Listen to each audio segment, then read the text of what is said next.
apart.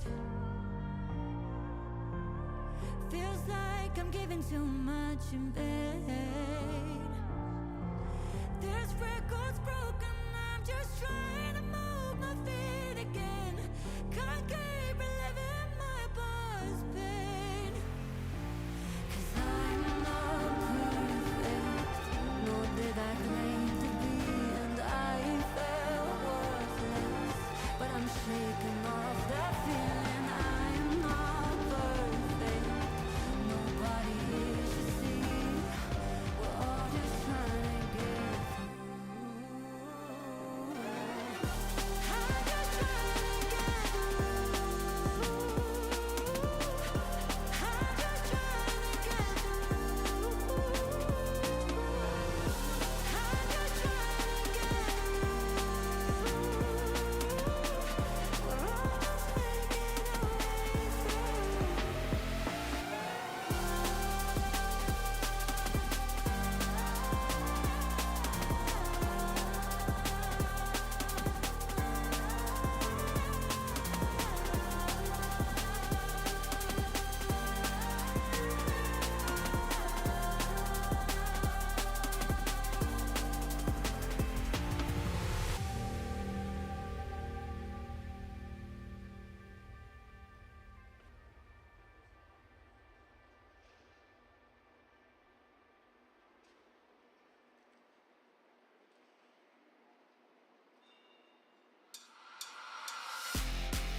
Don't pause, press play.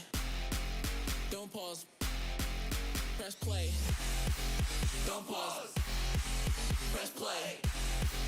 Don't pause, don't pause, press play. Press play, press play, press play, press play, press play, press play, press play, press play.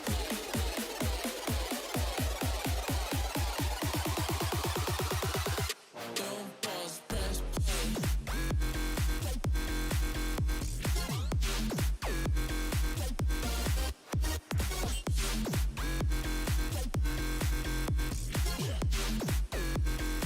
I wanna hear what you got to say. Press play.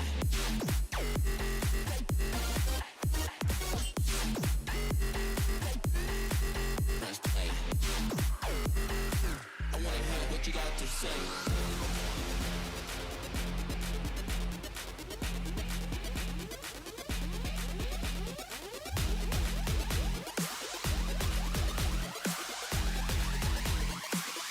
Don't pause, press play.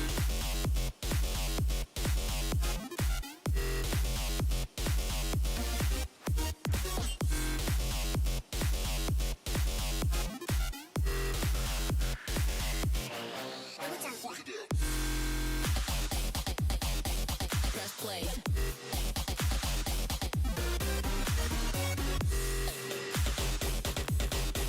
Press play.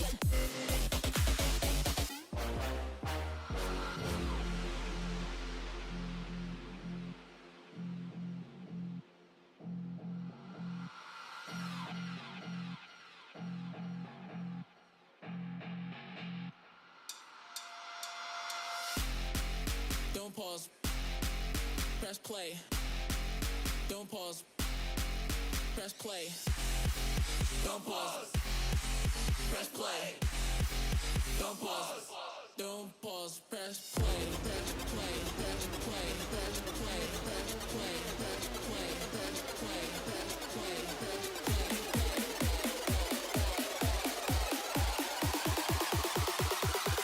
Don't pause, press play.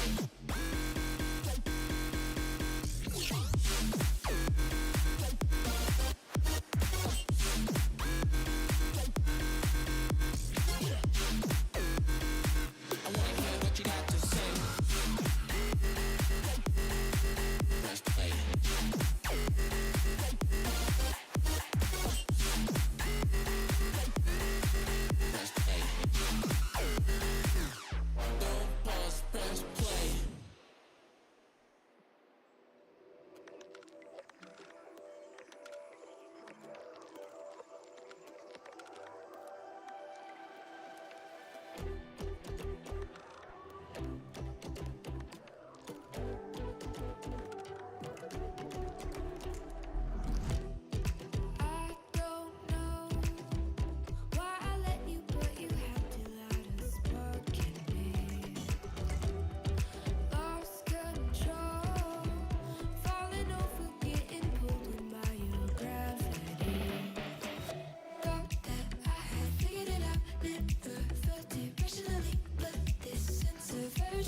has me wondering. Thought that I had figured it out, nothing could get through to me, but this kind of chemistry has me wondering. When you're not around it, all goes black and white. How come I'm not seeing in color? Lost without you, I can't make it through the night. How come I'm not seeing in color?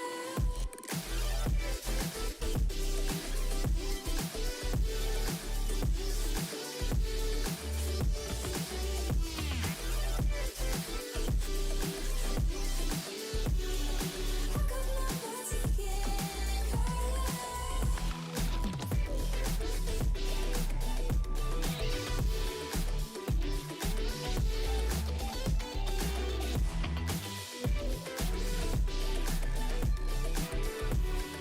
How come I'm not seeing in color? So far gone, I'm caught up, infatuated by our symmetry. It feels like before now, I was only half of me. Thought that I had figured it out, never felt it rationally, but this sense of urgency has me wondering. Thought that I had figured it out, nothing could get through to me, but this kind of chemistry has me wondering. When you're not around it, all goes black and white. How come I'm not seeing in color? Lost without you, I can't make it through the night. How come I'm not seeing in color?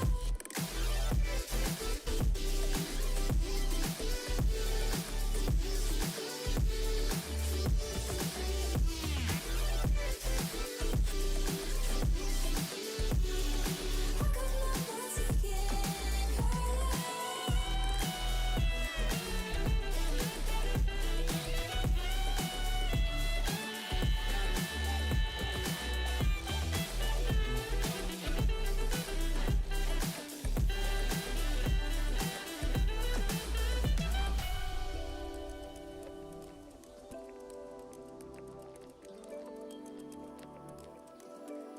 So far gone.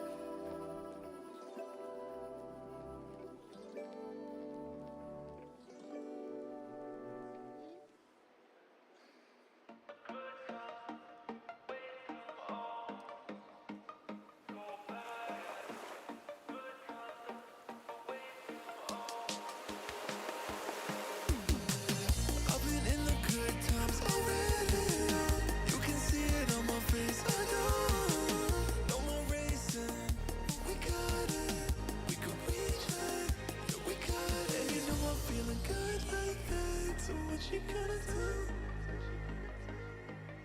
And I can't stop thinking about you. But what you gonna do?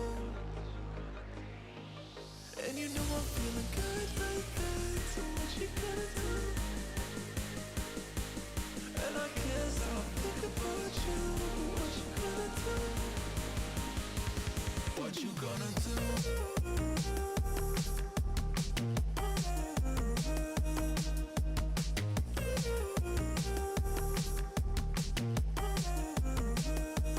What you gonna do?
Championship Sunday!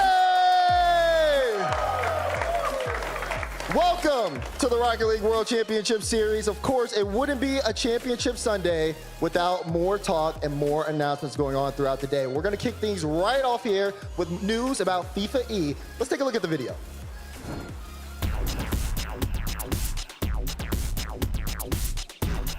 Hi everyone, it is Hercules, and we've got a really exciting special piece of content for y'all. We've got the official release of the FIFA E World Cup featuring Rocket League going down. And if you guys have been living under a rock and you missed it, 16 countries around the world have officially been chosen to be competing in this World Cup. You guys have been all over the internet scouring ideas, trying to figure out who potentially could be the rosters that will be representing these incredible 16 countries. Welcome to you guys. We've got James, Gibbs, and Shogun. I will be letting you guys choose a country that you would like to talk about the most. Maybe you have a team in mind already, or you want to create one with your fellow mates here on the chairs. James, we're gonna start with you. Is there a country you have in mind? I mean, there's a few. There's a few. Okay. I think the one that might spark the most debate would be France. Do you remember? It's not the sideways one. It's the vertical. There we go. I only looked at it. Because there are so many good French players. I have two players that for me would be a lock. Okay, I think who are they? to me the lock is Zen. Okay. And the other is Vatira. Well, okay, so if it was Zen and Vatira, who would be third? I would pick Seiko. I think Not Monkey Seiko, Moon. not Really? Monkey Moon. I feel like- I think to me, Seiko, he's so calm. Everything I've heard about him, you know, from the players I've talked to, he's very nice, and he is just insanely good. You can take your team cohesion, and I don't care, okay? It's not even just team cohesion. He have won a major. We have one opportunity right This here series- to throw together the figureheads of the biggest teams in France.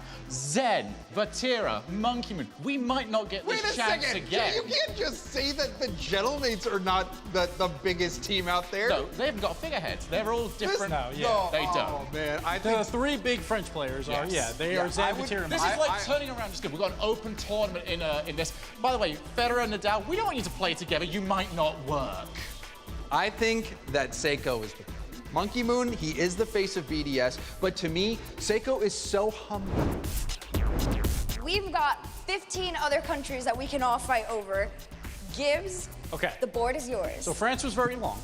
I'm going to make this one a little bit shorter. Okay. And we're going to go with an easy one, and obviously my favorite, USA. We have to go USA. Rah. Obviously. USA, And there's one answer. It's okay.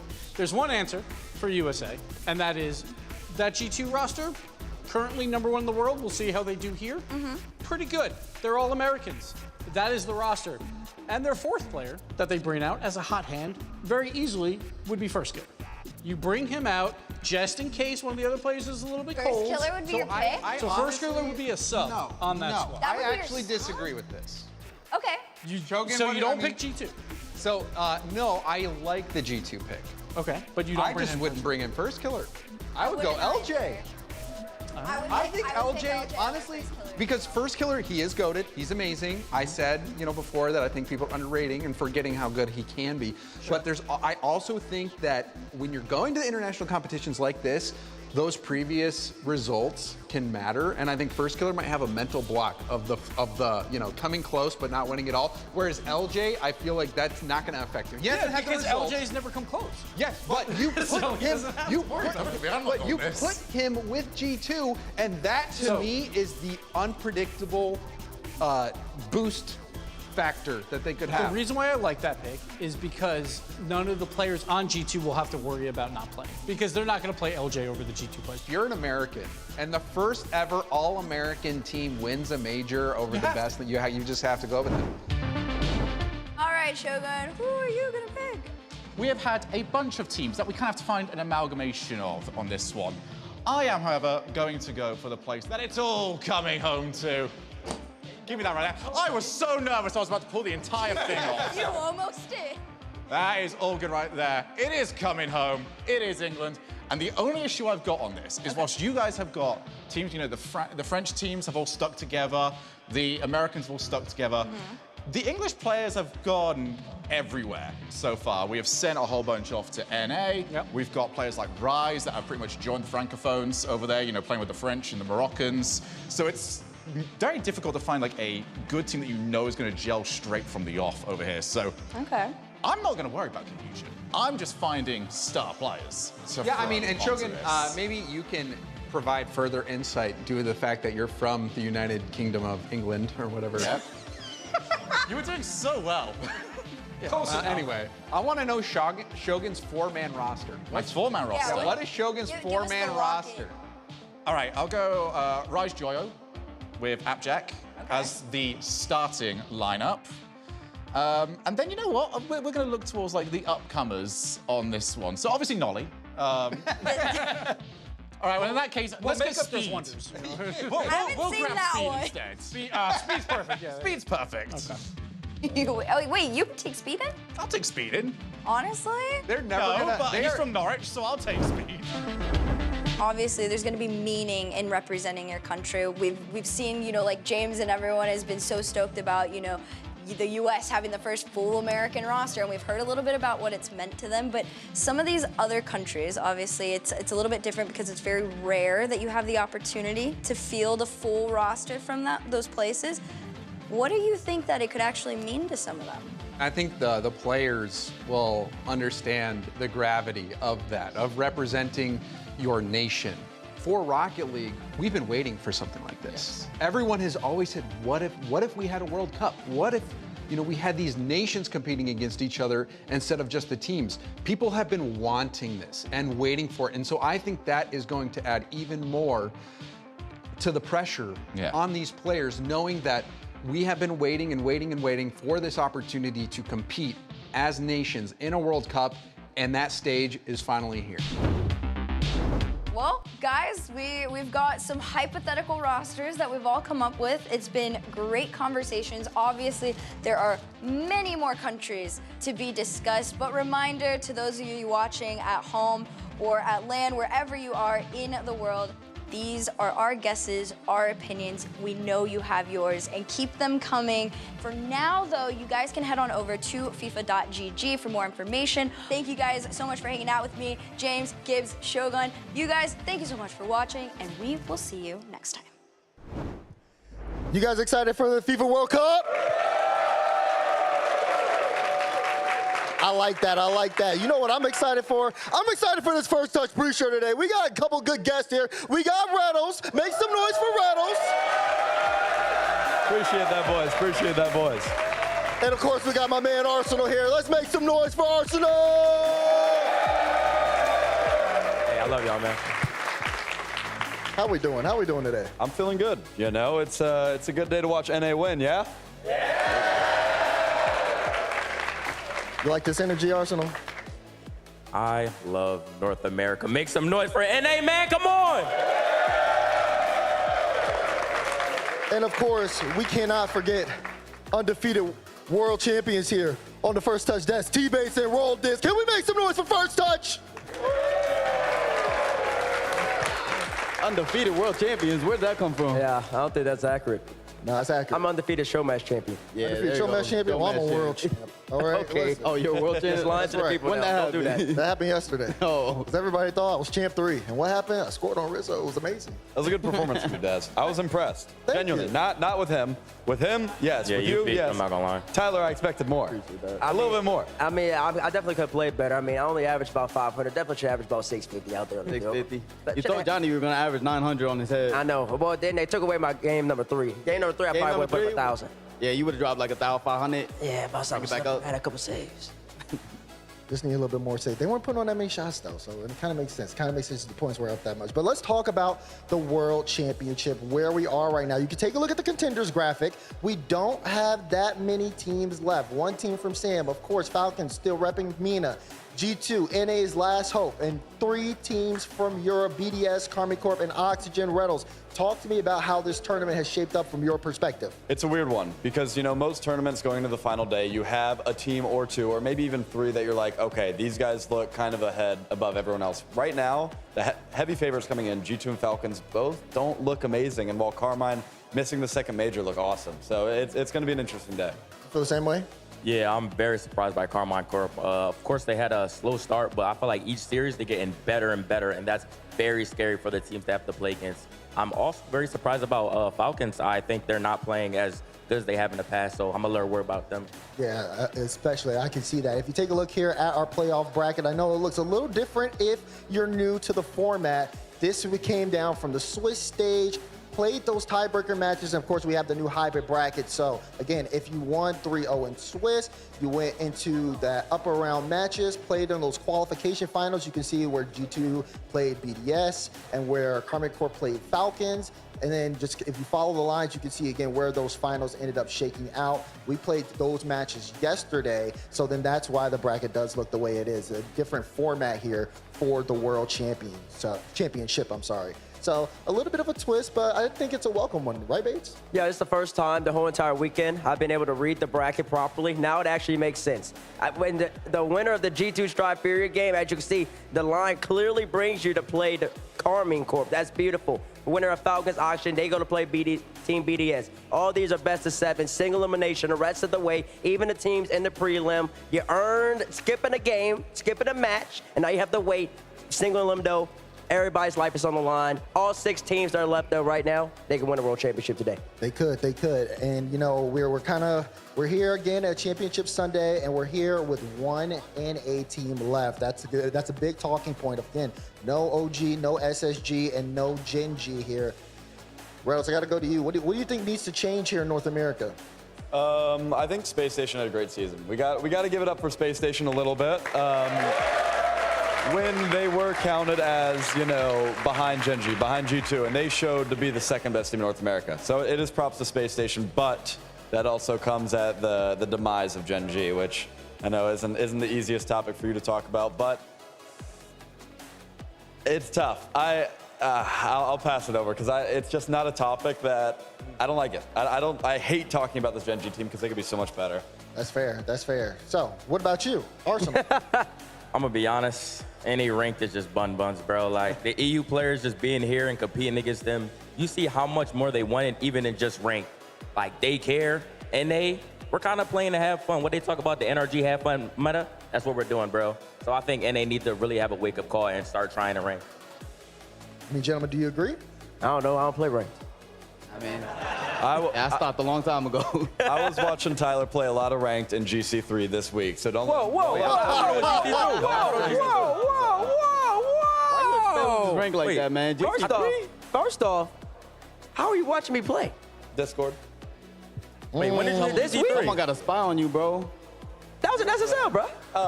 Yeah, bro. And I only played. Not SSL, bro. Not this week. The season just started. Yeah, that's why he was capping. He meant like 3 weeks ago, bro. He was just capping on the mic, bro. You got to fact check this man sometimes, bro. That's why I'm here. Yeah, but I say NA in general, bro. I think, like I said, SSG played really well. They probably could have beat Fury. I think Fury was on their last breath last night. And then when SSG had them on the ropes right there in Game 7, I think, honestly, you're going to see it. They really should have kept the game simple. Chicago had a great move, I think, that probably would have worked, but Rafinha just had a great play as well, cut it off, and immediately scored. And that's the type of goals that Furia needed because they were reeling. They were about to get reverse swept 2 times in a row, and a best of 7 this time even worse than the reverse sweep in a best of 5. So SSG, they played really great. I think they had an excellent season, and honestly, I think they performed better than their expectations going into the season. What do you think about that, Slater?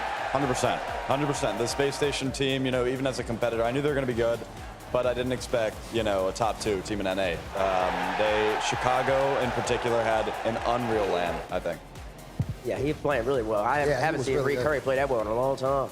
That's a Reed Curry. My God, them touches, they're looking pretty pristine, you have to say. See, I was just like that guy. But this is it right here, because SSG scored early. They're up 1-0. Furia hadn't scored in over 3 games at this point. Yep. And right here, Chicago had a good move, but Rafinha just cut it off, and that's the type of goal that Furia needed, because it didn't really look like they could create and generate offense in that time right now, because they're kind of real. Even when they won, look again, he's still trying to process it. He played 2 matches prior to that. This went to a best of 7 all the way. The fans were hyped, but I mean, SSG, great season though for me. Yeah, definitely great season for SSG. Of course, Furia is still in the tournament at this point, and I'm starting to notice kind of a pattern when they get to these closeout games, they are having a hard time closing them out. This is not the first time this has happened. It happened earlier on, I believe, either not in the Swiss, no, in the Swiss and into that playoff stage. So for me, I'm keeping eyes on Furia. Of course, they're going to be playing G2 first match of the day. They're going to have the crowd against them. It's going to be really hard for them to have that momentum. So we'll have to see what things are going on there in terms of Furia later on today. But yeah, SSG definitely, I loved what I saw out of them. Of course, I spoke to Hoxter. You know, he had the tweet where, you know, he's a little sad. Then I was like, "You good?" He was like, "Yeah, I was just sad at the time." You know, it happens. You lose on stage, and then you gotta pick it back up, bro. Yeah, that's just Hoxter. Like I think he's really hard on himself. But at the end of the day, it's a team game, and all three players really have to be clicking at this event to be able to perform at a high level. So I wouldn't take it too harshly on yourself. You made it this far. I think you beat a lot of expectations that people had on you, and you outperformed, but I know every player wants to win this event. So every player does. It's really hard. But now, let's address the elephant in the room. What happened to G2 last night? Oh my goodness. Oh my goodness. Go. That's a question you need to answer there, buddy. Why do I need to answer? G2 coach. Because you the G2 fanatic, the G2 fanboy.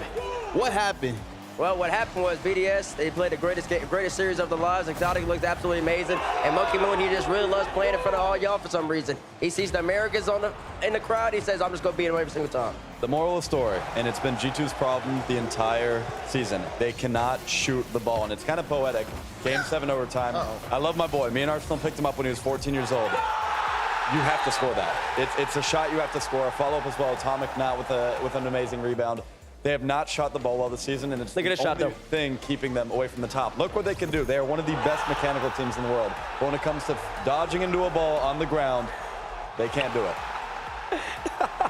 Look at them go. Look at the crowd. And this felt like when they entered the field, entered the stadium, it felt like the arena, the energy shifted. It felt like the final boss had arrived. But really, maybe it was Monkey Moon. Maybe Monkey was the final boss. The moon was just in the way, and you got to somehow get around him. Game 7, here we go. Daniel, beautiful fake. That was a great play right there. That was great. And then Mossy threw it right here. Look at the crowd. That was all y'all, by the way. And then right here, what happened? No. Turn it off. Turn it off. Turn it off. Look at that, man. Oh, man. That's a goal. It's not a goal. It's a goal. It's not a goal. Is it the Moon Man again? Is Moon Man back? Oh, no, it's Drawley. Oh, gosh. I need like a warning. I need a warning. That's too graphic for my eyes. I can't look anymore. Can't look. Oh gosh. Yeah, the rating of the game went up from E to everyone to M to for mature right there, maybe particularly. I don't know. It didn't actually do that, by the way. Yeah, it did actually do It felt like that. It felt like it, though. My gosh. Yeah, oh, here comes the pain. No. Not again. Cover your eyes, Stop. Do we have POV like me? Are we slowing it down? Like Daniel came out. Mossy had no. All right, get it off the screen, bro. Nobody wants to see this, bro. Turn it off. Nobody wants to see this no more. Production messing around. Johnny Boy's got control of the remote right now. Johnny Boy's controlling it from the back. USA! You know what that sounds like? That sounds like a G2 gonna come back with some strength and some ferocity today. What are we expecting out of G2 today, Slater? Fortunately, I'm expecting a G2 win. I'm ready for USA. I'm ready to do it. Here in Fort Worth, I'm with G2 all day today. Let's do it.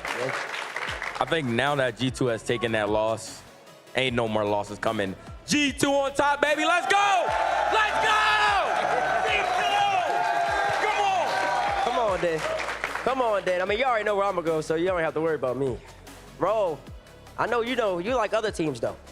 I might need security to help me out of here because I'm gonna go Carmine Corp. They look like the best team here. They look like the best team here. I know y'all don't want to hear it. I hope G2's been hitting them shooting packs after you got them on them shooting packs because they're gonna need it. That Carmine Corp team is looking a little dangerous. Bro, I'm not gonna lie to you. Y'all looking a little dangerous. What'd you say? No, No. Speak your mind, bro. Oh, he took the mic. Hey, this man can't talk no more, man. Wait, what did you say? We want to repeat it? Oh, no, yeah. Carmine Corp looks great, but G2 they're going to look so much better, bro. That's all I mean, the base does, you talking about Carmine Corp. I believe they played, who they played yesterday? Oh, they played the Falcons. They played the Falcons. We get the highlights up right there. Tell me why you think Carmine Corp's just going to be so great today. Well, I think Atau is the best player in the world. He's the best player at this event right now. He leads this offense. Without Atal playing the level that he's playing, I don't think they make it as far as they're making it. You got Vatira, who's actually stepping up defensively, and then Rise bumping. Rise is slotting it top left, top right. He can place it anywhere in the net. As soon as Atal clears up the net for him, it's in the back of the net, bro. I think this team is in sync. They want it. They want it so bad. They missed out on the last major, and they're really feeling it. So they come into World Championship, they're going to take it this time. Yeah. I mean, I'm going to be honest, man. Like, Atal, he's feeling it. Like, mechanically, he's creating really well. And Rise is a shooter, bro. Like, in my opinion, he is the new age JNAPs. So if they keep this up and Atal keeps up that challenge game, they're going to look dangerous. I agree. I'm agree with him. Even in this series, I predicted Carmen Corp to win. I know Falcons was the popular pick, but the blue wall was looking tall and strong.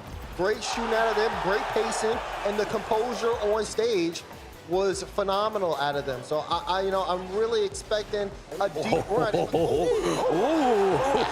could do anything. That was gross. What you think, Slater? Atal has had a crazy land. I'm a backup role this year. This is the best I've seen him play in a long time. Offensively, he does look like, go back to last season's or last World Championships LJ. Definitely offensive MVP for me. Yeah. Good point. Talk about the Falcons, though. The Falcons, man. I mean, they win against KC. Everybody had Falcons win the series. I mean, Falcons lost 4-1. They ended up giving a couple of leads, though. Went about 2-0, or at least up by 2 goals multiple times in that set. And they ended up losing multiple games like that. They had lost the lead multiple times. What's up with Falcons right now? I don't know. They look lifeless. They look unimpressive. And I know it's hard to say that about a team that's made top 6, but compare it to how they've looked, EWC, Major 2, Major 1, where they're looking like the most talented team in the world. And it's not enough right now. Is this flag? Rawas, I think, is playing really well. I think he is, the consistent performer on that team, but I need more from Kalirs especially.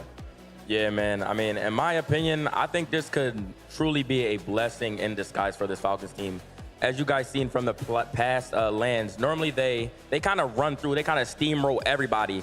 Then they get to the finals and they just drop their controllers like mid-series. And I think them losing here, if they could bounce back this next series, I wouldn't be surprised if they took this land, to be honest. Is it on my head? Yeah. Hey, how you doing, brother? That was on his head. World is now. Bro. That's versus the fly. Don't worry about the fly, bro. The fly just hit. That fly just hit. Falcons looking okay. Let him rock out. He's Team KC. I know. Falcons looking okay right now. You gonna see Falcons bounce back? Yes or no? Who they play? Don't they play Oxygen? They play Oxygen? They do. The Oxygen's on a hot streak right now, though. Hot streak right now. Why don't you ask the crowd who they're rooting for? All right. If you think Oxygen's gonna win versus Falcons, make some noise. That's pretty loud. Okay.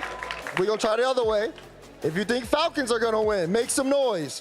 They're way back there. They're way in the back. They're way back there. Way in the back. I hear you, though. The Oxygen fans, I think we got some Joyo fans. I think that's why. I think Oxygen's on a hot streak right now. And honestly, looking at current form, it's hard not to pick Oxygen at the moment. Their offense is in sync, and Archie is playing the best ball he's ever played in his life. Maybe he just stick to playing 0 hours for past 2 months, and then just get an invite and just lock in. Yeah, I'm not gonna lie. I walked past Archie earlier, and he told me he's on like 85 hours, so he actually might be trying. That's why he's playing all day today. Yeah, he's playing all day hours. He's looking very scary right now. It's looking reminiscent of COVID Archie, top blokes. That was rolled top blokes, Archie. Player. He's looking good. He's had a good weekend. Really good. I mean, that's when I thought Archie was going to be next up. He's going to be one of the best. And, I mean, he is one of the best. And this tournament, he's actually proven it that he is still here. He's still here to play when he has them hours up. But he definitely needs to keep them hours consistent. He definitely does. So we'll end up seeing that match, of course, today. This is Championship Sunday. But, let's talk about it. Who do we expect to be the world champion by the end of today? You see the bracket.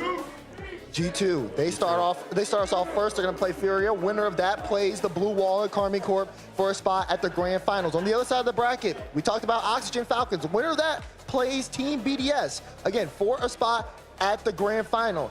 This bracket is diverse. This bracket is stacked. So, this is a tough call. Who do we have winning the World Championship? Of course, we already know what Bates has. It's in a prediction contest. We know he's going G2. Let's start with Raul here. Stick with Carmine? I'm going to stick with Carmine, but look, G2 has to play against Carmine, so if they take him out, it's all respect to G2. I think they take it from there, but I got Carmine. I'm going to be honest. I think that G2 need a wake-up call. And do y'all see Furia beating G2? Not at all, right? Not at all, right? So they're going to get that warm-up, take down Furia. Who they going to take down next? They play Carmine. Carmine Court, boom, back-to-back, and then they're just going to win it all. That's how I see it. You going G2? For sure. Easy. Get live. G2. Come on. G2. You got that. Come on. We need y'all, man. G2 needs y'all. Let's go. They did it in London. They're doing it again. Give me G2 Gamers Esports. They'll be your world champion here in Dallas. Slater, you picked Falcons at the beginning of the bit. Are you sticking with them? I've been with Falcons for a while. I will say, out of the two heavy favorites coming in, both of them in G2, they both went through in the Swiss. G2's quarterfinal loss or qualification final loss against BDS gives me a lot more hope than Falcons did. Okay. You know? And I do think that warm-up series for G2 with Furia is going to be, too much for Carmine to handle. I'm going to stay with G2. Let's go. Dickies Arena, do we believe that Team BDS are going to go and become champions again? Do we believe? We got one. We got one back. Do we You got the flag. Do we believe that the blue wall? He said it, Monkey Moon all the way. That's what he Monkey Moon said. all the way. I don't believe that. Do we believe that the blue wall is going to stand tall and become world champions? No. No. I like no, that. we don't do that. I like that. You know who we do believe in though? Talk to me. Talk to me. Talk to me. We believe in Daniel. Ooh. Who else? Who else? We believe in Atomic. Okay. Okay. Give me the third one. Give me We the third. believe in the North American MVP in beast mode. Okay. And Don't I'll forget tell you this. We believe in G2. G2's going all the way Oh, yeah. today. Oh, yeah. G2's Oh, going yeah. all the way there. They're taking down South America's best. They're taking down the blue wall. And then they're going to get a rematch against BDS in the grand final. And Thanos, he's going to come out with no victories this time around. We Okay. got Iron Man, a.k.a. Beast Mode, standing in his way. He's going to snap his fingers. He's going to say, I am Beast Mode. I like that. I like that. Here's a look at the schedule. Yeah. G2 Stride will take on Furia to start the day off. We'll have Team Falcons right after that playing Oxygen. Again, the winner between G2 Furia will play Carmi Corp in the preliminary final to see who will get their spot in the grand finals. The winner between Falcons and Oxygen will take on Team BDS for their spot at the grand final. Today, we will crown a world champion. Dickies Arena, are you ready? It's time to Bezos. You know what to do. I know what to do. This is going to be it for us here on the First Touch pre-show. When I say 1, 2, you say toodaloo. 1, 2, toodaloo. Let's kick off Championship Sunday. Woo.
All the hours, all the drama, it has led us to this point, the final day, where we write the final chapter of the 2024 season. We're going to learn a lot about the 6 remaining teams on that stage today, and at the end of it all, we're going to crown a new world champion. Welcome to Championship Sunday!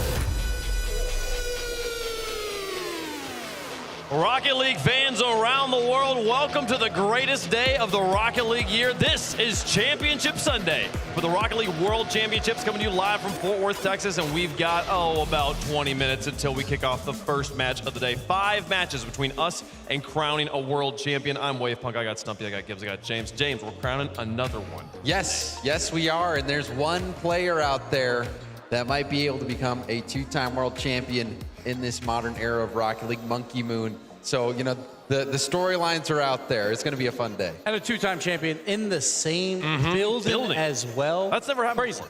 Yeah, it's going to be exciting to see, though, if G2, they can be that North American team, the sole representative coming from here. It was clearly on that first touch pre-show. By the way, very unbiased. We love that. Unbiased reporting over on that show. See if they can actually work through, get past their demons, potentially these grand finals, and take it home in front of a home crowd. We will see G2 play the beginning of today. We are 18 minutes and 53 seconds until G2 is on the stage taking on Furia. So if you're in the building, you can hear my sound of my voice. Get your buttons. Get in here. Watch these teams play here. 1 from North America, 1 from South America, 1 from the Middle East, and 3 from Europe. While we thought Europe was gonna, we do this every time, Gibbs. We always think Europe's gonna finally fall, and then there's still somehow the lion's share of the teams on championship. Yep, and the 2 French teams, well, they're in the top 4 right now, waiting their opponents. We got 6 teams, 5 matches, 1 champion. G2 Stride versus Furia, that'll go crisscross down, but playing for a lot of prize money as well. Again, $300K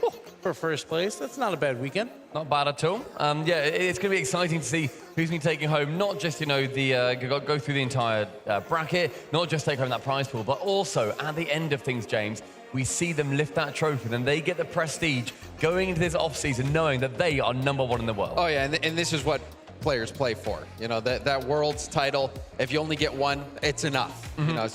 This is the biggest day, maybe for some of these players of their lives up to this point, and maybe from here on out in terms of competitive Rocket League. I feel like this is the most confident I've ever been, Gibbs, that we're going to be crowning like a new world champion. Yeah, there's obviously BDS has done it before, and we're talking about Monkey Moon, but that is 1 player in 1 team out of a deep, deadly field of rosters. Yeah, we saw like Vitality didn't even make it into the bracket. That's how good all these teams are here today. So any of these teams could definitely win it. We've seen some positives from every single one of them. Even like the Oxygens, they're taking down very, very good teams. They could easily make a run. Or a Furia who had to battle throughout this tournament, but on the last day with their aura up there, they could easily win this. You got Sam, Mina, North America, all the MVPs from those regions still in this race. But, it's crazy because BDS could play spoiler here. If one of those other teams win it, it would be insane. But if BDS win it, they're putting a damper on the party.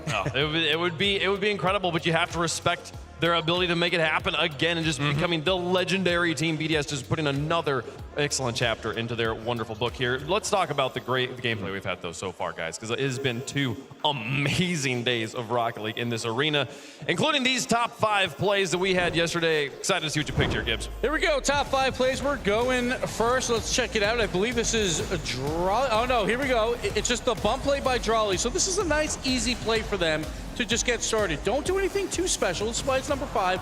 Just pressure. You get a demo, you push beast mode off, and he gets the goal. Moving on, we're gonna get into some Champions Field action, which is what we always love to see. We got lost with the brilliant fake here, the mind game on Hoxer to go low, to not just go for a normal shot. Hoxer had it read the whole way, except for just the wheel touch. The tiny wheel touch by Lost, a clutch goal in Game 7. Moving on to more clutch. Falcons, 0 on the clock. It's not shown on the scoreboard, but look at this pass and play. Look at that shot on 2 defenders as well. Tier K, we talk about it. When it's the crowd days, he gets involved, and he did so there. And then we got Atto. We got a Game 5 Aquadome showing up, and we got a brilliant late game pass here by Atto for the goal to Rise. Fantastic play by them to tie the game late. I think there was 20 on the clock. Atto, one of the MVPs so far throughout this tournament, showing up there. And finally, the play of the day. This play was insane. Again, Aquadome. We're going to watch Archie. Oh, man. He gets bumped, hand brakes, and still gets the pass out to Joyo. The pixel perfect pass. How do you even do that? It is beautiful, Joyo. Great shot as well. But you know what? Joyo still has work to do there. Archie gets the shot in the middle, gets it through, hands it off, but it's still like, Joyo, you still need to get this top corner. He does it. I was casting that. I lost my mind. I didn't say like a word for like 10 seconds because I was just shouting nonsense. Like, the play from Archie, and when we see him come on land and then actually perform like this, he is extraordinary. An incredible, incredible moment from those players. And then we didn't even see, I feel like those weren't even like the top 5 moments I remember from yesterday. Many of which weren't like necessarily like exceptional moments from a single player that make us a top 5. But the goal line defensive stands that we saw from G2 as well, or sort of like not top 5 plays. There was just some crazy moments. The space station win in overtime to get him to Game 7, trying to reverse sweep Furia. It doesn't work out in Game 7, but oh my goodness, the pop-offs were crazy. Oh, the gameplay was entertaining. I think I saw somebody post on the internet, you know, neutral Rocket League fans ate good yesterday. Oh, very. It was so fun to watch. It was incredible stuff. Well, folks, it wouldn't be Championship Sunday if we didn't have an announcement or two. Let's take a look at this. Down into a relatively even stalemate, I would say. Oh, it's hello, Durfo off the field. Oh my days! What a passing play from Boise State. Game 2 is definitely a good time to swing things around. Or will it continue to be outpaced because Process is dunking it straight through? You really felt like Boise State had to keep Durfo involved because here comes Northwood back the other way on a counterattack.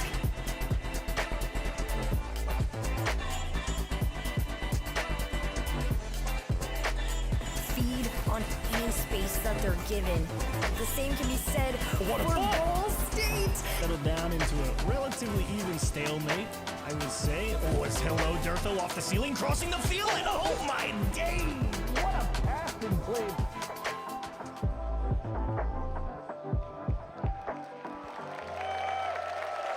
That's right. Registration is open right now. It's start.gg/CRL Fall 24. And you know, James, we just love having more ways for people to compete. Oh, yeah. And I just love collegiate Rocket League. I mean, you know, I coached my high school esports team. I was inspired by Stacks to get involved. And those kids, you know, through that, I got to experience what collegiate esports is all about. They admire these college programs. And then just the atmosphere at these universities, it's amazing. I love seeing the love of esports in the collegiate environment. It's amazing. And not only that, then it will make players go to a school and get some knowledge there, obviously get some tuition money, which is always great to see, and maybe just pay for a college that they couldn't go to before. So they get to do that through Rocket League is awesome.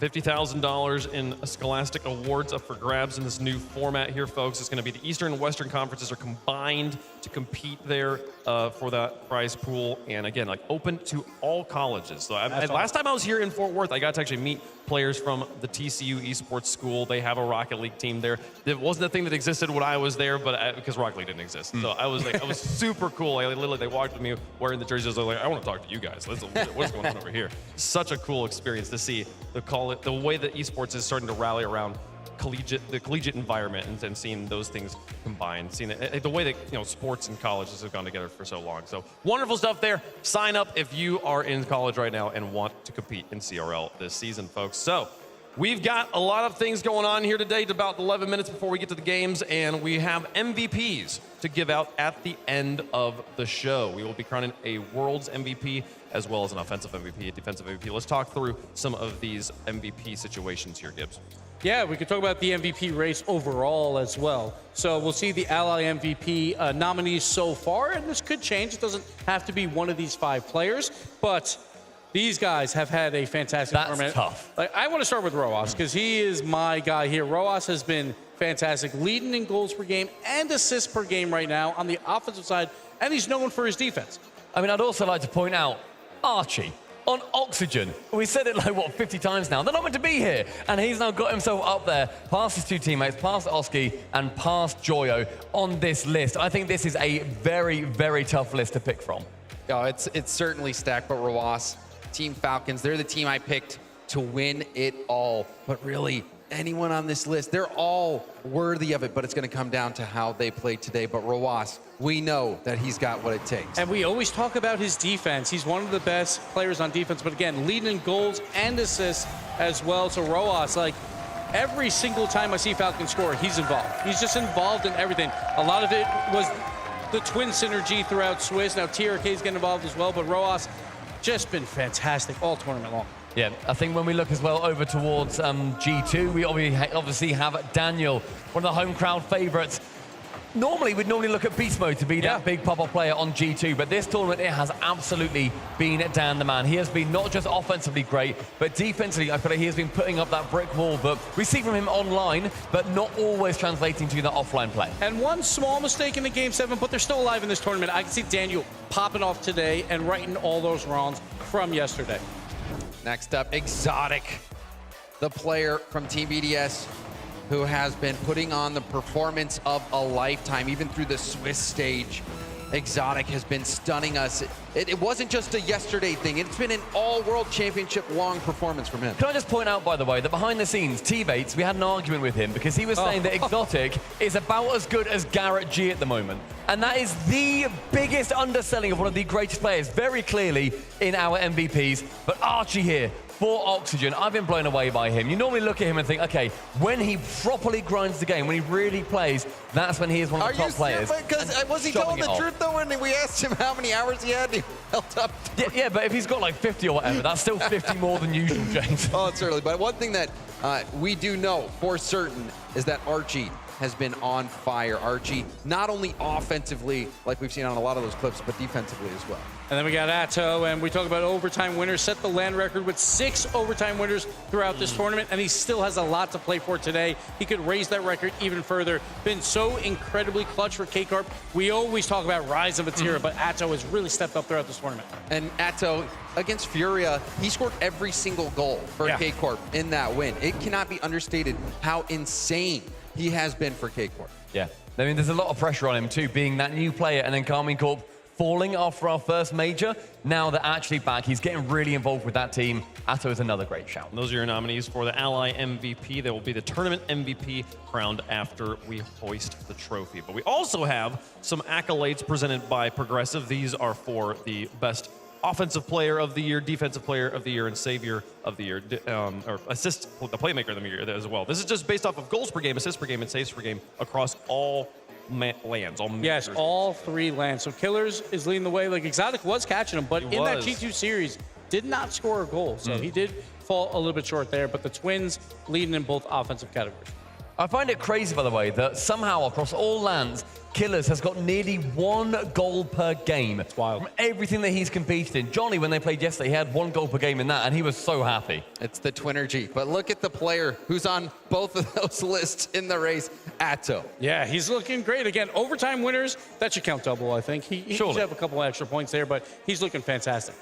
They're looking great. So those awards presented by Progressive will be given out also after the conclusion of today's tournament. The players are getting ready. We are moments away from getting them out on the stage. So to set the stage, to get everybody kind of acclimated to what you can expect if you're just now tuning in, you've picked an amazing time to start watching the tournament. We have 5 matches left. The 5th one will be that World Championship Grand Final. We're going to play through these semifinals here in the middle. These are elimination matches. All matches from this point on going to be an elimination match. Those semifinals will put teams through to the preliminary finals. The preliminary finals will put teams through to the grand finals, where we will crown the champion.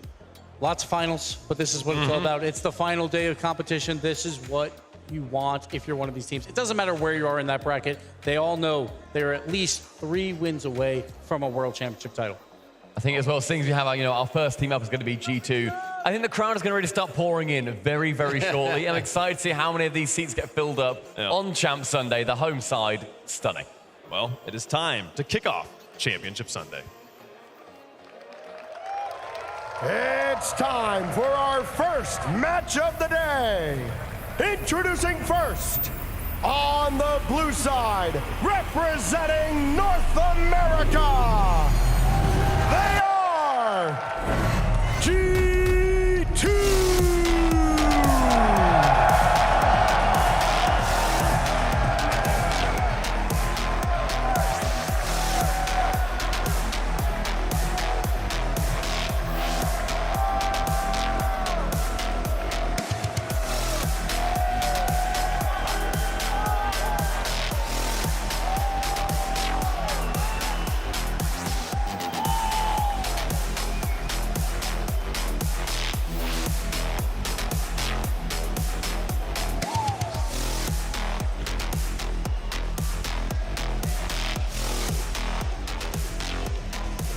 And this is America's team, the only team left for North America, but G2 was built for this moment. They built this team to play on the last day of competition, to have a chance to win that World Championship. And honestly, yes, they lost to BDS in 7, but that was the best G2 I've seen all tournament long. There's a huge amount of pressure on them, as you say, Gibbs, the only North American team still here. But the quality that they've been putting up so far, bar one moment, is out of this world. They look like they are world champions already. And they know what it takes to win on the big stage. We saw them win it all in London. They have that confidence in themselves, and they've got that ability as well. They've made every single grand finals throughout this RLCS year. Consistency is the most important aspect of G2, but they need to win 2 more to make that grand finals. And their opponents on the other side. And introducing their opponents on the orange side, representing South America, NA's worst nightmare. Give a warm Texas welcome to Furia!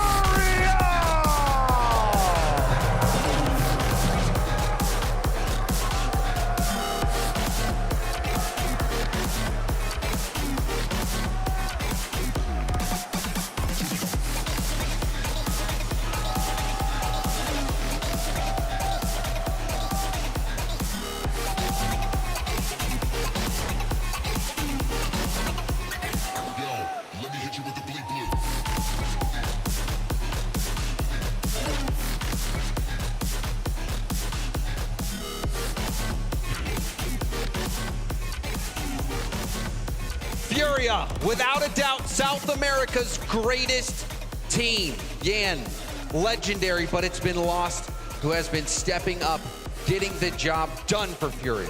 We can only put 5 on that LA MVP graphic, but Lost would have been on there if I had a choice. He's been looking great. He's had some small mistakes here and there throughout the tournament, but offensively, he's been the catalyst for Furia. But Furia, they played 7 matches in this World Championship. Yeah. They have the experience. G2 has only played 4, so Furia should be comfortable up there.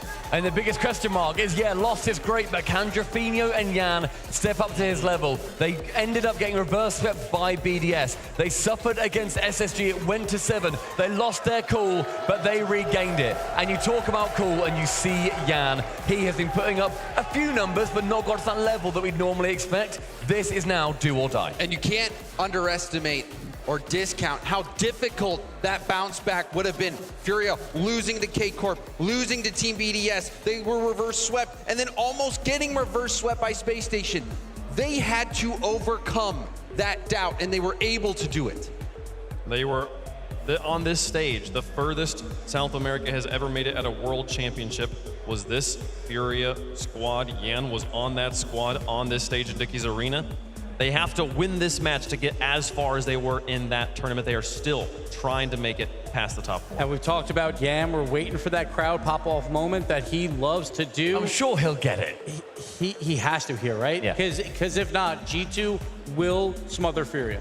But Atomic, he stands in the way of Furia. Atomic is 5-0 against Sam. He is South America's kryptonite, and 3 of those victories by Atomic came against Yan. You know what I'd like to say, though? This so far has been the land where we break records, where streaks are destroyed, where new things emerge. That record may well continue, or it could be shattered here by a Furia that, by the way, every single time pre-series, they get in a huddle, they talk, they get into their mindset, and if everybody pays attention, you'll hear them shout Furia as their battle cry.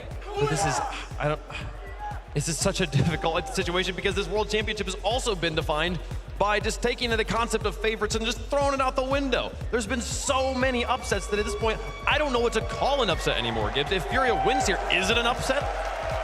I think so. Yes, definitely, especially with the crowd as well. The crowd impact is going to be huge for G2, but G2 also looked so good versus BDS, and that's what I love about this new format was, yes, they look great, but they did lose, but they did go 3-0 in Swiss, so they had that extra life. Yeah, and for G2, it really came down to a single play that made, that made or broke the series. And unfortunately for G2, that broke the series for him, not being able to put away that final shot. But this new format, G2's not out. They have this extra life. We'll see if they can make the most of it. I feel like every match G2 gets on this stage, they are going to become a different beast. This is so important that first match we saw from them yesterday, had it been their second match on the stage against BDS, could easily gone the other way.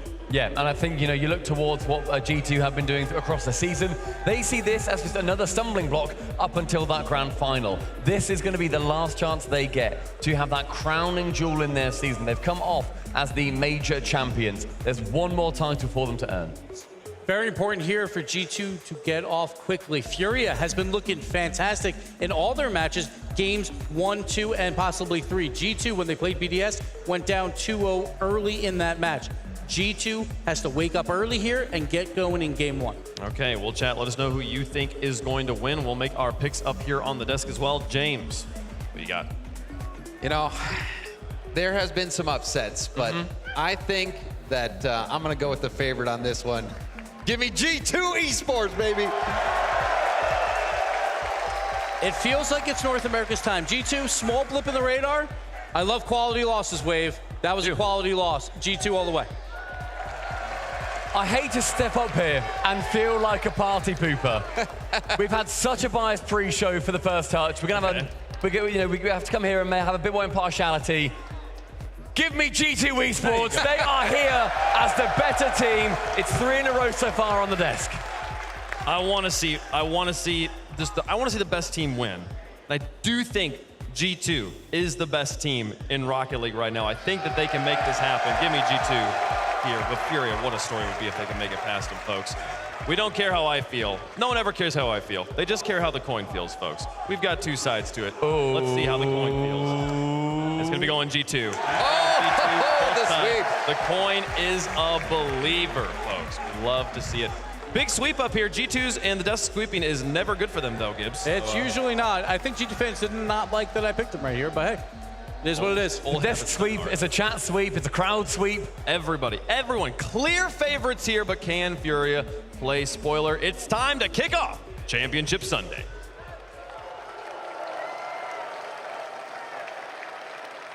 The long and winding Champions Road ends here as we turn for home with 6 remaining World Championship hopefuls. The margin for error has been reduced to 0. No more lives, no more excuses. Winning is the only option. The G2 Army has a decisive home field advantage, but Yan has revenge for London on his mind. This is the day we've all been waiting for. This is Championship Sunday, and this is Rocket League! North America has got one last champion, and how very apt that it's G2 Esports, but against Furia Huck, it will never be simple. This is a battle of pride. G2's favorite team. They are performing in front of all of the world, but more importantly, they're performing in front of us. Everybody wants to see them succeed more than anything right now, and they're going to try their hardest to get that first goal on target here. This one cleared out mid. Daniel to send back. An early goal for G2 Stride will have this stadium erupt, but Furia just managed to tip that one over the crossbar. It's G2 that have started well in a match between two teams who have experienced different Game 7 fates to be here. Furia surviving the attempted reverse sweep from Space Station Gaming, and G2 yesterday, the agony in Game 7 OT v BDS. And that's pretty demoralizing to go through something like that, especially when you've been #1 for so long. They're just looking to get that last #1, the one that means the most, the World Championship title. But on the other side of the field is Furia. They have had a journey and a half to get to this semi-final. They have gone through mental block after mental block, and here's another one as this one sent off to the side. If anything, it's testament to how good Furia have become. In my opinion, they're not playing their best at this tournament, but somehow they've still forced their way towards the top 6. Now capable of bludgeoning their way through opponents, even when not at their absolute peak. as Daniel goes high. Daniel already his best performing world championships. His best before this was 9th to 12th, which I think we can all agree is below his standards. No surprise to see him here. Lost up against Beast Mode. Here is Atomic, the previous silver medalist in this very stadium. Standing up against Rafinha. Lost takes it on here. Furia for Lost perhaps being his best performing player for them, and Yan gets the opening goal. You could say the follow coming through as well. You saw Rafinha call himself off of it with low boost, but Yan spotted a moment once those last two defenders had gone up. Furia, they saw their time, they took advantage. Yan, who was here as well when Furia reached the semi-finals a couple of years ago. That 3rd to 4th place, a real statement of intent from South America. But now he and Furia are ready to make another one, and Yan is the player that they will turn to. He has to be the difference maker. First, though, he has to do some defending. Here's a time of a shooting chance. Rafinha tries to go for the in and out. It's not needed, and Yan can maybe tip this one away. Pretty decent attempt right there, too, from G2. I think the plan is just to work together to get around. You already see them trying to open up a couple paths for each other. Instead, though, big clear for Furia. Going to try and transition on over. If somebody can collect this, Yan to stop in the mid, completely demoed off the play, means this one goes back in favor of G2. Atomic's here up against Lost. I've been so impressed with Lost performance. It's Daniel to the ceiling. Furia showing decent defending against G2 so far. And there's the musty beast mode, trucked it all the way. Yan gets the 100 boost as well. Nice to see Yan going for those plays. He's been relatively quiet so far in this tournament. Hasn't quite been the explosive force that perhaps we expected. Lost against Daniel. Beast Mode gets this one away. There's a bump in the center. Opens up space for Beast Mode. Gets one flip reset, but it's not enough. And Yan can send it forwards. And here comes Yan too. He wanted to challenge on it. Instead, just going to be a clear upfield. Low boost though for Rafinha. Means this is a little bit more in favor of G2 to get across that mid line. They do as Beast Mode. His goes up. No connect for Daniel. Means Furia is trying to go forward. It's just one bounce after the other, but Yan can't find his way in. Lost keeps the attack going though. Furia stepping forward. Yan's going to take this touch. Almost gets it past Beast Mode. Lost keeps his 100 boost. Almost catches the ball. Bounces above him somewhat. Rafinha up against Beast Mode. This is where G2 are at their most dangerous when they do manage to emerge with the ball. Lost. Just that one all the way from the ceiling. A chance for Atomic. He shoots! He finds his way home! And listen to that! They are the favorites on paper, in stats, in everyone's hearts. And they know that, and they'll feel it. Tied game at 1:38. Furia here to play spoiler. They started off well, but now they'll have G2 with momentum against them in this first game. Daniel wins it in the corner, and he keeps boost as well. Great challenge play from him, but the ball squeezes its way back towards Beast Mode. First touch sees Yan already in the air. Beast Mode goes over the top of Yan to the back. What is Atomic? Big save. That was a really big save on that one. But they're not going to let the pressure up now. Beast Mode goes for a challenge. Yan and Rafinha working together to get around all of G2. One last attempt. Atomic keeps this one up. No boost. And Yan, no connect on it. It's an opportunity for Beast Mode to take a shot off the sidewall. It's slowed down here by Furia. They recognize that G2 is trying to make their attacks right now. Atomic leaves this one for Daniel. Daniel off the backboard. No angle. Near, but so far still. Furia low on boost. Yan and Lost have at least picked up 100 for now. Lost gets this one to the side. Atomic has the sense that G2 can do something here before overtime, but Yan emerges with the ball, gets the flick reset as well, over to the backboard. Beast Mode, what a read. Great touch on that from Beast Mode, but pressure's not gonna stop here. Rafinha over to Lost into the corner. And Beast Mode to take it away. 30 seconds left in game number one, tied and even. Nobody able to take that lead in these last few moments. It's another tight series G2 are involved in. It was the same against BDS yesterday. 1-goal games, the order of the day. It's likely to be another one. Lost. That's Daniel in his sights. Has no boost, but tries to just fake off Daniel for a second. Daniel is trying to get the ball again. Atomic comes in with the demo. How much does that give him space to play with? Yan is there already. Beast Mode's lingering, hoping the ball will fall. Overtime looks most likely, unless Daniel can break Furia's hearts here in game one. Not on this occasion. No 0-second goal this time. It's OT. In to kickoff we go, over to the side. Rafinha around one. Can he get past two? No. Daniel to slow down. Rest of Furia on their attack. Immediately sent back mid. Rafinha's trying to follow this one up. 10 seconds into it, Furia had their moment, but G2 put a stop to it. If Furia are to force the upset, you sense they have to take opportunities such as this one. Overtime in game one, if it goes their way, suddenly the crowd gets spooked. And this could be a chance for them! Trofino forced Atomic to make the save. They're really trying to put all the pressure on them, but unfortunately G2 is just too strong on defense. They have plans, but the transitions that they are pulling off right now are so quick. As this one goes down, Lost to send this upfield. Atomic's gonna catch it, pops this one up to the ceiling. Is he gonna get another touch on it? No, instead Furia push forward. It wasn't a great pass there from the fence. It was too high. Matched the ceiling. Furia can emerge. Here's Trofino. It's a lovely first touch there. Lost in the middle. The Musty is towards him. Lost is using all his arrows to get the second touch. He was following it up. Atomic realized that. He went to the backboard. Now Daniel going towards his own goal. More danger for G2 Stride. Trofino in the middle. Lost up against Daniel. That was bouncing on the ceiling. Who's going to win it? It's Beast Mode. Has the composure to take the catch. Right now, it has just been all Furia, but finally G2 out of their half, taking at least 1 or 2 shots here. Daniel from the sidewall to himself, redirect on center, slow enough to make the save, but G2 are still going. Atomic wanted to spot anybody, but nobody's there instead. It's a huge pinch upfield for Furia. Seems to me that G2 are getting slightly the better of the mechanics, these slight touches. They're reading them the better for now. Trofino tries to track Atomic. Lost helps him out, and the two of them pinch to send that one all the way back as far as Daniel, who has his car facing his own goal line, but he does have boost to play with, so he can get this one into the center. Trofino met him. Atomic, clean touch. Lost to the ceiling, has his flip. Forces that one into the corner this time. G2, in my opinion, looking slightly the more likely, but Furia, we know they can counter. Exactly. Furia has gone through so many trials and tribulations just to get into this series alone, but like you said, G2 extremely composed, and that's really what's going to work in their favor.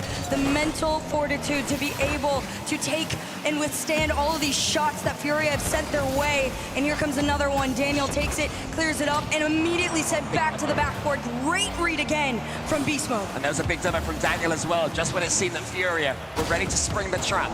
Lost is still chasing. He's got nothing in the tank. Trofino puts it into the center. Yan is low as well.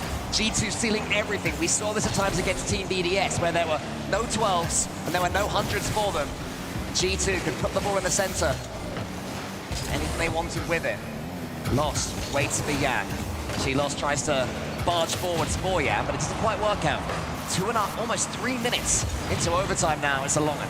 Right now, it's just going to come down to who makes the first defensive mistake. Both of them have done an incredible job of staying very strong. Yan's just trying to force one with the demos, but Beast Mode's clear allows G2 a moment to come on through. From the ceiling and down, Trofino is going to carry this one over. He spots Lost. Lost is trying to help him and keep this in their power. But for now, it's just long clears, hoping they can get on target. He tried to make the center to Yan, but they couldn't find each other. Instead, Trofino up next, nothing towards the net. Again, very little boost for Furia. They couldn't keep that attack going. They had to go back and pick up some more. These forays forward are starting to just tucker out for Furia. G2, can they sustain their own pressure? Trofino follows Atomic. Atomic gets it high. Trofino's bypass. Beast Mode has a chance to finish this one. Lost to the side, and will get the second touch as well. Great defending. And Lost tried to make a breakaway on it too, but Daniel already back and ready to go. Off the ceiling, straight down to the center, but nobody there. Atomic up next. Off the sidewall, Beast Mode bumped off the play. G2 are trying everything in their power. Lost makes the cheat up, and they spot him. Yeah, important here for Lost. He had some boost to play with as well. Furia finally can keep the ball in blue territory. Yan to the side. What can he conjure up? He's got the good first touch. Daniel's trying to close him down, and Daniel does. These are such great challenges coming out of G2 too, to slow down Furia. Right now, the battle is all for control. As Yan sends this one up, Lost is trying to find anything, but they just continue to drive this upfield. Atomic off the backboard, bumped off the play. Daniel is next. He carries this one to the sky, but completely sent off. So near yet so far with these bump attempts from G2. Nearly 5 entire minutes of overtime as 6 players search desperately for the goal that will give them the lead in this series. Yan watches Beast Mode. The ball bounces awkwardly. Trofino helps him out. And finally, Yan does have it. He's got control of it as well. Flicks it over the top. Atomic was there and finds Daniel. Beautiful transitions from G2 Stride once more. Trofino of the pre-jump read. Atomic gets it almost underneath Lost. That should be a clearance of Furia. Here's the following it, the shot off the crossbar, but the follow denied. Third time is out. Just listen to that.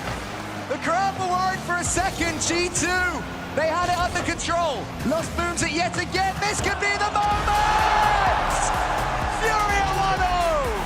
The double from the sky. Nobody was stopping him. Furia take game number 1 after a 5.5-minute overtime. And what does that do to their sense of taking this series? How important is that goal? That goal is going to do a lot for their mentality. Again, they had a rough day yesterday. It was a difficult journey to even get here and still have a positive outlook and be prepared for going up against the Titans that are G2. And for G2's end, I mean, you look back at the highlights, they looked great. Defensive-wise, they were a wall and a half. But at the end of the day, Furia, they found their spot, they found their peak and their clutch moment to pull through. I mean, you can see in this level 1 high performance replay, I'm sure there's plenty more we could have shown from this overtime. There were some huge saves just before this, but when Lost got that clean touch, finally, he followed it through, and for once the defense wasn't there. And that guy was very happy. I love seeing like the one random Furia fan in the crowd by themselves. There's someone whose specific job it is to find a Furia fan in here, desperately searching, and go, we got one. Let's follow with him. Well, if you're a Furia fan in the building or watching on the stream, you are ecstatic. But for the rest of North America, there's a little sense of scarcity. Into game 2, we go. G2 versus Furia. Does G2 respond? You can see they're Lost. He, for me, has been Furia's MVP, and I wonder how many people tuning into this tournament would have expected the best player for Furia would be anyone except Yan. Lost has been a superstar. Oh, for sure. He's been incredible, and it also as the days have gone on, all 3 individuals of Furia have had their shining moments, but yes, Lost in particular. My eyes have always been drawn to Jaffinho. I feel like he really just is the impact player for Furia all the way around, but for now, G2, they gotta wake themselves up, and in particular, Beast Mode, he's the one that decides. Daniel with the double demo, Atomic to the backboard, no follow-up. I mean, Gibbs was talking on the pre-show about a quality loss, and perhaps G2 will think that first game was one. Certainly could have gone either way. After Furia took the first goal as well, G2 continued to press. The moments in the overtime, but now here in game 2, it's Furia that have started with more of the ball. Jaffinho, another clean touch nearly underneath Beast Mode, so close to catching him out. Beast Mode does in the end catch the ball, flicks it forwards, a monster flick, cannons it towards the backboard. Jaffinho just says, you know what, let's send it long. They're trying to make their attacks on it too, but G2 are getting faster and faster with their follow-ups and trying to send this into that Furia half. Furia trying to break out once again. Daniel puts this one down to the ground, trying to follow it. Is Jaffinho. It pops up back into his favor, but no boost means he's just got to wait patiently, and that's dangerously close, but G2 don't waver. Yeah, it's on the map and from the angle that Daniel got a monstrous double tap himself as well. With a sense of irony to see him concede a goal in a similar manner these months later. Here comes Yan round the corner. This is looking for Beast Mode. Has to watch Jaffinho, has to get the second block as well. You're allowing G2 to have more of the ball at the moment, but when they come forward, certainly can be devastating. Here comes G2, Atomic up against all 3 of them. Beast Mode tries to force it home. Yan wasn't allowing that, but Yan, I think, will lose this one against Daniel. Instead, it's as far as Atomic. Atomic takes control. Furia, they're not chucking men forward at will. 2 of them happy to stay back. Exactly, and the reasoning for that, you gotta know when to play it safe, especially against a team like G2. You pick and choose your moments. You do not force them against a team that is so consistent at winning. G2, they tried their hardest on that play. Beast Mode tried to slow it down a little bit here. Instead, it's a big clear upfield into the mid. No follow-up. Atomic to go forward. It's a miss. Beast Mode drops this to Atomic. He's under and in. Furia had 2 whips there, first Jaffinho, and then Yan tried to force it. Beast Mode got it past him, and Atomic just needed that pre-flip to get it underneath the defender. G2 say thank you very much and take their first lead this series.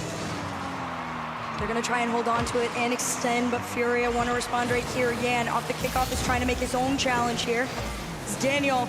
Reset over 1, tries to 50 on Jaffinho. Beast Mode's follow-up not gonna come through as Lost gets all the way around. Beast Mode's angle is on target. It's both set off. Furia to defend. Jan's already up in the sky for this one. Gets it towards the G2 goal. I think that's exactly where Beast Mode was hoping it would go because he can take out Lost. Beast Mode runs out of boost, but cues up Daniel. Here comes Atomic. He shoots as well. Oh, what a save from Jan! I thought that one was going to make the net balls, but still, it remains at 1. They keep it going, and Daniel, again, to try, and this time not breaking past Jan. Beast Mode's gonna send it and follow. Drafinio's challenge successful, and Furia have the opportunity to break out here. Jan wants to make his challenge on him in the air, no connect on it, means Atomic's gonna air dribble this one all the way down and stopped. G2 started yesterday's series against BDS slowly, and it seems they've done the same this time. Ramping up here in game 2, upping the ante, upping the aggression, but here come Furia to the backboard. Daniel saves it. Drafinio has an awkward angle, gets it towards Lost, but it's in front of him. Can't do anything with it. Daniel grateful to get that one away. Drafinio's on the goal line, gets it as high as he can. Jan has boost, booms it forwards. Atomic, does he catch or pass? He catches. Lost watches him all the way. Daniel up against Jan. There's a bump that comes in, though. Drafinio can shoot underneath. Lost could have doinked it, maybe. Instead, let it roll over his shoulder, and it's saved by Atomic. And they try to pull a fast one on them, too. Instead, G2 spot it and stop it. But 1 minute left for Fury to try and tie things up right here. G2 gonna stop them in their tracks with a demo and a bump off the play. Pass over to Jan to the sidewalk. Can he get to himself? No, Atomic cuts him off. Beast Mode to clear out. Drafinio's trying to make the challenge. Lost is on target, and nobody can get through to G2 except Drafinio! Finally, Furia break the G2 reserves. Jan's shot was safe. Atomic, though, could only get it so far. Perhaps Jan knew that G2 were out of boost and the clearance would go nowhere. And yet again, Furia refusing to bend. This is the play style we got with Furia yesterday when things were really coming down to the wire. It is just a pressure, a build-up. It never seems to end, and eventually their opponents crack. They find a small little gap in the defense. Where's all the G2 boost? All 3 of them had nothing yet again. They want to come forward and counter. Furia aren't letting them. Finally, they break through. Daniel, they've lost in front of him. Both players awkward and sideways. I'll steal away a couple more seconds, make overtime more likely, unless there's a quick-fire counter here. Jan goes forward. Daniel just waits. Lost. Makes him punished for that decision. Drafinio towards Beast Mode. Can there be one more slice of drama here? No. Buckle up, everyone. It's overtime 2. Off the kickoff, this one is going to go into the hands of Atomic, but Jan's pushing forward, and this is what Furia does. They try and stop you as quickly as possible, but Beast Mode off the backboard. Great read from Lost. Jan gets this one to the side. He's got 33 boost, and he can do an abundance of stuff with it. He gets almost a double flip reset. Nearly was able to scoop that one up. I think Atomic had it covered either way, but just a reminder of what Jan's all about mechanically. That was the backboard once more. G2 digging deep. There's a leap there from Daniel towards Beast Mode. And had the read. Lost is up for it. Fury with more control at this point. Lost underneath it. Goes for the shot. Daniel saves. Such great patience as well, but a bigger pinch comes through, and Jan, thankfully, way back in that deep third to catch it. And Furia, they play the safe game, but can they get back out of their own half? Drafinio over 1. Very low boost. No boost at this point. And Atomic to clear. Lost is going to take this touch here. Needs to get it past the first G2 attacker and does. Drafinio is waiting in the center. There's nothing in the tank, so Lost wanted to keep it low. It does, though, challenge high. Atomic out wide. Beast Mode gets the read perfectly, and what a first touch that is. If he can flip reset this, could be one of the goals of the tournament. Drafinio saves. Lost gets it wide. So in the corner, Atomic shot on target. Beast Mode tried to lurk it and help him out. Instead, Jan's going to carry this all the way through, and Lost doing the same, helping his partner try and get into that net. He bumps off the play, but Atomic stays strong, and he takes it from Furia. Not only does he stay strong, he also takes the boost as well that Furia had in their sights. Huge defensive play from Atomic. Drafinio has nothing, just wants to keep this one relatively neutral for Jan and Daniel. And then, great challenge game from Lost. Another boost steal from Atomic. Atomic is an absolute nuisance for Furia right now, but they have managed to get it past him. Lost has nothing, almost gets it forwards. Atomic clears. Seems to be the key man for G2 here in overtime. So that will just fall straight down. Drafinio towards Lost, but Atomic again should get the block. Daniel, he's gonna follow it, try and open up an opportunity, intercepted and stopped, which means Drafinio's up next. Low boost for Furia, but they're still on the attack. 2 minutes into overtime. Last time it took 5 minutes and 10 seconds to end this. G2, they don't want the same result as Daniel. Reset, tries to spot Atomic. Beast Mode to follow, but denied. What a block there that was from Jaffinio. Lost, can't quite get the second read off the ceiling. Jan has ball control now though. Lost, nowhere near that boost. So another attack becomes neutral. Jaffinio up against this Beast Mode, and now Atomic on his side against that one as far as Lost only. This is the real chance, but what a read that is from Atomic. It's not going to stop. They know, statistically, they are better. And they just have to show it here. Furia ignoring everything that is supposed to be against them. They are still pushing forward. Lost a little bit too close to Yan on that one, but he lurks for the second touch from the ceiling down. Daniel clears this out to the mid, and Furia keep going. Jaffinio up against Beast Mode. Jaffinio wins that one. Atomic once more, the stalwart in G2's defense. To get over Yan, he can, you know. Loss is there. He saw what was coming. Danger for a split second as far as Furia are concerned. Yan as far as Daniel. G2 have managed to wrestle the initiative here from Furia, who had it all their own way for the first couple of minutes. 3.5 have gone. Mammoth overtimes. At this point, something extremely special and creative has to come out, or just the most insane goal ever. Simplicity can also be an answer. As this one's cleared out, Daniel gonna send it straight on back. Atomic tries to catch it. He does, and it's not in. Beast Mode was causing all sorts of chaos there. I think he took out one and was bumping the other. Jaffinio had to jump earlier than he would have liked, so the clearance wasn't perfect, so it finds its way to Daniel. Atomic in the center. Daniel wants to get it towards Atomic. But Yan and Lost, the two of them, they get the save. Beast Mode's turn this time. G2, time after time, surging forwards. Atomic, though, loses it. That one's going as far as Daniel. Lost gets the free jump. Should get the block, but he doesn't. Daniel's over the top of him. Jaffinio sees it away. G2 just continue to wait in that mid, take one turn at a time. Both teams playing this fairly safe. Nobody wants to be the person to cause the first mistake. And Furia just allowing G2 to take the shots. They just defend them and clear them off. But no solid follow just yet. Daniel and Beast Mode, low boost, try to force the angle on this one. And no connect from Atomic. Now the first time we've seen that from G2. A chance that they couldn't quite take in a key overtime. Here comes Daniel. Furia surely can't hold on much longer. Every time I look at their boost, it's low. Every time G2 have 100. Still from the ground, another save. Daniel is forced high. Jaffinio from underneath his own goal gets something on it. Beast Mode is just waiting. All of them lingering, the G2 players, that is. Yan, another challenge. How much longer can these challenges be won by Furia?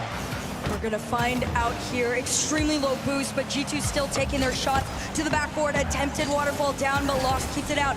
Daniel makes his challenge on one, sent back, and the follow from Beast Mode comes through. More boost than Jaffinio means he could get over if he wanted to. Atomic's 50 is an open shot if Daniel could make it, but no! Furia continue to keep them out. 5.5 minutes of pure defense from Furia. It's like a training drill. It's like as soon as the ball gets to the center, it bounces off an invisible wall and comes straight back towards the orange goal. Daniel gets the next touch. Atomic fancied the pass, but Daniel goes solo instead. Yan is there. No boost, no defense. G2 take 100 shots, and they find the gap in the wall. G2. That is how you keep up offensive pressure. The rotations were perfect. Furia was surviving. I mean, I was wondering if any second we were going to see G2 overcommit, but that never seemed likely. Pinpoint precision of the third man surging forwards and those aggressive half rotations. And this highlights package will be a barrage. I mean, you saw it. They were just absolutely relentless. And they were also very patient with it as well. They recognized that Furia, if they had gotten any space in their own side on the blue half, that it was almost a little bit too easy for them to get around. So they recognized just taking one shot after the other, consistently showing no fear. They were gonna find their way in. Huge reactions there from the crowd. Loving it, and Daniel's fake there for Atomic's shot was incredible. Him dropping a 956-point game. Daniel, among all that, made 8 saves himself. I can't remember too many saves that G2 had to make, certainly in the overtime, so I've got a feeling those 8 came in regulation play. And for Furia, they have to just completely write that game off, because if they go into this one expecting to defend as much for 5 minutes, G2 are going to storm away with this. Exactly, and you do have to remember the crowd is on G2's side, so when they can get those goals, it is loud, they feel it, it helps drive the momentum. But they just gotta find them again. This one from the corner, Beast Mode trying to work together with Atomic. Instead, Daniel's gonna have to send this one up. Nobody there means Furia gonna be able to send it upfield. Here comes Lost, he gets in there ahead of Daniel, important touch from him.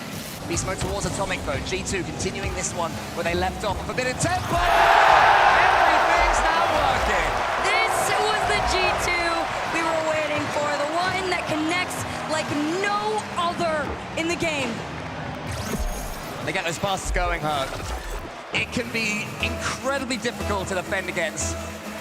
Furia, they just have to, in my opinion, take some more risks because they're trying to defend their way forwards.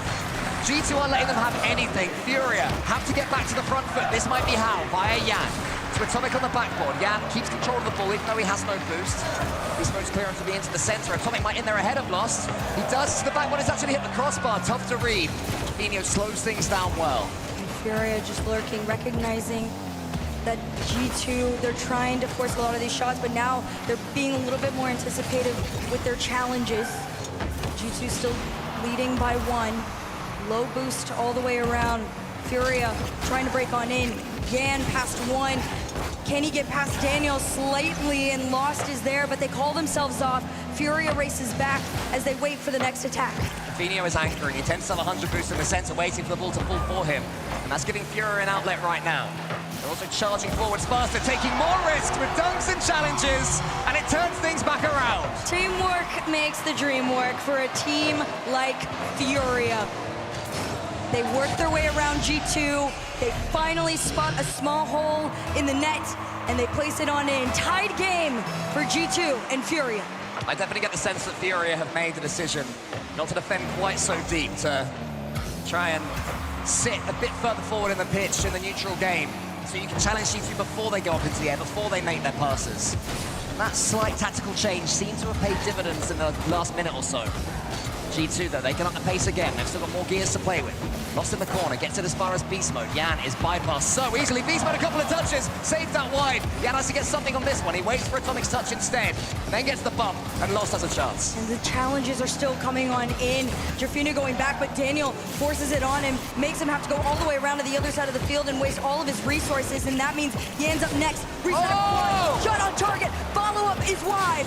Man, that was, I think, a real chance for Lost. Just couldn't shimmy his car enough to the side to get the angle that he wanted. Here is Lost again against Beast Mode. That's a bit of quality from Yan. Almost opened up G2. Daniel, lovely first touch. There's a block there in the center.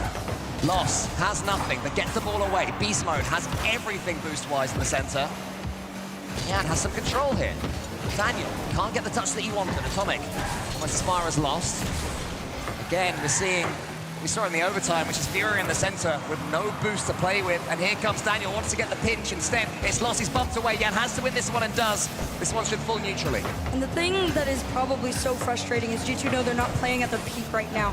They are just extremely consistent with what they are bringing to the table, but we haven't had the pop-off crazy moment that we've all been waiting for yet. Beast Mode around the corner, Jafino and Yan working together to slow G2 down. For now, they transition into the G2 half. They try and spot each other, but Daniel to take away. He's just got incredible boost control as Daniel. He gets it all the way from coast to coast. Still has stuff to play with.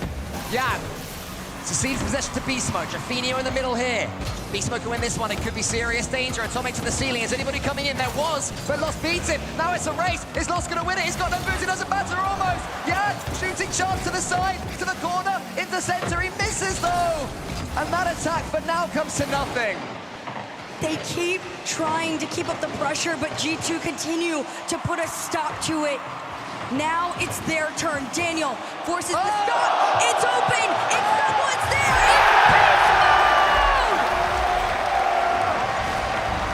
Time stands still as Beast Mode enters free play and gives G2 a second precious lead in game 3. 1 minute and 14 seconds.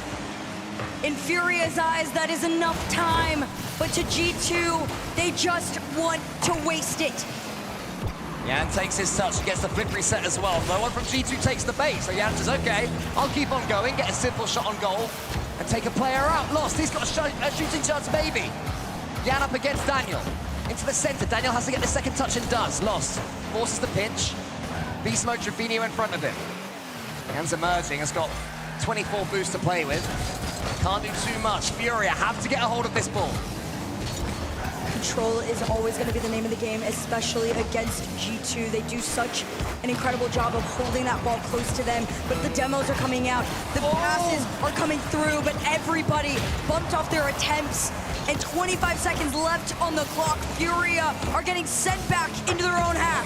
Yan has nothing in the tank once more. Lost is to his side, but I can't see how Yan can get the ball to him. Instead, it's Beast Mode. Could kill this one now with one solo play. Daniel shoots. Daniel can't quite score. 7 seconds to go. Furia running low on time. Yan tries to make the angle. Trevino tries to force the push, but this one's back, and Beast Mode could kill it. He does. G2 take another win. It's not been easy for them. There's been adversity for G2, but they take the lead in the series, and they're doing it their own way.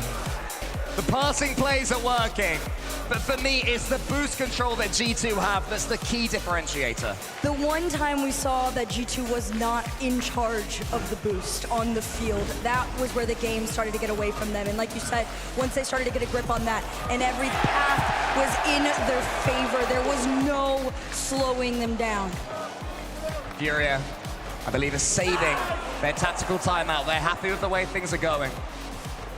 So they'll keep that one in the bank. I mean, I think what Furia could be telling themselves is that game came down to one win. Lost missed the ball. Even at this level, it happens. I love this noise, by the way. I love that noise. But I don't think I would agree with that. I think that G2 had control of the situation, whether or not that whiff had come in. No, I definitely agree with you on that one. I feel like G2, this one was way more in their favor. It was way more controlled, and maybe it didn't feel that way, but to us, that's how it looked. They kept it so much closer than they did in the first 2 games. Now they push forward. They're gonna try and take the most important game here, the match point win. Game 4, G2 with a slender lead. Furia have had at least 60 seconds to talk things through. And they did have moments in that last game where they were taking the fight to G2. Beast Mode got up early there, and that was important because Yan was sniffing around for a bump. Trevino up against Beast Mode. Furia needs to take control of this ball, and they need to do it consistently. They've had their shining moments of consistency, but as the series goes on, it gets further and further away, although this time, Yan spotted that read like it was just another day in the office. He also gambled as well. He had a sense that Atomic was going to miss it on the backboard, so he followed up as if he would. And what do you know? Yan's instincts were correct. If Yan comes online, Furia have a genuine chance here. This is so true. Yan really has the ability to raise the bar for his team, up the pace, allow them to play into a flow state. And once Furia reach that peak, there is no stopping them. But same can be said for G2. Right now, they got to race back as the shot to the backboard is read by Atomic. This one gets sent and cleared. Loss of the catch. Daniel was ready for it. Beast Mode already up as well. G2 ever happy to play in front of the ball. Beast Mode has nothing and does so much good work with nothing in the tank there. Turns his car to get as much of a dunk as possible. The surface area was as impressive as it could have been. And clears long. Beast Mode just waiting. Furia doing their best to double this lead. Trevino up against Beast Mode. He goes underneath. You can't let Beast Mode under you. Absolutely disgusting. From one end of the field to the other, you cannot stop the beast. He knew exactly what he wanted to do. As soon as he saw Trevino's pre-jump, And my goodness, did it work to perfection. G2, another equalizer. Yan, though, he gets the flip reset himself up against Daniel, wants the dunk and gets it. Is anyone following up? It's Lost to the backboard. Lost wants a second touch as well. But now G2 can counter. Jafinho, the brick wall in the center. He's bumped away, though. That wall is knocked down. As soon as it was built, here comes Yan for the dunk. Atomic, nothing. Lost just watches him and waits. Daniel to the skies. Jafinho's here. Furia starting to get clean touches in the center. A little bit slower now, too. G2, they're trying their hardest to defend all of these shots, but Furia is forcing them to waste so many resources. All low on boost. One more attempt. It's off. G2 managed to survive. Yeah, sorry. But this is it! Yan! He spots the gap. All of G2 so low. Jafinho sent it back, and it's just the tiniest of redirects in for Furia to take the lead. 2 goals from Yan spells danger for G2. Furia, currently with the ascendancy. It's been games since we've seen this! They sink another! If Furia start to do this off the kickoff, this could mean trouble for G2. Great read from Jafinho with nothing less than speed. So far, the only goal G2 have got this game was admittedly the goal of the series, but it pretty much came from nothing, and actually came from Furia pressure. They have it all right now. They're the ones who are sinking their shots, taking their chances, and forcing more opportunities. As Atomic tries to change that narrative, Daniel shoots, Lost is already there, and the difference is Lost has boost to play with, so when the ball falls to Yan, he can try at least and tee up a teammate, and look at the counter it leads to. Jafinho in the center, he's still got boost. Beast mode though, nips in there, tries to go for the ceiling pinch, can't quite sink it, and Atomic was alert. Very low boost again from G2. The last time we saw this, things started to get very messy for them. Approaching second half of the game, it's an open net, but it's a wide missed shot. Jafinho gonna try and keep the hopes alive of extending the lead to 4, but this one is out. Yan around the corner to himself, no center, a bump off the play, but G2 have the read. Lost though has just for one more pass, couldn't quite connect, maybe he meant to fake it. Either way, G2 were happy enough with that result. Yan has the ceiling reset, Lost almost gets the ball. Jafinho has nothing on his own goal line, so has to just watch and wait. Atomic, he shoots. That should be saved by Yan, diving down like Super Yan. Now here he comes against Daniel. Lost gonna nip in here to the side. Yan can't get that read. Somebody for Furia, surely he's gonna hit this one next. It's Jafinho, wants to get the double, can't force the angle. Daniel can't get the ball away either. No one from G2 can just send this ball back to orange territory. Right now, Furia just completely owned the mid line. They have stopped every attempt at a clear possible. This one finally passed, but we're gonna see, is it just as short-lived as before? Not quite. Daniel wins his 50. Demo in front of the net. Beast mode gonna try and take the 1v1 on Yan, but Yan pulls through and sends Furia back to blue. Into the center, here's Lost. This should be 4. And it is! Lost had the reflexes from Yan's 50-50 and surely pulls game 4 away from the grasp of G2. They'll have to step back up themselves. A humbling game. Not just for G2, but for the crowd as well. For the desk, for all of us who predicted G2 to take this one. Atomic gets a double flip reset. Will it matter? Yan into the corner via Daniel. Beast mode wins this one as far as Atomic. Atomic should make it 4-2. Beast mode does in the end, and the nerves return for Furia. The force is strong with G2 on this one. Also, just to spot it out, Beast mode and Daniel are like, we have to make sure it finds its way in. The lead has been cut in half.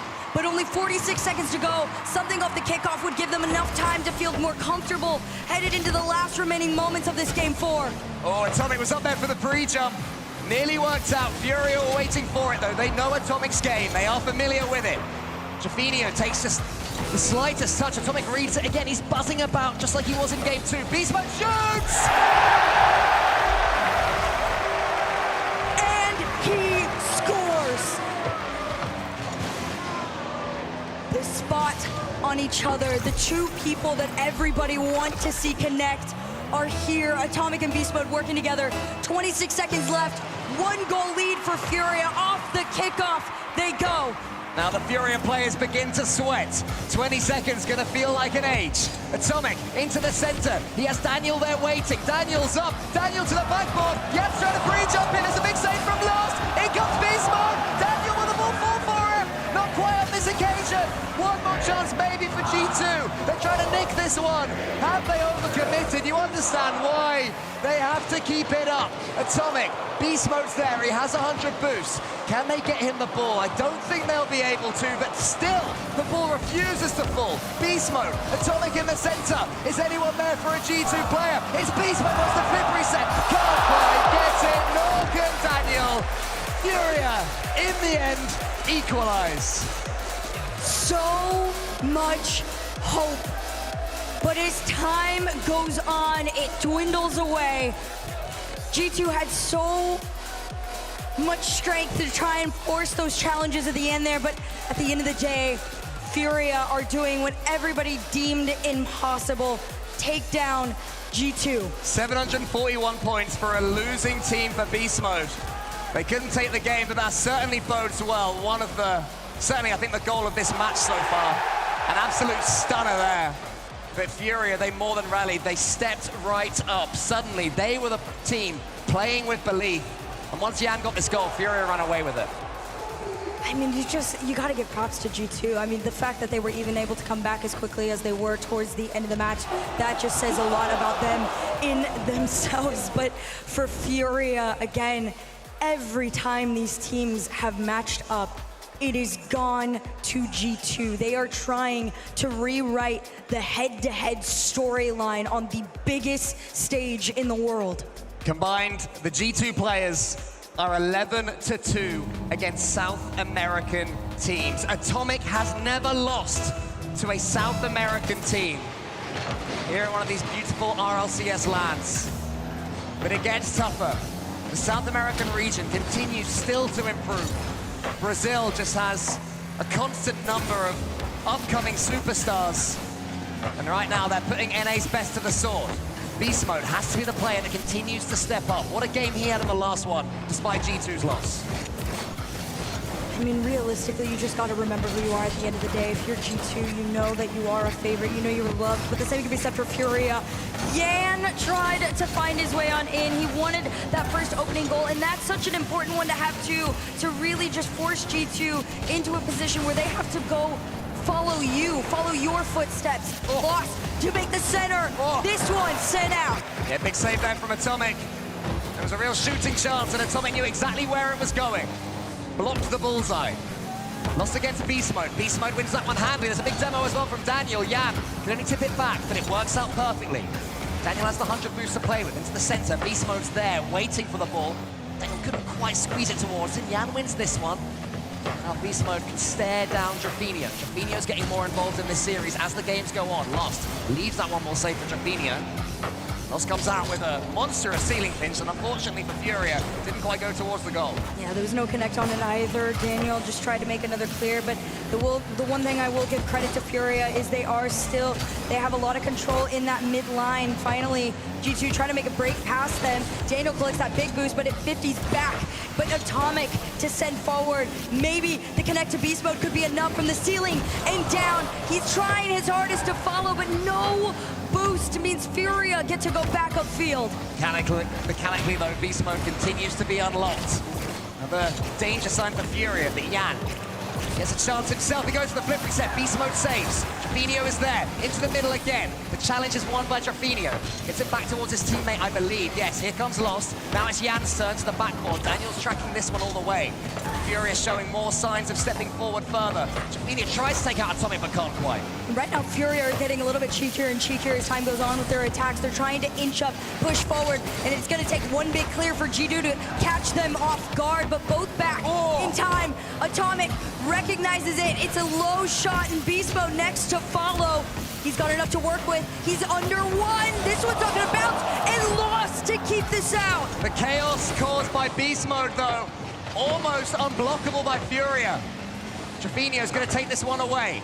It's the middle. Beast Mode is there for it. Lost into the center.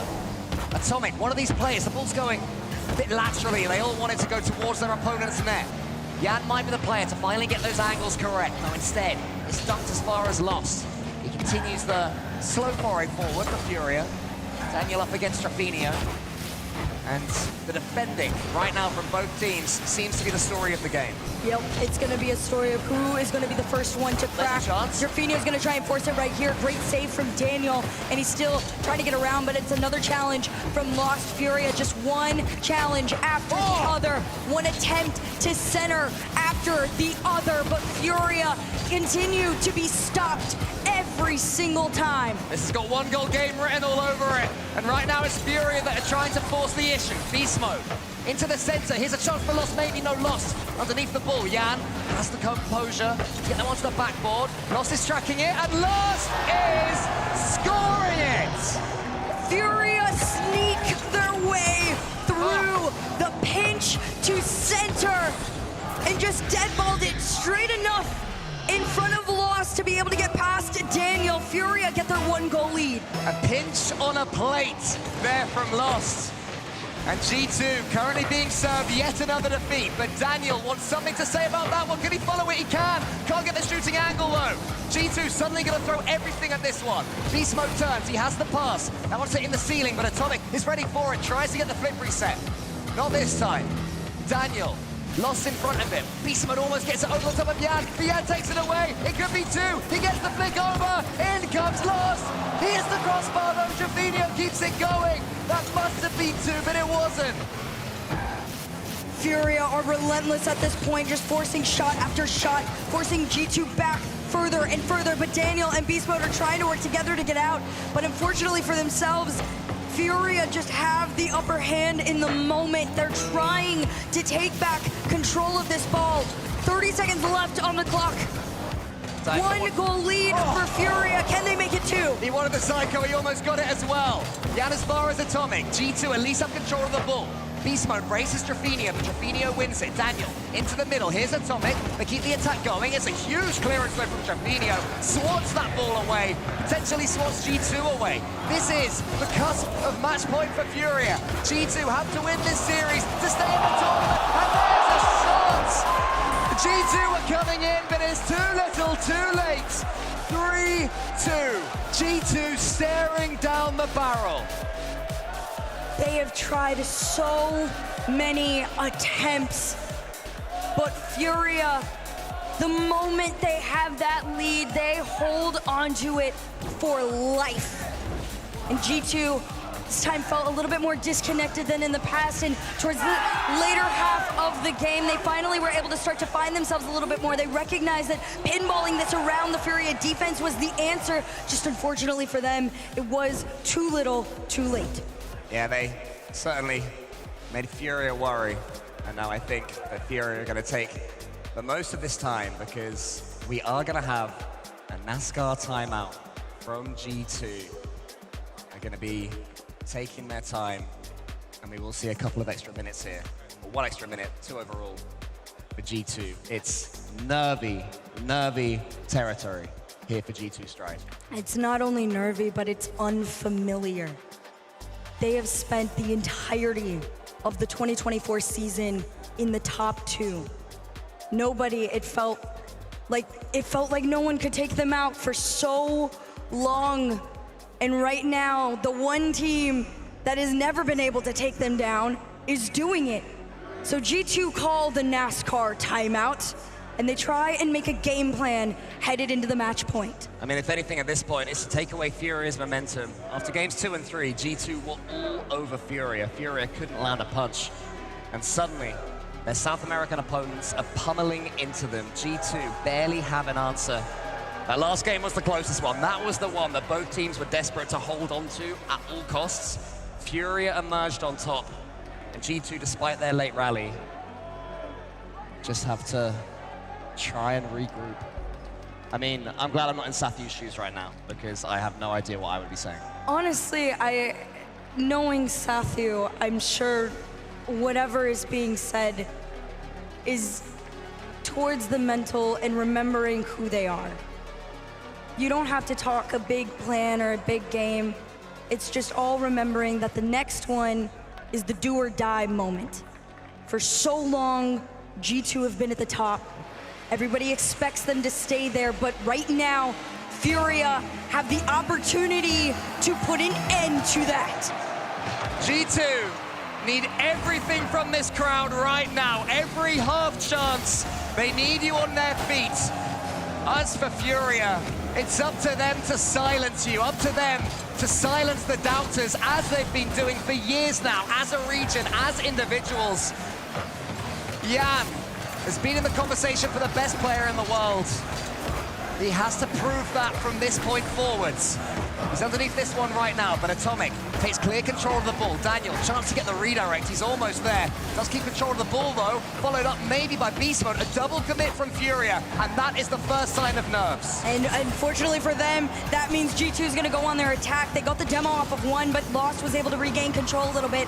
Atomic off the ceiling with the challenge. No touch on that ball means Furia get to continue to push forward in the G2 half. Daniel waits. Daniel watches Drafinio. Can he get it underneath him again? Yes, he can. Daniel has no boost left. Atomic does, though. Atomic shoots, Jan saves. As far as Beast Mode and Lost helped the job there. It was a scary bounce, but it worked out okay as far as Furia are concerned. They had men back despite the G2 control. G2 have started Game 6 the better, in my opinion. Furia, though, get it away via Lost. 200 boost for the two G2 players in the corner. Means they can launch an almighty attack here. Jan nips in, only gets it as far as Daniel. This ball's going to bounce somewhat trepidatiously for Furia. Just want to get that final pass, G2. They're desperate to make it. Furia aren't letting them, but that miss might do it. Atomic almost barges his way through. Daniel up against Drafinio. Drafinio had to win it and does. As time goes on, you can see G2 physically get more aggressive. The bumps are coming out more and more frequently and consistently. Daniel trying to lurk on Beast Mode. Atomic up next to follow on the challenge. He's trying to break past, but all three members of Furia are staring them down as they try and break into their half. Beast Mode denies them all, sends them racing back against him, but no boost means Furia can read. And no boost, didn't quite have the angle either. And even Beast Mode couldn't quite whip that one around. Maybe he can this time. Drafinio gets it long. Atomic into the center. Is there an Atomic again emerging towards this ball? Instead it's Beast Mode. Lost has Daniel in the center to keep an eye on. It bumps him out of the way rather than just keeping an eye on him. Gets his whole car on him. Beast Mode and Daniel now. G2 have wrestled back this ball. Daniel gets it over the top of one. Atomic goes for the fake challenge. Beast Mode shoots! And Lost can't get the save! You saw Atomic hesitate a little bit, and Beast Mode said, no, this is the moment. This is the high-risk, high-reward play. And Lost just a little too slow. No boost in the tank to make the save on it. G2 take the lead as they approach the second half of Game 6. Yeah, it wasn't actually the best finish in the world from Beast Mode. Lost it a chance, but it was enough. And that's all that matters. Turning Game 6 into Game 7. I think G2 wouldn't have put forward to another big Game 7 coming into today, but they'll certainly take it now. Lost, bombs Beast Mode almost. Beast Mode instead, though, comes away with it.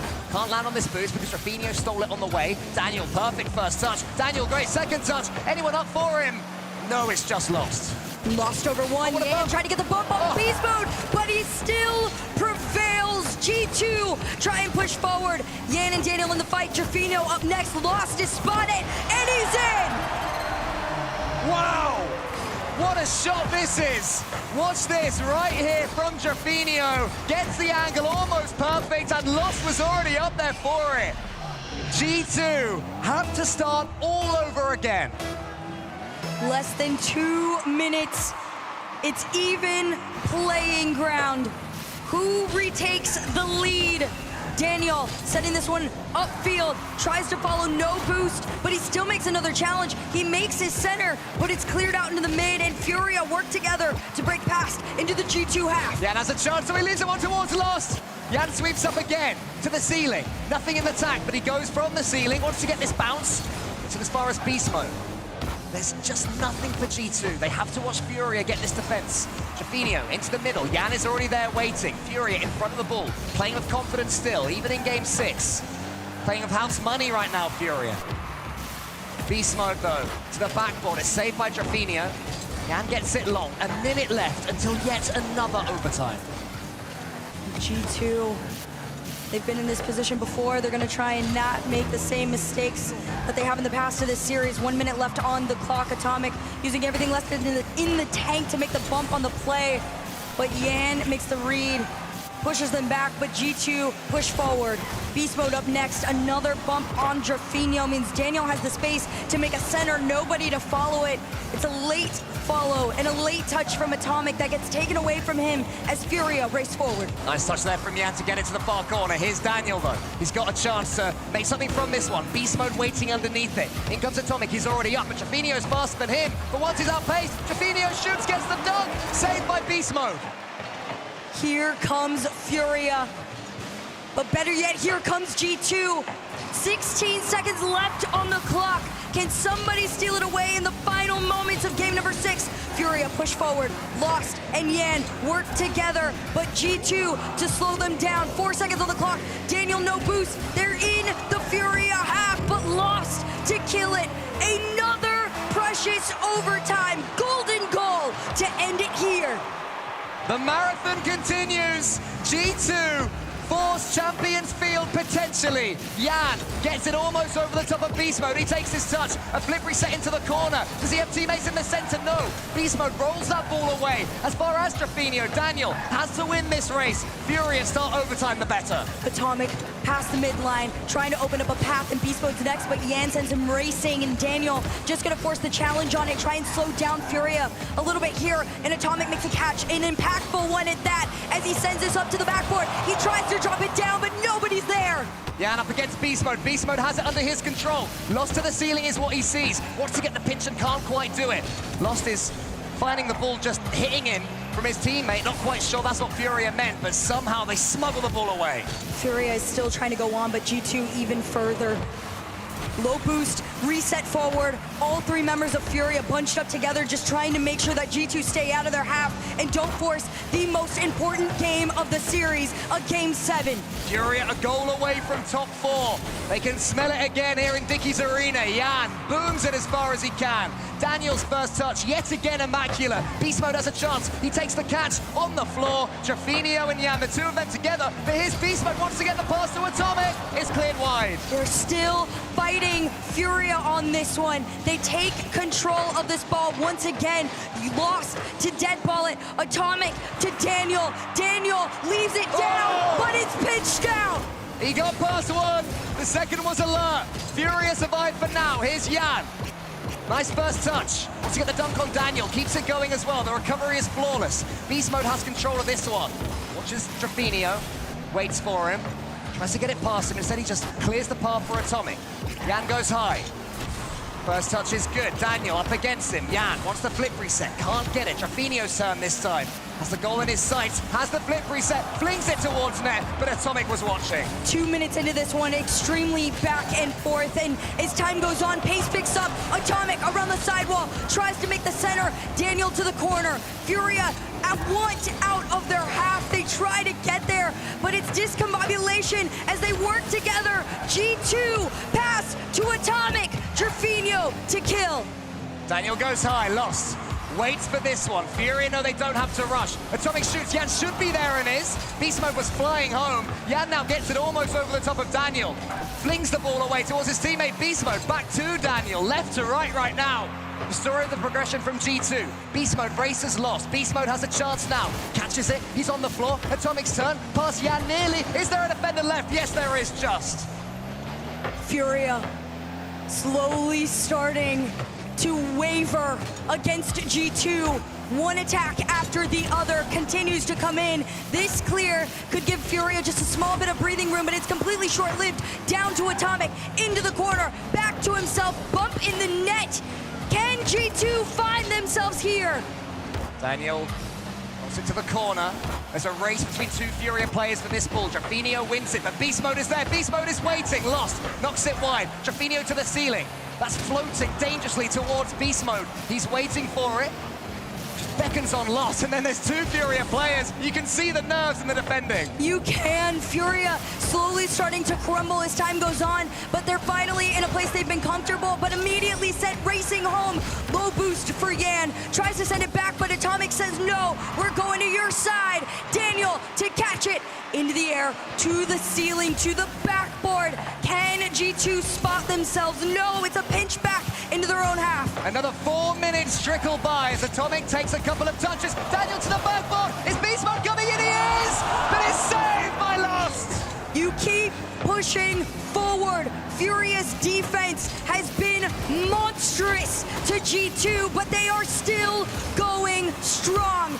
Beast Mode tries to get past Lost, he does. Daniel up next in rotation on this one.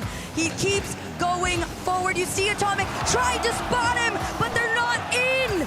How do Furia keep on doing this? We had a couple of double commits, but apart from that immaculate defending, there's almost a miss there, though. Atomic has Daniel in his sights. Yan wins that one. Beast Mode has 100. The first touch has to be awkward.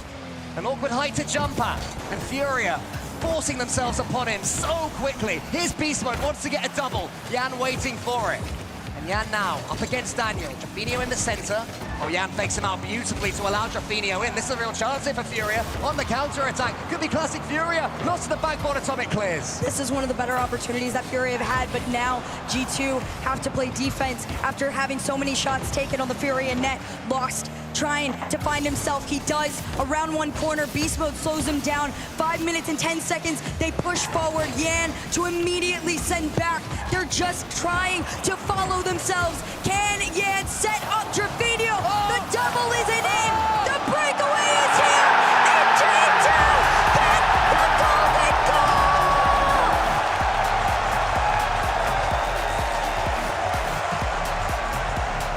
After all that, Furia snatched at a chance. And G2 gleefully drag us to Game 7 and Champions Field.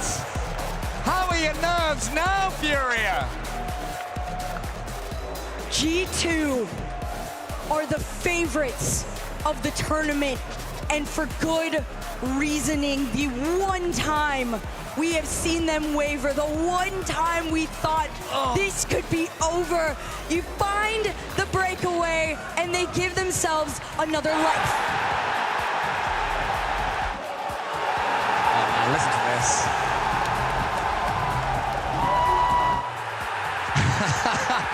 That shot right there, the juxtaposition of Yan head in hands and the crowd erupting behind him. And Furia, I mean, I asked how their nerves were. I think they're not bad because they have not taken their timeout. They are rolling straight through to open up Championship Sunday on Game 7. And just listen to that hurt.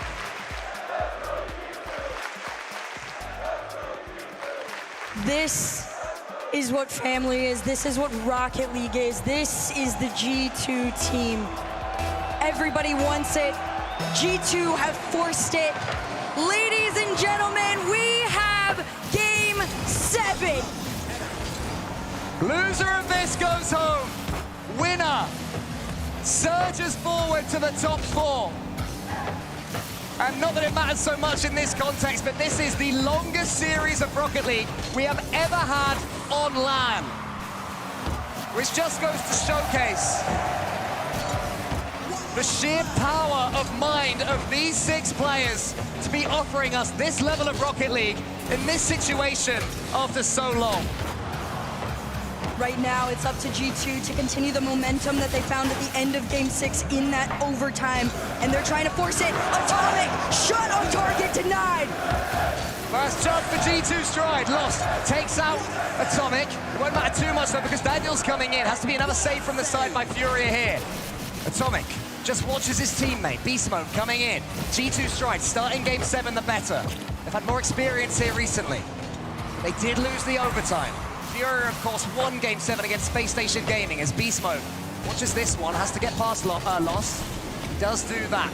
Goes forward further. Yan meets him in the center. Yan wants to get the floor pinch. Instead, he fakes out Daniel nearly, but Daniel didn't fall for it. Nope, he did not. And right now, that mental fortitude is what's going to keep G2 so strong in this. Furia are going to try and come out here with every trick in the book. Anything up their sleeve, they're going to try and throw at G2, but G2 do it better.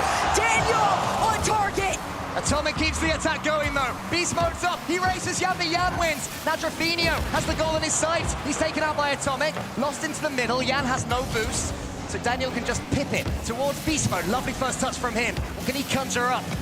He goes forwards into the corner by the Furia defense. All three of them in that corner is risky until Lost comes away with it. Daniel had to win that and does. Yan up against Beast mode. None of these players shying away from the spotlight. No, right now G2 are just trying to really keep that circle around that ball right now. Open up the path, Beast mode to demo, but nobody can find the angle on in, but the pressure's not going to let up there. This 150's back, it's on net, but Beast mode with the bailout. Oh, but Yan though, what a win from him! Beast mode and Atomic nearly sandwiched the ball towards their own goal. Incredibly risky defending from G2. Relieved to see the ball get away, back to Furia territory. Beast mode up, Lost up faster. Yan's following it up, he could get this one here. Atomic though, what a challenge in the air to get it as far as Drafinio. Lost is waiting, can Drafinio get it to him? Another double commit from G2 Stride. Have to keep an eye on that. Right now G2 looking a little bit disorganized defensively because Furia are just coming in so quickly, but finally this is where they're comfortable on offense. Beast mode, try to get past one, Atomic to center, nobody there. Instead it's a clear for Furia with Deadbolt in the mid. Atomic to slow it down, Lost sends it back. Oh, Beast mode is dunked there by Lost. Daniel, the last man in defense, only gets it as far as Yan. Yan, can he get this flick? No, he can't. He is destroyed, and Furia have to restart. Less than 2 minutes, and we are still scoreless. This next goal means everything. Yan over one, trying to carry it through. He can't double it to himself. Instead, it goes to the left, and Drafinio is knocked off the play. Beast mode again around the corner. Atomic trying to work together with him. Can he get the shot? It's floating, but nobody there to take it. Incredible work from Atomic, not just to get the save, but to not get to safety, and then to continue the counter-attack. Comes to nothing for now, though. Daniel has Beast mode in front of him. Daniel goes solo instead. Beast mode gets the 100 boost. He can get this ball, he can certainly conjure up something. He goes to the ceiling this time. Drafinio up against him, wants to fake it below Drafinio, but Drafinio doesn't allow that one. Lost in an old position, Yan has to help him out. Atomic goes for the dunk, can't quite get it. 0-0 still. And I gotta give it to Furia, there's been great reads, but G2 continue to not let up on the pressure. 1 minute left in regulation. Can somebody find their lead? Yeah, and into the center. Oh, I thought Drafinio was facing the ball for a second. Instead, he has to head back and get an awkward read. It's a brilliant one from him, though, in the circumstances. Beast mode around the corner. Lost at the near post. Doesn't get dunked by Beast mode. Another opportunity. Daniel here leaves in Atomic. Beast mode gets the ball via Atomic. Beast mode chasing it down. Drafinio's challenge is so strong, so tall. Then he wins that race, and Furia have a chance. 30 seconds left to go. Here comes Lost around the corner. Beast mode takes it back. It's low boost. Furia are pushing forward, but G2 use everything in the tank to keep them back. Daniel in the air. One end to the other. Reset off the backboard. No follow through. Instead, it's Lost doing the same. Oh, he's got it. Pop up the play, and nobody is in. Yeah, maybe one more chance. Drafinio's in the center. There's a chance here, surely, for Furia. G2 don't know whether to come or go. Daniel, desperate for the overtime. That's all G2 want right now until his Beast mode could be a 0-second goal again for G2. Daniel gets it low. And what do you know? Next goal takes it all. The most important overtime is here. The waterfall dinner is Float like a butterfly, sting like beast mode, forcing G2 into the top four, breaking Furia's hearts. Dickies Arena's champions, they emerge victorious from this here Coliseum.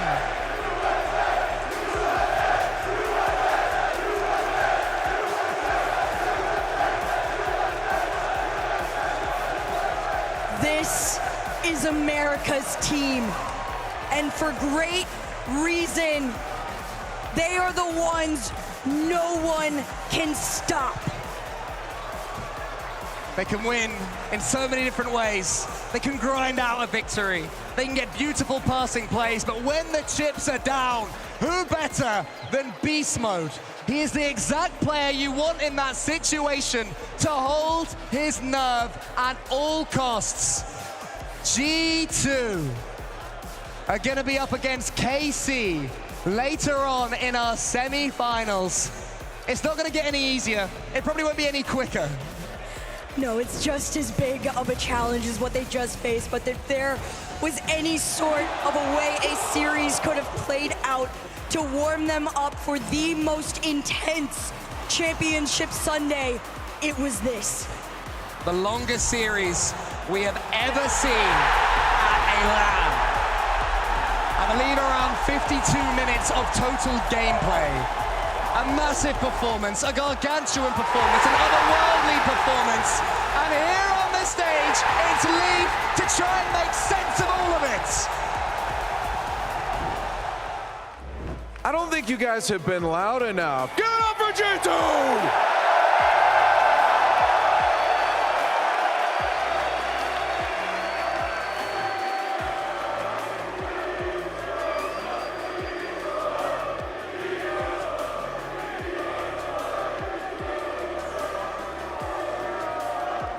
Thank you, guys.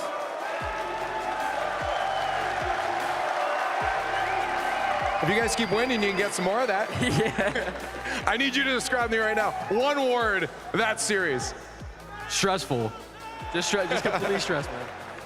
Man, you guys started off with 2 OTs, and then another one, and then another one. And they were all like over 5 minutes too. How exhausting is to play these Game 7s like that?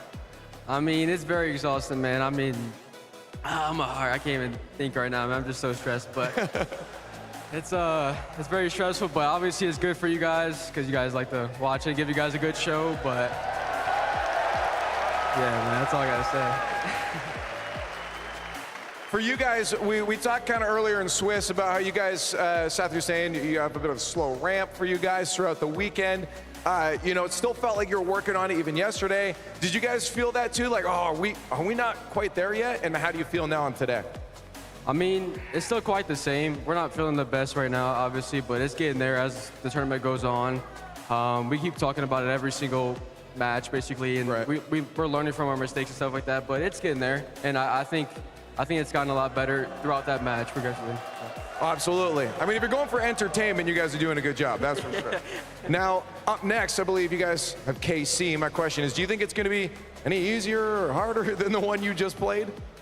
I don't know.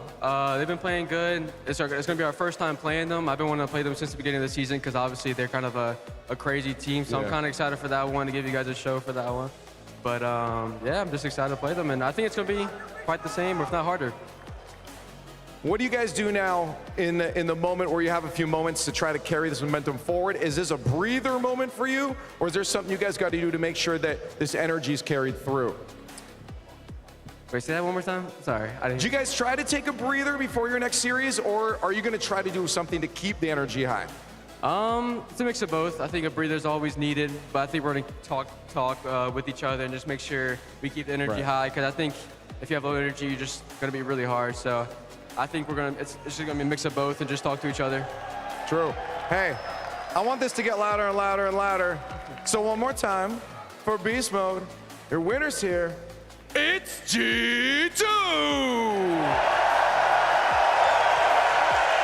Thank you, guys. The story for South America has ended at the Rocket League World Championship in 2024. Furia, an incredible effort, but their story ends here. They put up a fight, the defensive battle across that series. They played over 10 games of Rocket League with 3 incredibly long overtimes. Furia hold their head high. This is North America's best. It was supposed to be a team that challenges for a world championship, and they showed it here. The perseverance after losing to BDS in 7, coming back, making the big play on Champions Field yet again. G2 is still alive. G2 is still alive, and it wasn't easy for them, Wave Games. It wasn't easy at all. Furia played an absolutely great series. They game plan, make G2 play offense, make them have to commit, and then counterattack with efficiency. Yan played a phenomenal series. Every single touch, pristine. It's heartbreaking, a heartbreaking way for South America's story to end here with some of the longest RLCS LAN series of all time, coming in at 51 minutes, 39 seconds. An absolute gauntlet. Is that the longest or something? The longest on LAN. The longest on LAN. Woo. The longest one on land there. And to have that many overtimes, to go to Game 7 overtime, lose basically on a kickoff goal, you want it back. Yeah. Well, they'll be thinking about that Game 7, like other moments throughout that. Where could we have scored? What could we have done differently? But again, in about a month's time, they'll look back on this and like, guys, we gave it our all. It just wasn't our day, but we went up against G2. We went to Champions Field overtime. What more do you want? I mean, they couldn't have played much better. I mean, maybe a couple more opportunistic opportunities. They could have a couple more chances. They maybe could have created. Furia played nothing short of sensational, like I said earlier. It was great gameplay on both sides, and all it came down to really was just a couple tiny mistakes from both teams. That's what separated us. It's the little inches. It's the small boost grabs. One bump, the kickoff in game number 7 that doesn't go their way, puts Jan in an awkward spot. That is what's separating these teams that are left in the World Championship. That's what separated G2 versus Furia, and that's why Rocket League's the greatest esport in the world, because these teams are so close. And we talked about beast mode. It hasn't really been the beast mode yet. Well, this series, 1 goal per game. Obviously got the kickoff goal as well to win it. Beast mode finally awakened.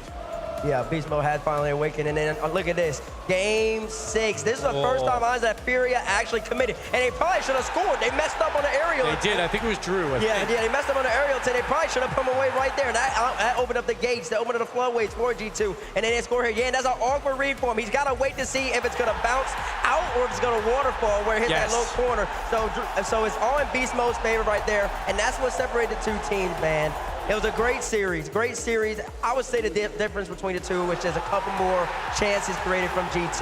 That's about it. And we've had 2 of the best series, and it was both G2, BDS G2, and now this one. So G2, they're gonna be tired. But again, this crowd energy is gonna keep G2 in it. They're gonna feed off that energy their next match, because they're probably running on empty right now, but the crowd will re-energize them later. This crowd is going to go nuts when they play K-Corp later.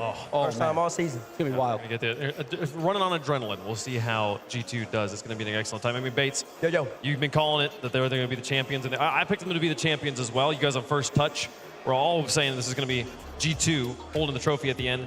Getting to see them here play on Championship Sunday. How are you feeling?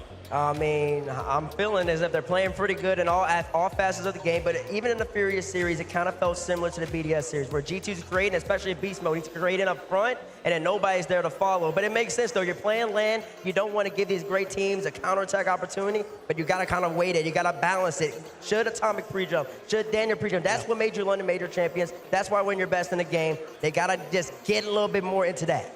But through 2 days in front of the crowd, I feel like the best in the world are playing at their best. So even if G2 plays at their best, it might not be enough. They're going to have to go beyond that. So we'll just have to see how everyone else comes out today with the nerves on championship day. We saw G2.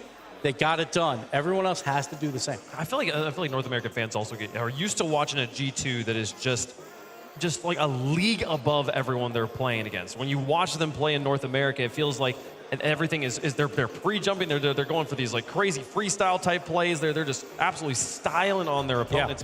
These are the best teams in the world, and if G2 looks a little bit awkward out there on the pitch, it's not because they're necessarily playing poorly. It's because when 2 teams that are that good go up against each other, neither of their plans work out, and it's going to be a little bit awkward. It's going to be an improvisational game. Who's able to deal with the wild situation that results of the pinches that comes out of it, and who's able to find the goals? We were able to find the goals, and fortunate for the fans here, G2 did, but big shout out to Furia, man. Huge shout out to Sam, man. That was, I mean, it's not their most iconic series because they beat Moist, but in my opinion, that was their best series they played ever. They pushed G2 to 7 and 1 OT goal difference, and honestly, in that type of form, you could be saying Furia could be potentially your world champions by any day if they kept that up. Yep, we're going to see them back next year. We know that they're going to probably make every major. They are going to contend yet again. They are close to that top 4 team in the world, so they just need just a little bit more push, and they will get finally their first grand final and hopefully their first major championship next year. South America is starting to demonstrate more and more consistency as the years go on here. We will see Furia again, but their road at the 2024 World Championship has come to an end. We have 4 more matches to play. G2 has earned a date with Carmine Corps in the preliminary finals. The winner of that will play for the title of World Champion. But before that, we got to go through our other semifinal here. Falcons versus Oxygen going to be our next match, Bates. Falcons versus Oxygen, you see down there, K-Corp took out Falcons 4-1 yesterday, but they were all close games, just as the series you just saw on your screen in G2 versus Furia. Falcons, they had the lead against K-Corp. The question for them right now is whether they can withstand an Oxygen team that is surging at the moment. So I have an argument for 4 of these teams to be best in the world. I don't have an argument for Oxygen. They are the ultimate wild cards here. Yeah. They are not supposed to be here, yet they're playing on the last day. And they're playing with house money. Anything can happen when the freestylers get up there with Joyo doing what he does best and Archie having the tournament of his life. So don't count out Oxygen. It's going to be a wild series. You won't want to miss it, folks. We're going to take a quick break. When we come back, the Middle East taking on the Cinderella story from Europe. Will the surprises continue here in Fort Worth? We'll find out after the break.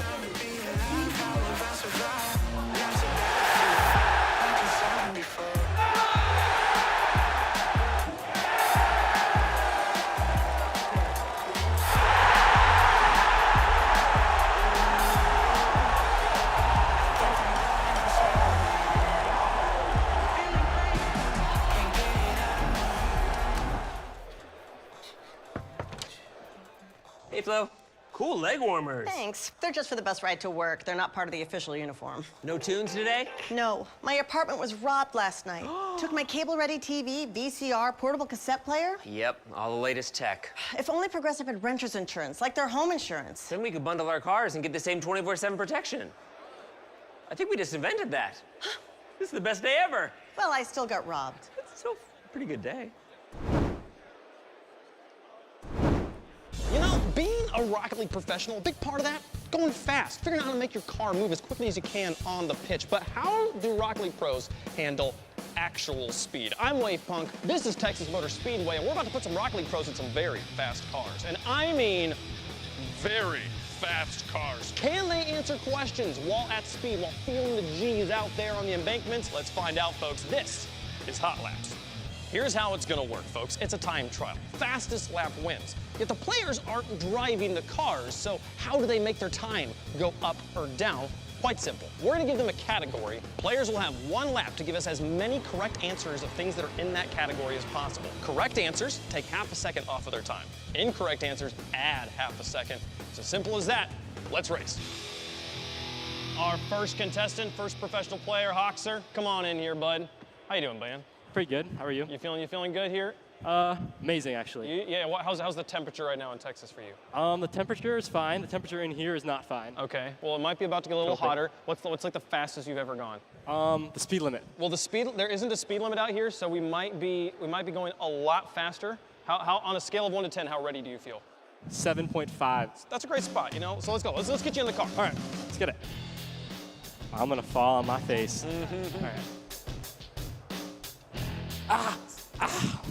I'm in. I'm gonna get you hooked up. All right. On safety. Yep. I don't want to die, Cracker Boy. You won't die. Okay, time for the most famous words in racing. I've been waiting a long time to say this. Drivers, start your engines!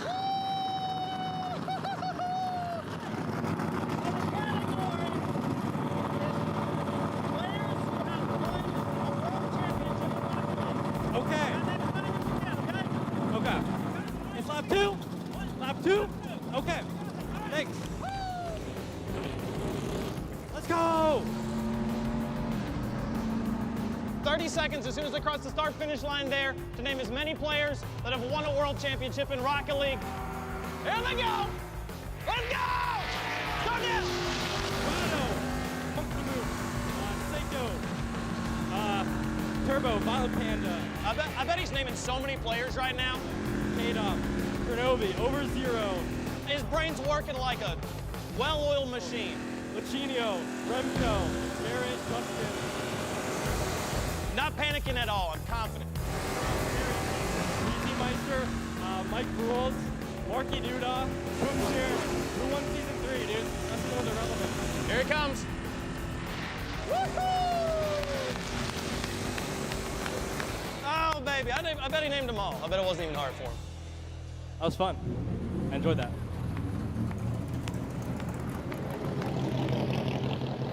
Appreciate it, man. That was awesome. Oh, how was that, man? It was really fun. Yeah? Yeah? Yeah, give me this. That was sick. Okay. That was sick. How many do you think you got? I have no idea.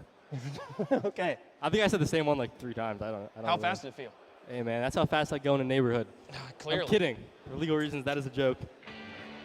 Hoxer, you did a 40-second lap. Not too bad. You named 15 world champions. You named some in the straights that I couldn't hear. Okay. It was just too loud. Okay, so that's all. So you did at one point yell, "Who won season 3?" after already having named all 3 players who won season 3. Greasy, Remco, and Turbo. Oh. Well done. I guess we know. That takes 7.5 seconds off your time, so you got a time of 32.5. That's not bad. Yeah, I'll take pretty it. good. All right. Yeah. Get out of here. Although it's technically missed a few. No, it's Not my fault. Regulations. That's Not a big deal. Next driver. Get on over here, hailing all the way from Brazil, making his NASCAR debut. It is Brad, sir. How you doing? Good to see you. I'm fine. What's the fastest you've ever gone? 180. 180 miles an hour? No, kilometers, bro. Oh. I should have known. Brazil, folks. All right, you ready to get in the car? Yeah. Let's get in the car. You got it. There we go. Well done.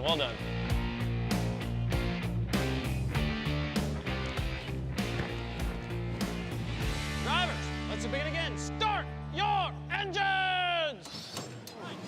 Let's go, bro.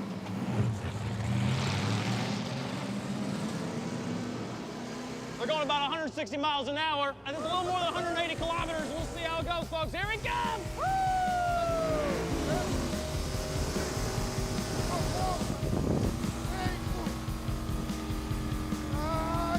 He's got a completely clear mind right now. I'm confident. Not panicking at all. You gotta get more than 15 if you want to beat Hoxer.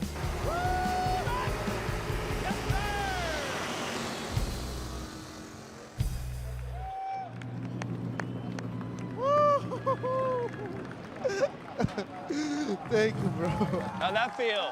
Bro, that was awesome, bro. That was crazy. How many players do you think you named? Bro, like 5 or 6. Well, we'll go count them. We'll see. Let's get you out of the car.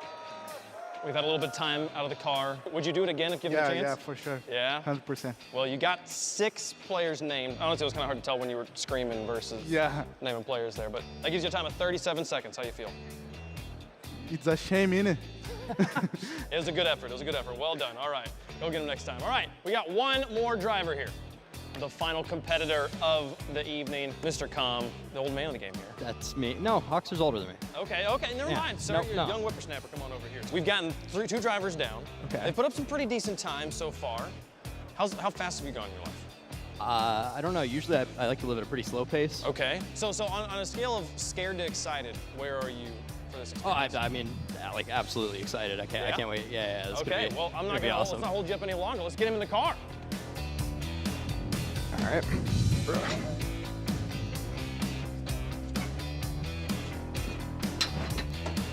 All right. Thank you. We got one last competitor. Drivers, start your engines!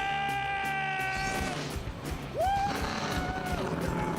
right, go get it ready. Let's go! Woo! I know Calm's brain works pretty good at high speeds in game. Does he work at high speeds? Actual speed. See him waving the green flag as Calm starts to cross the line.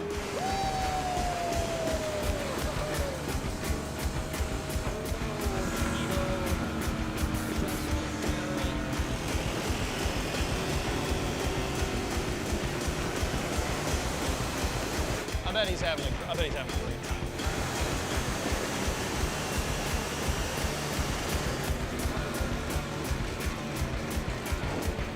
You got a little more time. Checker flag's coming here.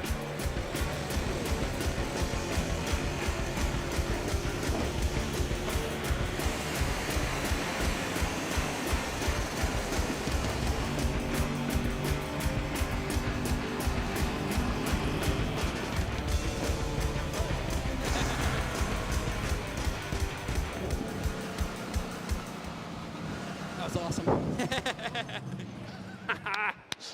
No clue how many I got. How was I it? could How'd it not feel? think. That was awesome. Yeah? That was Yeah? crazy. Let's That do was it again? crazy.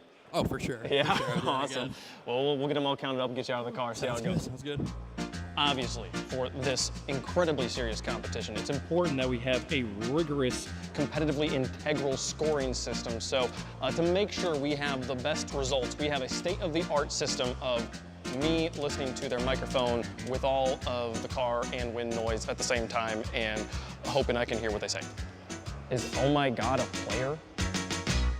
All right, the official lap times are in. Hoxer, you had 32.5 seconds on the clock. Mr. Brad, you had 37 seconds, if I remember correctly. Got 6 correct. That took 3 seconds off of this 40-second time. Our drivers out here, professionals, they put down 40 seconds flat every single lap. Com, you were scored 5 correct answers, which means 2.5 seconds off for a time of 37.5. To come in last place, sir, I'm so sorry. I want to recount. You're gonna have to take it up with the racing stewards. That's how it works. Hoxer, congratulations on the victory, sir. This has been Hot Laps, everyone. I hope you enjoyed it. We're gonna get back to the Rocket League now, gentlemen. They need you for practice or something, so y'all can. Sounds good. Yep, y'all can. See you around, man. See ya. Have a good time. I got something to take care of.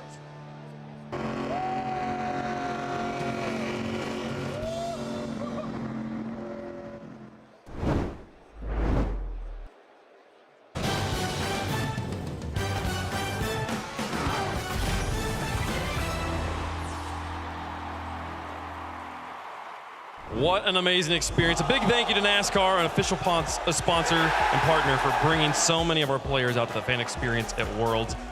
It was the time of my life. I had a great time. And Wave, I think you're going to have the 4th best time here. The 3 players who win, and then Wave Funk. It's in his hometown. He's having the time of his life. I never got to do that. And honestly, when they told me they were going to come out, they were like, oh, yeah, we'll get you in the car at one point. And I was like, they promise things like that at shoots like that all the time, and it never happened. No. So that one they actually got to. It was really, really special. Big shout out to David Starr and his team out there for giving us a wonderfully hospitable time. The players had a great time. I had a great time. Big sorry to Com there. Sure, I think he named actually 20, but literally we didn't hear any of them. Here's what we've got at the World Championship, though. 3 matches left before our grand finals. G2 has vanquished Furia in 7 games. BDS waits for the results of our next match here. Shogun, the Falcons are about to take on Oxygen. Yeah, and the Falcons did not play up to standards yesterday. They need to make sure that gets switched up heading into today, because there are a lot of teams that are ready to try and run the gauntlet. We've already seen G2 get past the first stage. For Falcons, they've always been an all-or-nothing team. It's either run roughshot on everybody, or it all goes downhill. It needs to be the former today. The champions of the Middle East versus the Cinderella story, folks. It's time for our next semifinal match. Introducing first, on the blue side, representing MENA, they are the finalists of the London Major. Give it up for Team Falcons!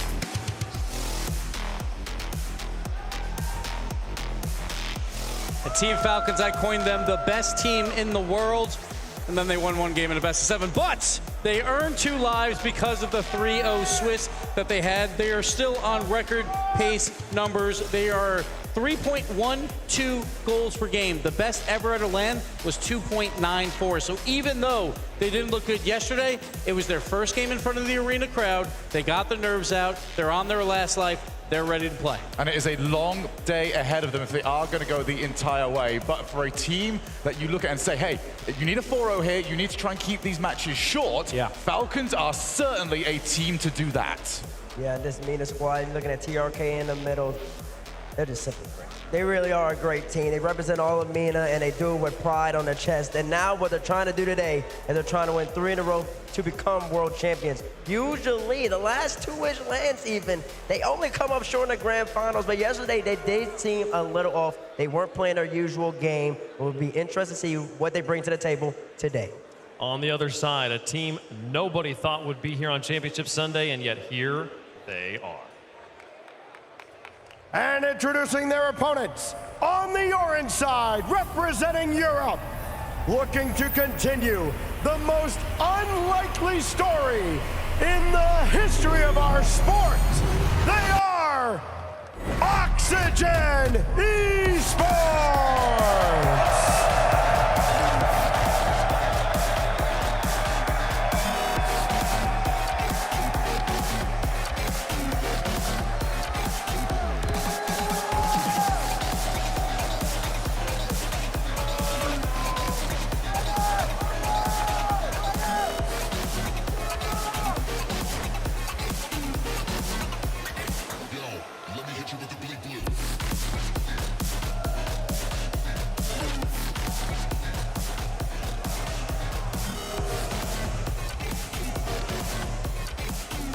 It is time to change the narrative. Yes, they are here by circumstance, but they are not in the top six by circumstance. They have earned every win they have got to this point. They got the golden ticket, but they're making it count. They are a top 4 offense. They are a top 4 defense at this event. They belong in the top 4. They had to get through Falcons. They're looking strong. Archie, though, has had the tournament of his life. A player who we've been waiting to see step up on a LAN stage since he entered the scene. He's finally stepped up at the most clutch moment. I mentioned it 2 days ago. Archie was talking to me. He said, this is the furthest I ever made it in a LAN. Well, now, let me tell you something, Archie. You're playing at a world championship stage with an opportunity to crack into the top 4 and wave your 100% on the money. Archie's defense has been great. He might be the best defender so far throughout the whole entire tournament. We have never seen Archie at this level. He's almost been disregarded at times throughout his career. You're the third man. You're the one just to fill in the numbers. Not today. The only numbers that he's filling in is top of everyone's MVP votes. He is the one that has set the tone, but you have to look around him. Oski and Joyo, they will be the flair. If they can be as annoying as possible to Falcons, then oh boy, we could be in for quite the story. And when Joyo and Oski both get on, it's reminiscent of them liquid days. If you're a real RLCS fan, well, you only have to be watching a year ago, when Atto and Oski and Akrana used to take it to the sky, and it seemed like they were unstoppable. That's what Joyo's bringing to the table. That's what Oski's bringing to the table. And Falcons defense, as great as it is, it will have to contend with that. The Killers, the 23 Mina MVP. His twin brothers looking like a pretty good case for MVP in this tournament as long as they go far. And then Archie, again, the furthest he has gone in a world championship. One, it's not supposed to be here, Wave, but they're here and they're playing lights out Rocket League. They're playing incredibly, but Falcons on the other side, the clear favorites. If you ask anyone on paper, they're going to say the Falcons has the favorite match here. But Falcons, they've played on the stage one time so far, Shogun. It did not go their way. And I'm not certain where the crowd's going to go here, because there's a lot of Falcons fans in the buildings, but there's also a lot of Americans in the building who just love underdog stories and who love this man here, Joyo. I don't know. I feel he's going to be pretty split. Yeah, I certainly think they agree with you. But Joyo, 2 years ago, in this very arena, had the most heartbreaking match of his career. Now looks to go across against the Falcons, who, well, there'll be no love lost, because they'll be just going, oh, you had some sort of bad time. You eliminated us from a London major that we feel we deserved. Yep, I'll tell you this, Shogun, you alluded to it. 2 years ago, he had a heartbreak. His 2 teammates, his 2 former teammates, they're already waiting in the prelim finals. Joyo wants to join them.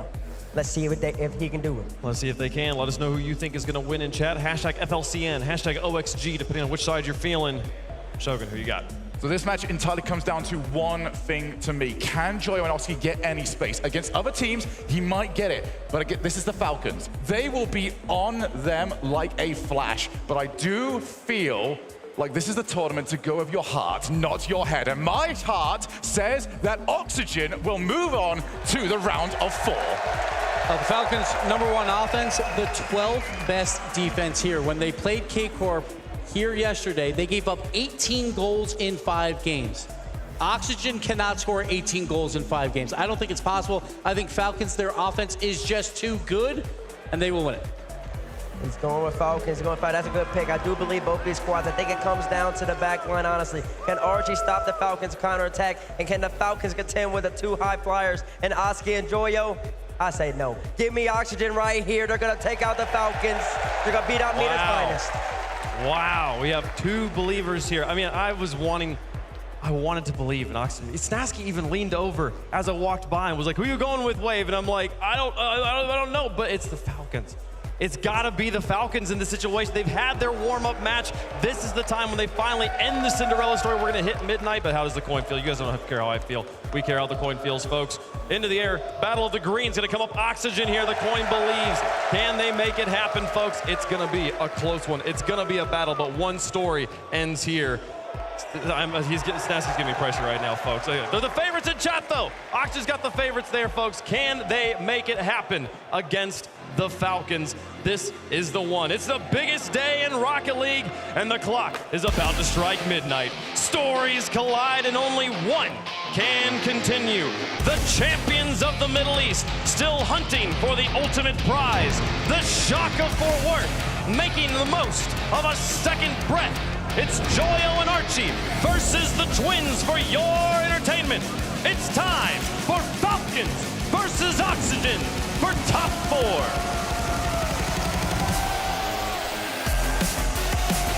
Tournament favorites, Team Falcons look to soar past Oxygen Esports, who are racing full speed on a Cinderella run. They took down the major champs. They got to do it again here. Buckle up, it's go time. The Kings of MENA are in front of them. General mates, well, they dealt with them with relative ease yesterday. Oxygen so impressive as well. What a story this would be if they could make it further along, if they could make it through to the top 4, maybe the grand final here at Worlds. 2 demos coming out in this game 1, brought to you by Progressive. Falcons forced to make these stops. Oxygen already beginning their press. You haven't really seen Falcons in their full form. We know how impressive they are, outside of at least some grand final performances. Joyo loves this stage though, so doesn't mind. Dickies Arena, top 6. We saw him make the quarterfinals a couple of years ago, that Moist Furia series. Everyone still talks about it today. That resulting in heartbreak for Joyo. Will it be different? Falcons certainly the tournament favorite in this one, CJ. Certainly, them and G2, the top 2 in the world, clearly coming into this World Championships. Well, all of a sudden you're adding K-Corp to the mix as well. You're adding BDS right there. Roas with the clear. Clears, 0 boost. Going to be able to get back to this one. You can see the bumps coming through as well. This is going to help out Archie, who really is starting to hit his straps again. We know he's a world-class player, has been off the ball a touch, but on land he's really stepping up. Archie in that race for Ally MVP. Killers, low boost beat on that race to the ball. TRK. And to push that pass for Was. Like touch around, bails out, didn't want to commit too heavily. Yeah, I don't think you realize Archie had no boost there. Oski, all he can do is touch it forward. Falcons in control, at least with boost. Joyo goes now with a nice 50. You wonder if that is an indicator of the mentality of Team Falcons. Killers doesn't get the touch, just a 50 again. Roas in. Falcons starting to clamp down on this offense. Shot bottom left. It looked like 2 players from Oxygen jump on this shot. TRK reading it beautifully. Joyo was coming off the back wall. Oski jumped early, didn't have much boost. Really smart read from TRK, putting that underneath and behind Joyo, who was streaking in for the save. Falcons getting a reward for that offense. Get the first on the board. TRK now. Tries to go left wall. Does miss the touch. Oski's going to fire it on net. Killers looking to catch this one. Grabs the corner boost as well. Off the ceiling. Doesn't get a reset. He's looking for a bump though. Doesn't land it. Oski in behind. But it did force less than ideal clear. Coming out from Oxygen. Joyo able to clear it off the line. Demo at the midfield by Oski. He's got boost as well. Joyo also boosted up, but a strong 50 from Roas slows down the attack from Oxygen. Archie able to go to the 100. He's been dusted by TRK. If he can get one more, it is too heavy of a touch for Roas. Killers has to back off as well. Joyo now. What has he got in the locker? One more over the top. Just touched away by TRK. Oxygen still pushing. Oski looking for the infield. It's back to Joyo. Double committed defense for Falcons. Archie up. Tries to find top corner. Roas was ready. Running on fumes. You can see everyone low for Team Falcons. Killers just getting a corner boost. Killers. Killers tries to take it. Let's get around 1. 50 this time. It's TRK. Popping it across. Archie catching with space as well. Roas pre-jumping underneath. 100 boost for him. TRK beating Joyo. Gets bumped off it. It's Oski now last. Working his way to the backboard. Gets around one. Finds the bump. Archie in as well. TRK, big time challenge there. Roas looking to carry this past the midfield. Beat to the ball was Killers. Oski also getting a hand into it, passing into the middle. The shot will be off target. Rebound, though, is there.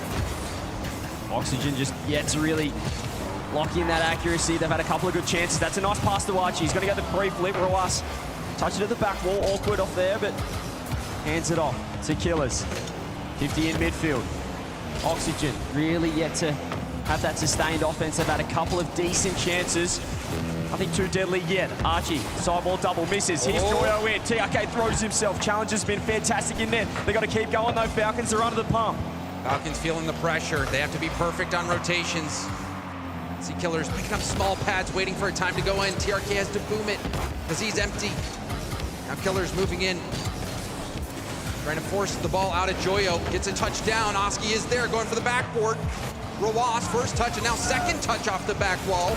We'll try to take this out in the 50. Kicks right back to Joyo, who tries to possess. Nice fake as well under TRK. You can see the bumps coming through. He lands one. Shot. Doesn't get the bump on two. Archie up as well. He's trying to pop it across for Joyo. Beautifully done here. The save. It went up, and instead of taking that shot, you see Archie puts it softly over to the side. That touch unexpected by the defense of Team Falcons. They're back in this one, 20 seconds left. Can they steal game one? Oxygen, TRK wins the kickoff, launches it downfield. Oxygen's back half, have to defend, look for the clear this time. Roas waits underneath, he's gonna have space. Joyo tries to challenge, he's gonna fake, he's gonna buy time for his team. Roas 0 boost, misses the bump. It's Joyo. Is it gonna be some late magic in game one? Trying to get the pop, it's over one, but the ball hits the ground. Overtime. The theme continues. Killers to the side. Moved upfield, Roas lands a demo. TRK loses the ball. Joyo, not much boost to work with. Infield pass. Oski couldn't control it. Things looking shaky. There's the bump, there's the shot, saved by Archie. Hasn't his defense been impeccable? You look back to the Swiss stage where he was an absolute brick wall, getting 8 saves in a single game, but that's a huge miss. Archie's gonna have to come up clutch here. You can see them hunting the bump. They found it. Joyo's back just. See, Team Falcons wanted to go for that lead bump play. The attacker moving up to bump at that demo. That threw a wrench into Team Falcons' plan. Now Oxygen on the other end. TRK.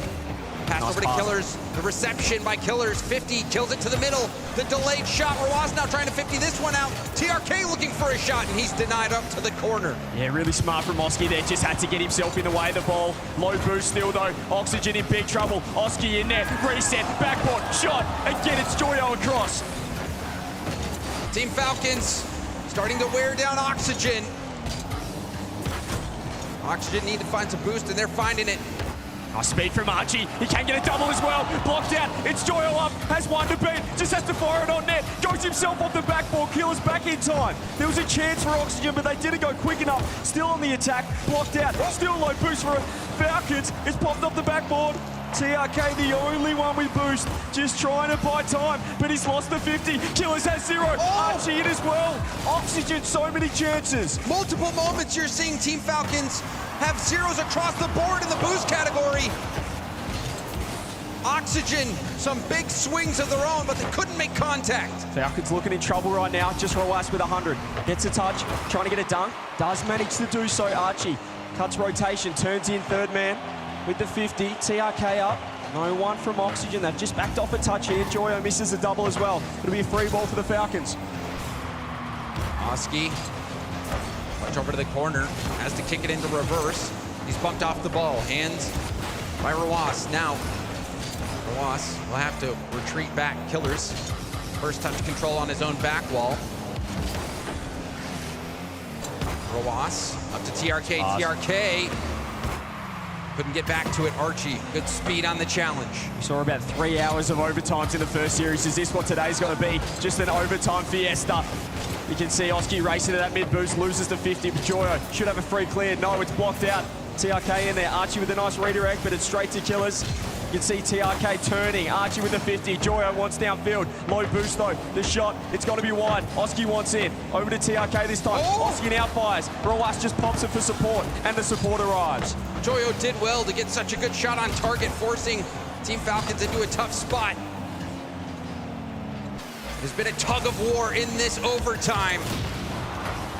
That shot on target, and it's in! Oski clutches up for Oxygen. And it was out of nowhere as well. Archie, he just fakes the touch. Rawas finds the demo, but Killers has crept. He's pushed up, thinking his teammate, thinking his twin had the touch. Oxygen.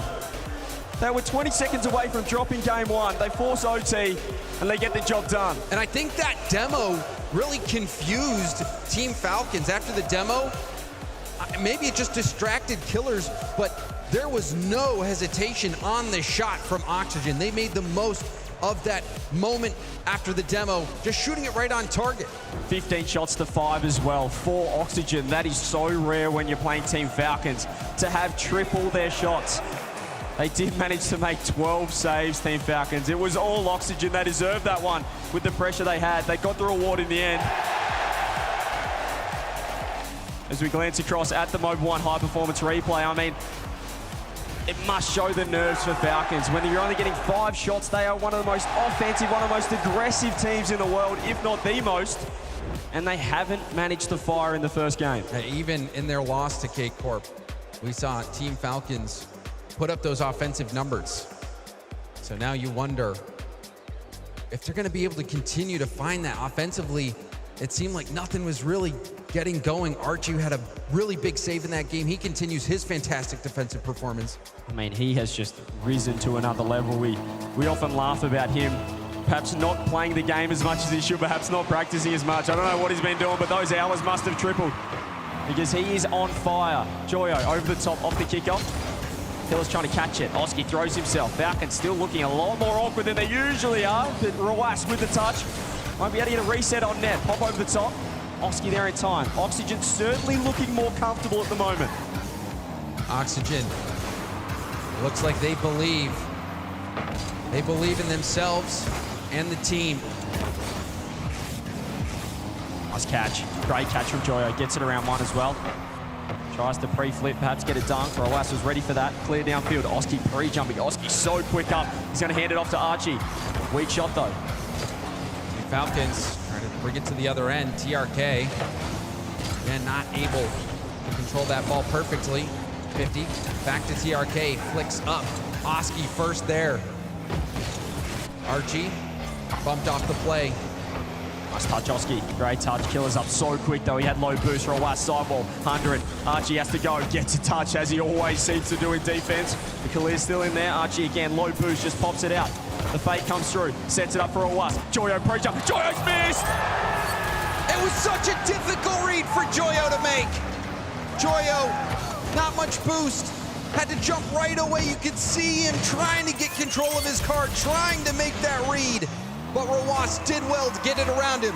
Yeah, he recognized the gap in the defense, didn't he, James? He saw that the backboard was free, and he made the most of it. Tough read for Joyo to make. First goal on the board. It didn't work out last game, though, when they did strike first, the Falcons. Here goes Joyo. Wants them to get one back straight away with a reset. Blocked out by TRK. Oski up as well. Beats one around the corner. Everyone from Falcons in the front post. It's awkward for them. Cut rotation comes through for Rawas was huge. Killers. Great pass. Trying to work with TRK. Now it's back to Rawas. First touch allows Rawas to continue. 50 at the midfield. Killers moves it heavy first touch. And Joyo pops it over him. Now Joyo trying to make the play. TRK no boost. Great challenge though.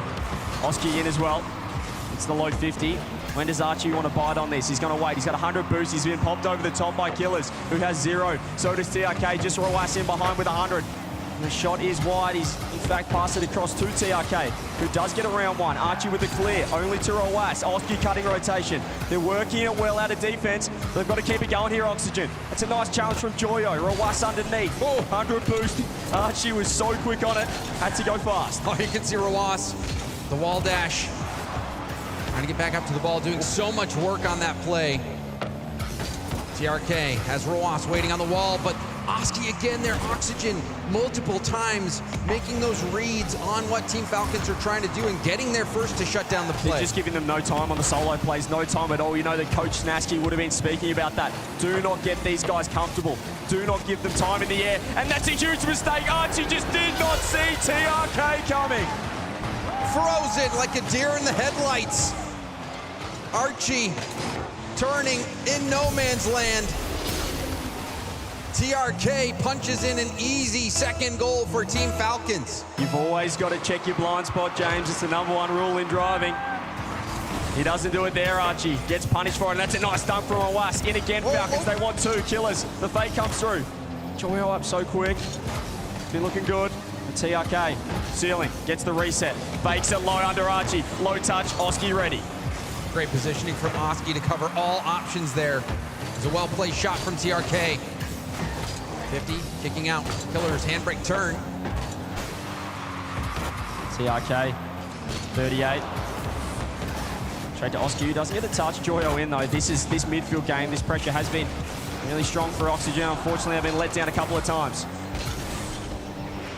Killers getting it to open space. Archie winning that race to his own corner boost. Nice pass. Oski takes it up, gets around. Rowas has been bumped. Low boost, Falcons. Oxygen want to make a comeback. They've got to go now. Just over a minute. Archie turns, tries to find the infield, doesn't get it. Heavy enough touch. Oski in as well, though. If you get one more over the top, Killers reads it. Killers. Big stop. Rowas didn't even jump into that challenge, looking perhaps for a demo on his way out. TRK stealing the corner, but Archie has a ton of boost. Oski, though, beaten out by Killers. Puts it down for Rowas. Rowas just enough to get a tip on the ball. Rebound out, and the little skip from Rowas to finish that goal for Team Falcons. And he needed that touch as well, needed to help that one in. So smart for him in getting the dunk. And TRK drops it on his head. Falcons 3-0. Trouble now for Oxygen in game 2. And we've seen that play a couple times at this World Championship where you just took that shot, your low boost is sitting in front of net. You linger for a moment to see if you can be of some use. Rowas making the most of his positioning there to secure that goal for Team Falcons, and it looks like game 2 as a whole. Joyo's up as well. They've just got to go now, Oxygen. Perhaps some momentum, if anything, going into game 3. This is all but tied up this series. It's a great response from Falcons. Interested to see the stat line after this as well. See if that pressure has increased. Certainly able to mount more shots. Archie, low boost. Let's get a pop over the top. 10 seconds left. Falcons clean sheet will do wonders for their confidence. Team Falcons, why not add another to the board? They are making a statement game 2, CJ. And see the pressure as well for Oxygen. They will be feeling off that. That was a dominant game 2, 5 seconds. Is anything crazy? Any kickoff strats might be practice here for the next game. Joyo, maybe one back, goes the musty. Doesn't make it, doesn't get it to work. Oski, double reset, blocked out. Pre-flip comes through. It's absolute chaos with the ball into the ground, and Falcons tie it up. Team Falcons right the ship. And even game 1, I'm sure they're thinking, could have had that one as well. Oxygen Esports scoring in the final 20 seconds of game 1, pulling out that victory. But game 2, a different story altogether. Oxygen Esports not able to put a single goal up on the board. Meanwhile, Team Falcons, they were smothering Oxygen's defense. Yeah, 9 shots, nearly doubling their tally from game number 1, Falcons. That was a huge factor, and Oxygen, 7 shots that game, James. They had 15 in the first. They just didn't find that similar level of offense, and really low scores across the board for them. Team Falcons must be feeling confident after that performance. And it's just crazy, CJ, again, to think that we're in this situation. Team Falcons battling against Oxygen Esports for the top 4. Team Falcons, a tournament favorite. Everyone expected to make it at least to the top 4 and likely the grand finals, going up against a team that is only here because the MENA #2 seed couldn't make it to the event. It's an insane story. It is crazy to think that really a couple of weeks ago they didn't even know they were going to be here, but here they are right now, and they're looking in fine form. They've got to respond off that game though. Falcons, when they do hit full flight, I don't think there's many teams, if any, that can stop them. Playing with house money is Oxygen Esports, but it looks like Team Falcons might rob them blind. It's crazy from Archie again. Crazy save in defense. Pop up, Joyo. TRK just gets the clear. Rawahas misses the touch, but, well, as the brothers do, they stick together. Clears right underneath. TRK pops it across. Here's Rawahas, going to wait for Joyo's touch. In fact, going to let him go. Joyo's got round 2, and the pop out as well. Oski wants in. Once the 50, straight to TRK, straight to Killers. It's almost like it's a set play. Oh, just off the side again. So close to being a damaging counter-attack for Falcons. It was there. That play narrowly missing out. Rawas sees the demo in the midfield. Killers waiting off the ceiling and down. Open net for Killers. Just the perfect 50 in the corner, and Oxygen, they want their time again. As soon as the demo came through, Joyo just didn't want to be left on an island, didn't want to be left isolated, threw himself at it, and lost that one. It put so much pressure on Joyo. You have to kill that ball in a spot to get enough time for that respawning player. 1-0 down again. Oxygen yet to score first in any game so far in this series. Killers gonna rotate back as Joyo gets the 50. This is the touch. It's very awkward here for Falcons. Oski's just sniped it. He's found the opening. And this bump on the back wall, you can see it again. Joyo with the wall dash, knocking that player off. And Oski says, thank you very much.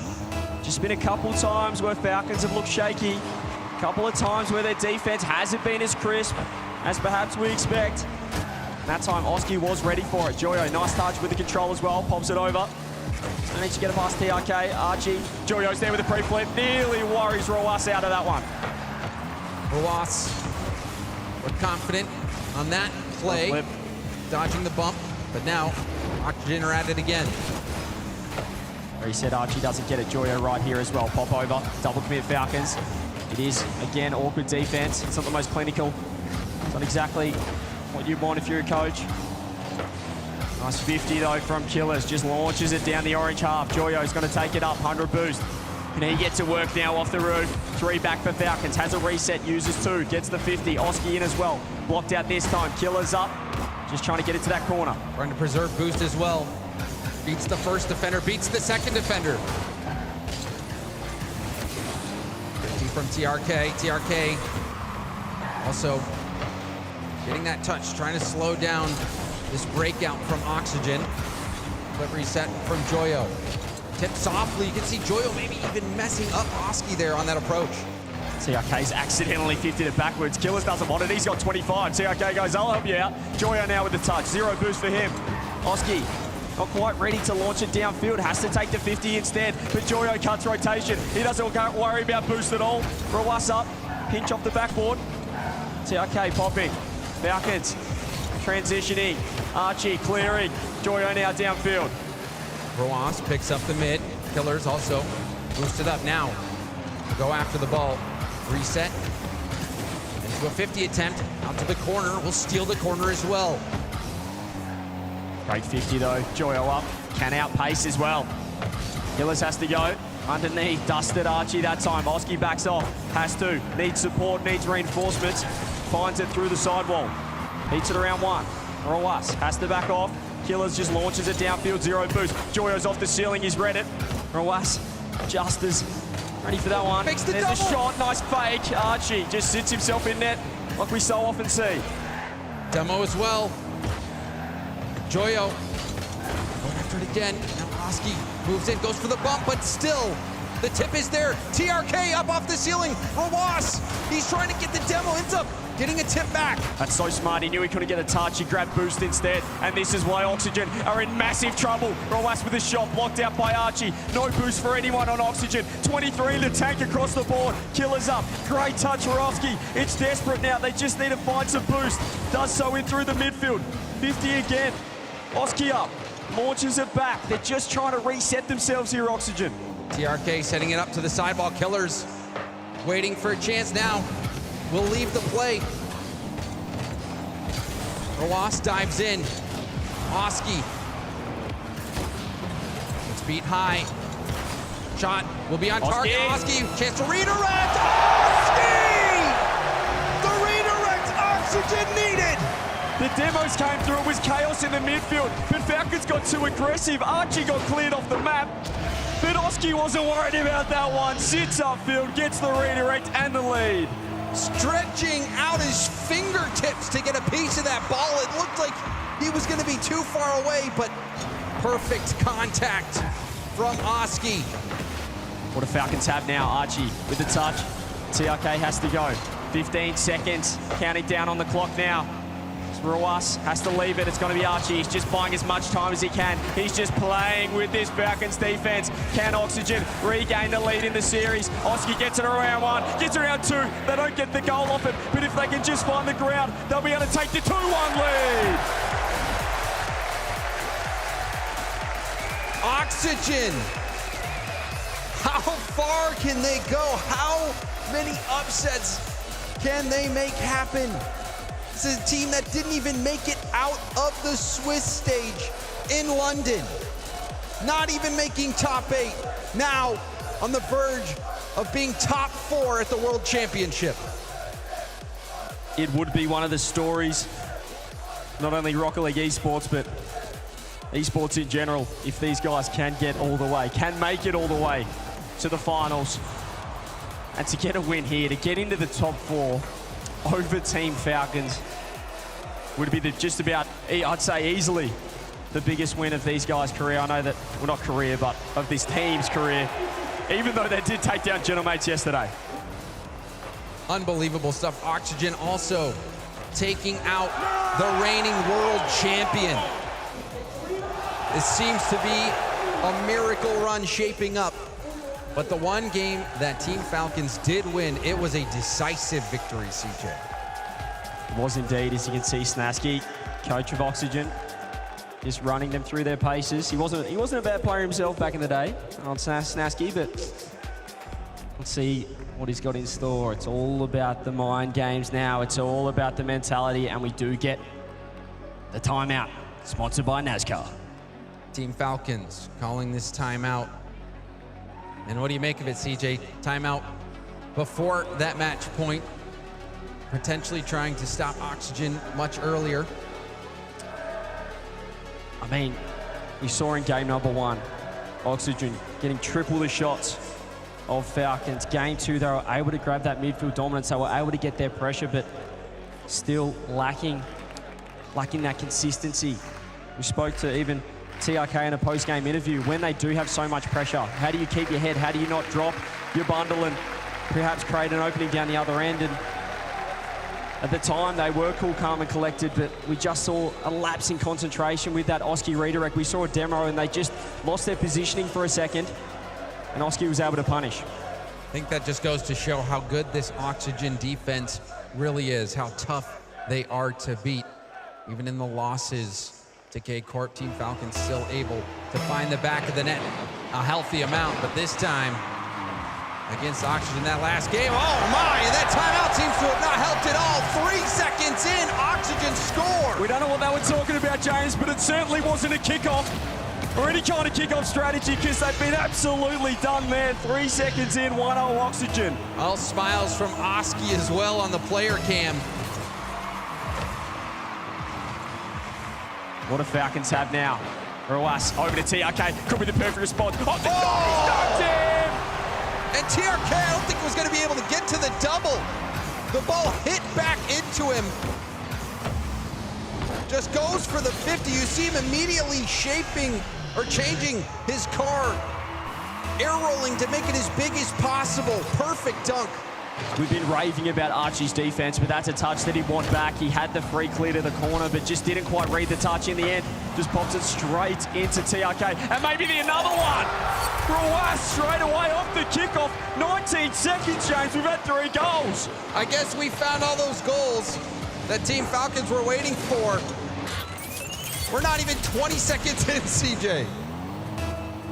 This is chaos. I don't know what they were talking about, the timeout for both sides, but it just was not defense one bit. Roas, nice 50. Archie has to track back. Oski leaving that one. Knew he wasn't going to be able to get a touch on it. Kaliz pops it up. Roas so quick in the air. Oski has to reach to just get a 50 on it. TRK, 40 boost. And you get another dunk. It's Archie in net again. He's landed, he's drifted, he's found another touch. Straight to Kaliz though. Archie trying to bring it into a dribble, flicks it over one, steals the corner over Was, around everyone, flings it towards net. Oski will grab it, trying to get it out of his own half, but he's stopped by Killers. Yeah, straight to Killers, and he's got a dunk as well. Double commit Falcons, they still want in. Roas third, just got to keep it, just got to buy enough time to create a passing option. Comes to solo play himself, runs out of boost in the end. Killers, sidewall with 50. Nice dunk. Raw, TRK up quick. Gets a dunk as well. They're in trouble here. Oxygen, they're holding on. Demo's coming through. Archie trying to find the counter-attack. Around one, they're throwing themselves. To Rawas now. Rawas controlling it beautifully off the ceiling. And off to the side, Killers. Onto the sidewall, Joyo will take it airborne. Late reset. Double reset. Couldn't connect though. Just so clean when he gets that one to work with low boost. Roas doesn't get the touch. Killers throws himself. No boost for him. Roas has stolen that corner. Stolen that corner off Oski. How will that play out? In the meantime, down the other end with a bump. Archie goes low 50. The bump doesn't land. Joyo up. Wedges the ball, but it goes wide. Goes not in fact the direction that he might have wanted. Archie up from behind. There's that blind spot. What a redirect. What a double. It's to Oski. Joyo's not there. The challenge from behind by TRK gets the defensive double, but Joyo was able to stop him anyway. There's the punch through by Archie. Joyo, a great read on this challenge. Gets up high, out to the middle, that extra little touch beating out Killers. He was too deep for the first touch, but it worked out. He got a great 50, got a second off the backboard. Archie so quick in the air. That's better from Oxygen. Get reward for that effort in the offense. And kick-off won by Falcons. Archie couldn't get the second touch. Oh, it's still really troubling. Slides it, lower corner, Rawas. And that shot from Rawas, teed up by TRK, the MENA MVP. Again, poor clears in defense for Oxygen are proving costly. They need to clear it of space. They need to give their teammates enough time to rotate back. They're just putting it straight on the bonnet of Falcons. It's the exact spot where they love it.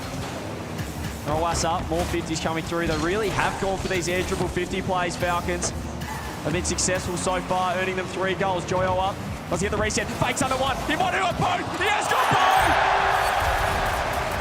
Joyo, he has been making low boost plays this time, uses everything. Gets that 50, Rawas not sure what was gonna happen, if it was gonna be a ground pinch. Couldn't make that read. In the end, the confusion Joyo caused was enough. He's got the superstar buff, James. The other team are just so worried about what he can do. Even when he had 0, they didn't realize. They thought he might hit a quad reset on him. In the end, he's faked everyone.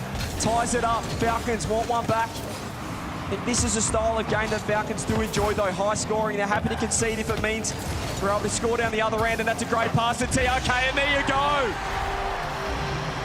Exchanging blow after blow. Killers, a beautiful touch out, TRK, praying the ball would find him, and Killers did enough. As I said, you feel like Oxygen are that more structured team. They prefer more of a structured game of Rocket League, whereas Falcons, this is messy, this is chaotic, this is aggressive, and it's right in their wheelhouse. 4-3, just under 2 minutes left. But every time Oxygen's found a response, and can Joyo get one back, goes double, read by Rawas, cleared across, Oski! And again, it's Joyo who's in the mix, gets that first touch, but stretches out for that extra contest on the ball, and that is what kicked it out into the middle. Joyo is breaking down that Team Falcons defense, generating those shot opportunities for his teammates. Haven't we got ourselves a game? It's funny what an early kickoff goal can do. Kind of just throws everyone into a loop, everyone into a spin. Since then, 7 goals on the board. After that first kickoff goal, and Archie's found an opening. Archie's found a gap. He has been bumped and he had no boost. Rawas with a clear follow-up. This time Archie still looking dangerous, looking for bumps. TRK has Kaliz on the left. If he wants to find him, he's faked everyone! When in doubt, go low. TRK, so much time to think about that play, and you saw Oski and Archie both. So low, 3 boosts for Archie, 0 for Oski. He's pulled out the reverse card on Joyo and done the exact same thing down the other end, faking too. Falcons with the lead. Just over 70 seconds left. Team Falcons. Yeah, that's 1 goal lead. Will they be able to hang on to it and tie up the series? Oh, nice touch, Oski. Got a lot of power off that with the low boost he had. Nice shot, Archie. Red this time. TRK ready for that. Here's Killers to 50. Joyo scoops up that mid-100. Positioning awkward at the moment for Oxygen. That's not a great touch from Archie. It's not a great touch at all, but Falcons this time not ready for it. Was is on the sidewall now. Gets the pop over. Archie there, 2 players from Oxygen. It still isn't the best positioning. Wow. And that's what can happen. You leave it open. That pinch almost rifling into the Oxygen Esports net. Oxygen Esports have 30 seconds left to tie things up. Rawas hopes to pass down. Pinch across the field. Killers leaves the play to pick up that mid boost and the corner. This is all you need to do now for Falcons. All you need to do is solo play, buy time. But Oxygen, they don't want none of that. Archie off the ceiling, Rawas meets him. Oski here, 10 seconds. Oxygen got to go right now. They find a demo. There's got to be a gap. Archie's on the left. He's found the bump. Oski with the fake. Doesn't get red. Joyo over the top. Follow Archie, no! Falcons tie it up. A bit chaotic at the end, but Team Falcons did enough. TRK scoring a hat trick, and that high impact goal that he made, the reset, challenging in the air, going with that low 50, that was the defining play of the game for me, CJ. There's something about Utopia Coliseum and Archie sitting in net that really meshes well as well. He's had 8 saves previously on this map. He had 6 saves that game, but it wasn't enough. Falcons putting 5 home on the board, 13 shots as well. Joyo, 3 assists. You can see never giving up on the play, always going for that extra little touch, paying dividends in this game, but in the end it was this play. The reset into the wave dash low 50. TRK showing everybody why he is that MENA MVP. A couple of missed touches in defense. That's the positive for Oxygen. They're simple mistakes they can tidy up. They just need to be a little bit more cautious about where they're clearing the ball, where they're giving their teammates enough space, enough time to get back. It's a couple of times it was Archie just with a poor clear. I know he had 6 saves, but it's all well and good saving it, James, but if you put it straight back to a member of Falcons, you're in a lot of trouble. 2-2 now. We head to game 5. Let's go. Killers. Late reset. Rebound out to Rawas. His touch goes wide. Without boost, we'll have to rotate back. Archie taking over in the air. Oski looking for a demo, but you can see Rawas kicking it to reverse to dodge it. Falcons would have been stoked with how that last game panned out, with that aggressive, with that offense shown. Aggressive offense. Oxygen, we'll want to try and settle things down a bit. We'll want to bat down the hatches a bit more in defense. You don't want to be conceding 5 goals in a game of Rocket League. You're probably not winning many of those. Rawas up with boost. Oski backboard, drops it down. Not the best touch from him. Does get the dunk on it though. Falcons weren't ready for it. It's towards the net, and he's finding it himself. Oski goes the full distance of the field, getting the dunk, chasing down this ball, and securing the first goal of Game 5 for Oxygen. It was a massive mistake from TRK. He just went mid-boost, didn't read the dunk coming in. You've always got to worry about Oski coming off the ceiling. Now he's going again. Rawas 0 boost gets out. TRK just keeping that ball in for Falcons. They are low boost though. Going to scoop up some now. Oski up, ceiling. Oski again. Gets a reset, gets another reset. Oh my. He's trying to clip on the kicks from MENA. Doesn't get it there though. Oski doing everything on that play, but TRK minces up the defense. I was expecting a stop here, CJ. Yeah, he put himself in the spin cycle as well. It wasn't a conventional air dribble. but they just had no idea where that ball was going. The touch to the right proved too good. 1-1. Good kickoff here for Team Falcons. Killers was trying to line up that shot, but got bumped off the line. That's so good from Oski. It gives Archie a 1v1. He's popped it. Early challenge comes through. Oski up again. Touches to the backboard. Roas has time to clear. Has no boost though. Neither does Joyo. Just pops it straight in the lap of Killers. Launches it downfield. Oski can get the touch. TRK looking to control this one. Control by TRK, making multiple defenders miss, making everyone miss. Killers tries to get around it, but you can see that touch, but it wasn't enough. The follow-up shot comes through. And the follow-up shot was centimetre perfect from Roas. He had defenders in net, but he pops the bar down around 2. 2-1 Falcons. And TRK slicing and dicing up that defense. It's really starting to get to work and has another chance here off the kickoff with 100. Archie gets the 50, tries to sit behind it. Accidentally does a handstand. Killers. No boost with the 50, straight in the lap of TRK. Joyo up so quick. There's the challenges we need to see again for Oxygen. That was so successful earlier. Just giving them no time. When you do give Falcons time, you're in a lot of trouble. TRK with the clear. Over to Joyo. Joyo perhaps not the best first touch. And now Roas wins that challenge. The dribble pass. The slow reception from Killers. That is Twittergy. And he's just completely done them in net as well. Completely faked out Archie. Puts it home left-hand side. They get the 2-goal lead. Just over half their game left here, game 5. Win this, and you're on match point. Surgical from the Twins. TRK getting that ball into the mid, and then the control by Killers, not rushing the play. Team Falcons look to be getting in their groove. It's nice from Killers. Archie up, needs to get 2, finds 2. Oski waits downfield, great trust from him. Only into the corner for Roas. Archie throws it on net, bump comes through, saves the flip. TRK was scary for a moment. They still got to defend. Falcons, great pass down, great shots! Oski, he has been something else. You can see him hit the brakes, get that pass down into the middle. The shot coming right before the demo, just in the nick of time. And Oxygen moved to just within 1. Still 2 minutes though. Don't need to get panicky here. Oxygen have plenty of time to build a play. Throw us. Looking to control this one. Oski's backing off.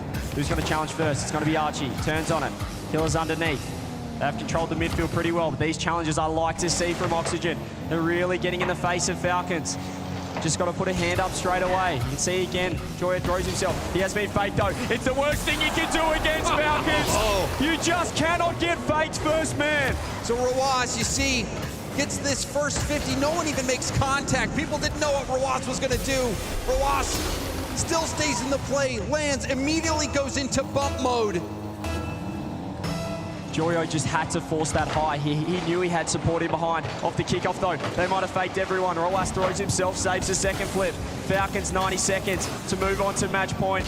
Oxygen trying their hardest to stop that. TRK up, shot on net, and gets it below Archie. TRK has been brilliant picking his spots.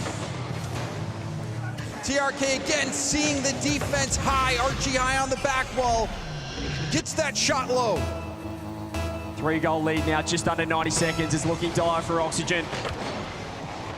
But if there are any Oxygen supporters in the building, G2, they did not need to win Game 5 to take that previous series. Let's see how this one's going to play out. Killers make the touch. He's faked it for TRK, and he's just slotted a bar down. 6 goals for Falcons. Game 5, it's a runaway game. TRK off the bar, reads the bounce. But again, I love that play also set up by Killers, who's not rushing these touches, not playing panicked, receives the ball calmly, popped that up. Really that led to the opportunity for Team Falcons. Infield pass now for Oxygen. The shot didn't have enough pace. Easily saved there by Team Falcons as we hit this final minute of Game 5. I know that Oxygen won't be too concerned. Obviously, they're still alive. Well, I reckon they'll be pretty concerned. That's a lie. But Conceding 11 goals now, James, in 2 games. What does that do to the momentum, the confidence? How do they stop this? Even though they were able to put 4 on the board previously, in the previous game, this isn't sustainable. You cannot be conceding this much against this team. They're just got to keep putting you away.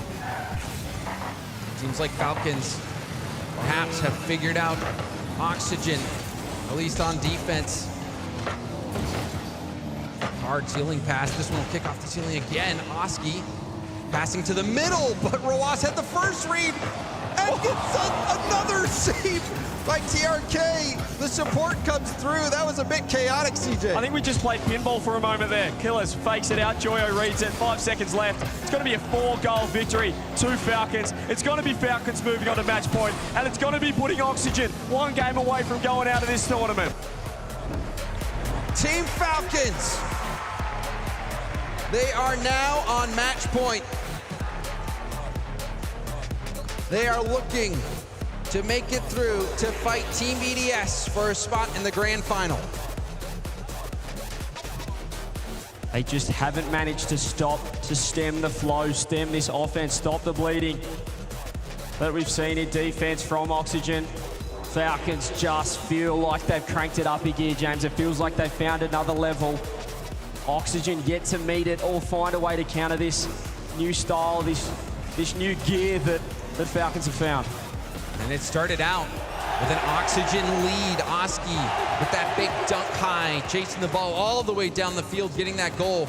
But then you see Killers doing so much work this game. Roas, that perfect far down and in shot.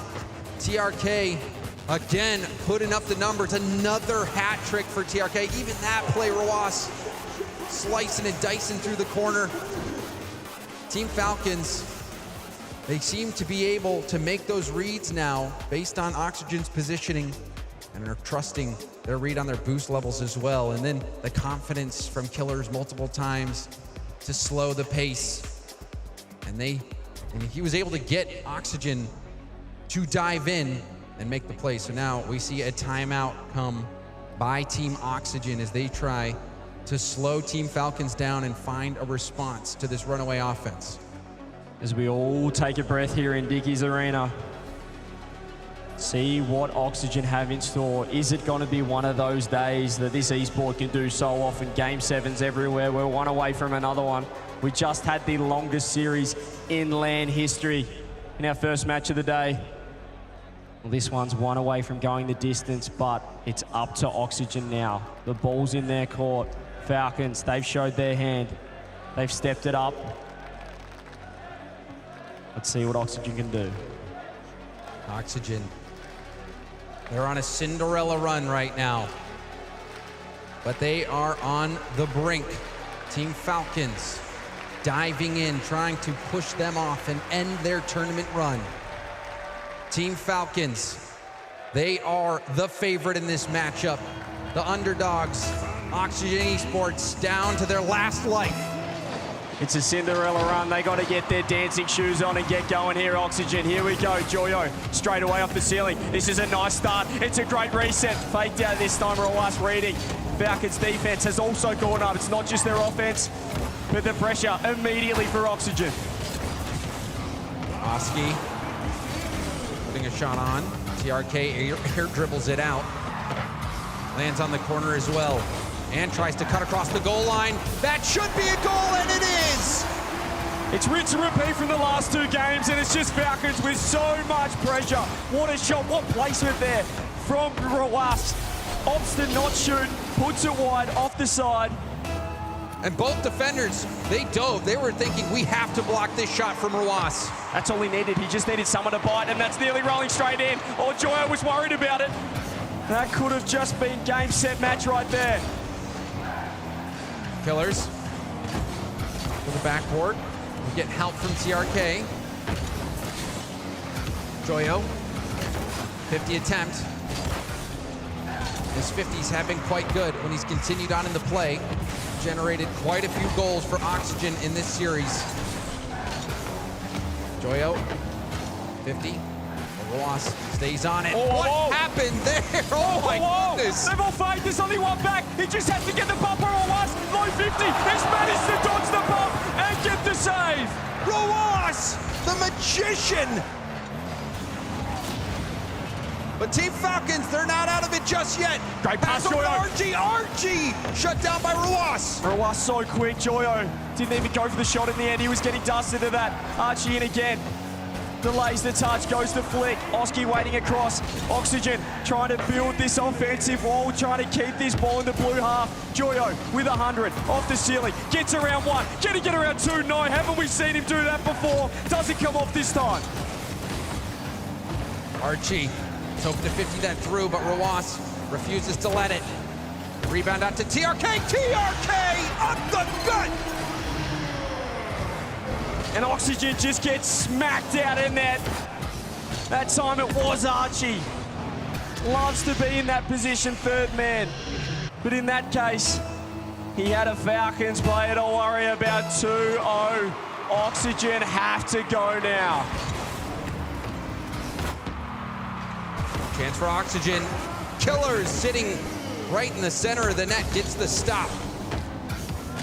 Just wondering at what point is Oski going to launch himself downfield. This defense looks impenetrable at the moment from Falcons. At what point do you send the man down for first man? Look for redirects, look for bumps. Still at half a game, they don't need to panic yet, Oxygen. They certainly will be concerned with how's this going. That's a nice bump, and there we go! Oxygen not giving up just yet. Joyo, the quick turn. And again, it's a Joyo challenge that mixes things up enough for Oxygen to make the play. Placement on that shot was perfect from Archie as well. Just putting it in behind. Here goes Joyo. It's a great kickoff strat. Oxygen, they've done this to perfection, but the touch wasn't there. Killers looking to control this. Oxygen still on the attack. Launches downfield by TRK to Joyo. Ceiling, uses the flip. Gets it to work, only to Killers. Oski, that's helped by Archie, but Archie demoed. Joyo didn't get the touch. TRK, past 1. Oski, up and over. Killers, his own backboard. Oski looking for a bump. It looked like Oski did make contact, but Team Falcons powered through to still get the clear. Still 2 minutes, a lot of time for Oxygen. Roas, hands up possession, hands up pressure straight to Archie. TRK up with the 50.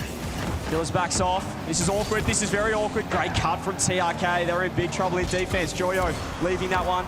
TRK popping. Joyo's driving back and forth, going, when on earth will this mid boost spawn? Doesn't in that occasion for him. Archie just trying to keep this in. It's in the right end here for Oxygen. There's a great chance now. Oski low boost though. Drops it down to his teammate. The 3-man pass play. You can see in that case, Archie just not there. That third man never showing up to the scene. Killers, high pop. Archie jumping from a standstill. Going for a 50. The player dives in for Team Falcons. Challenge from behind by Roas. Off the corner. Killers can't chase it, but TRK there to boom it downfield. You see Archie backing off. I want to see more aggression from them, though. They still have time. There's still a minute left. This is space for a Joyo to get to work. He's off the ceiling. He hits the musty. It's backboard. Where's the follow? Archie can't get across. Joyo dives as well. Just keeping the ball in. Oski trying to buy time for Archie to grab boost. And here he comes off the backboard. Killers throws himself, finds the clear. Joyo leaves the ball, instead was thinking about going for a bump, but that 50 is lost by Oxygen. Corner pass from TRK. Killers up, but Oski there to shut down the attempt. Great read from Oski. Joyo up, gets it around 1. Low boost, needs to find Archie somehow, and he's got to right here. It's a great catch into the reset, going low, but it's wide. Boost grabbed in the corner by Team Falcons. They're going to try to stop this push. Archie with a full tank, but he's beat to that ball by Killers. Over to Oski. Men in the air, Archie throwing himself downfield. Now it's really desperate for Oxygen. Now they got to go 15 seconds. Archie can only pass it back to Joyo, who's trying to control it. Oski just pops it up. Joyo contested. Oski will have to make magic happen. This is it. They got to go now. They got to go right now. The fake comes in. Joyo's up, misses the touch. Ball still rolling. Archie keeping up. TRK trying to find the ground. There's no boost for Falcons. The ball's still in the air. They just need it down. Team Falcons top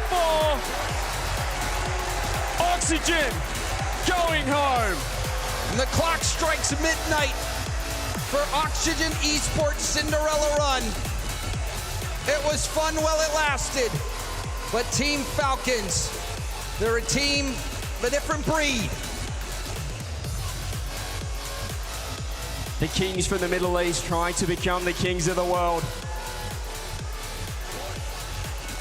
And they're one step closer. That was a great response. Once they started getting going, it just looked so hard for Oxygen to get into the game. They were getting outpaced. They were so clinical in offense. Oxygen just couldn't break through. They couldn't find a bump. Every time they were throwing a shot on net, there were multiple members of Falcons ready. And I'm thinking, James, that just getting that early series win for Falcons on Champ Sunday could do them a world of good. We know that they do struggle a touch with nerves, with the mentality, particularly in those big occasions, the grand finals. So getting that win in a close series, hopefully they can build some momentum going into BDS in the semi-final. Won't that be a cracker? Oh, certainly will be. Team BDS, the team that took them down on their home turf at the Esports World Cup. You've got to give it up for Oxygen Esports, the team that answered the call when they weren't even supposed to be here, but they show up and put on a really profound performance, CJ. I think it was all three members of Falcons getting to work. There was no superstar. Each of them had their moments in there. Each of them shone at different points. But in the end, it's game 6. It's a final game. That's the only game that matters. That's where they really got to work. You see these chances that Oxygen just could not take. And in the end, this is their run. It's come to an end. So Team Falcons secure their spot in the top 4 to play Team BDS. And we are going to go down to Leafex for an interview on the main stage. I'm here with TARK, and it looks like the Falcons are soaring again. Give it up for the Falcons.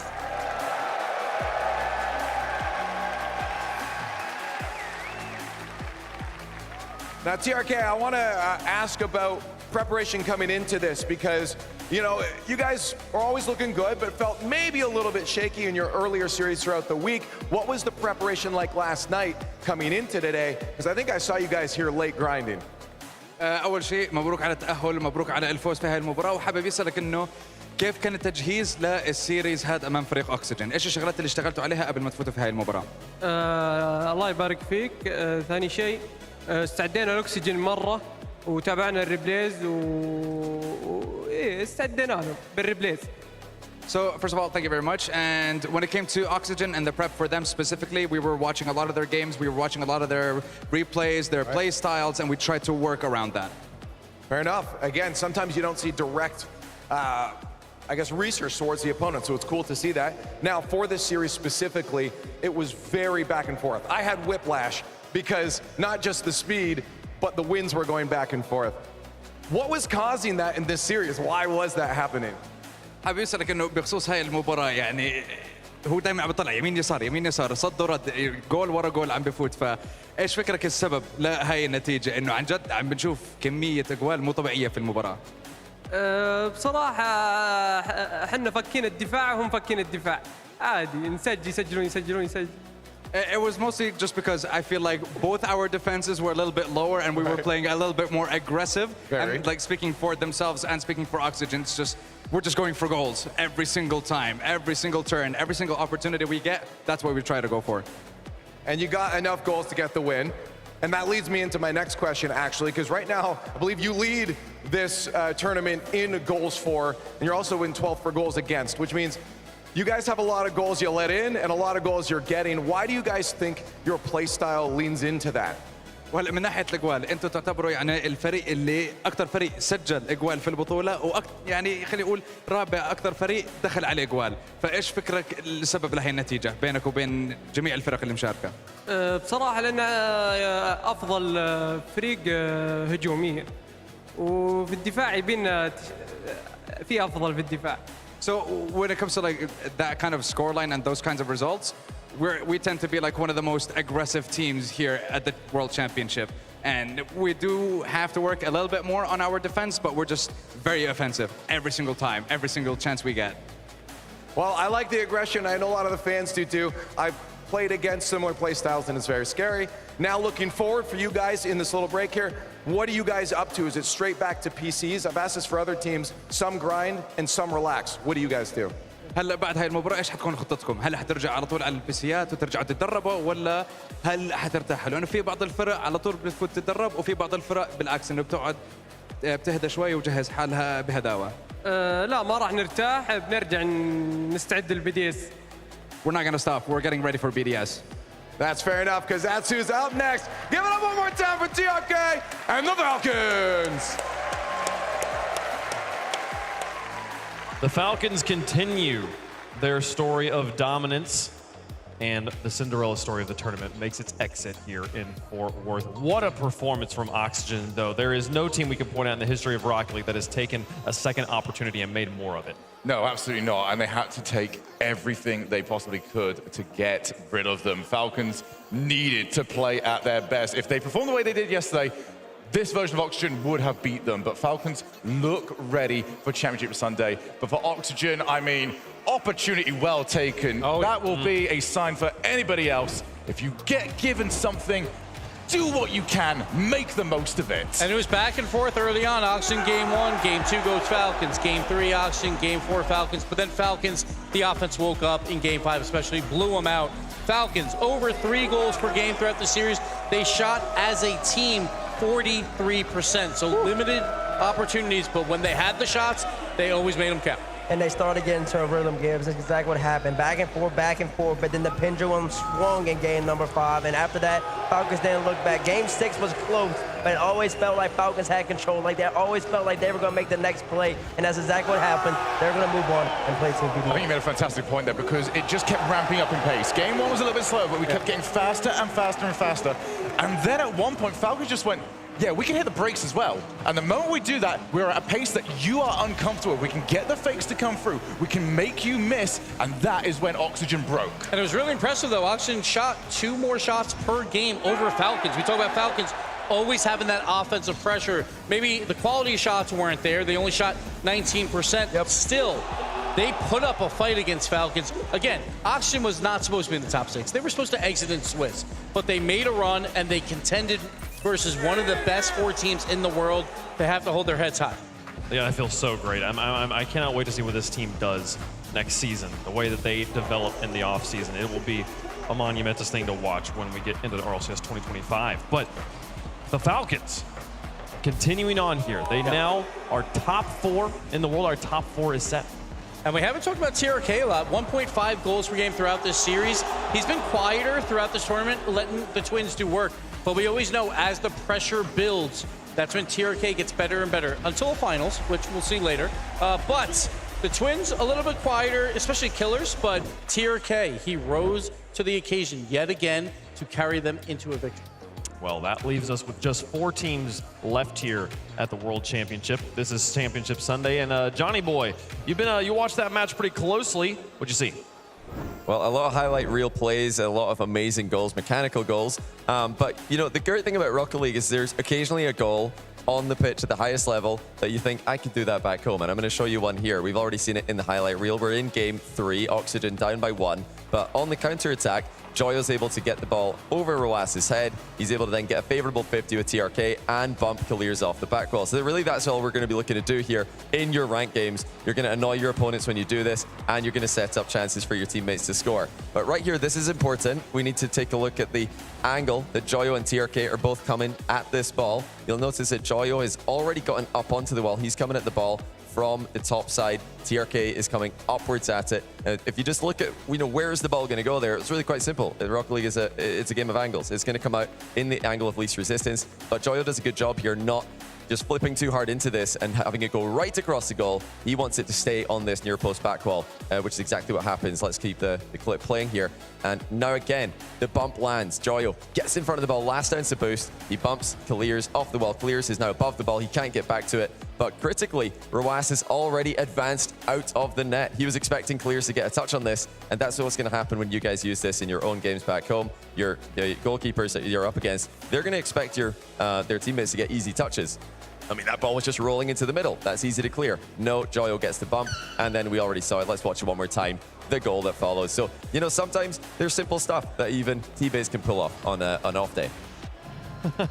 Thank you, Johnny. T-Base, you think you didn't pull one of those off yesterday? Is Johnny still yapping? No, he stopped talking. Oh, okay, good. He had one wrong point, though. In my ranked games, I don't trust any of my teammates, ever.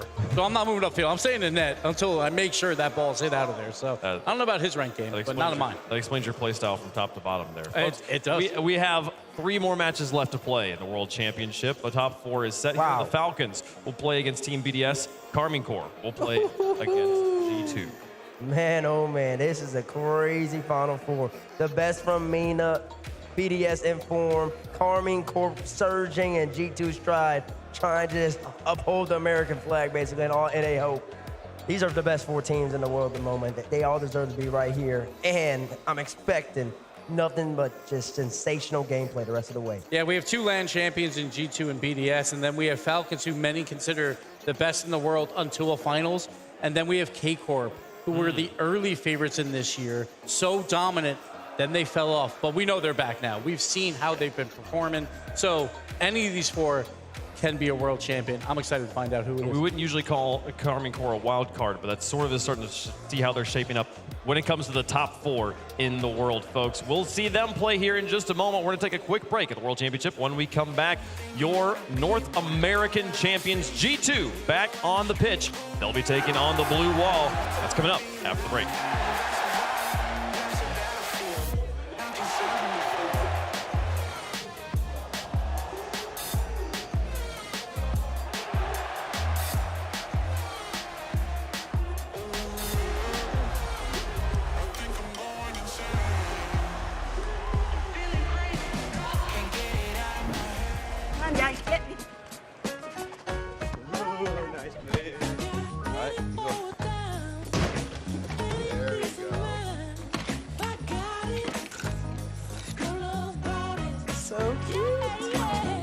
At Ally, we're helping millions save more for the things that matter most to them.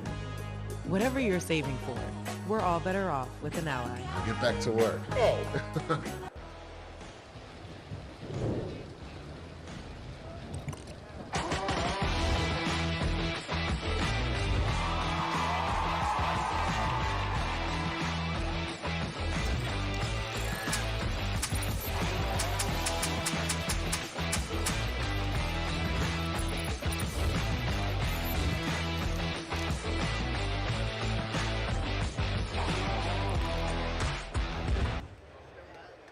We now return to our interview with the insurance whistleblower.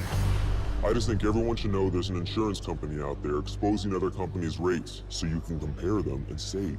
Sounds like trouble. It's great, actually. It's called Auto Quote Explorer from Progressive. Here, look. See? We show you our direct rates and their rates, even if we're not the lowest. So, whistleblower usually means you're exposing something bad. I thought it meant calling attention to something helpful. You know, like, toot toot, check it out. This thing's the best. No?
This is the opportunity, the dream that you set upon yourself. Here we go.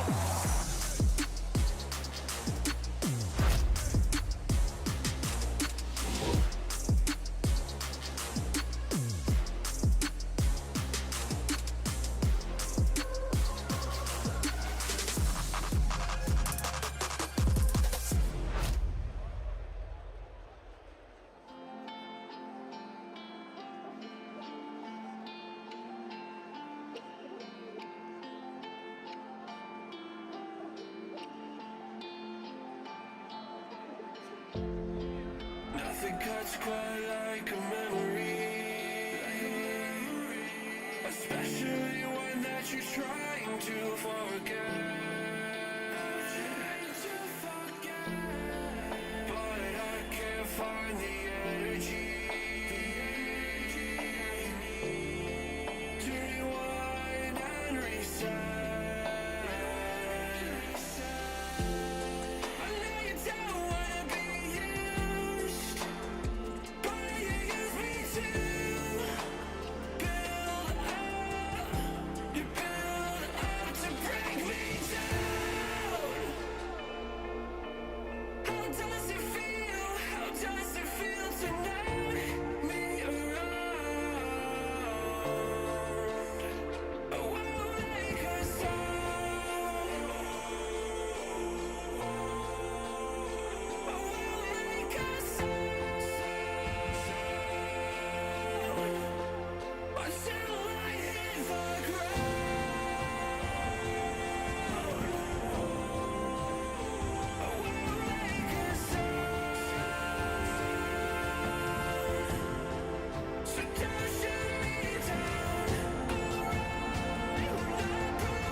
Sometimes I lack the bravery, 'cause I know I fear the end. One day we'll see a victory. Carry on until the sun will set. To break me down.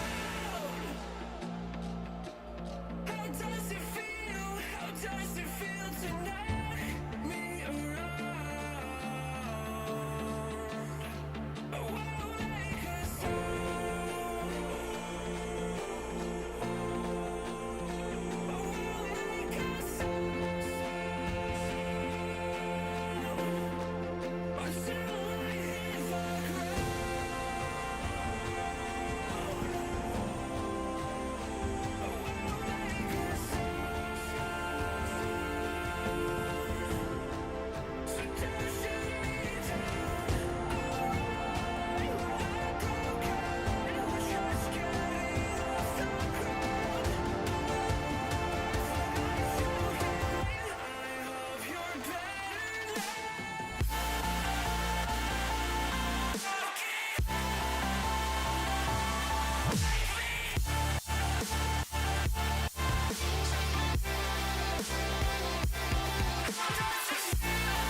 The Rocket League World Championship presented by Progressive continues in Fort Worth as we send more and more teams home. The number is down to 4. Only 4 teams remain as the Falcons send oxygen packing. Welcome back to Fort Worth. We've got 2 more matches to play before the grand finals and the trophy gets hoisted, and we have another team with their name in the rafters on Champions Field. Herc, it's been a crazy day so far already. We've gone to game 6 and game 7. Yeah, we had the longest overtime ever, if you guys can't tell. But yeah, no, it has been such an insane day. I didn't expect every single series to genuinely go the full distance. We got 3 more series. We'll see. I'm hoping, Gibbs, we don't have another 4-1 or 4-0 in the Let's final. go Champs Field We've all had the way. some one-sided grand finals of late. Yeah, let's get some Champions Field game 7. It really feels like we have the 4 best teams now, obviously, but back in January, it's still, you would have had Falcons, K-Corp, and G2 there. I think BDS is the one team many thought would maybe be 3rd or 4th best in Europe, but they've obviously rose to the occasion. They've won a 3v3 LAN, so at this point, we know for sure these are the 4 best teams in the world. Herc, you at the beginning, I remember there was some confusion about which team you were saying was going to win it all on the graphics. Oh, yeah. Given this 4, who you got as your world champion? So actually, when we had come into this one, the last time y'all saw me was London, and I had Falcons as my winner. And because it was a graphic mess up, the Falcons got put on as mine. But I actually had G2 from the beginning. Really? At the end of London, I said if G2 won, I would stick with them all the way through Worlds, and that's pretty much where I've been at. You're still with them here? I'll let y'all know. Okay, yeah, keep them guessing there at home, folks. We do have the teams getting ready to play on the stage behind us, and we will be moments away from getting into that gameplay here.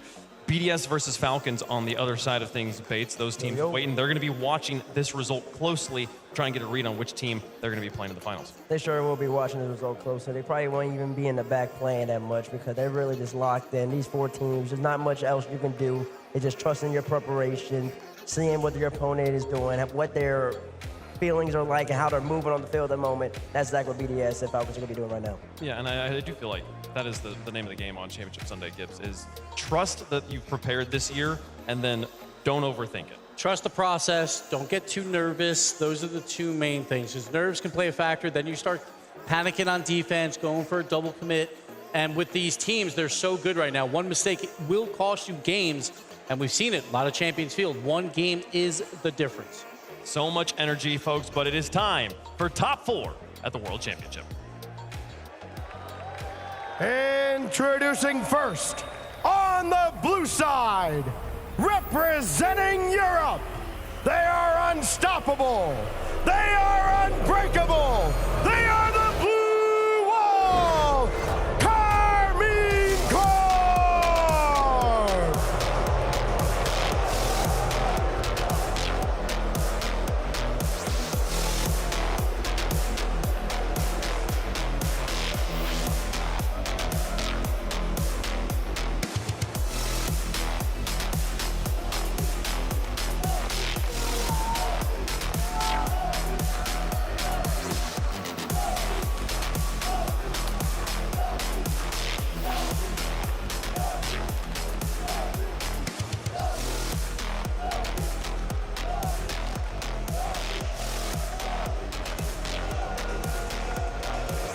You know, Bates, the crowd loves to boo, but I don't know if there's a single roster in Rocket League that thrives off that negative energy more than Carmine Corp. Man, Casey is so unfazed by these boos, man. And there's one person in particular who's not worried. It's the man with the cowboy hat on in the middle. We'll get to him in a second. Atto, he's been the best player for Carmine Corp the whole entire tournament. The most overtime goals scored at a whole entire LAN so far. Yep. That the correct stat gives. He's been clutch. He's been icy. And, of course, he's playing with maybe the iciest player ever in Rise. It's Captain Clutch. And then, yeah, we have Rise, who's also very clutch. And we talk about world championships and will Rise and Materia win one. It's not will they win one, it's when will they win one. Is this the time? We know they are caliber players that will contend at every world championship. It's just put it together on that final day. Putting together on the final day. And in Vati, last year he was playing in what we're calling the prelim finals this time around. So I'm just going to simplify. He was playing in a top 4 game against Zen to make the World Championship Grand Final. Couldn't get it done. Now he's back, trying to move one step forward. Well, folks, Texas, get up and get loud. It's time to get their opponents on the stage. And And introducing their opponents, representing North America, looking to make it 3 land finals in a row, G2!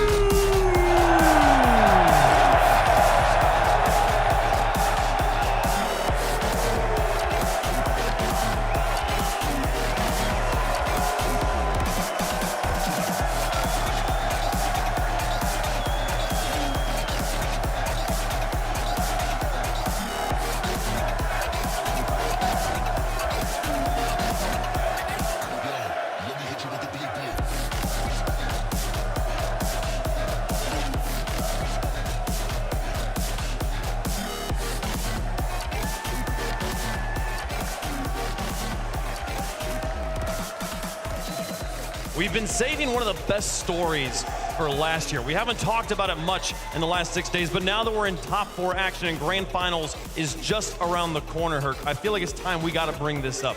G2 have not missed a grand finals they have been eligible for this season. This has not happened in the history of the RLCS. Were they to make this grand finals, they would do something impossible. I mean, if there was anybody that was going to complete that storyline, it is G2. They have been so incredible, and for a moment this morning, there was a chance that it looked like maybe it could have been taken away from them, but still, nobody could defeat them. I talked about they're the best defense in the world regionally. They were even better at the 2 majors, and guess what? #1 defense here, 1.2 goals against per game, G2. 1.2 goals per game. Their defense has been great, but Gibbs, the question has been for G2, the offense hasn't been the same. They're only averaging 1.2 goals per game, at least in the playoffs. Yeah. At least in the playoffs so far, and that means something. That means that G2 high octane, high flying, speedy offense, it hasn't been great. But KC, in their 1 series against Falcons, they were great, shooting 37%, averaging over 2 goals per game. They were just keep going and going and going against Team Falcons. And if you could do that, you could beat anybody. And Coach Farah, coming off a world championship win himself, he's got the boys locked in. But one of the teams we saw today was G2. We haven't seen K-Corp. We always say Rocket League is a game about the day. What can you do on the day? We saw G2 battle. Game 7, overtime, the longest match in history. How much energy do they have left for K-Corp? It's the longest match. It's only 1 match, but it was the longest match, Bates. And I was going back and forth in my head. Does Karmine Corp, this being their first match on the stage, is that a good thing for them or a bad thing for them? I mean, it's a great thing for them. They're all experienced. They know what to bring to the table. Finley, aka Rise, was just in the World Championship Grand Final last year. They're coming in fresh. They're coming in with energy. G2, they just exerted so much emotion, so many different strats to get by a Furia team that was on. They had to reload. They had to relock in. K-Corp's coming in locked in, ready to go initially. So if I had to choose, K-Corp definitely is more favored in that regard. G2, they're going to try and carry that momentum. We talked about adrenaline at the beginning of the day, Gibbs. Yeah. That's what they are running on right now. They have to. And again, this crowd is going to be behind them 1,000%. We already know that. They know that. They're going to have to feed off that. I would love to see if they score a goal, like just pop the headset off just really quick, just to hear that energy, to feed off that. Beast Mode, 1 goal per game in his last match, holds the record for most scoring a game on LAN. He's the MVP for a reason. He's got to step up.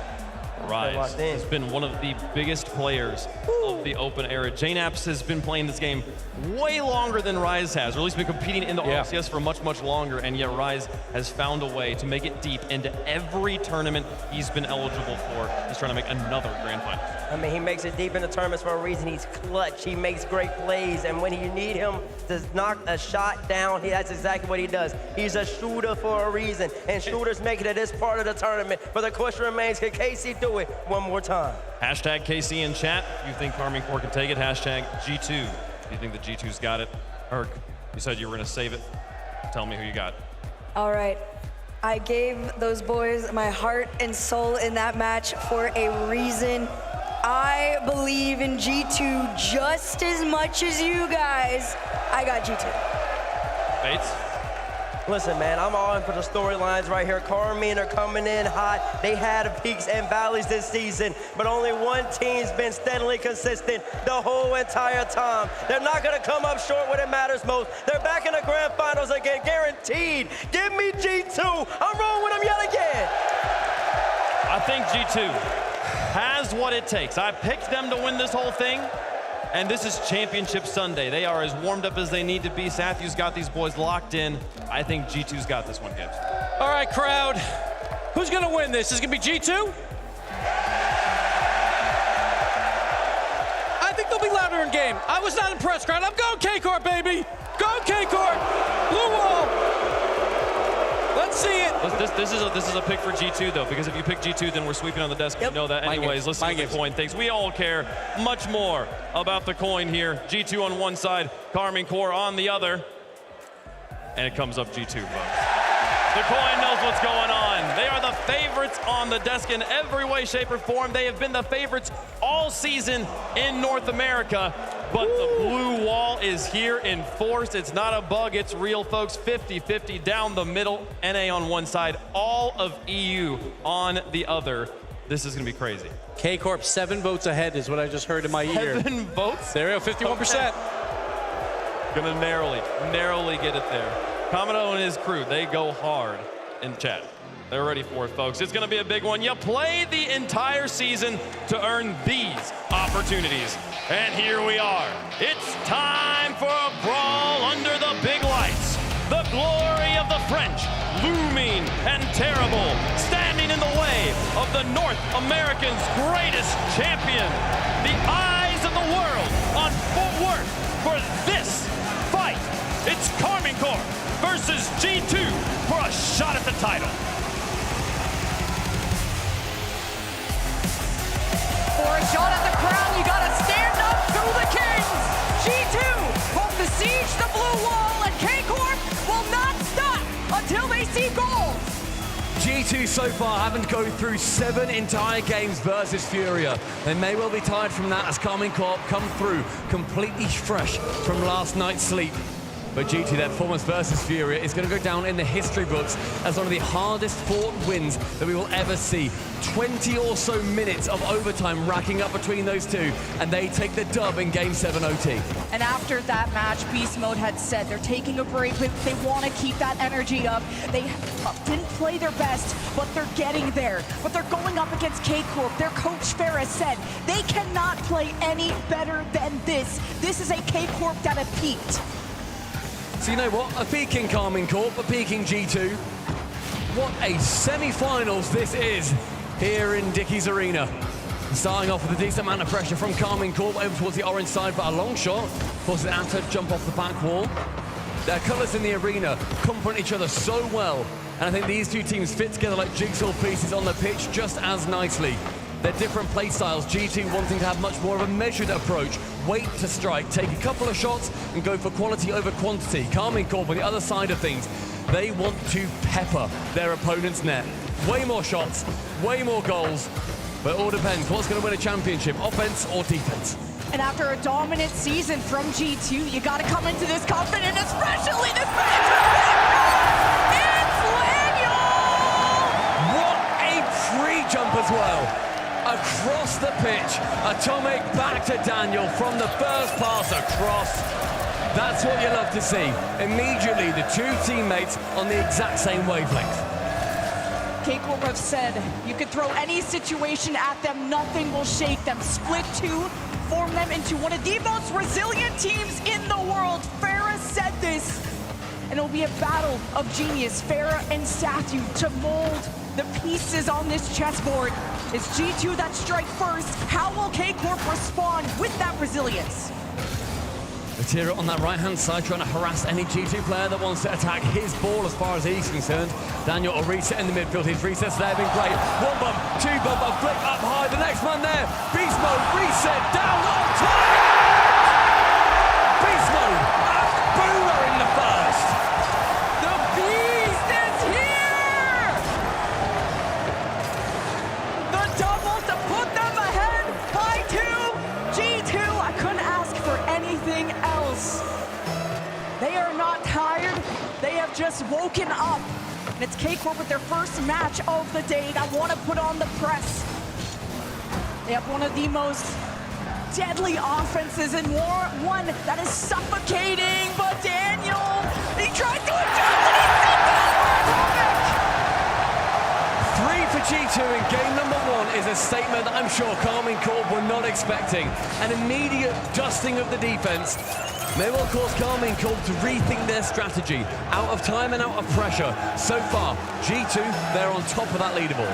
And Atomic returns to Dickies Arena to claim the trophy. He almost got under this banner 2 years ago when G2 look in form.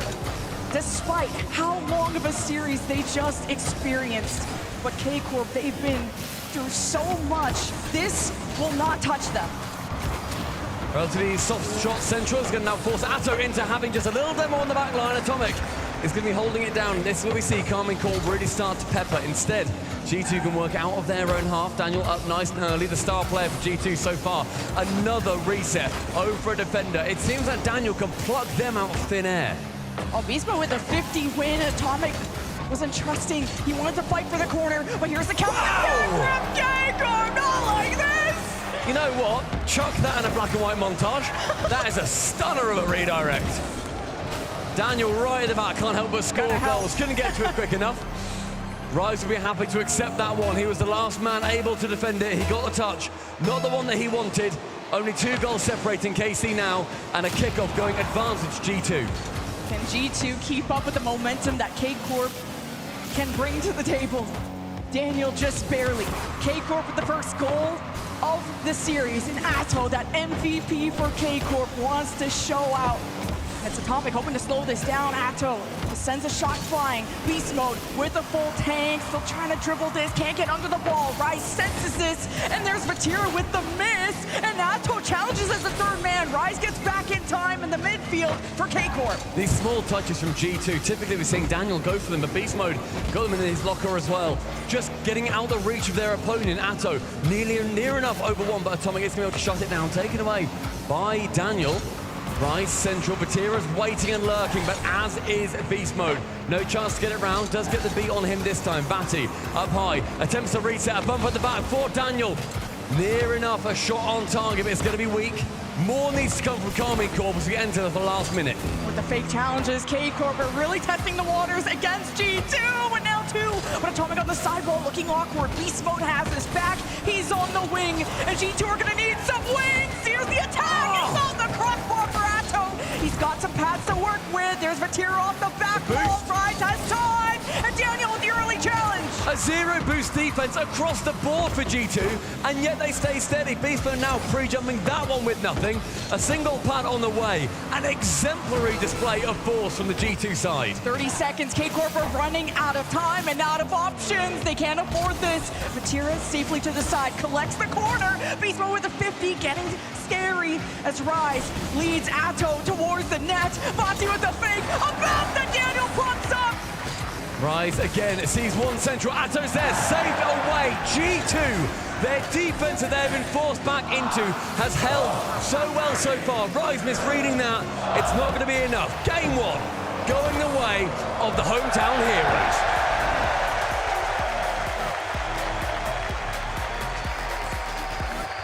G2 take their first stride in the series with just quick punches as soon as the first kickoff happened, getting into the heads of K-Corp. But I just can't think of a more composed team, a team more ready for this moment than K-Corp, especially a team that has something to prove after the second half of that season boiled down. As you see the Mobile 1 high performance replay after Manfield Night, brought to you by Progressive.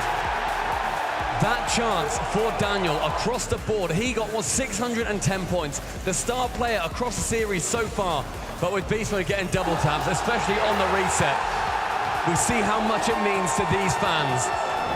Carmine Corp, I think, coming out the gate, they don't necessarily expect that amount of pressure because G2, when you look at how they typically enjoy playing, they will sit a lot further back. Goals per game, shots per game, assists per game, all beaten by Carmine Corp, who themselves are only second to the Falcons. In terms of saves, that's where G2 come out. They have a lot more chance on their own defensive lines. Carmine Corp, they will attack until the cows come home, but G2 more than happy to sit there and then try and send a deadly dagger at your net. And G2, after dominating North America, they've been able to just rely on mechanics, laying back and going for solo plays, but this was a team effort from G2. The back-to-back passes, it was a masterclass. K-Corp, they didn't get shut out. Game 2 will be a different story, and it's already an early attack for K-Corp. Low on boost, but really trying to shake up G2's backline as Beast Mode wins 50s to get them to the blue half. And you know what? When G2 attacks, they literally don't care how much boost they have. If they defend on 0, cool, that's also fine. More than happy just to push, no matter the resources. Boost starving maybe not quite as effective versus a team that is that comfortable in their own skin. Atomic does carry it past with 60 in the tank, ends with 20. Beast Mode to catch, 50 on his own. And now Atto trying to push downfield. That MVP, but a miss. It's going to be lacking so far for Karmine Corp, not with that same bite that we've seen them have. 2 demos now out of K-Corp to try and reset G2, and still they almost found a moment to get a shot on net. Now Daniel is just gonna leave this over, see if he can give himself some time to get boost. Atomic can't get some corner control. Now Beast Mode up high against Rise. Maybe Daniel behind as a passing option, but it's tough for G2 to slow things down and still have a chance at offense. It's worth mentioning the quality of opponent these teams have come through. Karmine Corp, they have beaten the fastest team in the world in 5 games. G2, they have struggled their way through here. They got through the Swiss, yes, 3-0. But since then, 2 Game 7s, win 1, and they've also lost one just a little bit earlier today. A minute and a half up. See Atto now get that dunk. It's going to be a good opportunity, but Daniel clears corner bound. Still a 0-0 game. G2 didn't get that early start that they got in Game 1. K-Corp able to calm themselves and the play. It's Atomic to Daniel, and almost recollecting as Atomic didn't get boost or bumps he was looking for. Bouncing out to Beast Mode, catches in the midfield, couldn't follow through, didn't have enough resources. And Atto's still going for demos. They keep forcing a destructure out of G2. And there's a couple of demos again just raining through. Rise this time. And we see him, one of the best off-ball players in the world. That's how they have won those regional events at the start of the year. When he then failed, Karmine Corp failed. He needs to be activated. Batira gets through the roll. Rise now, chance to shoot midfield. Is there anybody there? Beast Mode can carry it away. Reset does not find Atomic. Atto managing to intercept. Karmine Corp now really asking questions of the G2 defense. And K-Corp are really good at when they see G2 barreling downfield, they know they could go for these low passes, and K-Corp are becoming more aware of it. But Daniel, like a rocket to the back wall, to Beast Mode to look for bumps into any backline defenders. G2 still haven't been able to swing for the fences yet, and now low on boost, G2 are limited on what they can do in this moment. Daniel doesn't even have a corner boost, either as Atomic or Beast Mode. They're running on empty, but so is K-Corp. At this tempo, you gotta do what you can. Awkward defense going through for Karmine Corp. Each time it's fallen to them. Batira does get dunked, but the second chance of Beast Mode, he wanted it, but the boost was not there in his tank. A collection by Batira, instead punts it as far away as he can. Was nothing to do with that ball. Chases down B Mode, who carries over one, bumped out the way again. This attack building for G2, a clear from Rise. 100 seconds, still drawn level. Uh-oh, that's awkward. Yeah, Rise brings it to safety to the opposite side as Beast Mode 50s keeps forcing K-Corp to make decisions to use resources. Daniel not with the double, and Atomic as he went for the finish. Vati saw him coming. G2 on the retreat, and they got their own boost, and K-Corp can't build that threat yet, and almost a minute left. And with 2 commits getting much more awkward for them. 1, 2, bottom corner, not found from Atomic. Chance for G2 to try and push this Karmine Corp defense even further. 1 central again, cleared by Atto. The first up. Atto wants to try and find his way in. Bisa with a catch, an air dribble, a dunk. Forces 2 to commit. Atomic shooting high, burning boost for Atto. Tips over his head into the corner. G2 putting on the press. And the K-Corp are boost starved right now. They can't do anything. But what? It's brilliance from G2. It is astonishing. Atomic. Top corner, Vati's there, still sneaks through. Pixel perfection. G2 take a late lead. Karmine Corp yet to answer at all.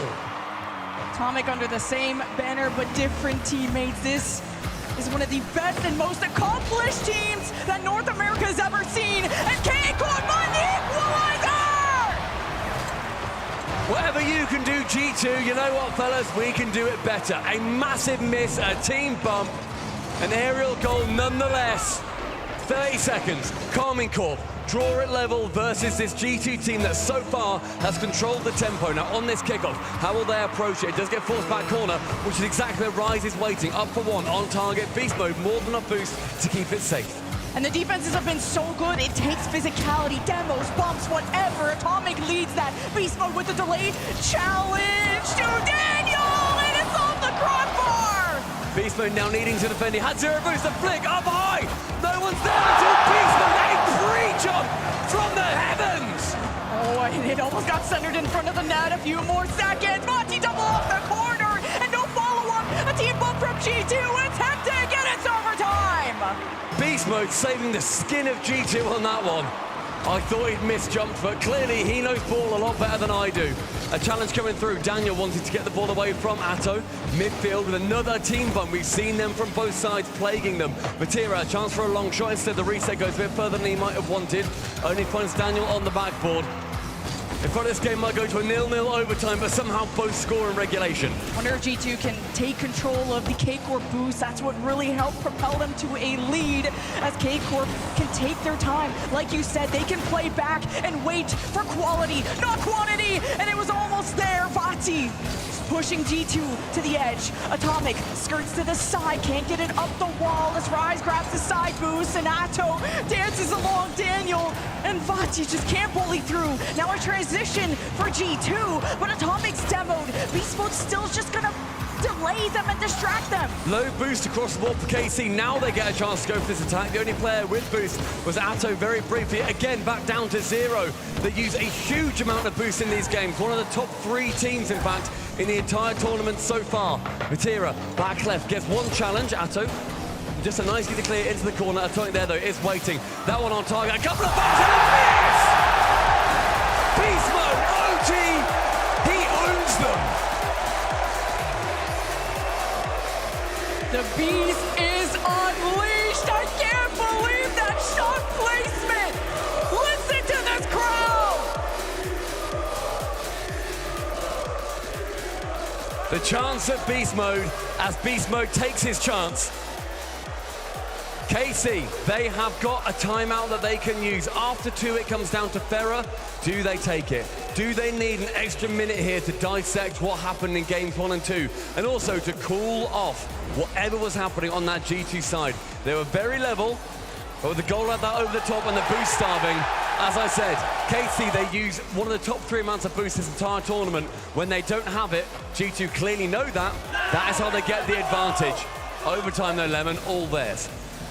Beast Mode MVP, not only in North America, but in the first 2 games. Just can't believe the energy that they still have. And they said in the, what a shot. They said in the interview, it was gonna be like the Furia game, but much, much more difficult. This is a battle. I think Rise, he had 100 boosters anticipating that, I think it was Atto on the backboard, may well have been able to come across, swipe it away, and then they can continue on that repeat round. But no, that touch didn't come through. No timeout taken either, bizarrely. Clearly, Carmine Corp, they think this system works.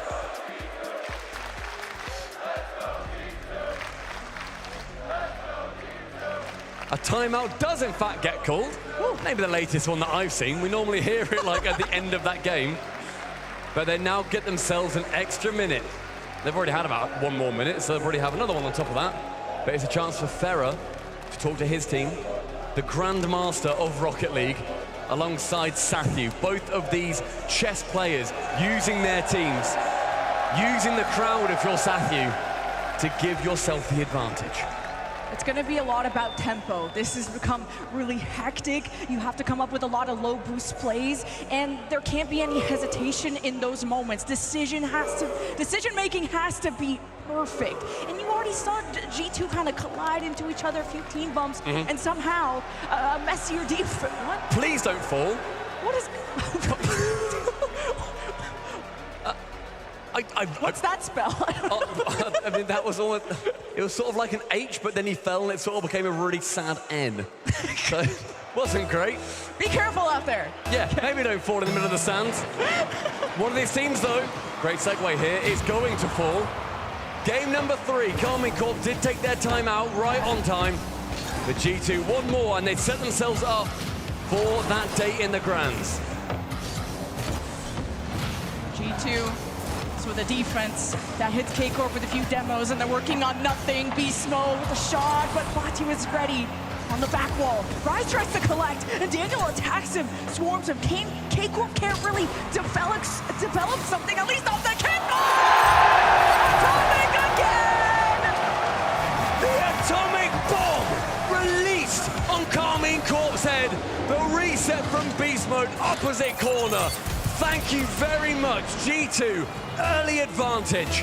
And that is one way to shut your opponents up after they've been yapping for a minute. It's a good cushion. G2 just had the right idea right off the kickoff. Double demo, and Boost starving them. K-Corp got the reset they needed. Oh, Rise with a ton of touches. Beast Mode protects the crossbar, and it's a cut from the right side. But K-Corp do not puncture.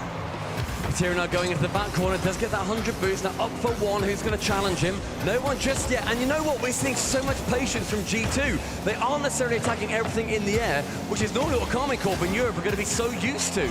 You don't get any space when you're playing in Europe. G2, they're giving them a lot more than they would typically have, and Carmine Corp are not taking advantage of that. Vatira, low boost, can't get anything past the defense. Now it's time for Atomic to whip it just above the crossbar. Rise. Contact for them is made. But it's good from Vatira to run into that traffic, to not let G2 start a walk into a sprint. Now Atomic running into Atto, Daniel off the ceiling, and a reset!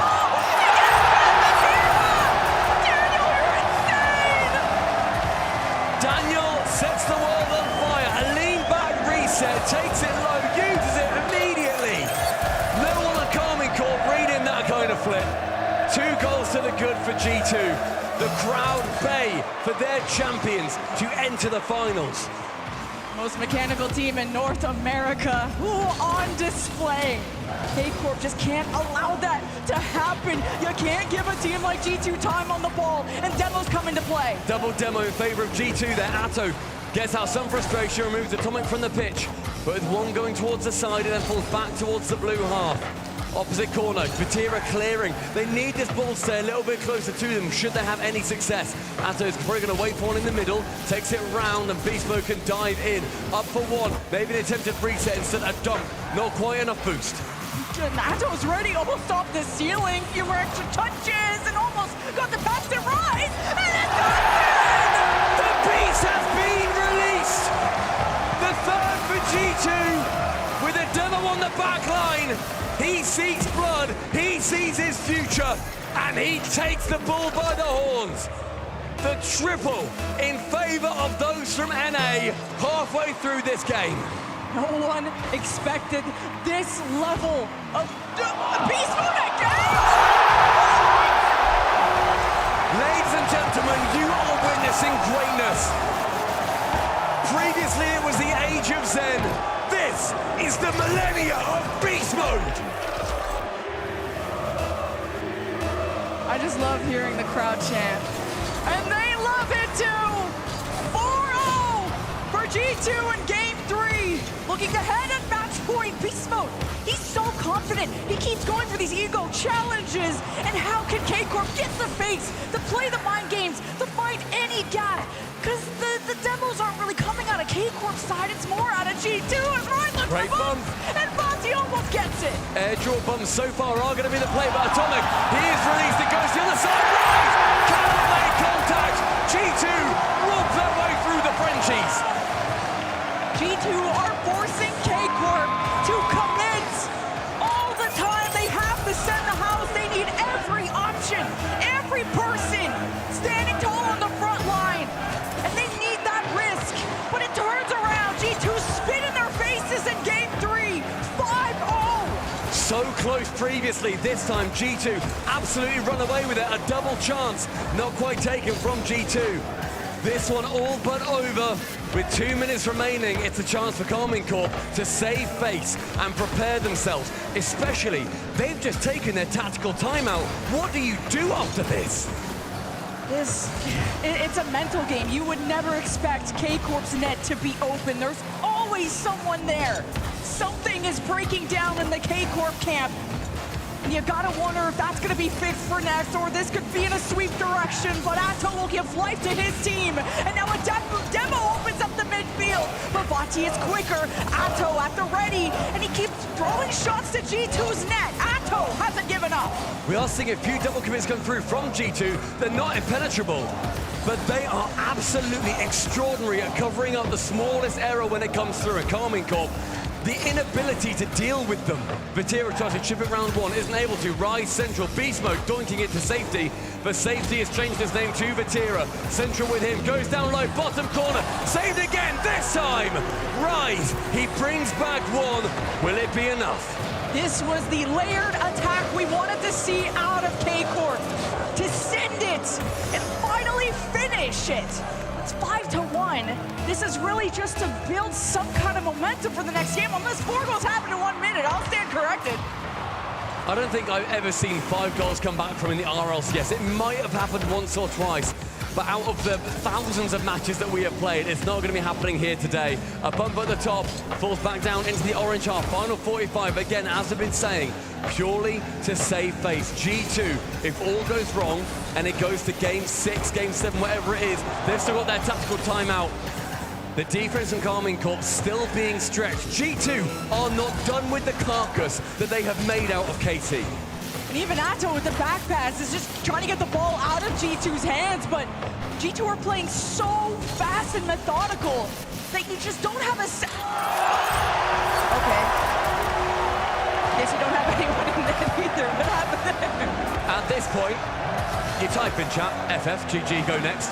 Vati, 0 boost, tried to go for it, ultimately won't matter, you've already conceded 5, lads. But it's not exactly a confidence inspirer going into game number 4. It's going to be a big, big opportunity for G2 to take this momentum, to take this chance, to see the future written in the stars, to know that here, on the stage, they were taken down last time by BDS. This is their chance, one more game. And we see ourselves with a G2 in the grand finals for the 2nd time in Fort Worth.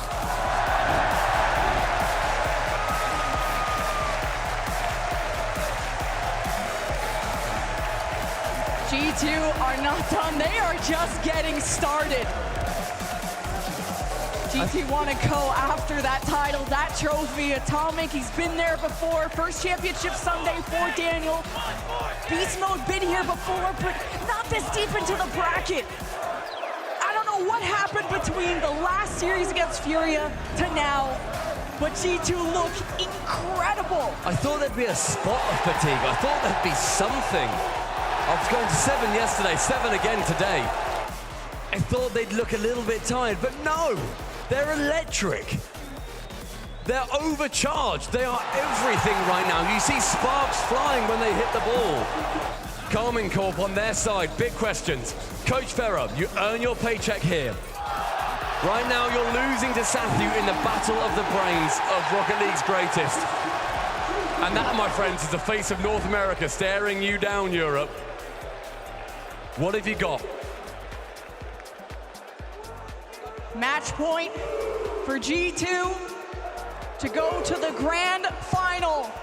K-Corp fans, they need you. Get up and get loud. It's game 4. Can K-Corp have an answer? They need to unite on the front. They've got boost and they're starting to steal it away from G2. If you can slow them down and not let them go for any dribbles, not let them access the backboard, that could be the secret sauce to K-Corp. And look how early they already are to supporting that offense. They're here on the score sheet in the series. That's not a worry. They just need to make sure they don't concede that 5. They need to get a couple of goals, a couple of feel-good goals. Put the pressure on, lads. That's what you do. With G2, their defense, even if somewhat scrappy at times, has not been broken very often by KC. Vatira up for 1 with the reset, comes down.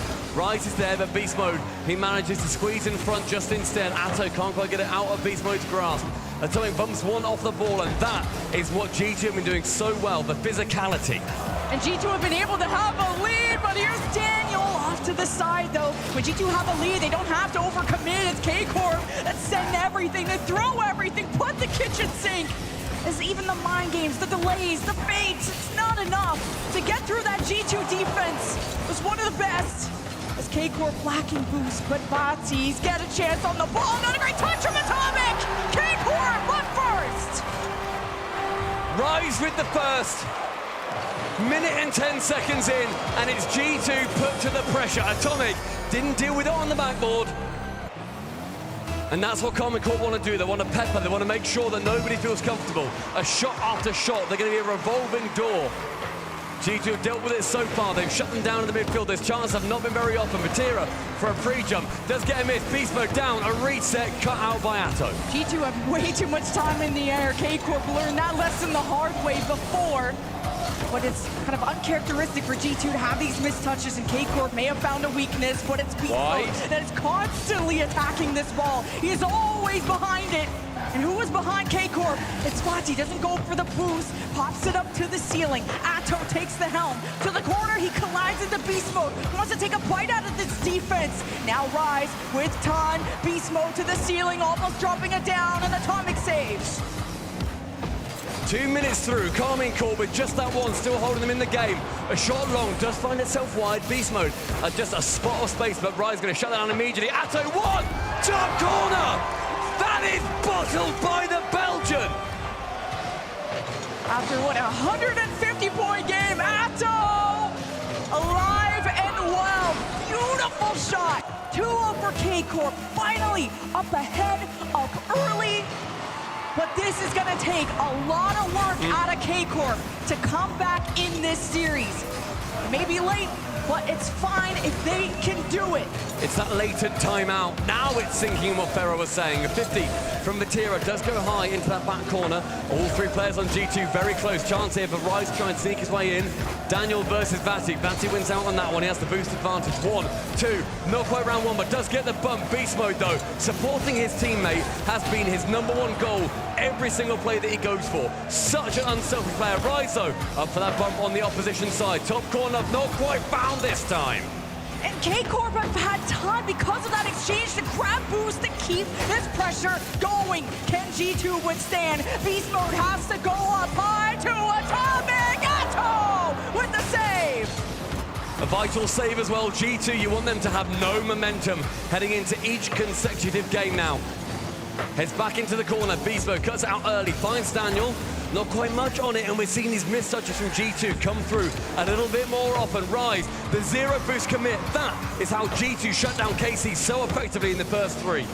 And G2 can accomplish these passes, but as long as K-Corp don't let the second man do anything with it, that's where K-Corp can keep G2 at bay. So far, so good. 90 seconds. Atto again! Right at the line! How does Beast Mode stop that? How does he do this? Time and time again, the 3-man passing play shut down by just 1/3 of G2. Beast Mode now has to chase that one back with Batira. Beast Mode from Daniel and Atomic, sending just a couple to the graveyard. Why not, fella? Okay, Atto doesn't have enough boost. He's just gonna clear it out as G2, the pass is back and forward. Now the Atomic gets involved. K-Corp need time to think. Now they advance, they march to the orange half. Atto misses contact on Beast Mode. Atomic almost got the pass. Rise third man back, intercepts, bouncer to the back wall. Batira can't let this center. G2 will lurk in the midfield for their chance to strike, and it's Beast Mode, bumped off by Rise, playable ball by Daniel, but K-Corp are quicker. Vital touch from Atto, just keeps it away. Keeps them poking, but never getting through the membrane. Final 30, a dunk from Rise, keeping that ball now in the opposite orange side. Touch on by Daniel, first man to it is going to be Atto. Daniel again, this time Batira. Can only go as far as the halfway line. Batira now can't quite go for the double. Beast Mode skims it along. Final 20, still looking for that confidence-inspiring goal from G2. Atto cut rotations, took all the boost out of G2, raced back when Rise, the third man got demoed. K-Corp will not allow an open net. They fix their mistakes quick. And it's G2 that found nothing in this game 4. And it's K-Corp that keep their heads above water. They will not drown today. That's the mentality that Karmine Corp have taken through in Europe. What they have historically won majors with, what each of the players on there goes through with sheer ice. They lost it briefly. They lost their heads in the first 3 games. Game 3 especially, of course. But now Karmine Corp, opportunity. Can they wrestle it back? Can they push G2 to yet another Game 7? They went to 7 versus BDS. They went to 7 versus Furia. This one looked like it may well be a sweep, but a relatively earlier goal for Karmine Corp gives them confidence. And G2 only registered 2 shots. My idea is that they're able to pass mid-air. That's their bread and butter of G2. They're gonna come flying at you. But K-Corp don't allow the second man to get a quality touch. They run head first. It's a 50 that kills the play before the offense even registers. That's why G2 don't register any shots. And K-Corp may have found the kryptonite to G2. I mean, you need the kryptonite to take down Superman. And that's precisely what G2 find themselves as. Karmine Corp are the underdogs here. They're not used to that. They don't care about the booing. Everyone in the crowd can boo them as much as they want. We have Rettel's dad there trying to get every single person in the arena on G2's side. It won't touch at the European Masters, but it may well give G2 that bump over the finish line that they well need. G2 need the energy of their fallen brethren of Gen G, SSG, OG, to finish one of Europeans' greatest. Not a great touch out of Rise. Beast Mode wanted the dunk, and he's always playing close to K-Corp. Beast Mode has dunked them before, and he'll do it again. That's the aggression now, immediately coming out from Rise. We need to see more on these off-ball plays. Go for the man, go for the bump, do anything that you can. A redirect nearly from Atto. That mid-boost stolen. It's going to be forcing Atto to rotate further out than he would want. Rise, a brilliant pop up high, but Atomic is patient. He waits, he takes it slowly. A reset over one, a stunning display of defense. Vatia just thinking. He had to hesitate, he had to fall back, he has to touch on the ball. Atto always leading that charge. The spark plug off the ceiling was a drop. Daniel doesn't make it easy. Vati collects, got the whole crew jumping, and it's off to the side. And Rise doesn't go for the corner boost, decides to 50 beast mode, but Atto is forced to fall back as the third man. That's precisely the kind of gameplay that Karmine Corp they're susceptible to. They're susceptible to these counterattacks. They push so far up. G2 on the other side of things, they defend like their life depends on it. My word, 1-2, opposite bottom corner. Atto couldn't quite find his way in. This one, a long shot, shut down by Rise. And K-Corp talked about how they approach every game as a grand final. And you're having grand I love that mentality. Right? And you're facing championship level talent of G2. This is gonna be such a hustle. It's gonna take so much effort out of K-Corp, but they are looking like the more dangerous team, at least on the pitch currently. They can't earn a free touch, Karmine Corp. So far, battling very evenly, but still very awkward to try and get anything through. Atto takes that ball away from Rise. Rise now still low at the back. Batira finds Atto, shot just above target. Daniel to clear it from the crossbar. Again, a double tap, only goes as far as Rise. A reset, can't quite find his teammate. Instead, who else but Beast Mode to intercept? K-Corp are trying to find those teammates. They're playing closer and closer, so it's quicker passes, something to get past G2's defense. They haven't been able to carve their initials into that orange net yet, but it's 0-0 on both sides. G2's offense, it's safe. They always have Atomic here at the back, and now with a full tank of boost, we'll leave it to a second man.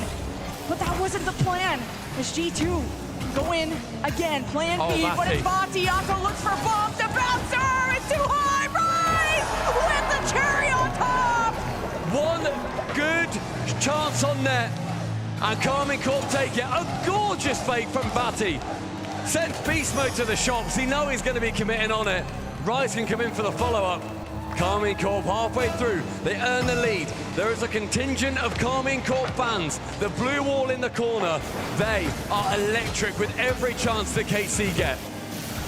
K-Corp with the lead last game, that is what sparks confidence. That's what maybe can help them adjust playstyle of not over-committing. When K-Corp find themselves behind, they can stress and they can leave open nets, but that hasn't happened. K-Corp up first. G2 still trying, but we need now over-committed. Rise!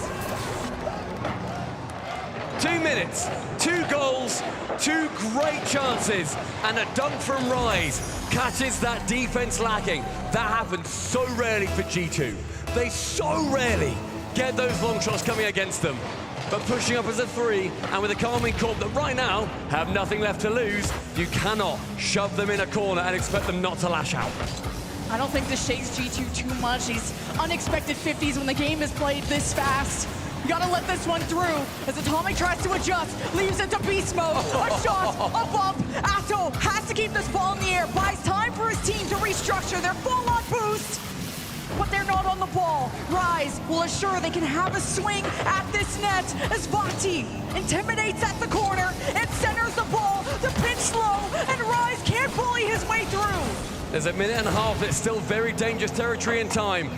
Rise removes the biggest threat that G2 have. Daniel is briefly off the pitch. Vatira now carries. Can't get the Orcus flick round 2. To beast mode challenges, and a whiff from him. Nerves potentially. Daniel with a Atomic rather with a terrible touch. Takes it away entirely from his teammate. 1 minute now. Carmine Corp very clearly advantage that they find mentality in the game, but G2 with a 3-game handicap. G2 are conceding a lot of possession to K-Corp, and now a shot up high. Rise ready on the left, and G2 hold the hand up. Not an open net though for K-Corp, 45 seconds. The equalizer still reachable for G2, but they need to find their stride. They gotta have boost, and they gotta have a way to transition through the midfield. And Atomic to beast mode to Daniel, but Rise was ready. 2 games ago, that goal goes in. They don't push that Carmine Corp. Instead, they are much more confident now. Vatira, as he lands, he now calls Atto into having a little bit of contention. Daniel, another missed touch. It's awkward. Carmine Corp, they find their 3rd. They are hot on your heels, G2. G2 are starting to flounder a little bit on defense, tripping over their laces in this series. If this score stays this way, K-Corp will now take back-to-back games. You cannot let this get into your head if you're G2. And do you know why? It's because Rise is putting the fear of God in them. No matter where they are, Rise has dunked. He got a goal out of a dunk in his own corner. Rise, with that sheer amount of pressure, is going to assist Carmine Corp on their victory in Game 5 and bring them within 1 and striking distance of G2. And to shut up G2, to shut them out as well, 3-0. And G2 may have registered more shots, but it's the same story as last game. The transitions are becoming more and more perilous for G2 in that midfield. And K-Corp, when they catch G2 off tempo, they know how to put salt in the wound. It's going to be another sweep in favor as well. That's the 2nd game. The only sweeps that we have seen are the games that Carmine Corp have won. The previous, a 2-0. This one, a 3-0. 5 unanswered goals. 10 minutes without anything for G2. And if I'm Coach Sathu, I am absolutely taking a tactical timeout here. Stem the flow. Thank you very much, Mr. Producer Man. It's going to be a timeout. And for those shutouts to happen in favor of K-Corp after almost getting Braziled on by G2 on the biggest of stages in front of the entire world, we talked about K-Corp. You will not shake them. They approach every match like a final. They approach every game like the series is 0-0. We saw as well Atto standing up, waving to them like, boys, what are you doing? Cannot leave it open for me. Rise, he started yapping as well. Vatira, we've not seen him get too loud just so far.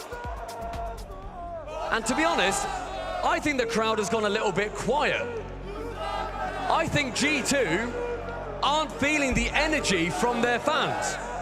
And right now in the timeout, as soon as this game starts, they need their fans on their side because Carmine Corp are on their way to taking down the only North American team that you have left. If you are a G2 fan in the arena, join in with the chants, join in with the cheering, and get on your team's side. Thank you, Mr. Banana. Appreciate that, fella. We're at the wrong event. That was last week. But anyway, timeout will dwindle, and it's now time for the coaches to have an impact. We're seeing K-Corp with all that experience. They're veterans, trying to get into the heads of G2, waving at them, making those mistakes hurt more and more on the defense. As G2 have to play their game. G2 may be young, but this is their stage. Neo Tokyo. We kick off here with G2 again on series point. A date in the grand finals on the line, and Carmine Corp standing very much in their way and holding them up on traffic.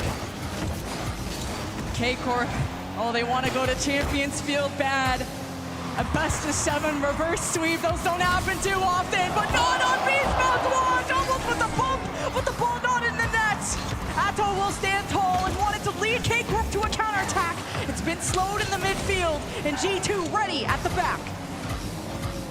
Daniel now trying to go for this push. Gets it towards the back wall. Atto with full boost. Very regulated and calm. Does actually lose control of the ball, then takes it low. Shot on target. Saved away, but beast mode on Neo Tokyo wants to make sure that he leaves rubber on the road. Daniel up for one. Does put Atto out of the way, and we see that favored G2 press starting to apply. Yeah, if G2 can find those rebounds, more opportunities, more chances to strike at K-Corp. If you can catch them jumping, G2's shot placement has been incredible. Right. That one's a little wide. Okay, I might have cursed it, but G2 will go at it again. Beast mode, challenge against Rise, giving time Atomic on the ball, wanting a setup. But an Atto makes it difficult for G2 to get offensive reads. As Daniel tries to be productive in the net, Beast mode will keep the press, and K-Corp will clear. That's it, Atto. It's straight in! Atto says you can keep taking bites of this cherry. I'm just gonna eat the whole damn thing. Opposite, top corner, thank you very much. Carmine Corp continue on their push through. 6 unanswered goals now, and 11.5 minutes of game time for G2. G2 found the rebounds, but they overcommitted, looking for that first goal. After getting shut out back-to-back games, G2 are getting in their own heads, and K-Corp with the lead has not let them down yet. Neither has Vati, but on the side wall, Atomic in his way. Beast mode in the net against Atto. 50s across. Vati with a shot that's wide. Chance now for Atomic on the backboard. He's not got that much boost. He's going to be taking it low, and she calls Daniel in to make sure that he can continue on this push. That Starman has not been there in the opposite corner. It's Atomic just stealing these boosts away, wanting to set up for the long haul. Atomic low on boost. Vati already with a hand up. Rise collects, but G2 are so quick at swarming the ball. K-Corp almost got to get rid of the ball quicker so they could just try to maintain some possession. Beast mode to the backboard. Rise getting it to Atto, and G2 continue to own the blue half to find the equalizer, but not yet. We seal these chances too. When the shot comes through, there's this one waiting for that Carmine Corp error. When it falls, there will be a G2 player for it. That's what we've seen Carmine Corp lack so far. But the second central, no one to receive it. But still scary on that G2 half. Atto ceiling, drops it down. Daniel to intercept. Now Rise in the midfield, the one man to it. Doesn't have enough boost. Vati shies away as well. Carmine Corp, they throw themselves at these balls, but so far, unchallenged by G2. And Atto's done everything to help these transitions, but it's what K-Corp can do to be productive in the corners of G2's side of the fence. But at least not letting G2 collect the ball on offense keeps K-Corp in the lead. What a and now 50. they send all three. Atto can't bolt those, ball is high. And Atomic with the touch. K-Corp need time to collect boost, but Tira is demoed. And G2 have time. We're now seeing them work in tandem as well. Final 90 seconds. This game may well get a bit more frantic as G2 see their tournament life on the line. So he may well go to game number 7. That one very scary in front of the net. Daniel having implicit trust, sending it round 1. It's wide. Rise will meet him there, and Daniel, an attempted dunk. Rise is so quick on the defense. And K-Corp, one of 4 champions, failed. And G2, it's wide. It's not in. But they lose their hold. He does go midfield, but Daniel's going to be the second man to that ball. Atomic with a beautiful fake, keeps it away. See Beast Mode lurking, waiting central, full boost. A chance is going to come soon for G2. I can just feel it in my bones. 1 minute, 1 goal, and for the win in Game 6. K-Corp just need to not take any risks. Beast Mode. Beast Mode with boost. Needs to just adjust. Can't get for the reset. As Vati really testing the waters, hoping to intimidate G2. K-Corp may get mixed up, but they're in a lead still. Final 35. Atira's going to be pre-jumping that one. Beast Mode will swipe in from the side. This one to make it to game number 7. Atto, a long pass. He's going to be there to meet it. Atira goes opposite corner, saved down. Nail in the coffin, not there yet, but 25 seconds. Time is now the enemy as G2 need to unite. Atomic has no boost, and he's now Vati steals the ball from him. 15 more. Batty goes low, actually fakes out one, then a touch from Beast Mode. 10 seconds now to ging down. Daniel with control of Batty, back corner. He's going to pump this one long, does go high with it, rise to meet. Beast Mode is going to be there first. It's one, it's two. Atomic Central, back to Beast Mode, up high. Daniel to come in, no reset, and to the floor. Game 7! Ladies and gentlemen, you are here witnessing what we may call history eventually. There has only ever been a single best-of-7 reverse sweep on LAN, and it was last year. This may well be the second, but G2, they are holding firm so far, near enough with that buffer of 3. Karmine Corp, do they run through and take them down? There are cracks in that North American armor. This is the longest that G2 have been shut out this season. It's been 15 minutes without a ball in the net on the K-Core path. With 4 shots in the last 3 games each. This is insane. G2, we're off to the races, and they're slowing down right at the finish line. We're going to Champions Field to see who gets a ticket to the championship. It's been 15 minutes, it's been 6 goals, and there is only one winner in these series. Ladies and gentlemen, buckle up. Game 7, here we go! K-Corp with 3 games in a row, nothing to change with a lead. They're comfortable. It's G2 that have to change things up. Their offense has to get creative. Rise has been a pillar in the net as Beast Mode tangos with Vati as K-Corp do what they can on low boosts, and they take all the real estate they can to keep G2 floundering like they have in the past games. The opening goal is going to set the pace here. Vati is going to tap it down low. Atto waits. He sees he's not going to get that touch, and so shies away from the ball. But again, goes midfield. Beast Mode bumped away from it. Daniel going to get a convincing clear as Vati now has to track back and defend. G2 stabilized, they can move to an offense. Beast Mode, no boost, tries to ride up. Vati beats him to the punch. And they're gonna see what they can do, but it gets sent right back. G2 need to build confidence. It has been tough with this many games. Daniel! It took 15 minutes, but Daniel re-emerges. A dunk from Atomic. Vati's blind spot. The drought is over. G2 feast again. With G2 playing the sides of the field, if they can have a pinch that crosses over, this will completely catch K-Corp off guard.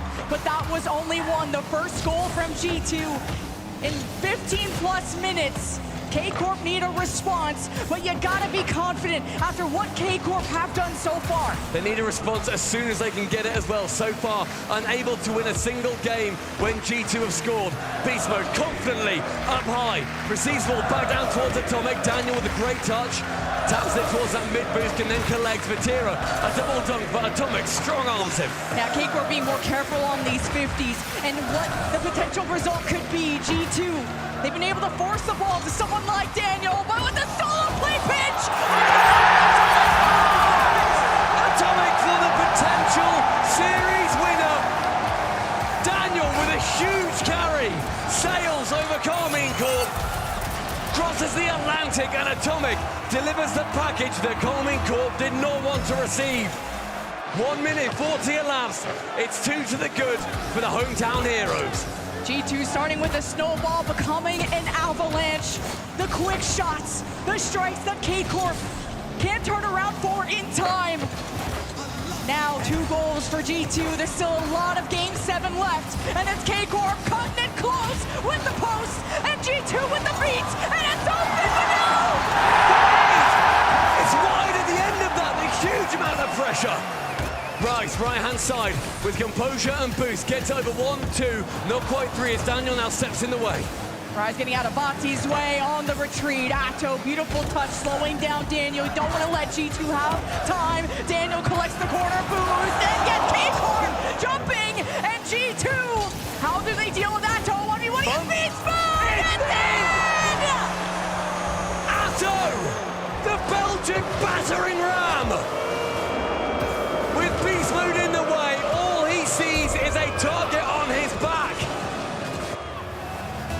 refrain from the crowd. Do you think Armin Corp care?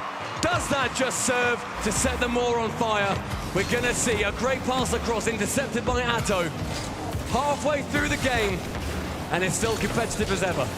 It's only within one. It's within reach. Grand finals on the horizon. It's Beast Mode trying his best. Atomic retreat. Daniel gets involved. G2, the pressure mounts. Vati, second touch just to clear, just to get rid of it. G2 can't get the bouncer. Vati with a good setup. Beast Mode follows through. K-Corp can't play that. Rise has to keep his composure as he's battled down by on Beast Mode. Vati comes in to support him out of the way. But a pass against Central. All three next to each other. Beast Mode shoots, but wide.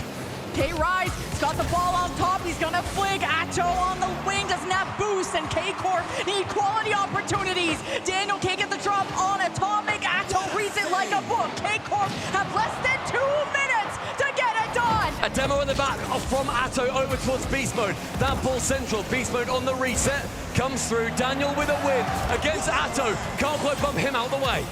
Here comes Vati, the cape for the French is on his back, and now the corner is contested. A lot of traffic for K-Corp to deal with. Beast Mode with a few touches, a reset, the mind game! Beast Mode! That's North America on his back! Capitalizes on the error, flicks it over one, and makes that top corner his home. G2 clear again by 2. Beast Mode chance begin, 3-1. It's not the kiss of death yet. K-Corp can respond.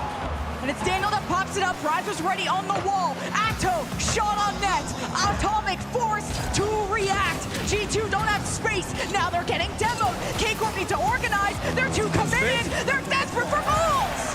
There's midfield in the final minute. It's going to become even scarier. So many more chances. Less than a minute. Vati wants to bounce off the wall. Beast Mode won't allow it. Rise, 50s, bumps! Giving a chance for Atto. No shot. G2 are too quick. Atto with a little bit of possession, keeps it corner bound. The crowd, they become more and more electric. And G2 just need to bunker down because the army is approaching. And it's Atto with the shot. It's wide on the post. Daniel recovers, concedes the ball, follows through. G2 need time. They need time. And Carmine Corp, they need it even dearer. Chance for Atto here to shoot. Rise now, up for one, down for the second, and demo. Not successful. Beast Mode does it again. North America's MVP stands 10 seconds. Prepare to breath. G2 say champions were made in the West. The blue wall falls, and G2 shot. Take your stride to the final.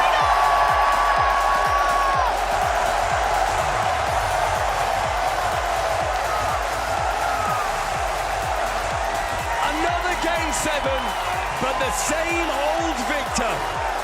G2 Esports do not make it easy on themselves, but they earn the dub at the death. It took them time. It's taken them blood, sweat and tears. But a world championship grand final is earned for the kings of North America. Reverse sweep 2 is almost in the cards. So close. So close. The broomstick in the closet.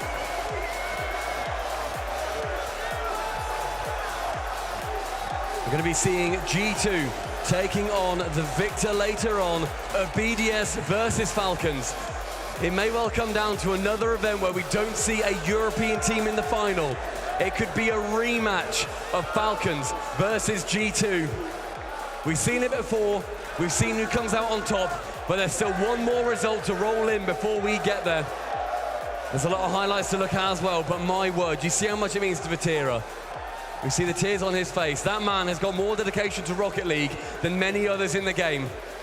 On this chance, he didn't get the win. G2, a sublime effort. With back-to-back Game 7s out of G2. The first championship Sunday for Daniel. Atomic returns to the grand final, this time under the same banner, but different teammates. Our London Major champions are going for the World Championship crown. This an insane series. The shot placement out of G2 was insane. Oh my God. This story feels like it's straight out of a book. A fairy tale here in Dickies Arena in Fort Worth. Still more stories to write, and Leaf to continue the narrative. Dickies Arena, you asked, and G2 sent them home.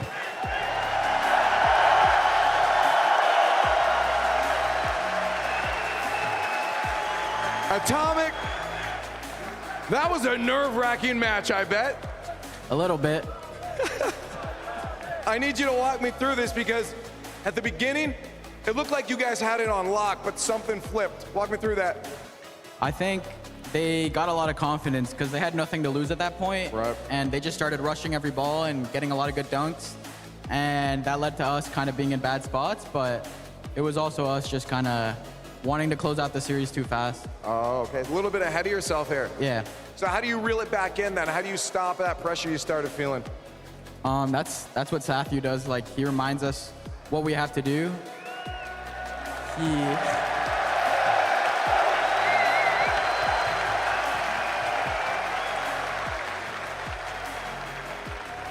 He's like able to objectively see like what we stopped doing and what they changed, and he tells us. And game 7, I mean, it's about having to execute, but like having him behind us makes us way more confident. It's good to have that extra perspective. Yeah. Now, I was going to ask too, for him, is it more of a strategy talk? Is it more of mental? Where does he lean in terms of directing the team in those moments? I'd say it's strategy. He definitely knows how to like pump us up, and he screams the loudest out of all of us. But yeah, it's definitely strategic and telling us what they changed and what we stopped doing. Well, I'm curious then, coming into a match like this, I talked just before, and Falcons said they came into their matchup with a plan. How do you guys approach these final moments, you know, the last few games you have to play on a championship Sunday? Right before this, like after our last series, obviously we were like calming down for a little bit because it was like ridiculous series. But after that, we were watching what we were doing right against, I think it was like Falcons, because we had a really good scrim against them and we were just reviewing that. Now I gotta ask, looking forward, do you think we're gonna get the Dickies Arena special and an organizational rematch here against BDS on the other side after their match? Yeah, I think so. A BDS win, I'm looking forward to that, and I think you guys are too. Let's give it up one more time for Atomic and G2 Esports. G2 will play for the title of World Champion in 2024. The team built to do exactly this has done it. And they will also, they have completed at this point, Gibbs, the run of making every grand final they were eligible for this season. And if you didn't buy tickets to this event, you messed up. You messed up. This has been one of the greatest tournaments ever. G2 blocked the reverse sweep, another game 7. And you expect, again, when a team loses 3 in a row, who doesn't score for 15-plus minutes, to crumble under that pressure. Yeah. But G2 battled back.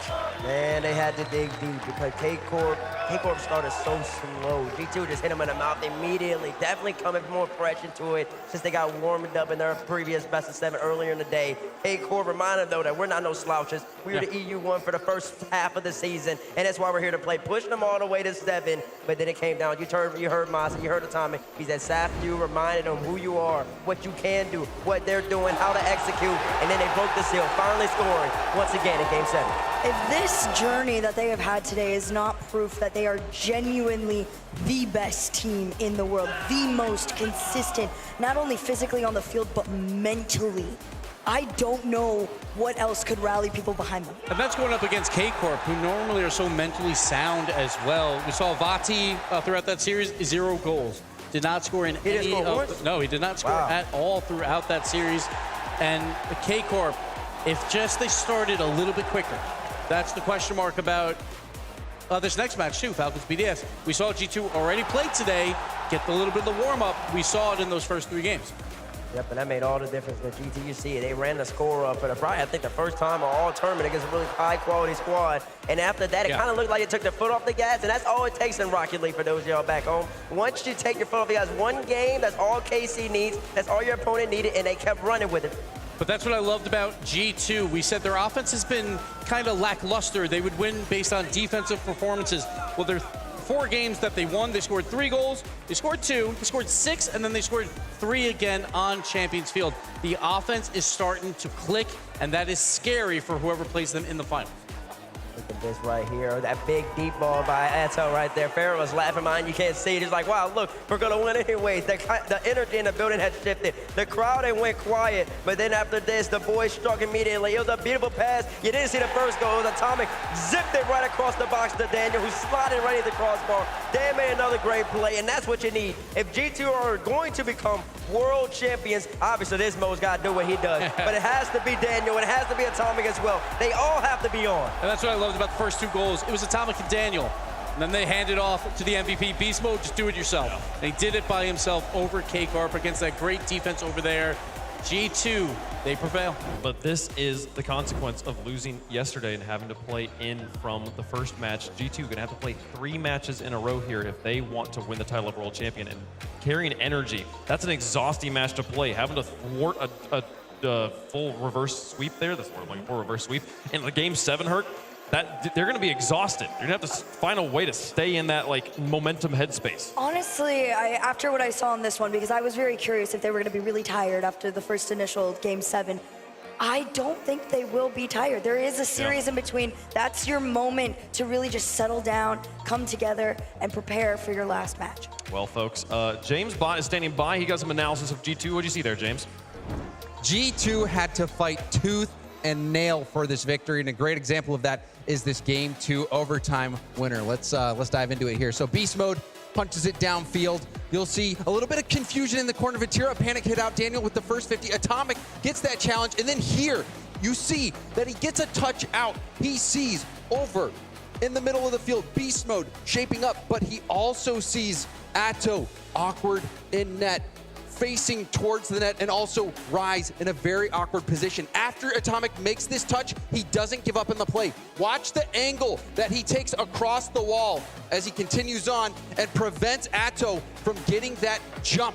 You see, he cuts Atto off at the perfect moment, opening that shooting window that Beast Mode takes. Rocket League is a game of inches, and wow, what a play that was by Atomic. Back to you guys. James, we'll see if G2 can keep up that consistency in the grand finals, but we have to find out who they are playing. There are only 3 teams remaining at the World Championship. G2 awaits in the finals here for the conclusion of Falcons versus BDS. Falcons versus BDS, a rematch at EWC Finals. We saw it already in this tournament. Team Falcons took down Team BDS in the switch stage in round 2. 3-1. I think we're seeing a new BDS this time around, though. There are rematches all over the place. We have the rematch of EWC here in the preliminary final, and then regardless of who wins, Gibbs, we're going to get a rematch. Either Falcons versus G2, a rematch of the London Major Finals, or BDS versus G2, a rematch of the 2021-2022 Rocket League World Championship Grand Finals held right here in Dickies. Man, it's going to be fun no matter who wins this. At this point, we got 3 teams left. Any of them can possibly win. Falcons BDS going to be incredibly close. Again, we talk about the result in Swiss. That wasn't in front of the crowd, so we'll see how that all pans out. But G2 might need a power nap after that match. They played 14 games already today. Maybe a quick power nap and get ready for the finals. We'll see how it goes, folks. We're going to take a quick one. When we come back, we find out who faces G2 in the grand final. Stick around. You won't want to miss it. BDS on the stage versus the Falcons after this.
Hey, Flo.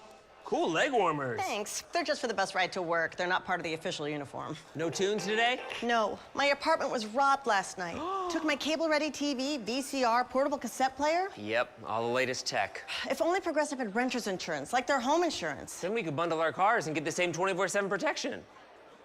I think we just invented that. This is the best day ever. Well, I still got robbed. It's still a pretty good day. This is the opportunity, the dream that you set upon yourself. Here we go.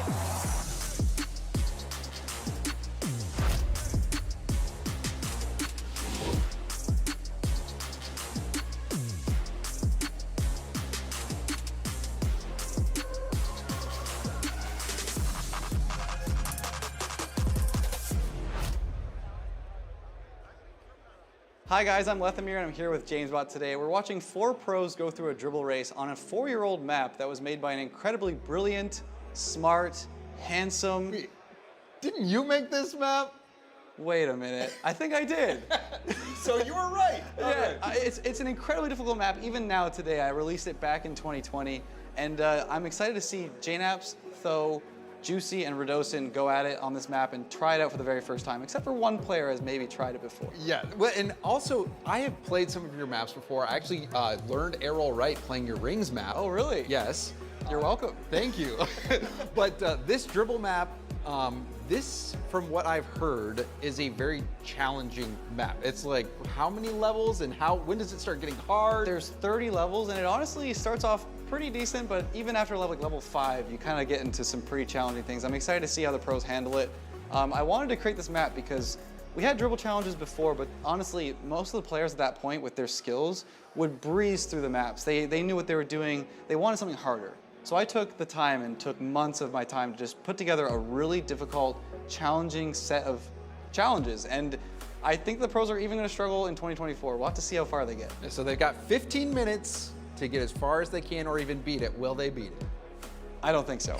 But every level they beat, they get a point for their team. It's JNaps and Tho versus Radosin and Juicy. Let's see who gets the best aggregate score. All right, here we go. This is level 0. It's a nice little quick dribble to the first gate, but every level they beat here, they're gonna get a point for their team. Okay, so this is just a dribble map? It is, and it's very tough. I made this quite a few years ago, but it still holds up, I would say, for a skill. It's gonna be difficult. And so how many total levels are there? There are 30 levels. 30 levels. They are not gonna make it that far today, I don't think. They have 15 minutes on the clock to get as far as they can and get as many points on the board. Looks like we're mostly on level 2 here, so we're gonna have to see if they can get past it.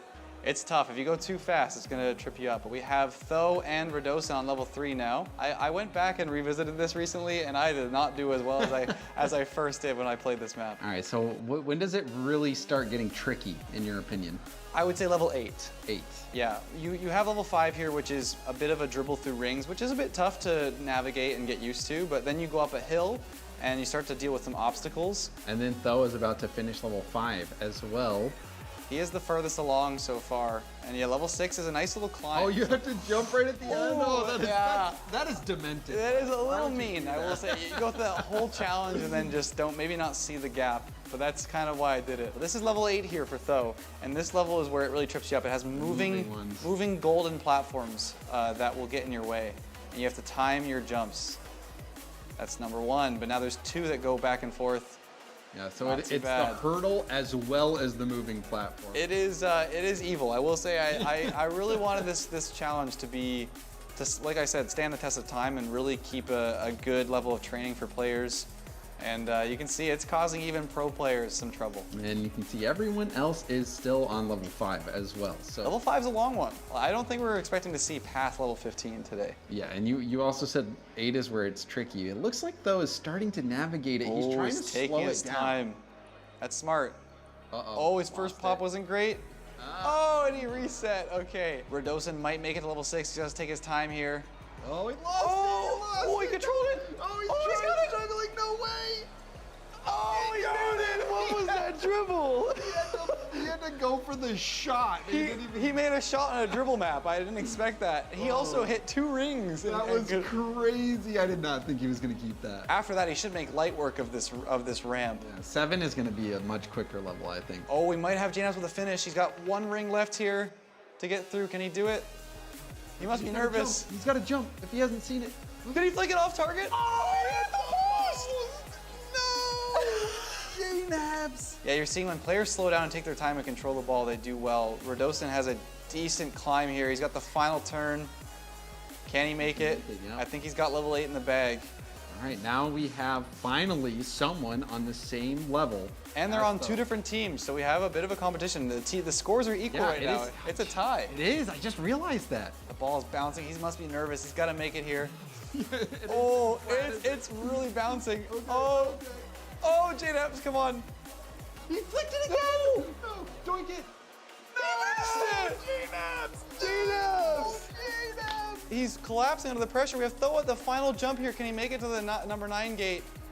We might have the first number 9. You know, he might be carrying his team because if he gets past number 9, J-Naps and Tho together could get a combined score. Yeah, this has gotten interesting now. We only have 5 minutes left of the challenge. Oh no, he lost it. Oh my gosh. What a recovery. Just air drill bump. Air drill bump. Air drill pop. Can he do it? He did it. Level 5 is complete. His hurdle is passed. Can he pass level 9 though? It's a tough one. You have to do the air dribble off the ramp, back to the platform, and there are 3 cylinders that move, or 3 sets of cylinders that move back and forth. But I mean, compared to the last one, I think it'll be level 9 is not bad. I think he's got it actually. One more jump. But the cylinders are coming. He slowed down. No, they crushed him. Too much. J-Naps might have level 7 here. He did. He's up to level 7, so he only has to pass level 7 now to get to the same level as Radosin and Juicy. Right now, the scores are tied. Once again, we have 9 and 7 and 2 8s. Once they discover they can slow down and take their time, that's when they're gonna really unlock their skills on this level 8, because it is a tough one. If you go too fast, Tho has another chance here. Can he make it to level 10? I think he did it.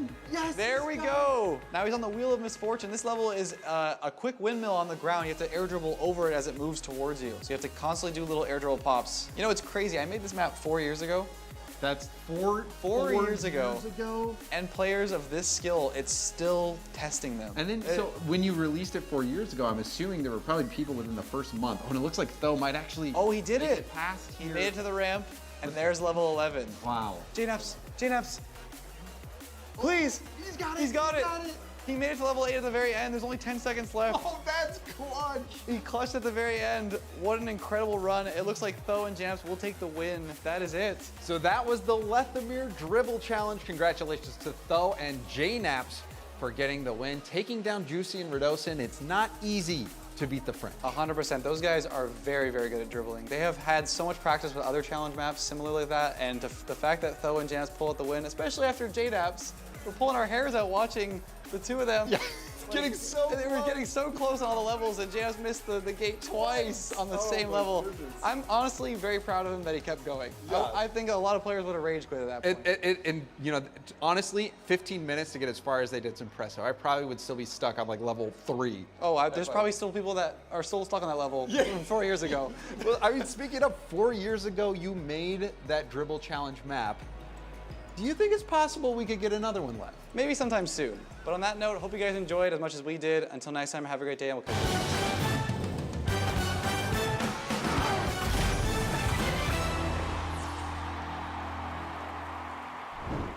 Three teams remain in Fort Worth after G2 sent Karmine Corps home. G2, what a performance. And honestly, one of the loudest esports crowds I've ever heard in any venue across the 10 years I've been doing this. Just the atmosphere in here is electric. It's a pleasure to be up on this desk when like the game ends and G2 wins, especially because obviously it was the opposite. We wouldn't hear anything. It would just be crickets. But it is great to see G2 in the finals for this crowd, especially. And it's the same when we go to Europe. I was like, I want a European in the final. I want someone that this crowd can root for and get behind. And obviously G2 is going to be fan favorites in that final. And we were just talking, Gibbs, before we got on camera, that this really feels like the best world championship we've ever had. 2 game 7s. I don't care how long the day is if the games are going to be this good. How's this one ranked so far for you? This one ranked pretty. Better than 6? Better than 6? Cloud9's run? Whoa. Let's calm it down to 6. The 6. 6 was special. D2's got to get the job done for it to be better than 6. 6 is legendary for a reason, because Cloud9, they won it. And that's why. If they didn't get the job done against that Dignitas roster, that dynasty, then it wouldn't have mattered. So that's why 6 is really legendary to me. That's very, very true. We still got history left to be written here. but that will be written. It's wild to me in these moments, Gibbs, to think about the fact that like within like 3 hours, like when we're eating dinner, we will know who the world champion is for 2024. But we don't know right now. It's wild. And also last year, too, we had like all favorites winning and winning pretty convincingly. We barely saw Neo Tokyo. Now it's like a guarantee every match is at least Neo Tokyo. And then we got 2 Champions Field today alone. Yeah. And almost a reverse sweep from K-Corp. Yeah, 2 reverse sweeps over these past 2 days were blocked as well. It's been wild. That means we're due for one, right? No. Surely. Yeah. Bates can't take it anymore. It would be crazy, folks. The bracket has been spicy. On knock-on desk here, I'm worried about cursing it. We have yet to have a sweep in the bracket. It's been the most competitive World Championship bracket, honestly, I think in the history of the game. Only way we're going to have a sweep in these remaining 2 matches that one of these teams just forgets how to play Rocket League just completely. Because these matches should be guaranteed at least going to 5. That's what I would say. 5 or 6 close overtimes throughout. That's how all these teams play. You have some of the best defense in the game. G2's defense, legendary. Falcons defense, legendary. BDS's defense, they got monkey move, man. I mean, that's a legend in themselves, and they're legendary. They're all too good. Bates, how you feeling about G2? Were you worried? I know I didn't hear the desk, but how'd you feel after that one? Your heart still pumping?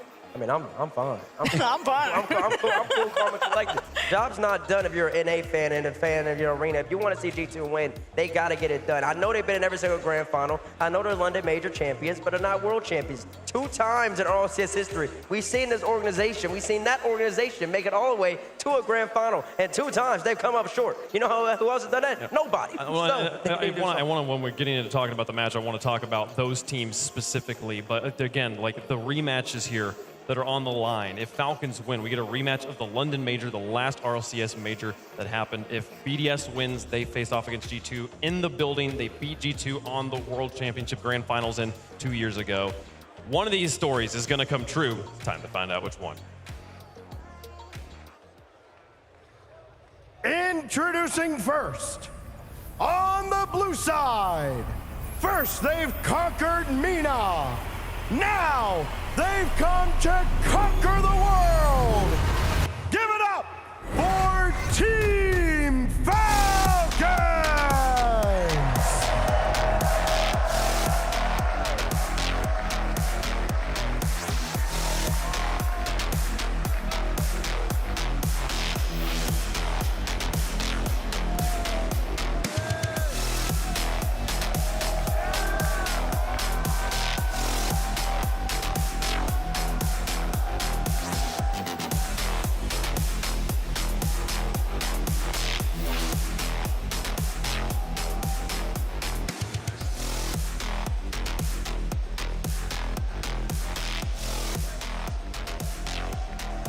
And Team Falcons, coined the best team in the world by myself, they have still not proven it when it matters most. In finals or in this World Championship, they have 2 more matches to prove it here. They played BDS Swiss round 2. The last game was 7 goals for Falcons to 2 for BDS. So they're gonna want to pick up right where they left off. But Falcons are the comeback kings, I swear. They may drop a game, they may go to even drop 2. They'll take a timeout and they'll look like a brand new team. But I think Falcons are done tripping over those laces. Now they know their competition. They've been to a final against BDS and they want to rewrite that story. I mean, every time you have a team that kind of gets this curse on their back of, oh, we succumb to the pressure over and over again, the more times that they have that pressure, the better they get at dealing with it. But this is going to be a pressure unlike any other. And introducing their opponents on the orange side, representing Europe. Can they run it back right here in Fort Worth, Texas? They are Team BDS!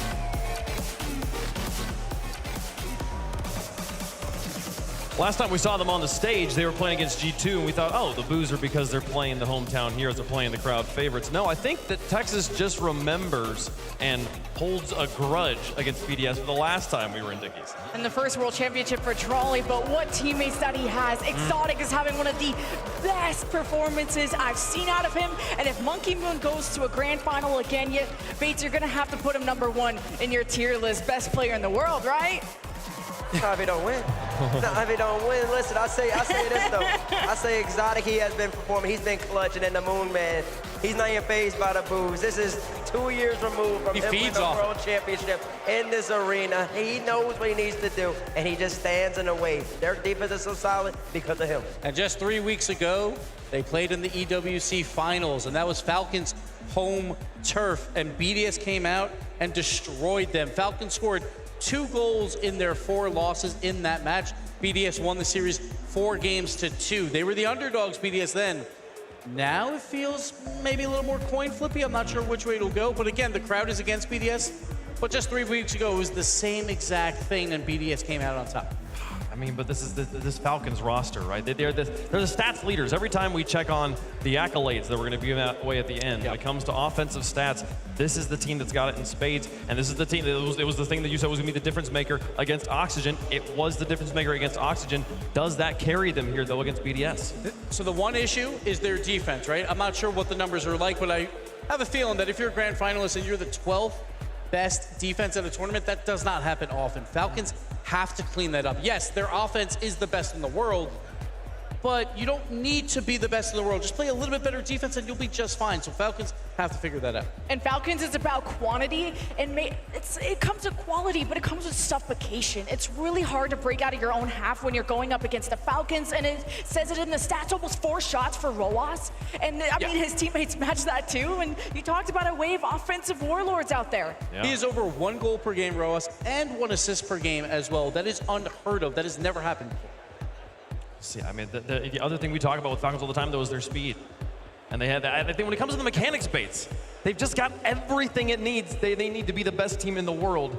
And they've gotten more and more experience dealing with the pressure of being on a stage. Every time they get on the stage, I feel like this might be the last time we see the Falcons lose. They might never lose again once they figure out that pressure situation. Listen, they got to play a complete series, though. They can have all the pressure. Roas score all the goals. He can average 1.0. His brother can average 1.0. TRK can average 1.15. It doesn't matter when you're playing against BDS. They suffocate defensively. They'll pull you in, and they'll keep on dominating, frustrate you, and frustrate you, and frustrate you, until eventually you overcommit, and then Monkey Moon strikes. Then Exotic pushes it in your net. So Falcons' offense is great, but you got to be precise and clinical. And the individuals on BDS are so confident to go for those solo plays against any team. Exotic is on my fantasy team, and I'm on my feet when he's going for double taps against anyone's backboard. So Falcons really got to be careful on defense to not let that area happen. And it means so much for the Falcons to go deep in these tournaments because they're tested 3 to 4 times a year. When they go to these international events, BDS,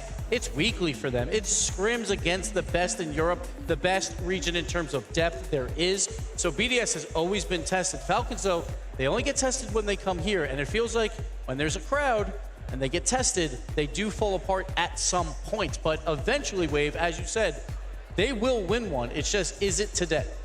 Is there a trap here for BDS? Is there a weekness that Falcons can exploit? There's no weakness. And that's why they're a top 4 team, right? Like I always say, it's more about you got to slow down the game against the Falcons. If you play at their speed, you will lose. And that's what's so good about BDS and how they actually beat Falcons last time, was slowing down Falcons and making them uncomfortable and force them to play slower. And Falcons, their speed is what makes them so suffocating and so aggressive and crazy. And that's why they can put up an insane amount of goals. If they can meet them halfway in the midfield and make these transitions difficult, that's how BDS can win. Chat, let us know who you think is going to win. Hashtag FLCN in chat for the Falcons. Hashtag BDS for the Frenchman here. We will make our picks on the desk. Lemon, who you got? I don't even know if I wrote my prediction for this because I was still running out of breath, but I think I got to change up my champion. I'm going to go with the Falcons. The crowd kind of convinced me there. They beat them last time. I think Falcons can do it again. I have Falcons winning this whole thing, and there was one small doubt versus K-Corp, but I figured quality loss, Wave. I'm going Falcons. I think they are the best team in the world, and they're going to prove it here today. Falcons fans are making some noise in the arena, and that's great. I think Falcons are a great team, but you got to earn your stripes. And if you want to become a world champion in Dickies Arena, the road goes through Monkey Moon. It goes through Thanos Moon. And I believe that BDS will be rematched G2 in the grand finals. I got BDS. It's crazy. I didn't know until right now who I was going to pick. Because there's a great story to be made for either side here, but I do believe that the experience on this stage over and over again, having been in front of a crowd that was against them and now having the crowd at their backs, means Falcons will earn a chance to play for the title of World Championship in 24. We'll see if they can do it, but how does the coin feel? We got BDS on one side. We have the Falcons on the other. And we think we're gonna go with BDS on that one, as it's going straight towards the camera for it. So BDS gonna be the pick from the coin. Question more. It seemed like you wanted to flip it. I wasn't trying. If anyone ever thinks that I'm doing something, I am just trying hardest not to drop it. That's all that's happening there, folks. The narrow favorite in chat, the Falcons are a narrow favorite on the desk as well. But this one is so close, folks. 3 teams remain in Fort Worth, but only 2 can play for the title of world champion. The finals have never been closer, yet these 7 games will feel longer than ever. The Middle East's fastest and fiercest versus the champions of Dickies Arena. All their hard work culminates in this moment. It's Falcons versus BDS for a second dance with G2. It's a dream to play on that stage, but for these 2 teams, the dream is to win a world championship. Only one spot in the grand finals remains.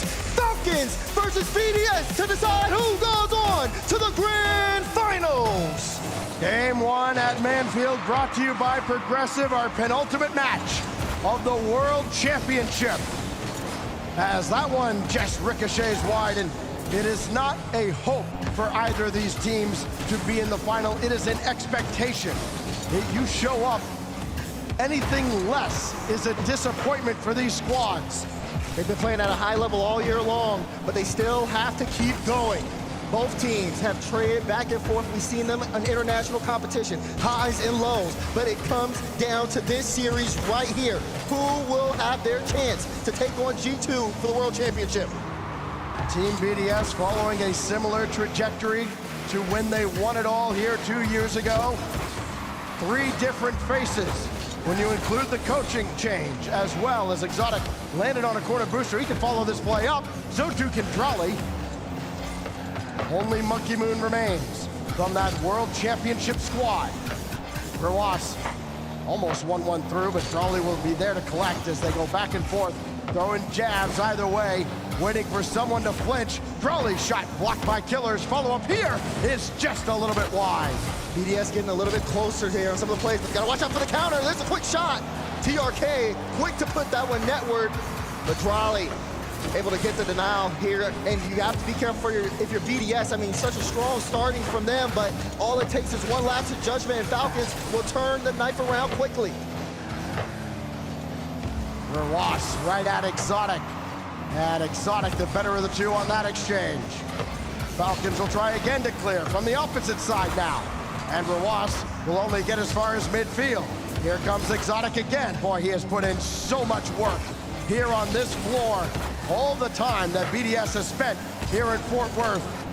A lot of it's been due to Exotic's continued impressive play. He'll drop one down towards Monkey Moon, and Drolly slams the door shut on the near side.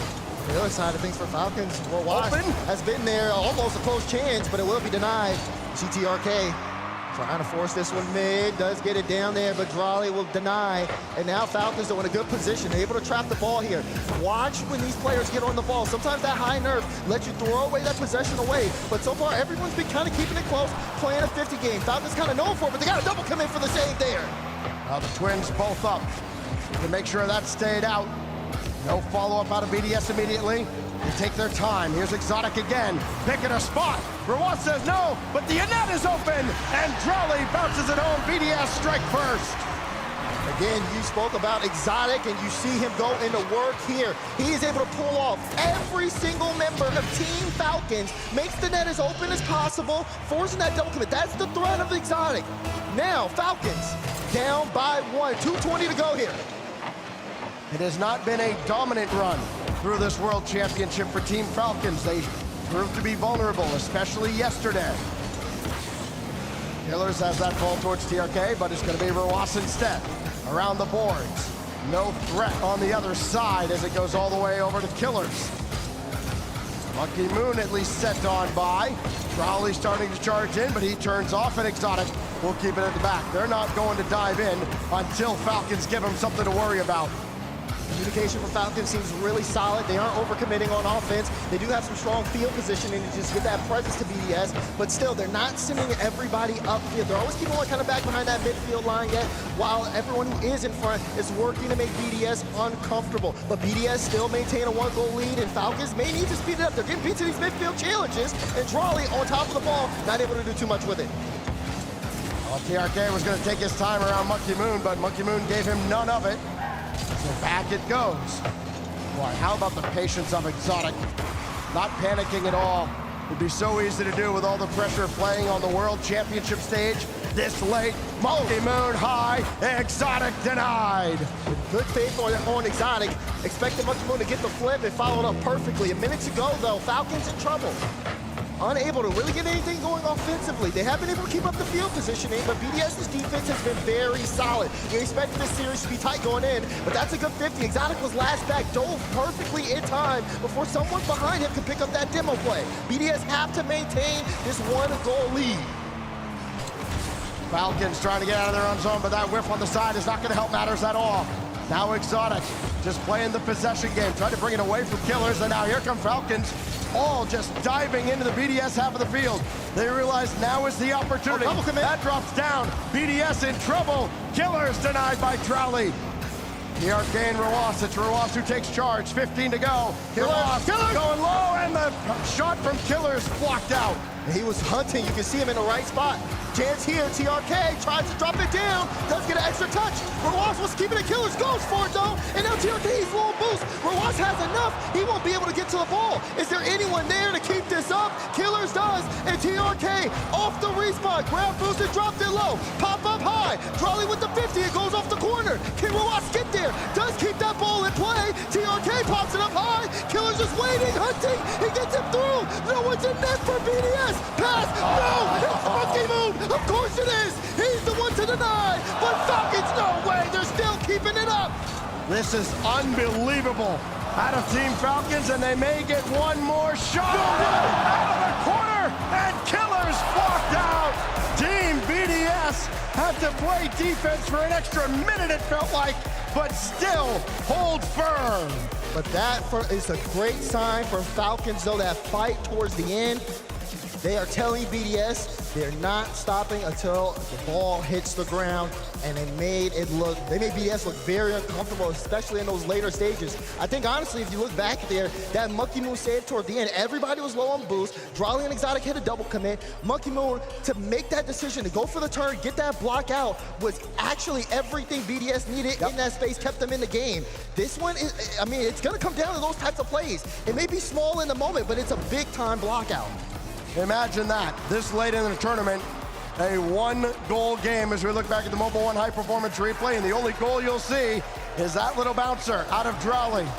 Lots of near misses, high drama in the opener, but still only 1-0 for the 2022 World Champions. It kind of feels weird calling them the former World Champs because, again, there is only Monkey Moon who remains from that roster. But what a performance from BDS, as they had kind of been written off near the later stages of this season, especially after their performance in London. All they've done since then, win a LAN and put themselves in position to win another. And you know Monkey Moon wants it. That's the biggest thing here. He's been in this arena before, and he has held the trophy.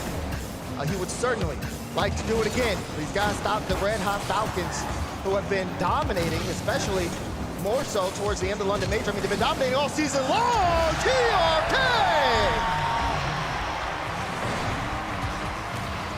The three most dangerous letters in the RLCS, TRK, strikes first. 19 seconds in. Falcons make a statement early. Can they hold off BDS, though? When you're most susceptible to giving up a goal right after you've scored one. Big one there for Falcons. Now they're able to dictate the pace. You're going to watch them kind of control the ball a little bit more. We saw them turn up the pace there towards the end. Both teams have been really good at ball back. Oh, Drawley! Railed a shot towards net. Good on TRK to get the stop out. Expect high defense here from both teams. Oh, but BDS, they're trying to force the issue. Good demo from Monkey Moon Rowasco. Big 50, but it wasn't good enough. Drawley with the equalizer. How about Exotic just holding his ground in the air? And Drawley, the follow-up. Quick answer out of Team BDS. Once again, Exotic raining havoc here on Falcons. I mean, it was a speed test there on that play. You already had that initial 50, but Killers didn't have the boost, and Drawley was able to get there first. Sometimes that's all it takes in these situations. So now, equalized scoreline, anybody's game, and the physicality is starting to ramp up. Oh, so it's the passing as well.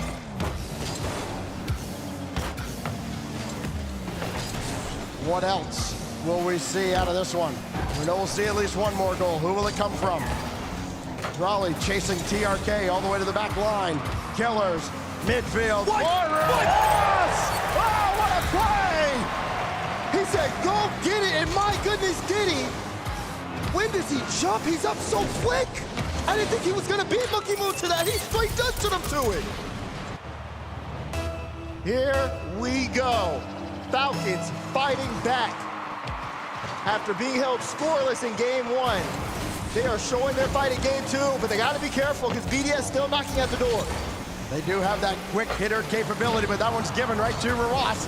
Got bumped, so he couldn't follow it up as quickly as he'd like, but did steal boost from underneath Drawley. Could be trouble now for BDS. Oh, quick turn from Ross. Almost netted them a 2-goal lead. They're not done yet, though. Twins are all over BDS right now. Another boost steal. And Monkey Moon's got to be sure-handed at the back, and he is. And it's over to Drawley. The rookie does it again. What a touch here as well. Monkey Moon forcing the 50, straight to Drawley. Great field positioning. He just is able to get the touch before the demo. And back-to-back goals. They're trading left and right. We had strong defense in game one, but it's been offense taking the lead here in game two. First minute, Falcons score early. Team BDS scores at the end of the minute. Second minute, same exact thing. Got to work a little bit harder to knock out Team BDS. Now Rawas watches Exotic go over top. Got that one back down in front, and Drawley was there waiting on the doorstep. Just couldn't quite pull the trigger. Team Falcons have had plenty of boost here, Daz. They haven't been starved out. They have kept BDS in pretty precarious positions, but BDS have made the absolute most out of what little they've been given. A lot of teams, or at least a couple teams I've talked to, talk about Falcons being a team that can kind of make you a little bit uncomfortable to play against. But BDS, I mean, they're very familiar with those types of play styles. And you can tell. They have no boost and they're all forward. They're all forward. Because, again, it's just that the illusion of the field positioning, forcing Falcons to maybe play differently on top of the ball. There's a big shot, but it's blocked away. Exotic still keeping this a tie game. Giving it a tie game with no boost in the tank. And then they managed to get this downfield that Rawas has to deal with. Again, the boost is 95% to 5 for Team Falcons, and still they cannot break away from Team BDS. Oh, big demo there from Monkey Moon. Killers, no boost. There's the flick. Is it going to be a goal? Oh, he tried to read it. Exotic got it. The read of the century out of Monkey Moon. He knew exactly where TRK was going to send it. Kept it available. Earns an assist for his efforts as well. It's punch, counter punch, back and forth between Falcons and BDS. Oh man, that 50. Monkey Moon again, he's just so quick to the ball here. Championship Sunday, Monday, Monkey Moon. That's a tongue twister. Trying to get later. Here goes Monkey Moon again. Exotic was looking to steal some boost. Monkey Moon's shot blocked by Rawas. And this time, no easy follow-up out of Team BDS. But that's where Falcons have kind of got burned. Second and third chance opportunities. I mean, they've given so many rebound chances. And while Team BDS have not exactly lit up the scoreboard, they've at least made Falcons work a little harder than they'd like. That one almost dropped down in front. Rawas had to save the day. And Drawley will have to settle for just slowing down Falcons out of the zone. I mean, it's a mix of that first man aggression on the side of BDS, whether it's the boost steal or the bump, and then it's the second man challenges that have been very fast. Second man is always going to be a very hard position in Rocket League, but BDS has been very quick to the ball, and it's been kind of tough for Falcons to keep up speed-wise. We've seen moments where it's worked out, but BDS so far have used it to gain the lead and hold the lead. 20 seconds in regulation. Monkey Moon, fake challenge after fake challenge, but Rawas finally able to get the ball. Drawley's up early though. He's got to send them packing. 13 seconds now. Monkey Moon on top of that one. This one, pinch off the wall. TRK, are we gonna see some last second heroics here on the side of Team Falcons? This one drops down. Monkey Moon with a big time clearance, and Rawas tries to collect. They gotta go to the length of the field. Demo on the play. Monkey Moon takes out TRK, but Rawas is still moving forward. Trying to get that one, but he couldn't keep up with the ball. And Team BDS take game 2. Well, the common philosophy here is drop 2 in a row. Time for a timeout. We will see if that is the case for Team Falcons as they drop another one-goal game. This one where they led twice, but let BDS answer back very quickly.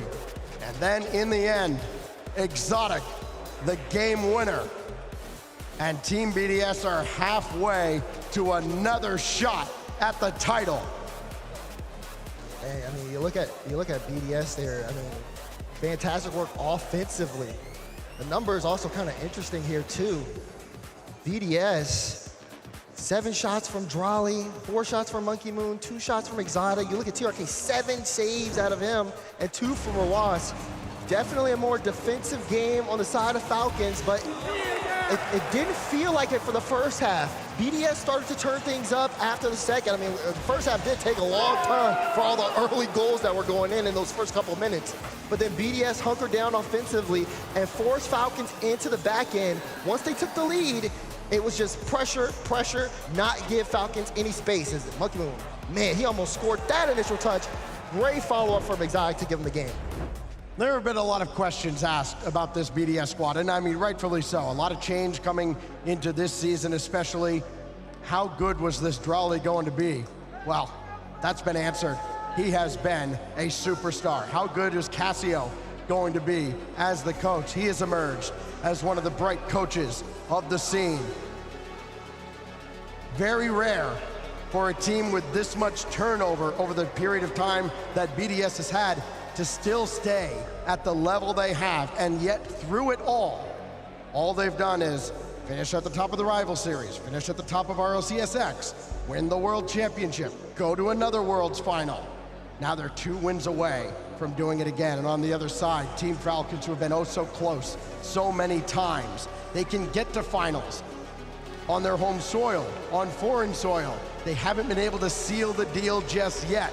How many more shots is a guy like TRK going to get? This is one of his best chances with the Twins by his side. But at the end of this timeout, they will have 2 games to figure it out against Team BDS. Championship Sunday, not Team Falcons' favorite day, but they've got to turn the narrative around. Their defense, something they're known for so well, but it has been faltering when it comes stage time here at the Rocket League World Championship. Killers pass to Rawas, trying to go for the high shot, blocked out by Monkey Moon. Another pass midfield, but no one's there to collect. Killers so far back, no play dash. Just try to play a corner into the corner, but you're right, low boost. I just watched 3 players from BDS all fight over the same boost, and they still didn't concede a goal. Here goes Killers. Got to get one dropped down in front here, and Exotic says no thank you. Another one jackhammered down in front. Still loose, available, and popped away. Team BDS weather the storm again. But this is good positioning for Falcons. They've started off early, keeping BDS stuck in their own half. Got a good shot from TRK, but it hits the crossbar. Killers was a little too far forward. He gets demoed. Rawas with a full tank of boost, able to get back to get a stop for the time being. You see Monkey Moon waiting for that midfield pass. Someone's got to cut this if you're on Team BDS. And give the time for the pass, but Drolly able to stop things. TRK low boost, lets that one pop over him, but Drolly was privy to it. Anytime BDS get a piece of the ball, they're going to use it to make Falcons uncomfortable. Oh, loose ball in midfield. That one just dunked back in by Team Falcons. Could have been dangerous if BDS was able to get it cleanly. Now Killers throw it at the back wall. Hope something good happens. Charlie's got to put in some extra work, and he does so to block that from ever becoming a shot.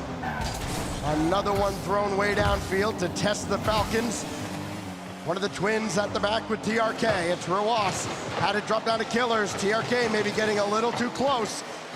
And he'll have to play that from the side. Can he take it himself? Nope. Monkey Moon very cautiously over towards Drolly. And Team BDS still don't feel threatened at all. What a big win out of Exotic. That's dangerous. And in from the rookie.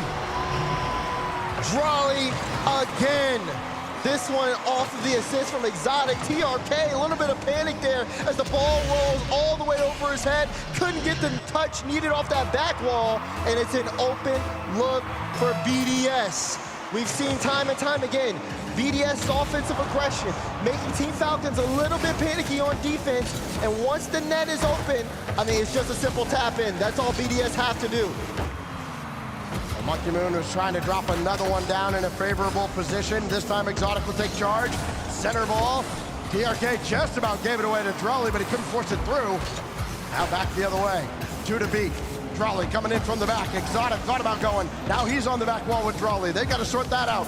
Looks like they have with Monkey Moon coming in to stabilize, and Exotic will just take possession in the air, give him time to reset. And that's another job well done by the defensive team BDS. Falcons, though, a little bit of room to work with here. Great instant challenge there from Monkey Moon. Trying to slow things down. Don't want to give him a free ball in the midfield. Oh, TRK in a tough spot, though. At the dodge the initial demo, man wanted to make sure he didn't pitch it off to the side to BDS. But look at that, another triple commit. Defensive breakdown again, and Drolly collects it. And now it's a 2-goal lead for BDS. Stop me if you heard it. Exotic to Drolly. 2-0 BDS. I mean, listen, how a series starts for the first 3 games clearly hasn't mattered this weekend. But right now, Falcons are really up against it and running out of time very, very quickly. Drolly up high, down hard. No, Rawas with the clear. Team Falcons on defense are looking very shaky. And they are giving up goals they do not need to give up. Here's another midfield pass. TRK just can't even get a read on it. 1:30. BDS, they just have to control the ball here. Keep playing their aggressive style. Falcons don't seem to have an answer at all. Well, the vision is there, but a vision without execution is merely a hallucination. Here goes Killers. Nothing else on tap here for Team Falcons. Rawas over to TRK, and still nothing directly at the net.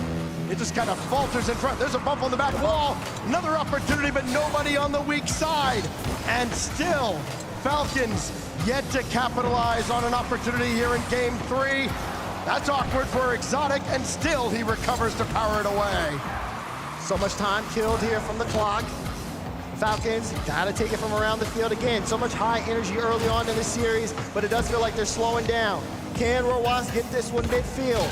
Gets it straight down, and even though TRK was there, he got demoed by Drolly. So a free ball, Rawas wants to keep this one in. Got a bump on Monkey Moon, but Exotic was there to cover. TRK with the shot, and Exotic. Great recovery and a great stop.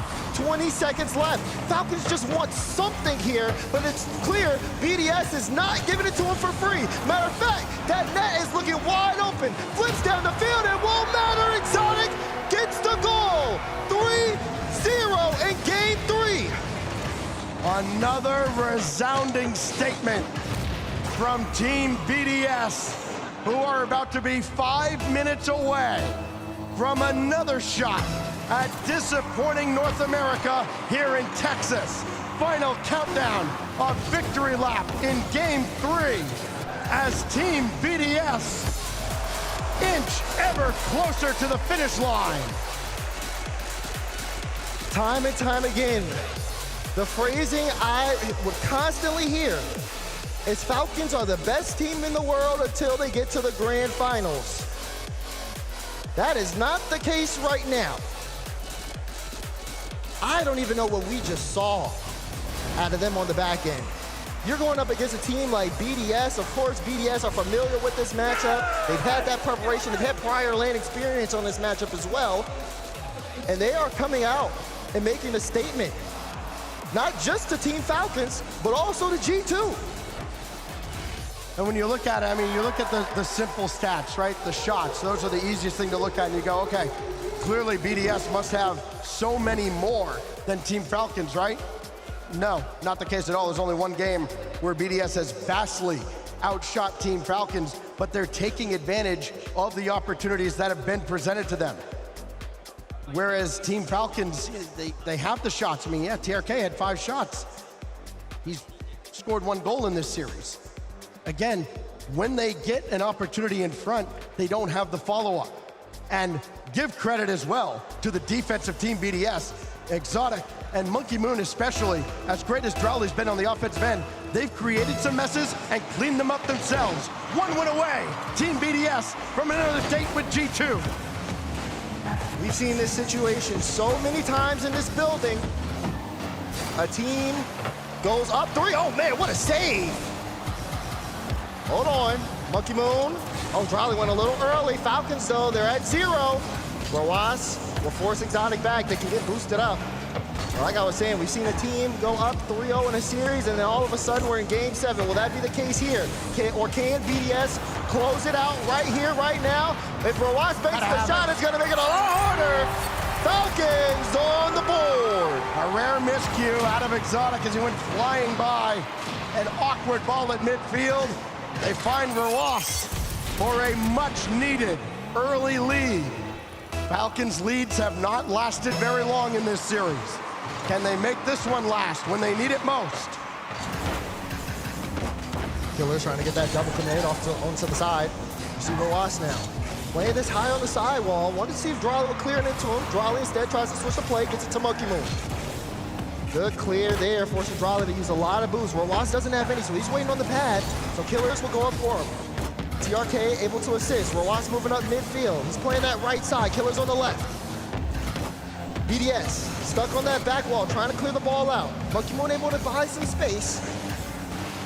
It's a good read on the play defensively for BDS, trying again to stop the bleeding, but it's been all Falcons possession until that double commit. And now Killers will have to buy his team some time. That drops straight down. TRK tried to go for it, but the defense cleared away. Rawas to TRK.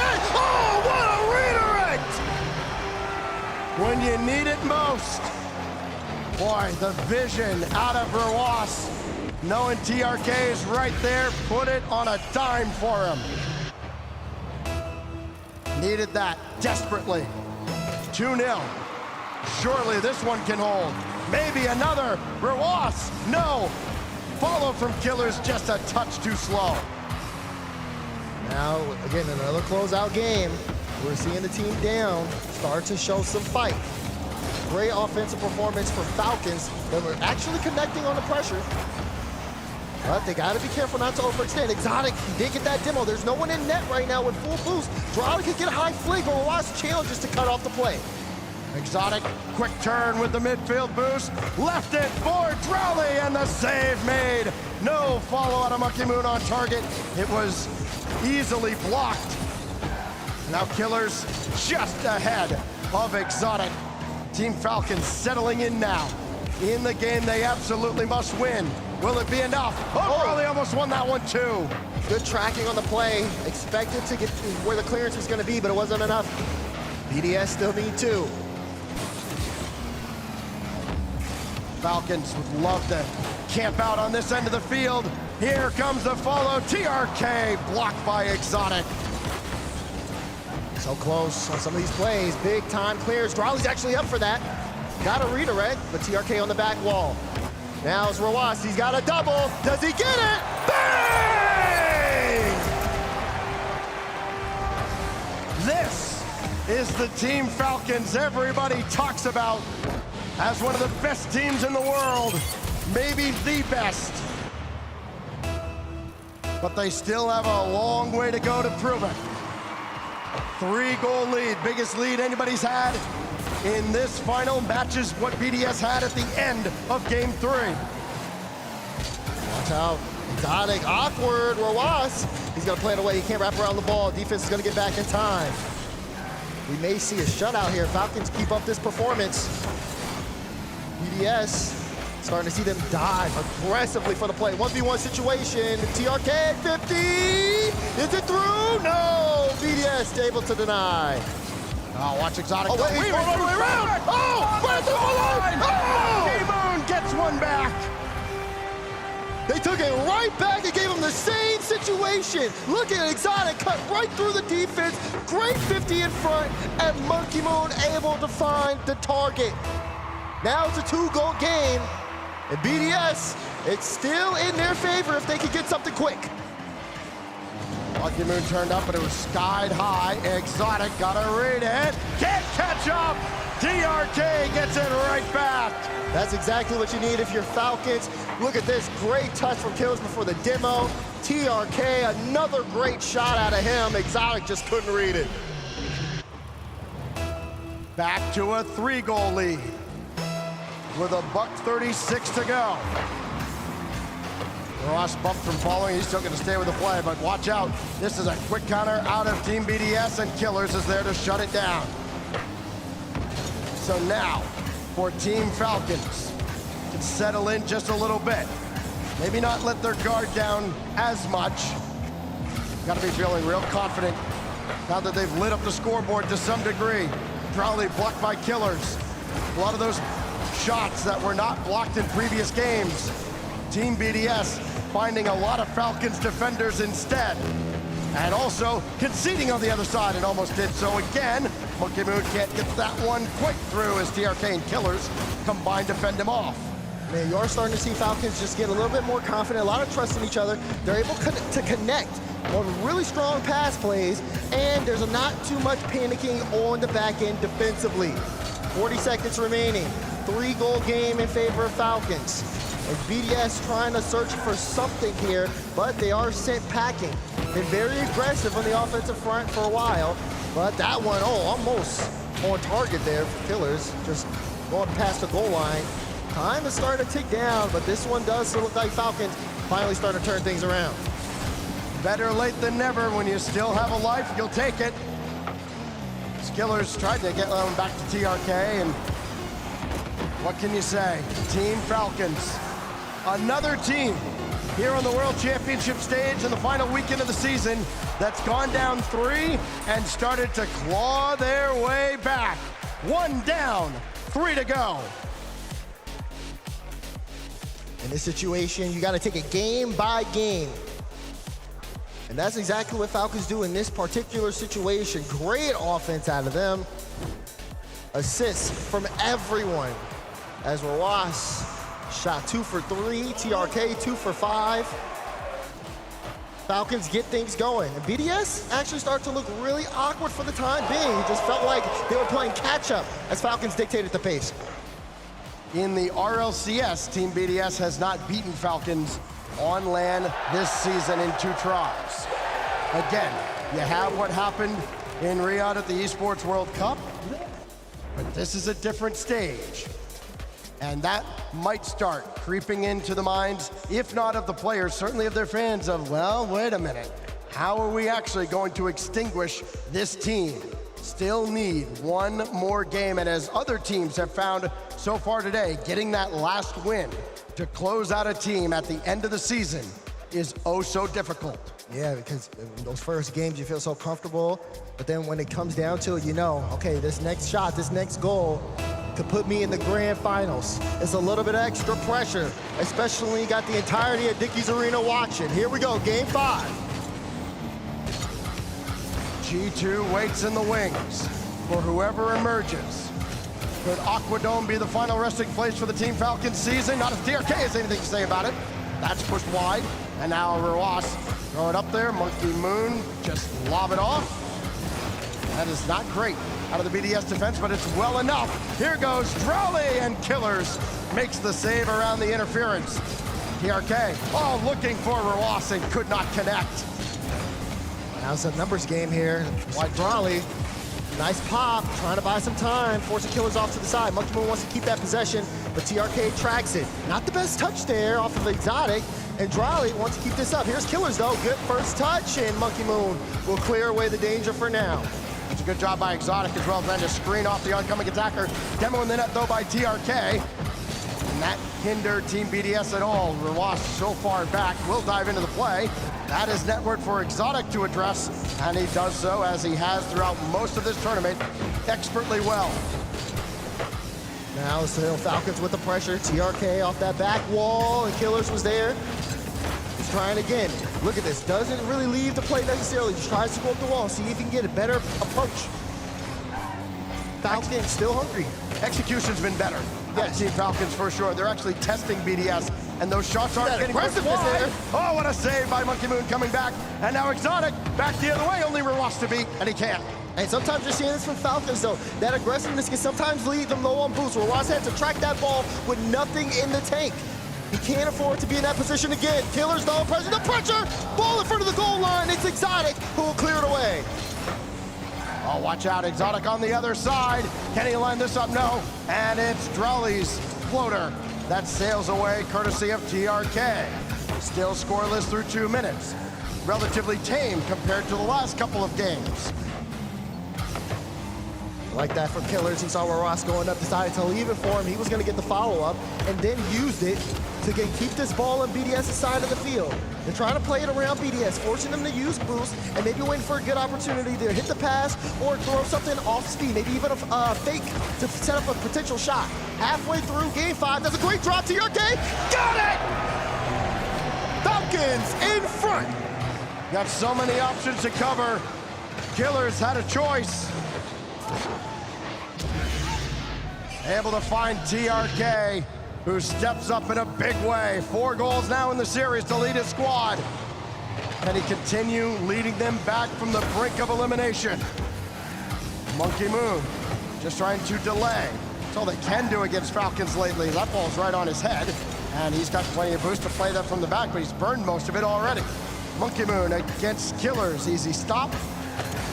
And Exotic read that. No, TRK is all over it first. Falcons, well, the execution's been better. They've also sped up just a little bit, and they're winning the race through those balls and the boost that they might have been losing in the first couple of games. BDS still tracking the ball here. You can definitely tell Falcons starting to fight back has made an impact here. Lots of desperate dives and no real control when they do get time on the ball. That's the biggest difference maker here, but there's a demo on the play. Exotic, he has all that room to work with, tries to boom the ball upfield, and TRK is able to clear it and give it to Clears, who is going to take his time, forcing time down on the clock, playing a 50 to bring BDS out, and also buying his team time to rotate in. They almost caught TRK on the back wall and knocked him away. That time Ross gets hit. Monkey Moon trying to win the race. It goes neutral, and TRK brings one back in. The Monkey Moon has to save. A lot of token shots, not necessarily testing the BDS defense, but slowing them down, not letting them counter cleanly. That's the point. Making sure that BDS does not get a clean counter. They don't get free space on the ball. They like BDS playing in this panicky style because it gives Falcons everything they want. Control of the pace of game. We're approaching the final minute, and BDS still knocking at the door, but Falcons holding on firm. For BDS, we're enjoying Falcons hesitating a bit on the offensive end in previous games. Now it's Team BDS having to go back, get boost, and taking their time on follow-up efforts. TRK just trying to keep that deep in the corner. Now Rawas not in a scoring position, but Killers will slow this down. Inside 40 seconds, TRK looking for the dagger, but unable to find it. Rawas will have a go. Slow play denied by Drowley. Monkey Moon and Exotic both up, and that could be a hindrance for BDS again. Even with the double commit, though, this is still okay for Falcons. Rawas able to get that ball in front. And they're not even playing this toward the net. They're playing it toward the side. When Rawas gets the ball, he doesn't try to put a shot on. He's trying to play inside the 50. They're trying to pull BDS out again, but BDS may have a chance here. Ball moving upfield. No, that's sent away. Monkey Moon, no boost. Plays it to Drolly, who also has no boost, but put the shot on. Is there going to be a follow-up? Oh, it's denied. Chance for Exotic. Yes! Because he is exotic and you're not. He does it again at the death for Team BDS, and we go to sudden death in Game 5. They threw everything out at Falcons, and they came away with the goal. Will they end the series here and book their ticket to the grand finals? Has that ripped out the heart of the Falcons. Double doesn't connect. TRK just got the boost away from Drolly. Doesn't matter. Still got it downfield. Exotic tried to force his way through and ate a demo for his efforts. Monkey Moon looking for someone to pass to, finding nobody. As here comes Killers looking for the win, and no. Rawas playing that one off the back wall, goes to steal boost. There's a demo on the play here as well. That's a good 50 for Falcons, but oh, he actually wins the 50. Pass to Rawas. Shot! In! What a clever turn here. As DRK just dimes him up. Drolly was going to challenge him. Had to put on the brakes and could not do so quick enough. Team Falcons again. As close as you can get to an exit, hanging around. And wow, how the tables are turning yet again. We have seen this happen multiple times throughout the World Championship. We even saw it happen earlier today, in the last match, actually. And you probably guessed what's about to happen. Yeah, you saw it yesterday. SSG and Furia. Saw it today in a Furia match. I mean, saw it in the G2 Carmen Court. It's unreal. TRK, step up in a big way. You see the final seconds of regulation and you thought, okay, they broke their hearts. They broke their spirits. No, they have not. Team Falcons get 15 shots, including in that overtime. And the last one, just a little dribbler from Rawas that keeps them alive and brings us to Neo Tokyo in a moment. But of course, the timeout by BDS. We've seen this happen so many times. A team gets on match point, gets too comfortable, foot off the gas, and that's exactly what the other team, who was so hungry, so desperate for a win, wants. And then they battle back. And then after the first game, you see a team that's lost say, okay, hold on, let's try to, get back into it again. Let's not make mistakes. And then what happens? It leads to more mistakes. Then the momentum builds. Now you've called a timeout. Now you're going into a game 6. Is BDS going to change the narrative? Will we see a champions field? They've got to talk things over, shut this series down now, otherwise it could get really out of hand. Neo Tokyo will be the backdrop. It is, of course, the map that comes right before Champions Field if Team Falcons can continue to turn this around. And they have turned this around in a big way. Not just, okay, they've scored more goals. Duh, obviously. They have drastically turned the shooting around as well, where they were maybe neck and neck or trailing behind in BDS and scoring opportunities. Falcons have generated so many more. 25 shots over the last 2 games. If they continue to pour it on, BDS may not have an answer. What has Casio drafted up for the 2022 champions? These teams are leaving it all out here at Dickies Arena. Only one can go to the grand finals. BDS, do they have what it takes to close it out here? Already off to a hot start. Oh, that one almost on! Great save from TRK! Oh, they burned all their boost. There's still nothing in the tank. Exotic got some as he got that to the side. Drolly able to follow up the play as well if he can get in there on the far side. Instead, he has to go all the way back, and it's Monkey Moon That slams the door shut. TRK, though, bringing another in. And again, Team Falcons just working from side to side, working around the corners, and forcing Team BDS to burn all that boost, but then doing something with that boost advantage that they did not do in the first few games. 1250s here, and you see Roas forcing the issue. Good demo, but Drolly stays on top of the ball. Good speed on Monkey Moon to force TRK back. Has to stop Drolly, and he does. That one still kept in play. You see Drolly hunting for the demo, but Roas is privy to it, picks up the boost. Now has a chance to go up for a solo. Off the ceiling, past Drolly. TRK with a good redirect, but no one there for Falcons to be able to follow it up. They are playing the ball very well, though, around Team BDS to start here in Game 6. Team Falcons does that BDS spooked a little bit as that one denied from Drolly. Exotic looking to set up Monkey Moon. He came up very far. They both have plenty of boost. Monkey Moon dropped down towards Drolly, denied, and Exotic brings it all the way back. Team BDS trying to kind of reestablish dominance here in this series, reassert control as Monkey Moon got through. Can it go through? It does! That man cannot be stopped. He won't let it happen. Couldn't get it off the air dribble, even though he got past one. Follow up in. Monkey Moon, of course. BDS's first goal. 3 minutes to go in Game 6. They haven't necessarily been shut out, but it certainly feels like they have over the past couple of games. Monkey Moon and Exotic both there with nothing in the tank. Now Drolly joins the fray. There is nobody back, certainly nobody with any boost. Only Drolly to beat. Oh!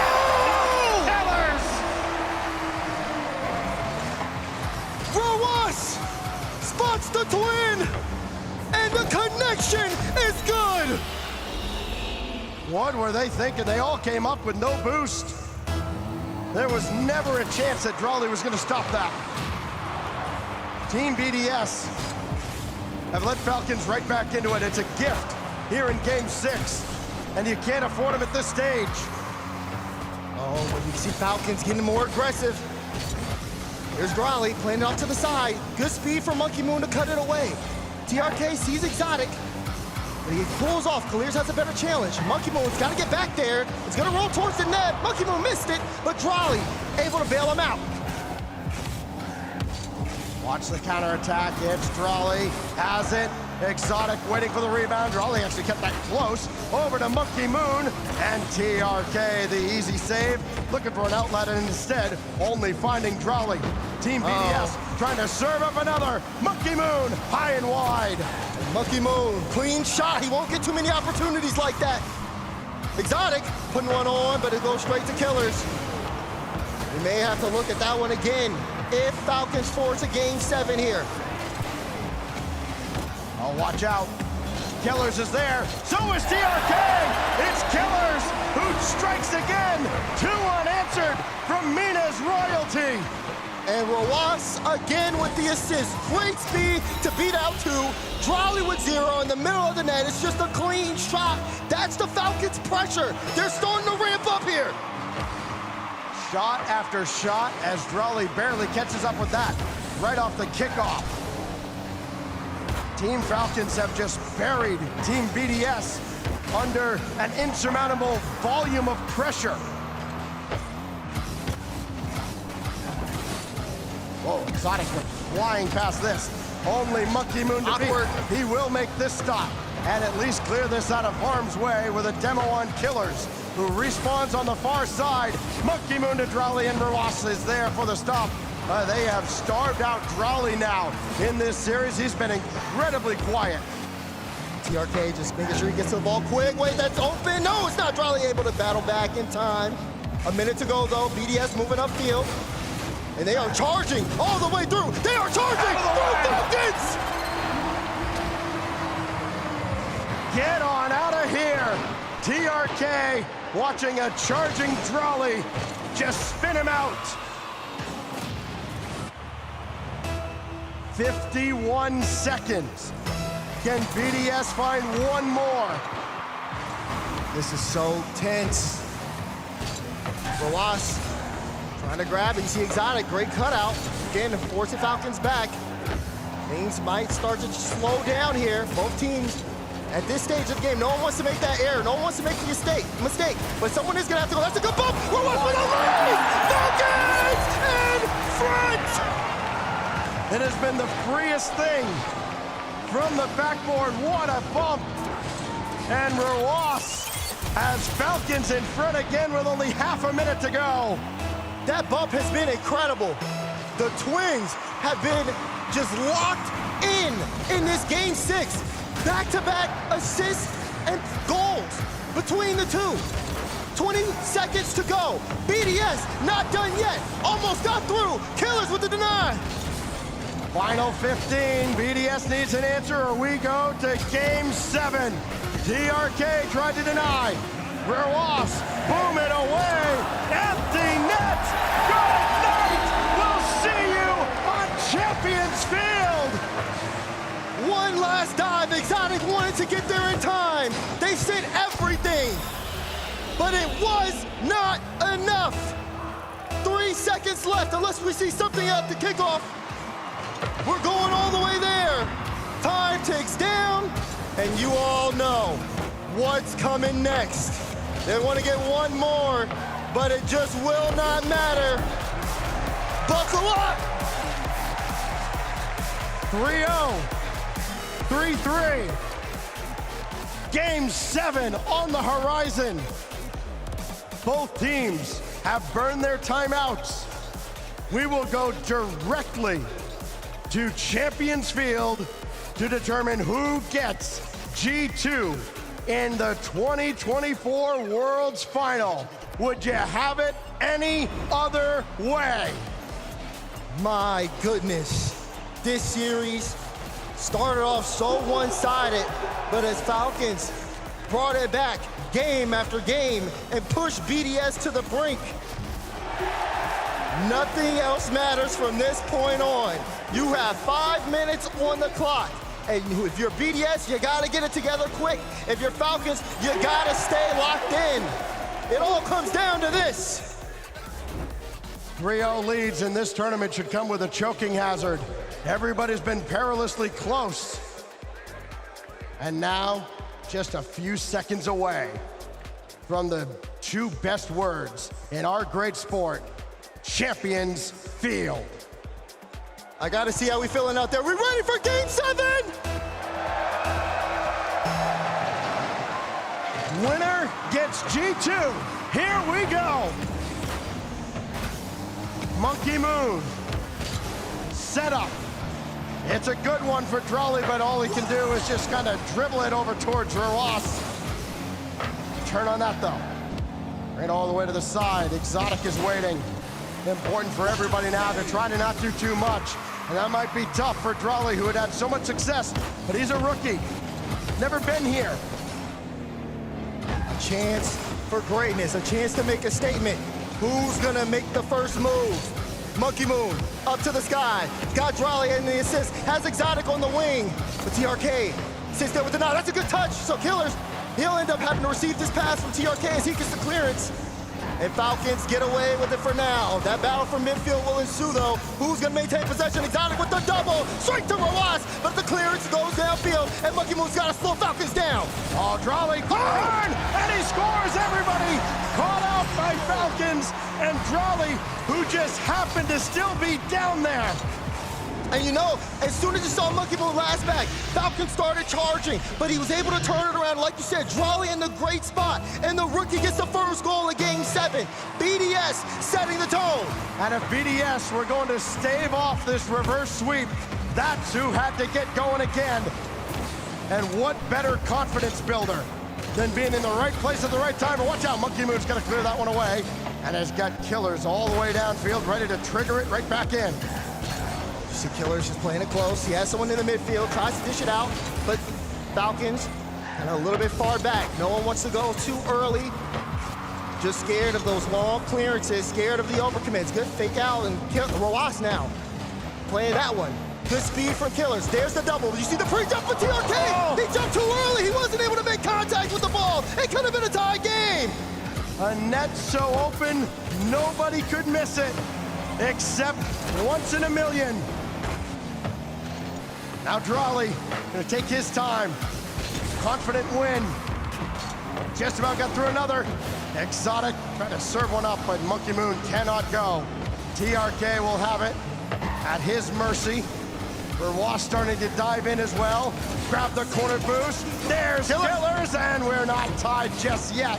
One more opportunity. Monkey Moon very low and still cleared out. Team BDS fend them off for now. Another one close, and Monkey clears. Killers will be able to get there in time. Falcons going all in on offense. You saw TRK on that side while he had 0 boost, but still was able to get in midfield. That 50 could have been a big one, but now Falcons got to go back low boost. TRK has to maintain control here. He gets demoed. Exotic! I got it. No, you don't. Exotic cleans up the mess. And it continues his impressive stat line, not just in this series, but in this tournament. Well over 30 goals on the week.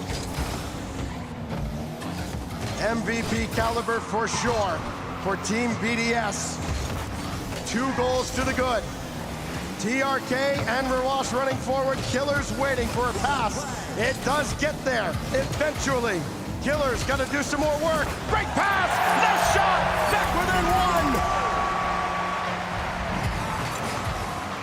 1! There's the connection again. Killers with a dish out. Beautiful pass. Verwas cleans it up. Falcons with some fight. 2 minutes to go. Will BDS be able to hold them off? Twin Magic has him back within 1, but the decoy! Oh, Verwas had to stay home and made a great reflex save. Now back the other way. Falcons still need 1. TRK, just lob it up. We got Verwas on the weak side. Pass never got there. There is a demo. The control. TRK can turn, but he's got nothing. He's waiting, hoping that boost would spawn. It did not. And Monkey Moon stole it again. Drop down in front, and Monkey Moon just rolls that out. Killers with a good fake challenge though, forcing Monkey Moon to stay on the ball, plays the 50, and now Clears able to move upfield. Exotic trying to read the bounce, Killers trying to apply some pressure, but Exotic, great patience, he stays on top of the ball. He is gonna force that 50 out. Drawley went as well to try to look for the bump, but now BDS have to rush back, and they are gonna be a little low on boost except for Exotic, who get a strong clearance straight to Drawley, forcing Killers back. Now we're approaching final minute of Game 7. This could be final minute of Falcons season. They gotta get moving, but BDS still applying the pressure. Monkey Moon was waiting for his opportunity. Exotic shuts him down just across the center line. Free ball for Drawley to Exotic. Not quite yet. Celebration still on ice. Monkey Moon couldn't get Verwas, and Falcons hang around. Hang around for the time being, but they've got to be careful. 30 seconds now. TRK moving upfield. Verwas with a demo. Monkey Moon, great challenge, forcing 2 back. Verwas' demos are useless. Now, Killers has to go the length of the field. Verwas takes out Monkey Moon. Here's the flick past 1. Drawley, no, he didn't get the win. TRK with a chance for a solo. Gets that midfield. Looks for the shot. No, blocked away. Final 10 seconds. Killers on top of this one, but it is sent away from BDS. Verwas once more. Falcons, 1 more. Double, no, denied. It's still in the air. Last shot, no. BDS go to the grand finals. You can win 3 in a row, but you can't win 4 in a row. Nobody can. After all that, Falcons fall just short. The more things change, the more they stay the same around here. BDS G2 Part 2 at Dickies Arena. Let's be honest. Will we have it any other way? No. Why not? Why would you want anything else? Unreal. This story has practically written itself. Unbelievable. Who is writing the script? My voice needs to talk to you. My goodness, what a performance. BDS started off red hot. I mean, it's literally a mirror from what we saw with G2 earlier. And now, here we are in this situation. Both teams can come out and open up a series red hot, but of course, in the World Championship, sometimes not about how you start, it's about how you finish. And BDS, even with the pressure on the line, they're able to come away with this series, and Monkey Moon gets another chance, gets another shot.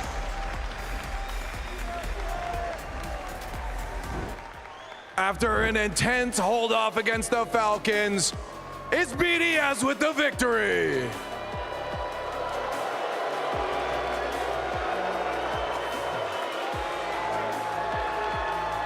We knew it was coming. But it doesn't matter because you're in the grand finals, and that's all that matters, what you do on the field. And you guys are winning right now. Let's talk about the whole series. We'll start with the end there. That was a little scary for you guys. What were comms like? Were they hectic by the end or still controlled? Because that was crazy.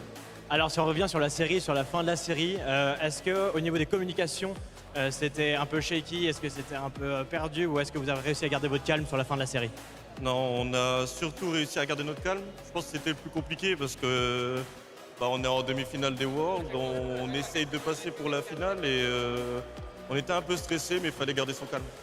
So, you know, we were mainly calm in comms. It was not easy because it's the semifinals of the World Championship, but still, we were, of course, a bit stressed because of the venue. But still, we have been able to keep calm and make it. Well, I want to ask you about that, obviously, because you guys are having to fight against the tide right now. Is that affecting you guys in how you're able to stay locked in? Because it's loud in here. Alors, est-ce que du coup, vous avez réussi, comment ça s'est passé au niveau de la série, de pouvoir réussir à se tenir pendant, aussi avec le bruit, avec l'ambiance? Comment est-ce que vous avez réussi à garder votre calme pendant la série, avec l'ambiance? Je pense qu'on reste tous focus. Moi, après, ça fait un peu plus de 3 ans que je fais face à un public. Du coup, ça me gêne pas trop, surtout le public est contre moi, mais après ça, je m'en fous. S'ils peuvent encore continuer à être contre moi, comme ça rend encore plus fort. Well, so you know, with the crowd, I'm used to that now because it's my third year in front of the crowd, and I liked it, especially when they are against me, because it gives me I'm even stronger when they're against me. So let's keep continuing like that. You guys are helping them, just so you know, apparently. Make him stronger. Well, I gotta ask you, I'm gonna let you go and prepare for the grand finals, but I have to know, coming up is quite an interesting coincidence here. Back at Dickies Arena, up against someone you faced here 2 years ago, Atomic, on the other side. Are you excited? Are you scared? You won it last time. What's on your mind on this matchup? Alors, coïncidence ou pas, vous êtes de retour 2 ans après, grande finale, Dickies Arena, contre G2 et surtout contre Atomic. Comment tu te sens? Non, je suis très content. Après, j'ai pas le temps de penser à autre chose. Pour l'instant, moi, je me focus à la grande finale. Mais après, Atomic, c'est un très grand joueur. Encore contre lui en grande finale, donc j'espère que ça va être un beau match. Mais j'ai pas peur, je suis juste content et je vais profiter. So, you know, I'm not scared. I'm just really excited to be able to play the grand final again. I'm really focused on that right now. But, you know, Atomic is a really great player, and I can't wait to face him again on the field and just try to make my best on it. Well, I'm going to let you go and take a breather here. Guys, let's power them up again, I guess, but we have our grand finals on the way. Let's give it up for BDS. We've had 2 Rocket League World Championships in Dickies Arena, and we've seen the exact same match twice now. Well, we actually haven't seen it for the second time yet, but we're about to, folks. G2 will play for the title of World Champion against BDS on the same field, the same arena they lost it on 2 years ago. Well, we got another Champions field. The Falcons put up a fight. BDS, so incredibly good. Again, when you lose 3 in a row, it is so hard to win that last game. At least we used to say that. It seems like it's happening every single time now, but BDS to battle back the defense that they had in that final game. Even in the final moments of that game, they had to play a full defensive effort, for 5 minutes, and they did so. Hats off to BDS, the final boss of Dickies Arena. 2 almost reverse sweeps in Game 7 in our semis. Are you serious? And I swear I have the Falcons script. We talked about it on the desk. They can drop a game or 2. Wasn't expecting 3, but they are the comeback kings. But one thing that hurts Falcons is Game 7. They have such a hard time closing it out. But against BDS, I think this is going to continue to be a rivalry. And we talked about speed. Falcons, 3 average speeds were the top 3. All 3 players were the fastest on the field. Monkey Moon was way in last at the lowest average speed. But that's how Monkey Moon plays. He waits for the play to develop. He does what is needed. He doesn't have to do a lot. But Exotic, again, I said feed Exotic. He was #1 in goal participation with 1.42 goals per game between goals and assists. So Exotic showed up here at Monkey Moon, played the support role. Doesn't have big numbers, but he doesn't need them. He knows his teammates can do it, and they did it so well. Monkey Moon, 3rd straight RLCS World Championship Grand Finals. In the open era, he is in it every single time. Doesn't matter the teammates, doesn't matter the coach. Monkey Moon will be there. If you want to win a World Championship, you gotta be BDS, you gotta be Monkey Moon. And pressure makes diamonds, and both these teams really thrived under that. Falcons, they almost play better when they play from a deficit, and BDS play better when the crowd are against them. So this was such an electric series. It was really about speed, and most importantly, who was playing downfield to receive a long pass, either a solo play or to be able to play that counterattack. And Falcons and BDS both scored off of plays like that. I just cannot believe both of our semifinal matches were thwarted. Game 7 thwarted reverse sweep. You know what that means, Wave? What does that mean? It means a 4-0's on the way. I don't know for sure. Are we due for a sweep? Sure. I feel like it's going to be a sweep in the finals. But you know what? Somehow we've made it through the entire bracket without having a sweep, or even going to just Game 5. We're going to Game 6 at least every single time. It feels like there's something special in the air right now. Oh, yeah. One last hurrah there for the Falcons. They look great. And Roas, I think that was one of the best offensive performances I've seen in tournament history. I'm pretty sure they set the record for most goals per game by a team. We'll have to check based on that matchup there. But the Falcons put up a fight. They're just so close. They got to get over that last hump, and we keep talking about this, but eventually we feel like they will. But BDS, again, Monkey Moon is the final boss. If you want to win a world championship, you got to go through him. We were talking about how amazing it is that G2 has made every single grand finals this season. But on the other side, BDS has yet to miss a world championship grand finals in the open era. That's incredible. I don't even know which one's more impressive. And you talked about final boss of Monkey Moon. How about against Atomic? Leaf brought it up. This is going to be such a good final, and I can't wait for it. It's going to be a great time. We do have a little bit more analysis of the match we just watched in front of us. Falcons getting taken down by BDS. CJ, what you got? Yeah, thanks, guys. I just want to highlight one of the reasons why BDS are so tough to play against, and one of the reasons why Monkey Moon is off to his 3rd Worlds Finals in a row. It is ridiculous. We're going to roll the clip here and just see how they get to work. It's their defense. BDS's defense is unbelievable, but what's even better is how they transition, how they bait the other team in. You can see it here, all 3 members of Falcons sitting so close. That's the way they like to play. They like to be aggressive. Monkey Moon recognizes that. They're in the corner. They think that they've got BDS where they want them. Well, they don't. As we have a look at the overhead view as well, you can see here that Falcons, all 3 of them sitting so close. You know that TRK wants to go in. You know that Roas is looking to get in as well. So aggressive. Monkey Moon, he's a better player than that. He's got one of the best, game sense, one of the best awareness of situations in the world. And as you roll the clip, you can see what happens. He knows there's so much space on the left. TRK's gone. He was meant to be covering the middle. They get an easy 50 to Drally for the open net. Rolling it again there. You can just see how much space he creates. And again, defense into offense, that's BDS's game. And for G2, you've got to watch those low 50s, and you don't want to be challenging too much in the corner. Thanks, guys. We'll see if G2 takes CJ's advice here. Does BDS have what it takes to take down the North American champions? And I think BDS are one of the best teams to mitigate aggression. When Falcons can kind of close in on them, fully cover them, and play really tight, BDS can still squeak through, find the gaps, and really know how to approach those 50s to bulldoze their way through. I mean, one of the most exciting goals was them just barreling into the net. So good luck against G2. And that play highlighted, Falcons had 100 boosts on all 3 players, and Monkey Moon had like 30. And he made the play happen. 300 boost versus 30. It doesn't matter. Monkey Moon will get the job done. I feel like the crowd is not going to matter for BDS. I do think it will matter for G2. It seems it doesn't matter what the crowd does. BDS will just play BDS's game, but G2 will thrive off that energy base. Well, it depends how much the fourth man wants to get loud in Dickies Arena. They could really turn the tide. G2, we see him in the Grand Championship, World Championship here, and the crowd, they kind of got taken out of it immediately. We kind of had that kickoff thing where it went down to 0 and then we had to wait and everything. You know, all that whole shabako. And then after that crowd was out of it, BDS took over. Now, if the crowd stays with them the whole entire time, it could be a different story, or it could just be Monkey Moon walking out doing this.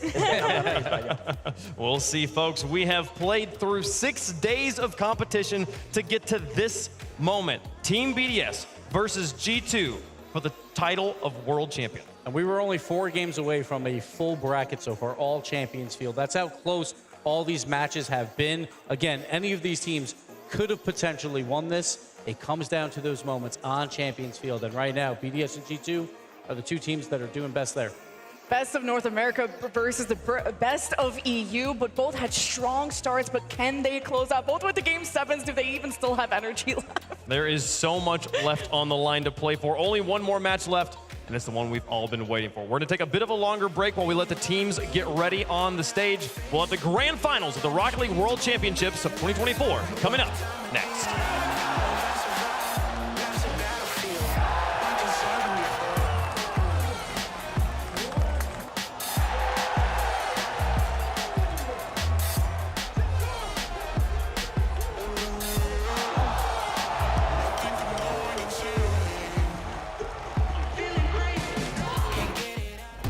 Return to our interview with the insurance whistleblower. I just think everyone should know there's an insurance company out there exposing other companies' rates so you can compare them and save.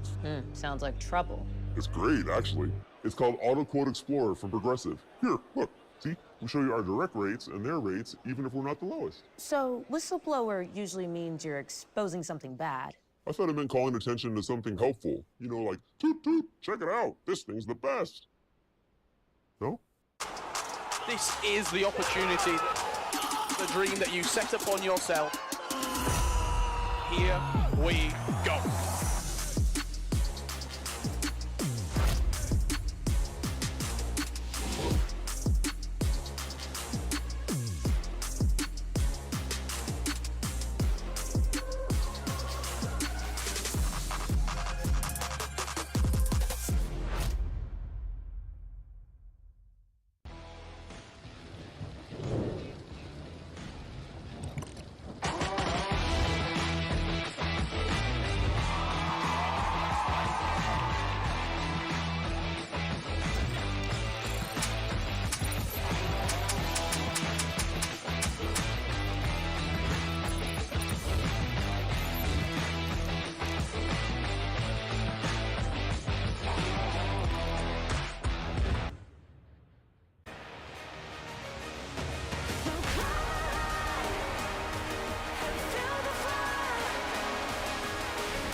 Well, well, well. It all comes down to this. G2 versus BDS in the grand finals. Wow. Of course, it's gonna take some time to get it set up. So of course, I'm here with my beautiful guests. I mean, Hello. let's just go down the line. Let's start with James Bott. Can we get some noise for James Bott? Thank you. Thank you. I'm also joined here by Cole. Come on. Thank you. Stumpy. Thank you. And Leaf. Boo. Boo. Give me the monkey moon. Why you wanted that? I like that you pre-jumped the boo did. just in case they did. They were doing that anyway, Lee. I'm a smart man. No, I just wanted that. I want to feel it was like Monkey Moon said it powers him up, and I feel it. I can feel that. So you feel empowered by the boo? I feel very empowered. Could you beat G2 right now, Leaf, after being booed? I can only go up from here, right? I have no worry about failure at this point. You've got this, man. I don't know if my logic is sticking at all. You do kind of have similar hair to Monkey Moon. That's about it, though. He's got a little curls going. He's got a little curls going. I Gentlemen, definitely would not win, though. thank you for joining me here on this desk as we get ready for the grand finals. But of course, let's talk about how we got here in the first place. 5 days ago, we set out to crown a world champion in the Swiss stage. And the Swiss stage delivered, Stumpy. Yeah. That's for sure. It really did. I mean, you look at the teams that we ended up knocking out in the Swiss as well. Gen G, they didn't even make it, soz Daz. Vitality, they also didn't manage to make it through. Like, we had some real world-class teams that come in round. But I mean, up at the top, I think the biggest teams that we're, obviously going to be looking at, G2, still in the competition, still here, once again at Dickies Arena. And Cole, this has been so much fun seeing a North American team squeeze their way by a fan favorite. I feel bad that probably my two favorite series from the entire Swiss are Gen G losing twice. Once to Power and once to Pioneers as well. I was sort of scrolling through thinking, what are the ones that I really remember? And those are the ones. Yeah, did you see the tweet, by the way, from Which one? KCP when it was like the Gen G tier list? No. They were like, oh, just throw the Pioneers D list. Who's even on that team? Oh, yeah. First crazy. Didn't Oh, my gonna say, goodness. like, oh, who's on that team? They say, I don't know. And he goes, that's it, that does the That was talking. insane. That was one of the craziest upsets I think I've ever witnessed in my life. Yeah, well, the problem is I'm looking at this whole OCE thing right now. We're like, okay, they're looking good. Then you look at some of the wins they got, and it's like, is there validation to it? Or one of my favorite quotes from the weekend was when they were interviewing Chicago, and he's like, oh, now that Power's not an OCE team anymore. I'm like, what does that mean? What does that even mean? What is he trying to say? I think it's a compliment, but it was great. Yeah, it definitely was. I mean, and we saw like lots of ups and downs, and we saw teams really shine. And you could probably get a little pre-jump on some of the roster moves based on the Swiss performance, of course. I think so. I think pretty much every team are we expecting to change, I assume? Vitality finally do. Right? Vitality we can agree on that one. They finally time for I mean, Vitality if you're to split Oxygen, up. I think Oxygen's an interesting one for me because they had kind of a poor performance in London, but then here it's clear that team has magic. I mean, they kind of filled in last second, came in without many expectations. I think that put them in a really good mental spot, but that team was just so fun to watch. Yeah. I would love to see that team stay. Have they not peaked though, Oxygen? Can they go further I than think this? so. Because I think they were elevated by the fact that they had, going into it at least, zero pressure. Any win they get, any extra prize money they get is complete and utter bonus. The start of next season, if they're still together, that mentality is gone. There's always that flip, though, that happens in a team where they come in with no pressure, and then they start to realize, maybe we could do this, What do we and call then it? it's over. What do we call it? Winners tilt. Winners tilt. Yeah. When Winners the tilt, baby. underdog starts thinking, hey, we can actually do this. And suddenly they're no longer pre-jumping. Yeah, I think no longer playing foolishly. that's like chronic in every OCE team. Yeah, it is. Unfortunately. But I really did enjoy seeing Power. I think Power's mechanics were incredible. Like watching them play, it really did feel like they've reached a different level watching Power play.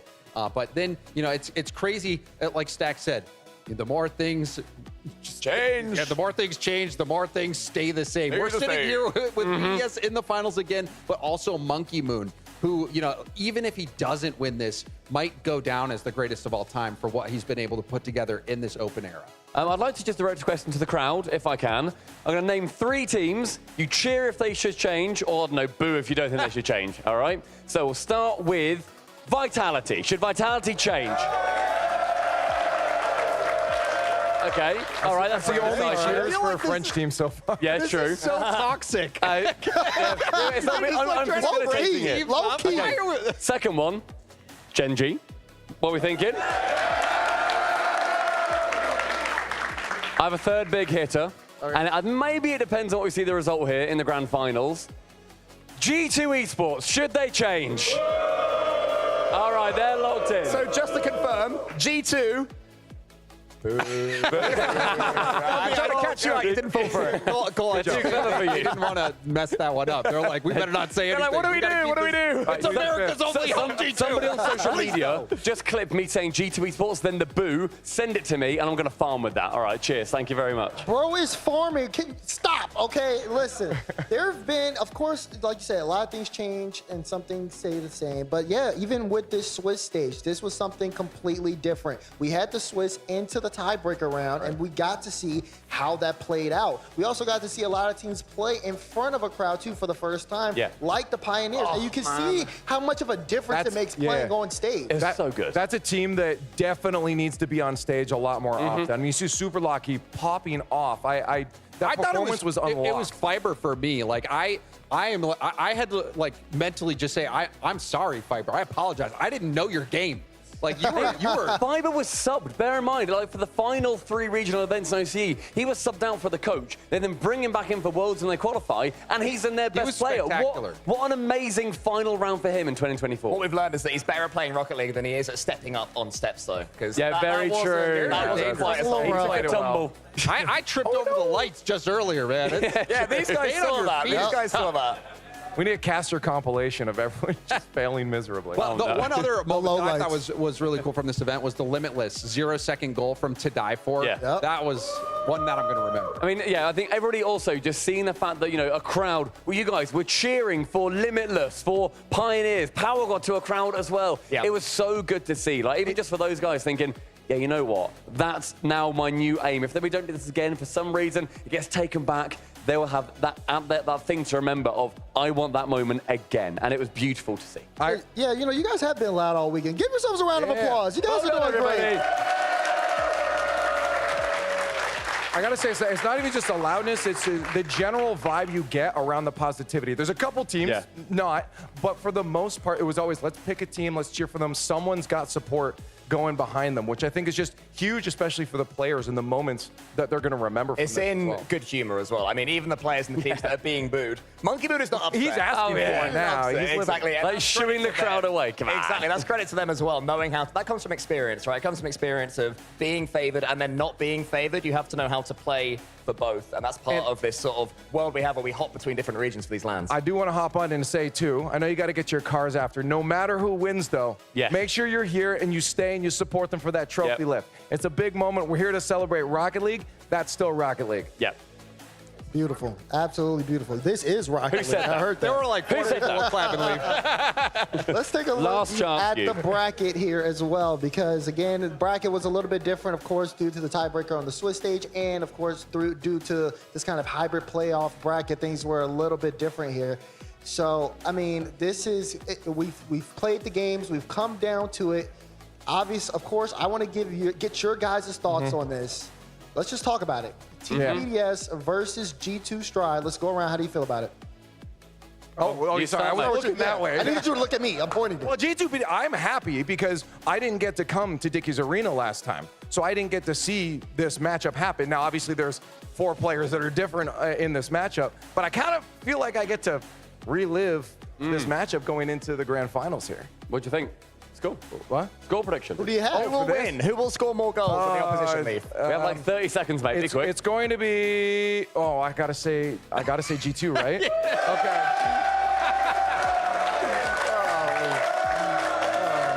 That's one for G2. Hi. I was here last time we were in Dickies Arena. Beautiful arena. Amazing time that I had. Yep. We're going to see a repeat. 4-1 BDS. Thank you very much. Good night.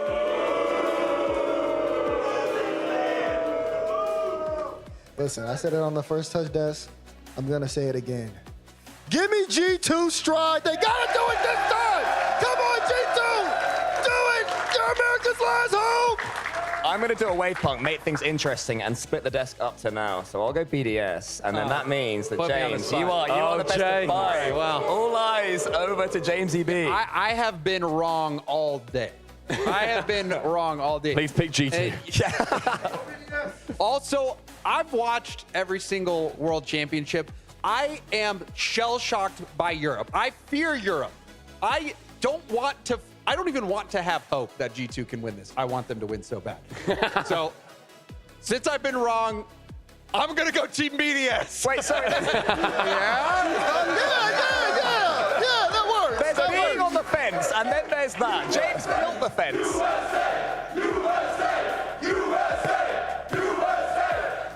Good chant, guys. Creative chant. Yeah, good one. That was the best three-letter chant I've heard all day. Well done. Well done, guys. USB. Okay, tell me what this, Stumpy, I want to go to you here. Tell me what this matchup comes down to. I think realistically, it comes down to, as far as I've been concerned for the entirety of the event, it comes down to who controls the tempo, which then comes down to the boost. Whenever teams are failing, they're low on boost. And we have this repeated offense that I feel like is trying to burn away, chip away.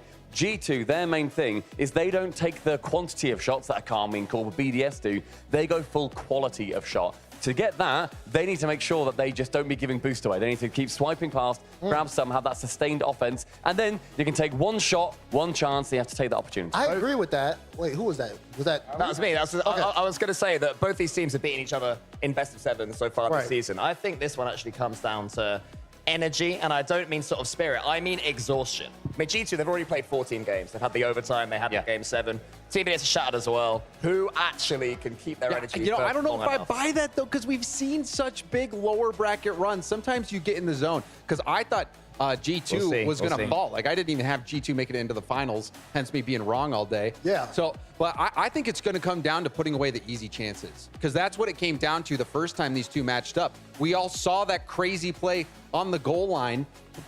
We thought G2 was going to win that series. Yep. And they just missed that shot somehow. I thought Beast Mode was going to put it on the double, on the cleanup, not there, and Team BDS got it. So it was so low scoring, it's going to come down to putting away those easy chances. Right. Who can show up on the world stage? We're approaching the time for the grand finals. Are you guys ready? Man, let's get out of this desk. Let's get to the arena. We're going to send it to the desk to kick off the finals. There is one match left of the 2024 season of RLCS, and the winner of it will hoist the trophy and claim the title of World Champion. This is what we play for. 2 teams out of the thousands of teams that signed up through the open qualifiers have earned the opportunity, the privilege of playing in this game, but only one will have the honor of winning. And it's Europe versus North America. Europe has owned the Open era. It was 45 months ago, the last time North America won a world championship, Season 8 NRG. The last time they won on home soil, Season 6 Cloud9 in Vegas. These fans have been begging for NA to get back on top, and they are all expecting a G2 victory. We're really excited for the grand finals, but I'm also very excited for the thing I get to announce right now, which is RLCS 2025. Let's take a look at some information about what is coming up next season. It is going to be beginning very quickly, Gibbs here, returning in January. Yes. With a $5 million prize pool, and most excitingly, a 1v1 series. We will have an RLCS 1v1 champion. How cool is that? But on top of that, $5 million prize pool really quick. Between 3s and 1s, that is a 15% increase from this year. We're just moving up, and of course, my favorite, and CJ's favorite, the last chance qualifier. We got last chance qualifiers online as well, so we're going to be sending more teams to the World Championships, 20 teams at Worlds. We're getting bigger and better. So there'll be 4 last chance qualifiers for 4 of the regions. It's based on your major performances. Your average placement at those majors will get the last chance qualifiers, which will get us 4 more teams to Worlds. So we're increasing to 20. 20's good, 20's good. You already saw what Oxygen can do. We had a 17-team world championship. Oxygen finished top 6. So that's exactly what can happen. LCQ, a team can get hot at the WC and could potentially make a run. And everyone was like, oh no, NA in Europe lost one of those spots. Well, now they'll have a chance to get it back, but they got to perform. at Major 1 and 2. So you could sign up for these last chance qualifiers and just make the fairy tale. We could have the most fairy tale story. I want to live in the headcanon where the people at the top were watching. Actually, like, man, we got to make sure this happens again next season. Let's put a qualifier in there.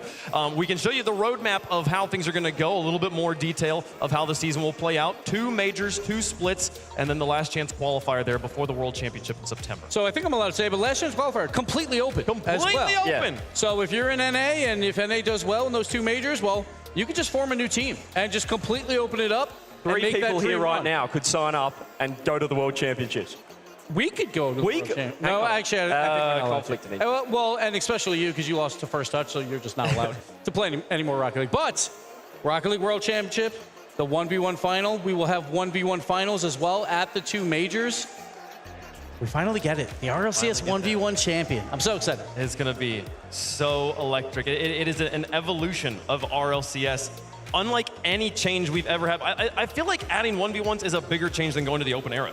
I mean, we're starting earlier as well, and even more importantly, the last chance qualifiers means that teams won't be able to break up in March or April. They can stay together, or the season doesn't end for the teams that don't qualify for the majors or the World Championships. They're still alive. There's still that chance. So I think it's just positives all around. It's going to be a great time. Stay tuned to social media for more details over the coming months, but we're very excited that RLCS is coming back for another season next year. Folks, it is time for the grand finals of RLCS 2024.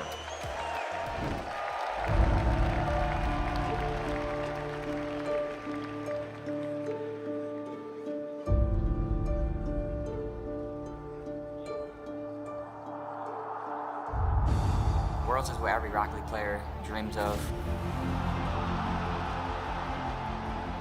Every player's dream is to win the World Championship. Everything that I've worked towards for years and years and years. I think it's the best experience you can have as a professional player in this game. I got introduced into RLCS by watching the World Championships. It was just a dream to even compete, to play Worlds. Every single hour that you put in at home, like when no one else is on the game, like you're doing it to try and become the best. The goal is just walk away, you're proud of how we played. Worlds is like the biggest stage. The best teams 100% rise to the top. That's why we have the World Championship. I mean, that's the beauty of the esport. It's worth more than anything. If your banner there, if your names, your name is like engraved in history. People will remember you no matter what. tu te la donnes pas pour rien et si tu pars, bah, tout le monde se souviendra de toi à quel moment. I just want to be one of the greats.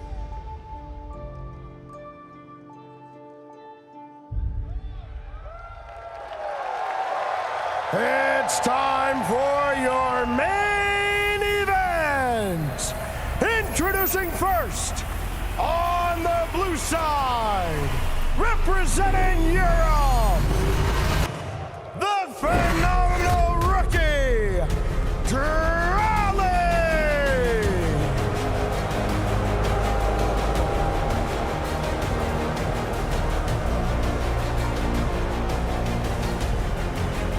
tournament's leading scorer, Exotic!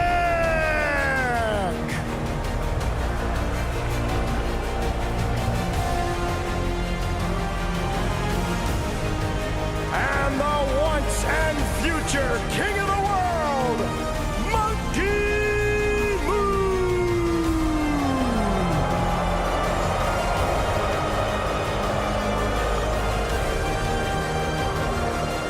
They are Team BDS!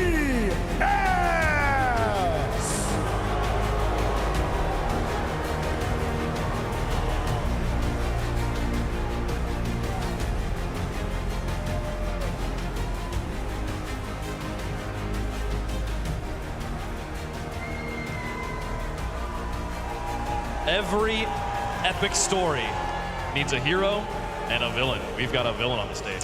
We've got a real villain. His third Worlds Finals in a row. I mean, Monkey Moon is...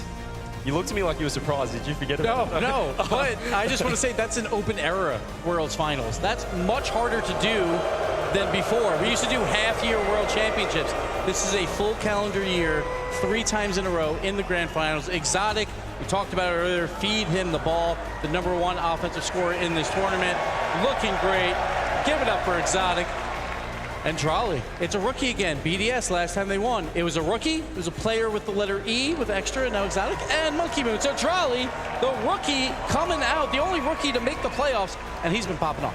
Listen, the last 2 World Championships, they've been won by rookies. Zen last year, Seiko the year before, now Drolly here to win one as well. They're following the exact same recipe as well. They petered off a little bit, they picked it up, and now they're peaking for this tournament. Fort Worth, Texas, get up and get loud for your heroes. And introducing their opponents on the orange side, representing North America.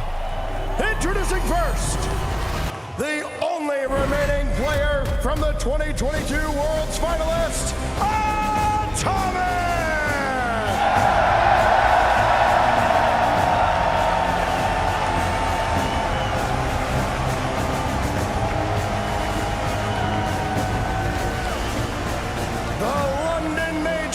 And North American MVP, Beast Mode!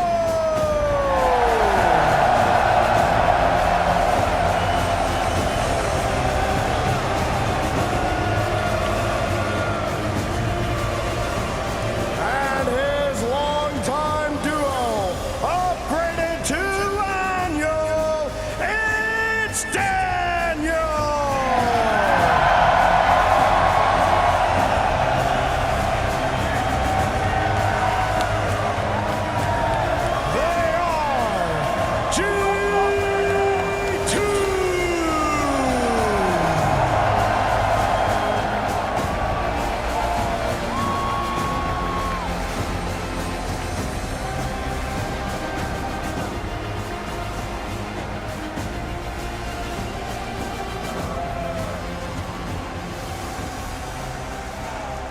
A name that is synonymous with Grand Finals this season, G2 Esports, born back in November of last year. Daniel, Beast Mode, Atomic, and ever since they played together, they haven't missed a Grand Final yet. Copenhagen Major Grand Finalists lost that one. London Major, they bounced back, won that one, and now they're back at the RLCS World Championship games in the Grand Final yet again. And this is not a 3v3. This is a 3 versus 5,003. It feels like the entire crowd behind G2. Beast Mode, your North American MVP, and coined the best player in the world, wants that world title. And he just keeps on stepping up. Obviously missed out on EWC, but he has been improving. He is, the previous series today, he has really woken up, T-Bates. And a man who needs no introduction.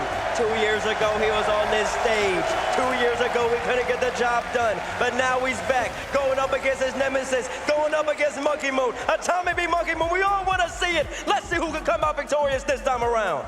It's very interesting, too. BDS, no headphones on. They're enjoying this moment.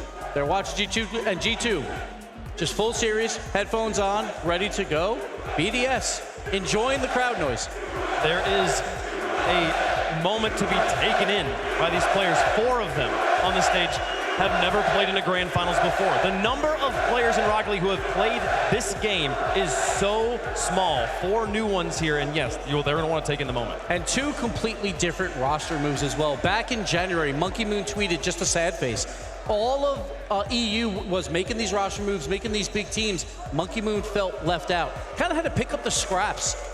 Exotic, he was kicked off of K-Corp. He had to pick him up. He had to pick up an unproven rookie in Drolly. But Monkey Moon has made it work. On the opposite side, you have G2, the super team.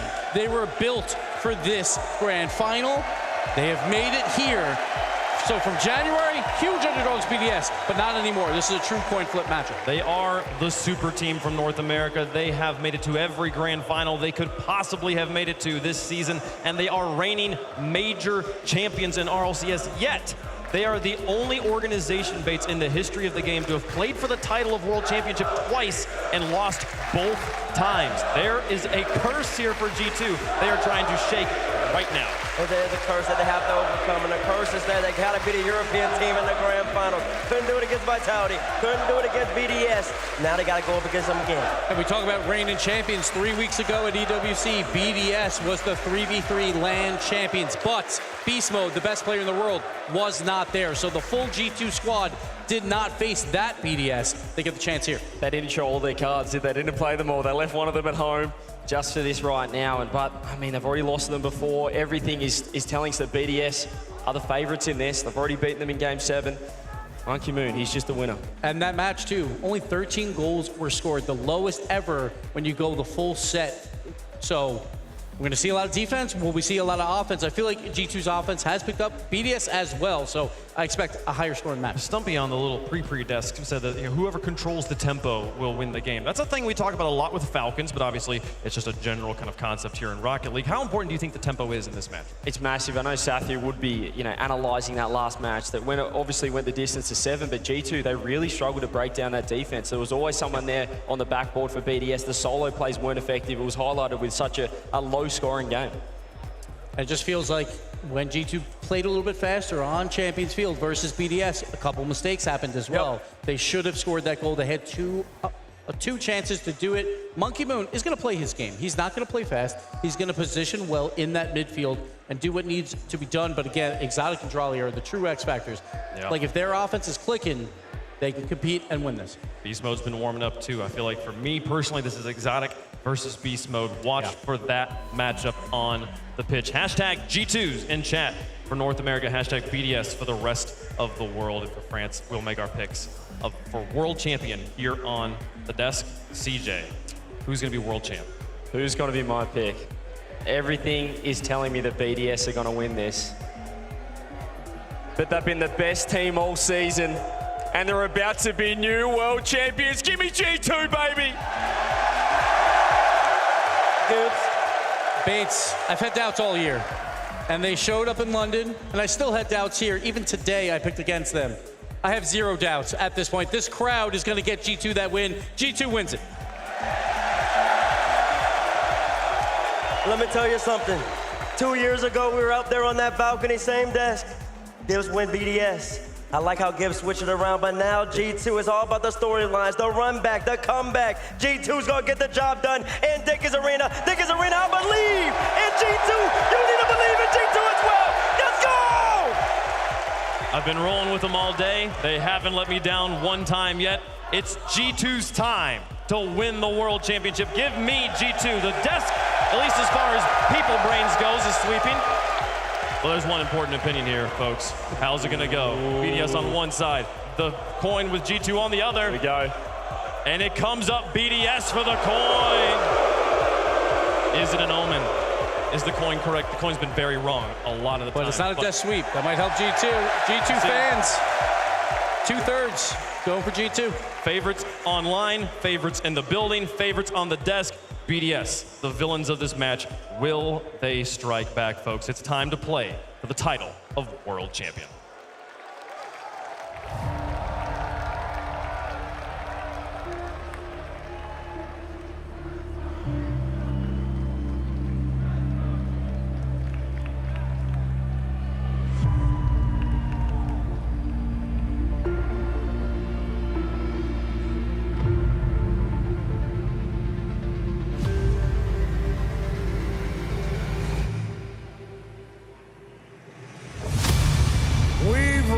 The end of the road. One final test for the teams who would call themselves world champions. The journey has been long, filled with exhilarating highs and devastating lows. Yet through it all, 2 teams have emerged. It's a rematch over 2 years in the making. BDS, G2 in the grand finals.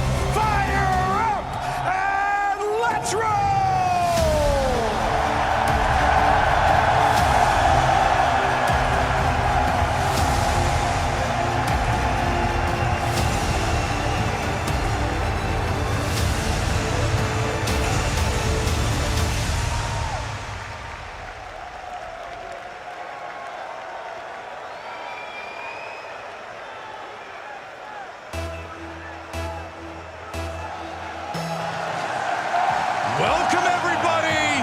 to your World Championship Grand Finals. Johnny boy, let's go to work. It's rematch time. Is it revenge time for G2? You know, I think they could run away with this, so the crowd is going absolutely bananas for them. And already Beast Mode's around the crossbar. Oh, what a save by Exotic. And another one, Drally getting a save. Point blank range shots denied for G2. These two teams have such history together, but it's history that G2 will not want to repeat. Against each other in this very arena in the Grand Finals 2 years ago, BDS not only won it, they dismantled their opponents. Ooh. That demo, very much the way to do it. Drally now over the top, but it is well covered by Beast Mode. Now, Drally looking so comfortable on the pitch and all weekend. You forget that this guy's having his rookie season right now, but here comes G2.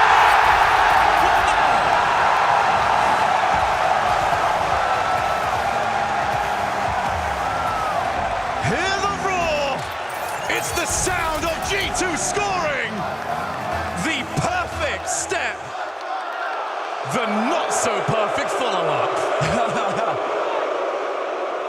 You know, it's been one of those events where it doesn't matter where I am in this venue. It doesn't matter if I can see a screen, if I can see the match. I know who's winning if G2's playing. I know who's scoring if G2's playing. So you guys are making so much noise when they score a goal, and the boos come through when they don't. So we're going to get right back into the action as soon as we can. That's the perfect start for G2, not just with the goal, but with the way the game was being played. Getting the ball into offense, being aggressive. That is exactly how they started off against Carmine Corp, where they took the first 3 games.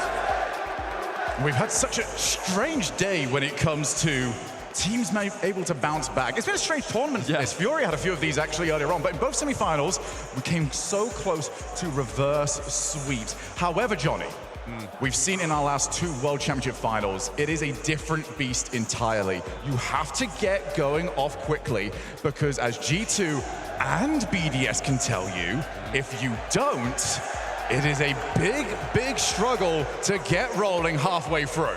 Yeah, it's so much harder to turn around the momentum in a grand final, especially at a World Championship. Last year's World Championship was a 4-0 vitality over BDS.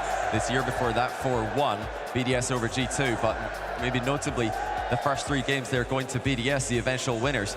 So important to get one of the first 2 games in this series if you're going to try and get a comeback started later down the stretch. And hopefully we'll be able to get ourselves back into this grand finals soon enough. There is one player I really want to discuss with you here, who I feel is going to be the key. We know about Atomic, we know about Monkey Moon. For me, the big tell in this series will be Exotic. Yeah. It is one thing to be as good of a striker as he has been throughout this tournament in earlier rounds, but how confident will he be to launch forward when the opportunities present? Yeah, top scorer in the tournament so far. Exotic keeps it simple. I think he's one of the most underrated players in Rocket League history. And he is looking to be that consistent player for this team. Let Drally pop off and let Monkey Moon feel comfortable on the pitch. So good news for all of you here in the arena. We are soon ready to go again. I do have a request. Once we get going, I want it to be the roar that we had to start the series. Let the world know that we are ready to get going again. And as you can see, it is 1-0. G2 have got that goal to stand. No controversy there. Just a simple tech check, and now we're right back at it. And it is Drally off the backboard, does leave it. So difficult to make everything forward, but Daniel is very low boost, and that wasn't a target. Follow-up saved. Atomic's landed inside the net here a bit awkwardly, but he's used the inside of the post to launch himself forward, forcing BDS to shoot high. BDS starting to swarm though, while trying a little bit of a team pinch there. Point blank range pass, mistimed by BDS. How close to your usual level can you get? It is not the scrims anymore. It is not where you feel at most comfortable. Every touch means that little bit more. As we see the challenge from Atomic, gonna leave it for Daniel. Well, it was Atomic who opened the scoring. The veteran from Grand Finals. We've seen so many times debut Grand Finalists struggling under the extra pressure this situation presents. That's a great Atomic!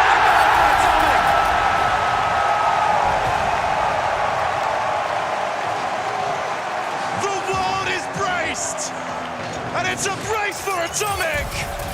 The perfect start from the man that will need to captain them through this Grand Finals. Well, this is not going to be a repeat of 2 years ago where G2 came out flat, didn't get going until much later in the series. They're aggressive, they're attacking, and more importantly, they're trusting each other's touches in offense. And oh my goodness! It's in for Daniel. G2 3, BDS 0. It is a grand final, and Daniel just swiped the food off their plates. 3-0. BDS have got to get going soon. Such a risky pass there. Infield to third man. Daniel saw it a mile away. Atomics also had an early cut on an attempted passing play BDS tried earlier this game. G2 putting pressure on BDS at one end, but completely stopping them at the other. And it's a miss by BDS to put Beast Mode in the score sheet.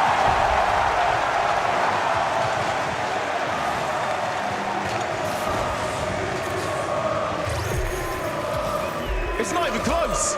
This is a drubbing in game number 1. Has anybody told G2 this is the grand finals? You know, this is the advantage of having that grand final experience from not one, but two majors this season. We can see the G2 nerves in Copenhagen. We're not a factor in London. They're not a factor in Dickies Arena either. What is going on?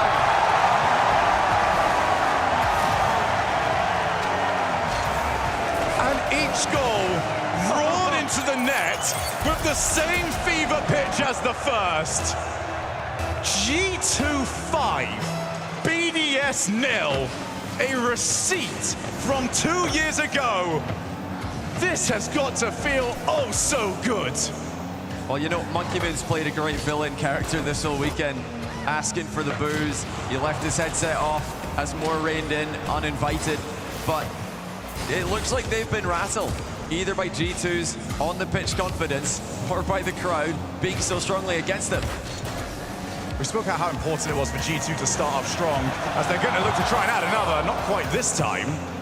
But for BDS, their last two international event finals for the RLCS. Grand final, loss against Vitality. Grand final, loss against Vitality over in Boston. Yeah. And in neither of those did they really look up to peak form. Right now, this game is gone. You have to get a goal. Yeah, you really do, but I think also, more importantly, you've got to stop G2 from scoring. If G2 puts 6 in, 7 in, then they're going to be so confident. The momentum will just keep building. BDS can't even get the ball out of defense right now. They're trying everything. They're trying long clears, intercepted. They're trying 50-50s. G2 aren't falling for it. Passing plays, intercepted as well. I mean, G2 have just played the perfect first 4 minutes. BDS have had nothing in response. It does seem like, Saf, you called it, don't even think about the situation. That is for everybody else to make a big deal of. For us, for the fans, for the desk themselves, to talk about how much of a stage they are on. For them, it is just another Sunday. 5-0. Going into our final minute. This one has been done and dusted for quite some time. If anything, for BDS, they can at least maybe save a timeout. They've had time to talk to each other. Yeah. I mean, would you take one? Has it been this bad? I don't think they're going to take a timeout. I mean, you can definitely consider it, maybe to try and take some wind out of G2's sails, but I think this second half of the game, it has slowed down a little bit. It seems like BDS has started to control G2 slightly better, so I don't expect them to take a timeout here after just one game. Well, Drali trying to at least cause some sort of hassle to add a wrinkle into a pristine performance from G2 Stride in game number 1. Good news, the cope for BDS is, well, this has kind of been the state of the day, where one team annihilates the other in the opening match, but you cannot allow this next game to look anything like this. Yeah. G2, firm winners of game 1. Just what a spectacle this is. This is what we missed out on 2 years ago. There was no time for celebration. BDS just came straight out and knocked G2 down immediately. This time, it's the complete opposite. And it all started with Atomic. He's been here before. He knows what to do. And what an opening goal it was. A double tap from Atomic. Fantastic way to start. Daniel's bump made it 2. Atomic there for the finish. And then the mistakes start coming through for BDS. G2's pressure completely floored them. For me, there is one big stat that we got a little bit of a glimpse of there. That is the most important one. Atomic had 6 demos. You come into these matches, you want to play your game, you want to find your rhythm. You cannot do that when Atomic is wiping you off the field. Yeah, it's just ridiculous. I mean, BDS are very good at playing close together all tournament long. They're one of the teams who like to group up and follow up each other's touches quickly. But if you do get demoed in crucial moments, bumped in critical moments, then suddenly that tight rotation can get blown wide open. It looks like we are going to get game 2 started momentarily for you guys as Durali getting something started out on stage. Yeah, he's going to have a quick headset swap, and then once we do that, we will get back into the grand finals.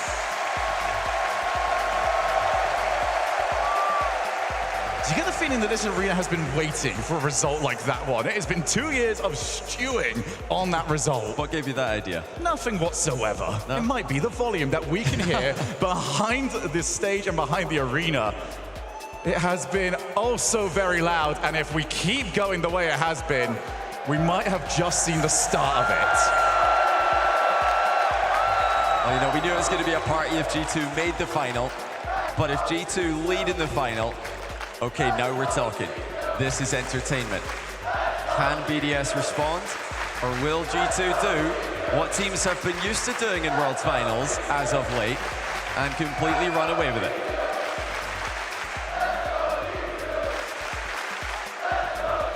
But we all know, never count the villain out. And Monkey Moon will happily turn Dickies Arena into Dickies Library. He's done it before, he's given the hope, and he might still very well do it again. Let's go for game 2. G2 still locked in, laser focused on stage.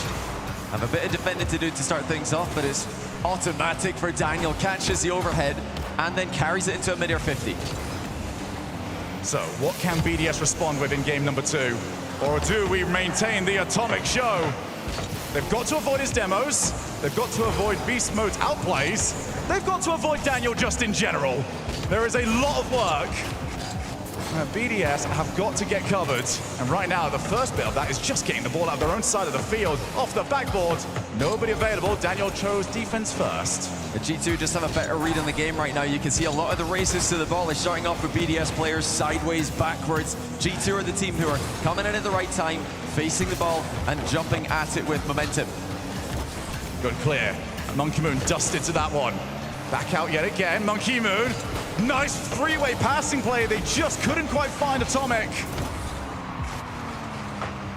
So this is a little bit better here from BDS. They did just about stop the bleeding towards the end of the last game. That's a massive block, but will anyone from BDS dare go? Riley back into the midfield. Can't get any further. Beast Mode will take over. Yeah, you see BDS are playing scared as Exotic tried to 50-50 the ball. Both Monkeyman and Drally were facing away from it so many times. They're getting caught backwards to the plate. No one playing for that aggressive touch, that positive outcome. Beast Mode on the backboard. He's got so many options to his right-hand side, but he might go by himself. One reset. Has he got the second? No, not quite.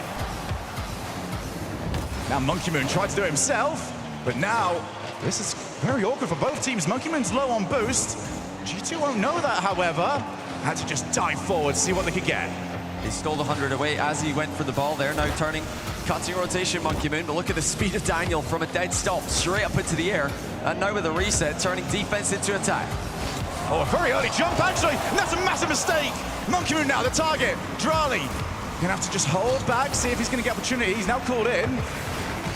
Towards the ceiling, demoed for his efforts. Do BDS launch forwards? After that demo, they're just willing to play the corner. This is dangerous for G2, but BDS likewise. Oh, what a fake there by G2's goalkeeper. Monkey Moon getting completely sent by that one. BDS do not want to overcommit here. Monkey Moon sitting deep, not going to risk that. Oh, Exotic, very little boost just up on the back wall as a distraction. Now Drally, rebound middle. Right well by Daniel it was. Continues to be G2's solid defender, but they've got more to do. That's a top shelf shot that Beast Mode is forced to save. Well followed up there from Daniel. They couldn't afford to take too many shots against them. Starting to load run on boost, but Daniel's done so well. Now Atomic again looking for those demos. Beast Mode, a bit of time. That first touch did let him down. Here comes Monkey Moon with some support. Bump! And almost with Drali. able to shovel the ball into the net. Yeah, phenomenal there by Daniel. Realized the bump was happening, committed to the ball so that they would have two defenders covering different angles. Two players committed. Again, BDS happy to send two at the same time, though. That's past one, back to the corner. BDS, their best opportunity, but can they find a way to get their first goal? Scoreless after 5 in game 1. G2 have got a stronger match here, but they are testing. BDS are putting up more resistance in the second game. 1:20 to go. There's a high ball for Daniel to play. He's getting a first touch to himself. Exotic stuffs him, and now here comes Drally. No boost, but will G2 know that? Looks like they got him sussed out. Yeah, BDS just keep playing the ball to a player that's always about 40 or less, so it does really limit what play they can come up with.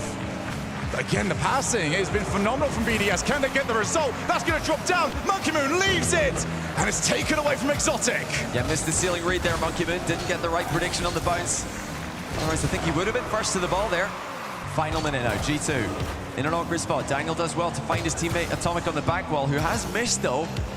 The BDS attack isn't going to come too quickly, but G2 are starting to make some slight mistakes. That's another wayward touch by G2 in defense. This is more of what we saw to close out the show yesterday. Two teams finding it very difficult to get goal-scoring opportunities. Atomic is in the backside of the field. Can he find a bump on his way through? No, Monkey Moon avoids it. Out again, Monkey Moon to Exotic! Oh. That's going to be too high! Where's the follow? Not there in time! Now G2 looks to break away, but the demo doesn't help them. Everybody's got rotation in the midfield here. It's a continuous battle in one spot. 50-50 after 50-50. G2 might get the last chance of regulation. Drally with the overhead clear, sending it long. Daniel's going to put it back in, but it's just ping-ponging back and forth from one side to the other. Back up again. Drally with time. Two players cover the backboard. It doesn't look all that convincing, but G2 gonna go one more time. Well, BDS might fancy it as well. Both teams are stretched thin, but now into the ground we go. It's overtime in the second game. Huge here for both squads. G2 might be able to demoralize BDS if they can take this overtime. Monkey Moon couldn't get it past. There's Fasai! Oh! Exotic with the silencer.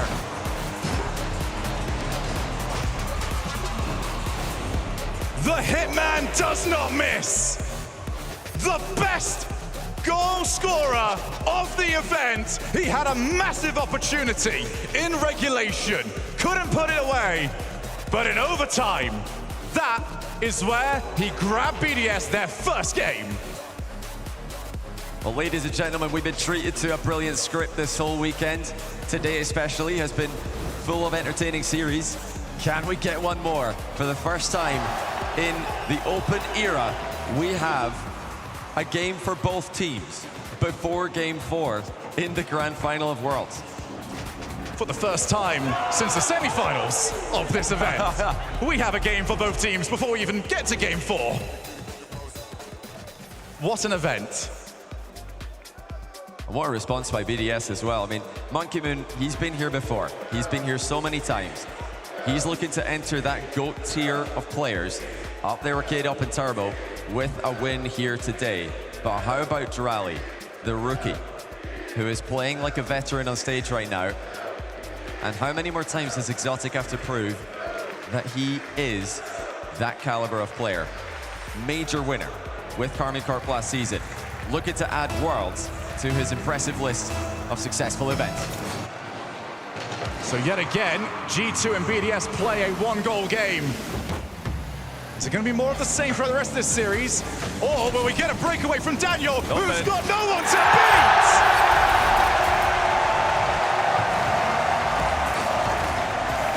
Massive 50 by Daniel. And great comms by G2 there. You can see that Daniel took his time. He knew the goal was wide open. BDS did not have anybody back in time. So a little bit of hesitation from BDS in the midfield there, not knowing which way to turn. Daniel slots it. What an incredible year he's having. One of NA's original prodigies, looking to perhaps even pick up a World Championship MVP. And it did feel like it took some time for him to reach the level that everyone expected from him. But he has been worth the wait. Maybe that first touch, not quite what he was after, but we already know Daniel can certainly make these plays up on the fly. As Drali can't find Beast Mode. He wasn't too far off. Now Daniel's opportunity, taking away from himself, but that's going to bounce out quite nicely. Shot fizzles away, and Monkey Moon happy to play it. Yeah, not the best shot there by Atomic, straight towards Monkey Moon.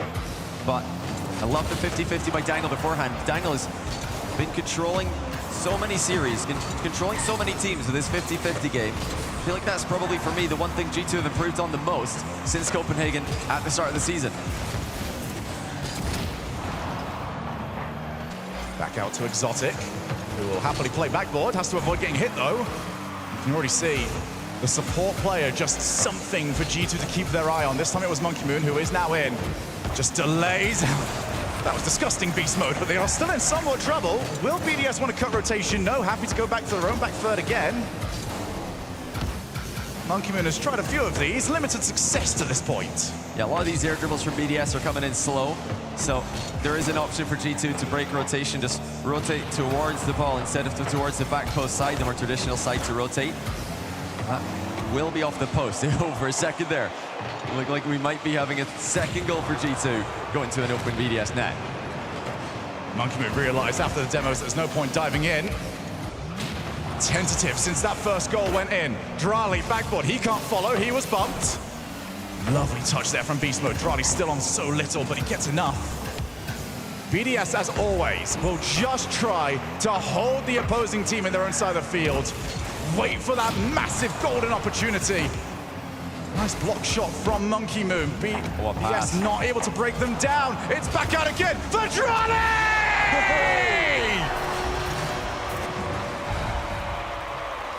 Yet another BDS response. Placement. Perfect for Drali as Exotic and Monkey Moon set up the team play. It's what BDS do. When some teams will happily scamper back to their own back third, allow G2 to have a moment, they just keep going. Wave after wave of pressure, and finally G2 broke.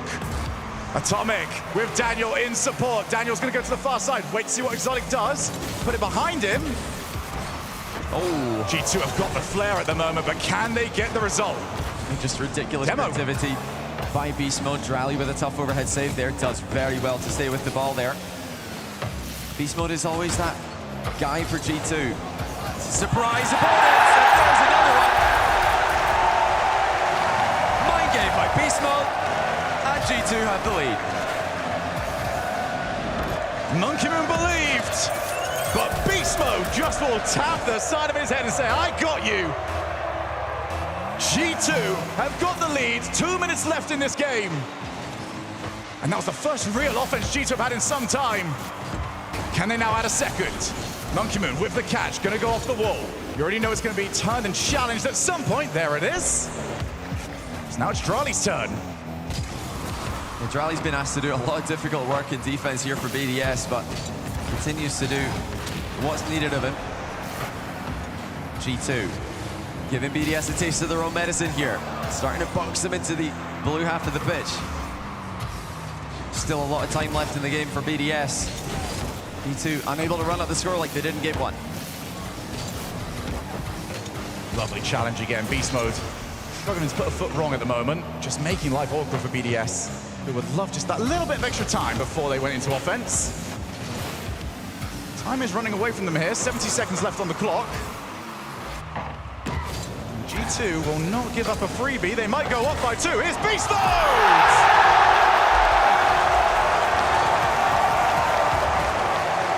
Just automatic. As soon as you see him up for that, you know that he's putting it on target. Beautiful finish, right behind the goalkeeper. And what a pass mid as well, off the sidewall to get things started off. G2, 2-goal cushion. And now for BDS, it is time to full send. Get the demo, steal the boost, do whatever you can. Just do not let G2 settle this lead. 50 seconds, and the worst position for BDS to be in their own side of the field. Monkey Moon to the left, he won't get the ball. G2 steadfast, they will not give this up for anything. Well, G2 are just controlling BDS air dribble games so well. They know that BDS love to air dribble into 50s. They love to dribble into 50s. G2 are not falling for that. Is that going to be forward? Not quite off the post. It still might be, though. No, Monkey Man's able to turn and deny it. Still not quite across the finish line of this game, G2. This exotic test from distance. And Beast Mode to yet another roar of the crowd. Saves the ball to the corner. It's those midfield challenges, though. G2 are smashing through them, and BDS have to work from stage one. Here comes Exotic. One boost. Yep, you're not the one to play that. Drali has to get them a goal with at least a second off the clock. Backboard.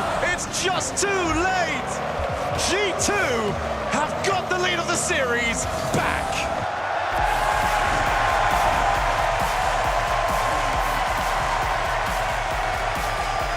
Well, they're already better than the last try 2 years ago.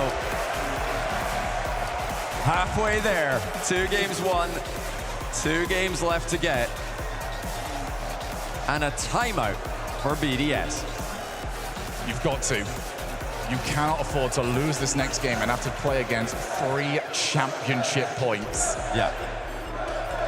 Yeah, it's a good timeout. I like this from BDS. I think saving it until a potential 1-3 is just going to be too late, especially when G2 still have a timeout available themselves. This is clearly an attempt to tie the series again and guarantee that we're going to get to see at least Game 6.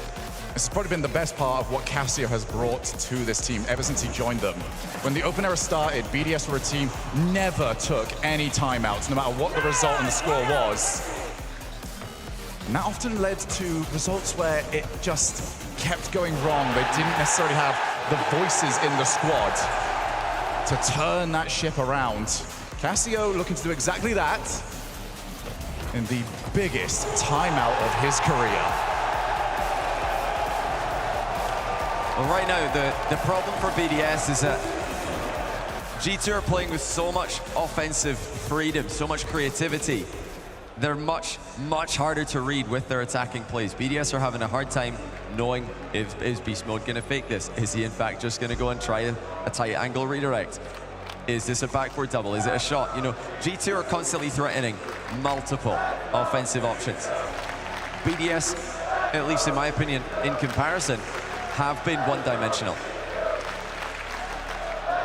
For me, BDS, and we spoke to Nolly earlier on when we were upstairs, and he told us BDS are so good at playing their style. They hit the ball so hard, and when you think you've got an opportunity to take the ball, they crush the challenge.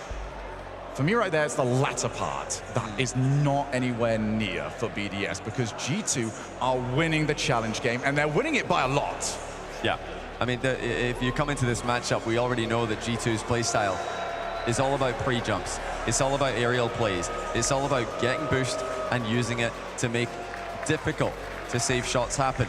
BDS, meanwhile, they're all about, you know, just keeping the game simple. And it just looks like it's a lot easier for G2 to put BDS in deep water right now. Let's see what the timeout does here for BDS. Can they find a better winning strategy? But for the games that G2 have won, they have scored incredibly early. That's a massive miss. Exotic's got to try and bail his team out. Didn't quite look like G2 really believed it, though, so happy to hold back the numbers. Daniel against the challenge. G2 even trying to play for the corner like it was the goal itself. Here's Exotic. Gonna have to try and play for a challenge. That didn't happen for him. Yeah, Exotic has to go back, but he's not going to get there, so he did need Drali. Well communicated there from BDS, ceiling reset. Drali looks for the basket. Oh! Dunks on their heads. 1-0. Ceiling reset. Ground double tap. G2 had no idea what to do with that one. Just don't see it all that often. The nerve of him to even try it. But BDS usually do the simple stuff very well. That was the complicated stuff incredibly well done. Here's Charlie yet again. He's got the ball. Looks to try and take them out. Almost found the demo. G2 would have had the support, but Drali's looking confident. And that's dangerous. You know, he's the mechanical guy for BDS. He's the player who can put up pretty much any goal in the world. If it exists, Drali can probably recreate it. BDS have got more players capable of those kind of things. Will the weight on Drali's shoulders to be that mechanical menace be too much for the rookie? Monkey Moon just trying to get his team some time, but they need to get there first on those sort of plays. They cannot afford to get dusted because you get situations just like that. Again, it's G2 swarming. Monkey Moon, afraid of an earlier shot, jumps off the wall too early, and it comes in over his head. This is definitely G2's series. If they can keep playing like this, you can clearly see, even after the timeout, that the game has continued to play the same way. Exotic takes the ball up. He avoids Daniel. Top corner! Well, BDS are waking up, Shogun. This is getting a whole lot scarier for the home fans. If Exotic's looking mechanical, if Exotic's air rolling, then BDS can be fully unleashed. And it's not the way we expected BDS to get going. For all the talk about Monkey Moon and what he was going to do, it is the other players on his team that have stepped up in this game. They've got a 2-1 lead, 3 minutes left. Not the best touch there from Exotic. And the last time they had a mistouch, they were scored on. But this time, they will stop it. Drally with no boost, jumping in the way of a save. BDS have got almost no boost on all three of their players. Monkey Moon, one of the best low boost players in the game though, will chaperone the ball clear. BDS have got to get away from the whiffs though in defense. There have been some very poor decisions made. Well, the offense has been clicking. That's another one. Oh my goodness, what a touch. But Maku's got to get there in time, he does. What an interception by Daniel. He saw that coming on BDS's back wall. I mean, there just seems like nowhere is safe for BDS. No matter where they hit a ball, there's a G2 player lurking, trying to make an interception. And, you know, that really makes me think that their game plan coming out of that timeout might be to remove their focus from team plays and swing it more towards solo plays. Passing against this G2 lineup just seems to be too dangerous. But they've already considered 2 goals straight from interceptions. And it is a very, very confidence-boosting way to score when you know you've got the read on the opponent. And off the wall, very difficult to create too much from that. Monkey Moon will just hold the line. A massive attempt there to increase the lead. Oh my goodness, Daniel off the ceiling. Can anyone get back in time? The demo will come through. And the demo was oh so very clutch. And no accidental own goal after the demo as well. It was just a clear ball through the smoke. G2 could not find the goal. Exotic up high, forcing G2 to commit to that high option on the air dribble. G2 are going to keep on pressing. They've been so successful with their offense in this grand final. I see no reason for them to change their strategy, and it doesn't look like they're interested in doing so. They're going to put the pressure on BDS every time they can. Ceiling reset for beast mode. Low boost for everyone except Monkey Moon on BDS. Here's the one holding the line. Beast mode ready and waiting. This is what G2 do at their best. Find each other. Here goes beast mode. Nice win yet again. G2 have had plenty of them, but where's the follow? Yeah, no boost for the follow there. Atomic and Daniel both searching for pads while Beast Mode won the race to the back wall. Drally's low here, has to flip for momentum, gets dusted to the ball. Look at the speed of Daniel. It's a fake though. Atomic comes in and that shot is just not good enough. Drally the other way. He's going to be denied by Beast Mode. G2 have got 40 seconds to work with, still down by 1. Phenomenal idea, but the follow-up was just too far away. Gave plenty of time for BDS to recover. Drally leaves it yet again. BDS communicating the situation so well. Top corner! And the monster is ready to play for a world championship. Oh, look at that demo dodge from Exotic. Beast Mode completely misses him. And Atomic, who was probably waiting for that demo to land, could not catch up with the shot. Brilliant by BDS. It's been individual. Now G2 have only got 25 seconds to go. Kickoff strat goes their way though. BDS are all over it. But they have got a player on the backboard. Atomic goes for the goal off the backboard, and somehow BDS had a good read. Lovely control. G2 have got to get control of this ball and put it in the net, or they will see the series tied up. I think that they have run out of time already. BDS have got it at 2 each. And they're scoring for fun. One more to add insult to injury. And now, the question that everybody's wondering about G2 is, do they call their timeout? We're so scared of teams calling timeout on match point. But I think they save it. I've not heard anything about one yet because BDS have already used theirs. So even if G2 are going to save their timeout when they're down match point, BDS can't respond with one of their own anymore. Well, I've not heard anything either from the wonderful Johan, who has helped hands with the rest of the crew bring this incredible event to Dickies Arena. But they're all here in this arena for one reason, for G2 to find a response.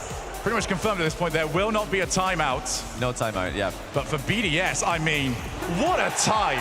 Monkey Moon, one of the best talent scouts in the world, shows it right there, because the talent he scouted were incredible. I mean, we said it at the start of the series, Exotic is one of the most underrated players of all time. Put some respect on this man's name.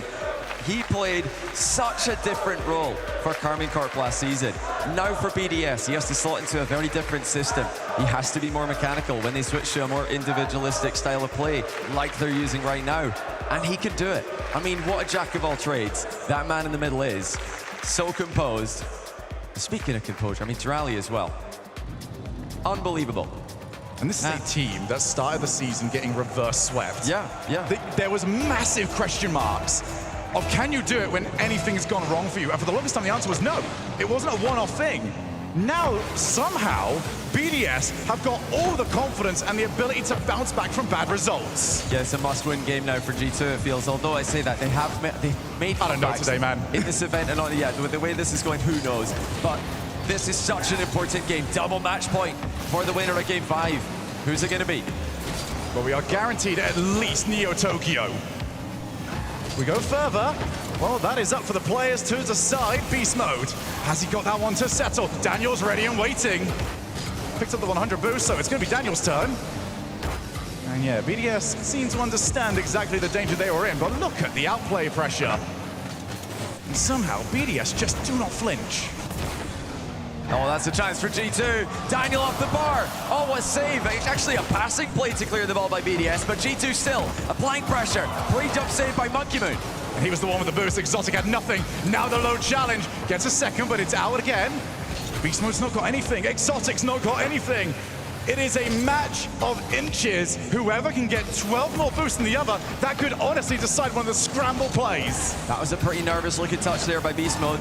G2 dominating the boost as they so often do, but their touches do not look as deliberate as they did earlier in the series. Yeah, that last infield pass from BDS, they cannot keep doing that. That worked a couple of seasons ago. Now G2 are scoring off those. Whoa. We'll call whiff. You know, he could have called fake on that. It is true, but it's not a good one. BDS up by 1. It's panic time for G2. They need to do something, and they need to do it fast. Atomic just couldn't get there in time. My goodness, what a shot. It's ridiculous. BDS are doing it again in the same arena to the same opponents. I mean, it's just unbelievable. They have everyone in the arena against them, except some BDS fans scattered about the venue who are making as much noise as they can, and plenty more online who are trying to send them energy. Can BDS go ahead by 2? It's an airball shot right through the G2 defense. BDS are in control. And again, it's Drally and Exotic. And again, Johnny, it's the outplays. They are taking the challenges, and it keeps dropping lovely to another BDS player. 3 minutes. The good news for G2 is they've got time. The bad news for G2 is everything else. What can they do with the series turning against them? I mean, there's absolutely no denying it. This is the most nervous G2 have looked.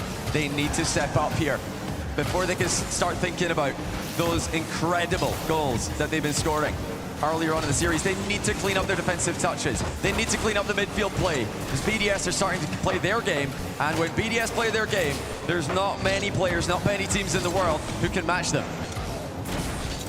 Monkey Moon straight down the line. The trust that BDS have got in each other, the fake shot, and it's in! BDS are smashing G2.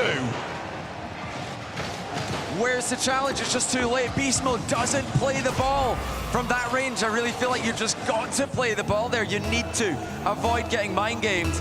If you get faked out at that range, your defense behind you have no time to react. but G2, they're just looking jumpy on the pitch, Shogun. This is a chance for them though. Daniel to the backboard. Atomic's up for it. This has to go in, and it does!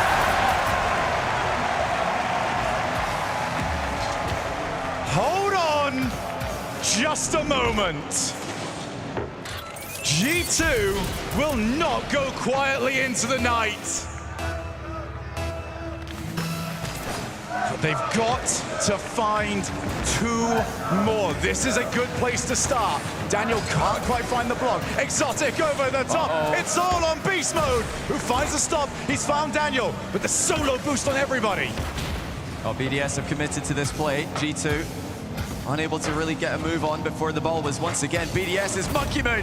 Top corner snipe. Oh my goodness. What a shot by Monkey Moon. What a pass. BDS just can't put a foot wrong offensively. For all of the flip resets and the way mechanics have developed, Monkey Moon's go-to strategy has always been the same. I'm going to hit this very hard, and it's going into your net. He just straight line to the ball. Absolute ping. Perfect. Top bins by Monkey Moon. Once again, just taking the wind out of G2's sails. Daniel with barely any boost. What a flick! He almost broke the backboard with that one. G2 with a minute and 40 to work with. We almost had a flood on Aquadome. Now off the reset, that might just drop in. Off the post, nothing will work. And that's off the post again. Not even the post. Helping G2 out in this, the most tricky of situations.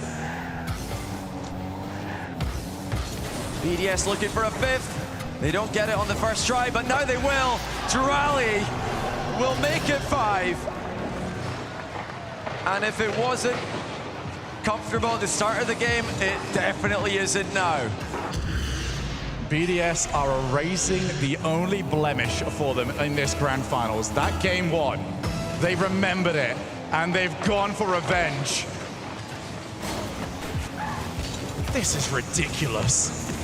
I mean, it really is. We talk about this being the event for comebacks. BDS, after game 1, had so many questions to answer, and they have just answered all of them. But this has been the event for almost fake comebacks. We've had the reverse sweeps. Oh, there's one for G2. Okay. Still time to work with here. So many uncompleted comebacks this event, Shogun. BDS have got one here. A little bit of a comeback from losing game 1. G2 trying to turn it around, and they've got 56 seconds left. 3 goals. I mean, it is doable. Oh, especially when you've got the kickoff strats. Beast Mode can't quite reach it in time. And Drali holds the midfield. That might very well have been the last opportunity G2 had to get back into this game. Do see a demo. Monkey Moon will be last back. At least until the respawn happened. Some momentum, though, for G2, who are looking better in the latter stages of this game. They do still have their timeout. And they are going to need it. Oh, here goes Beast Mode. 30 boost challenged so well by Exotic there. You know, we really thought that had to be a goal. That looked pretty good for G2, but then out of nowhere, BDS challenged them, threatening a 6th goal. Not satisfied with the beatdown they've already applied in this 5th game. That's going to pop over to the side. Still hits the crossbar. Woodwork, not a fan of G2. We do head into the final few moments of Game 5. Team BDS will have not 1, but 2 championship points. Now G2 do still have their timeout, and they've called it to the surprise of no one. This, though, is such a difficult situation. Down 2 match points in the World Championship Grand Final. What can Sathu and the boys conjure up? And they've not made it easy for their fans at any point throughout the Org's history. Why were they going to make it easy for them this time around? For Monkey Moon, 3rd World Championship Grand Final in a row, looking to try and become a 2-time World Championship winner. Drali looking to do what Zen did last season and go from rookie to World Championship winner. And Exotic on the verge of silencing the doubters. No one can doubt you because they have to respect you and call you Mr. World Champion. Well, they've done it once already. G2 came back against Furia, 2 match points down. They won game 6 and 7. Now they have to do it again. They're going to need every ounce of energy that you guys have got in this arena if they're going to pull it off. It's been a fantastic crowd all weekend, making noise for teams from, well, I was going to say every region, almost every region, maybe not the region of France in this case. But G2, they've shown comeback potential. This is possible. They just have to believe it's possible, and then they have to play their game, play their strategy, and avoid the mistakes that cost them so many goals early in game 5. It's almost backwards thinking in a bit of a way, but we already have to realize that BDS, they've already done this. G2 smashed them in game number 1. BDS were able to come back and win game 2. So for G2, they've just got to think, all right, well, if they can do it, so can we, surely. We can go ahead, win this game at Neo Tokyo, and go to the place where dreams are made. Champions Field or bust. There is nothing in between. G2, how much do you want it, lads? Are you able to avenge 2 years ago, or do we just live in Monkey Moon's world? G2, BDS, let's get to it! A must-win game 6 for G2. No other option. And they start off with the ceiling play. I think they've made their intentions known with that. They believe in their offense. They believe in their aerial plays. But will they find a way through the best version of BDS that we've seen all week? It's been a BDS that has been a long time in the works. They have not been this good all season, but they are peaking when it matters. That's going to go all the way off the backboard. Daniel has to find a read. He's done exactly that. Monkeyman, good fake challenge. He's just taken control of it so easily. Love the use of the ball dash there by Daniel, just to stay with that ball, make it a little bit harder for BDS to get a clean touch. BDS creating their own touches in the midfield now. It's pandemonium at the halfway line. It's both teams tangle for possession. Monkey Moon happens to go back corner. The 100 boost only just spawned. Maybe the frame that he got over the top of it. And he's going to use that boost. Get dunked for his troubles. Off the wall. Here comes Drali. Himself an exotic. Just put on an absolute show in the previous game. And G2 keeps them quiet this time around. Looking for the ceiling pinch. That's out to Atomic. Monkey Moon again, they're in time. Yeah, great mid coverage there by Monkey Moon. Watching that dangerous pass that G2 are known for. They love to pass the ball out into the mid to pre-jumping teammates or just teammates waiting in the middle. Now the backboard coming into play for G2. Daniel with the mid-air catch, but the challenges are raining in early for BDS. Monkey Moon. He has got support. There it is. Drali's going to put the shot wide, but there's miss. And Atomic had to help out. Low boost. Exotic, low. Drali boost. Drali shoots. Drali scores. But G2 backed each other up on the first play. They helped each other defend. But BDS still keep attacking. They keep applying pressure. And now G2 have got it all to do, Shogun. They needed that first goal to re-establish the belief. They've got the kick! Would you believe it? Perfect kickoff by G2. Both teams going for soft touches, but it goes G2's way.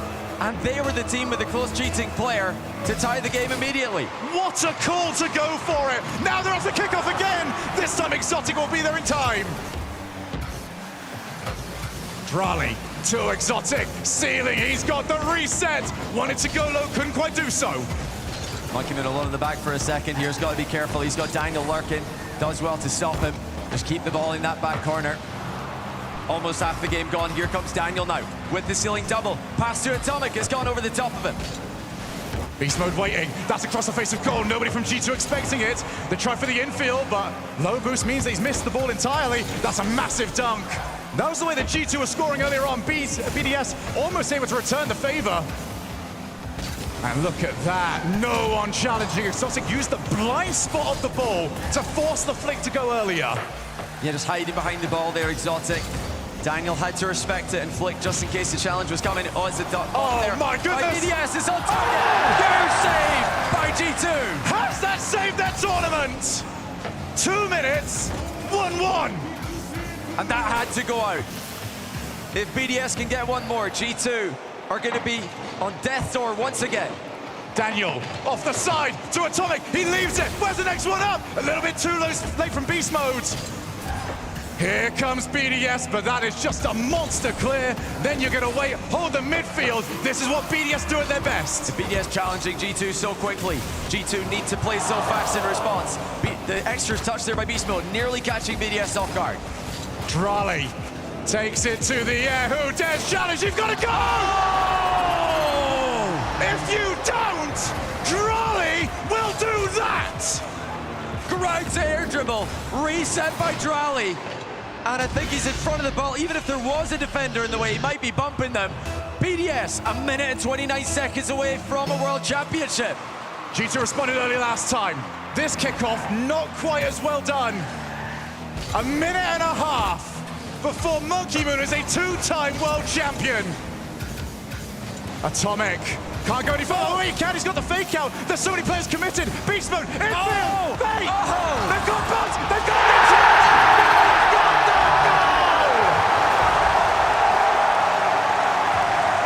Nice call by Daniel.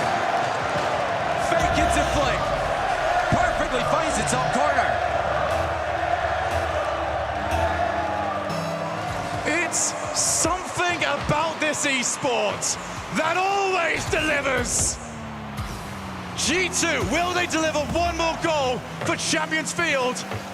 Or is it still BDS's who are also so close? Atomic, back down, here's the follow to the corner. There's blue cars swarming all over the orange side of the field, but Beast Mode holds strong. Yeah, boost advantage there for G2 in defense. Here comes Atomic. Daniel gonna carry the ball forward. It's off the backboard and BDS down the middle. Oh, you've got to be so careful leaving your net open against BDS. 100 boost prioritized. It's back out again. Exotic with Monkey Moon in support. Good time here for Atomic to take control of the ball. Nobody challenging though. BDS allowing G2 just to play themselves out of it. Here comes Monkey Moon, waiting for his chance. That's well played over the top though. Beast Mode, only as far as Exotic. Monkey Moon again with a breaker rotation. Brings Drali into the play. Atomic misses! Oh no, it's a massive mistake! Drali there to punish him. But what? Oh, Atomic just flipped the wrong way. Is it really going to be like this? They're so close. Are they so far? 9 seconds, and G2 have to find the play. They need a miracle. They don't even have possession. Up goes Daniel, tries to keep the ball alive. He's over the top, and BDS, the best Rocket League team in the world, and your world champions.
champions, Team BDS!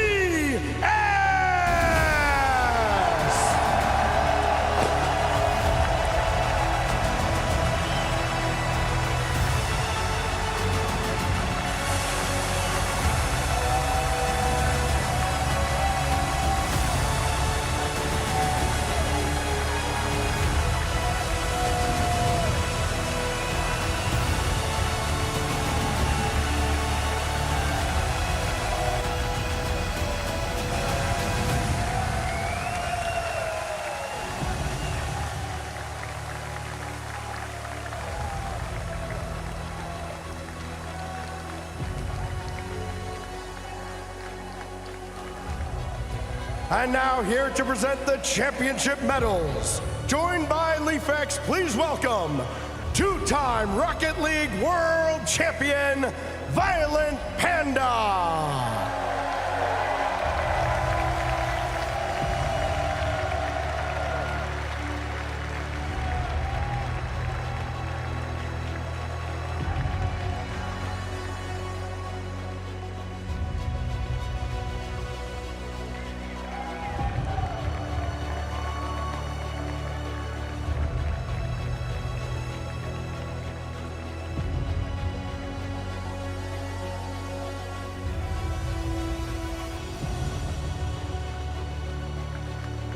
And your ally MVP, Exotic!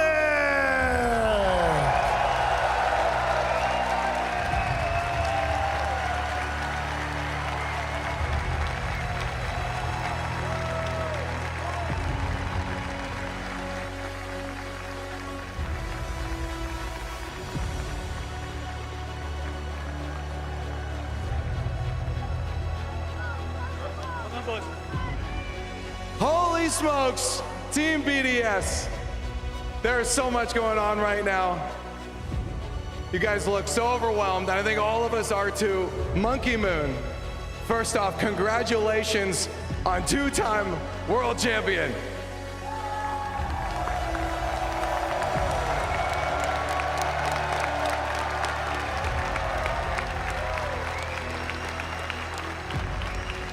I have to ask you, because after you win one, it can be hard to stay motivated going forward. What kept you in the game? What kept you so motivated to go for a second one? Après ton premier titre de champion du monde, qu'est-ce qui t'a permis de rester motivé à jouer au jeu et jusqu'ici? Je pense que j'ai juste envie de gagner. Pour moi, c'est mon objectif principal. J'ai toujours l'adage, j'ai toujours l'envie de gagner. Et c'est pour ça que je suis encore là maintenant. You know, I just want to win. I just want to win every time, every day. And the thing is that, yes, I just play to win, and that's all that matters to me.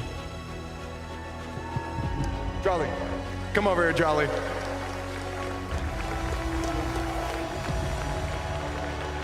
Rookie season, and you're a world champion.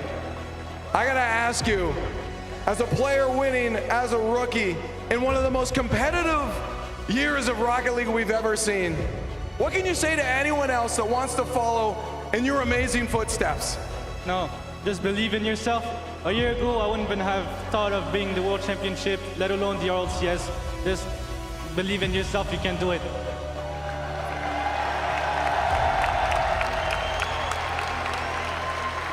Exotic, buddy. You got a lot of emotions going on right now. So what I want you to, I'm not going to overwhelm you with a question. You get the stage right now to talk out to everybody and what this means for you. Alors juste Exotic, dis-nous juste, qu'est-ce que ça représente pour toi de gagner ce titre? Comment? Qu'est-ce que ça représente pour toi de gagner ce titre? Bah énormément de choses, ça fait des années que je sais que je peux être champion du monde. Cassio, il y a 2 ans, il m'a fortement aidé, il m'a donné la chance et depuis, les résultats ils vont que de s'améliorer. Et du coup, je suis trop content de toute l'équipe, de Rally, il est trop fort. Monkey, bah, c'est le GOAT, je pense, il n'y a plus de débat. Et Cassio, 2 ans après le Covid, là on arrive, on gagne ensemble, je suis trop heureux. So you know, it means so much to me, you know. I mean, it has been a few years since I knew that I could be a world champion. And Cassio, 2 years ago, helped me a lot to go through a lot of things. And now 2 years after with Drali, he's really just gifted. Monkey Moon is the GOAT, that's no question now. And Cassio together in front of the crowd just to win it all is just amazing. All right, guys, get around this trophy. We're gonna let you lift it in one more second. First up, though, Dickies Arena, you have been absolutely insane. Thank you for everything. And please join me one more time in celebrating your 2024 World Champions, BDS!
In the Open era, there has never been a World's Grand Finals without Team BDS. There has never been a World's Grand Finals without Monkey Moon.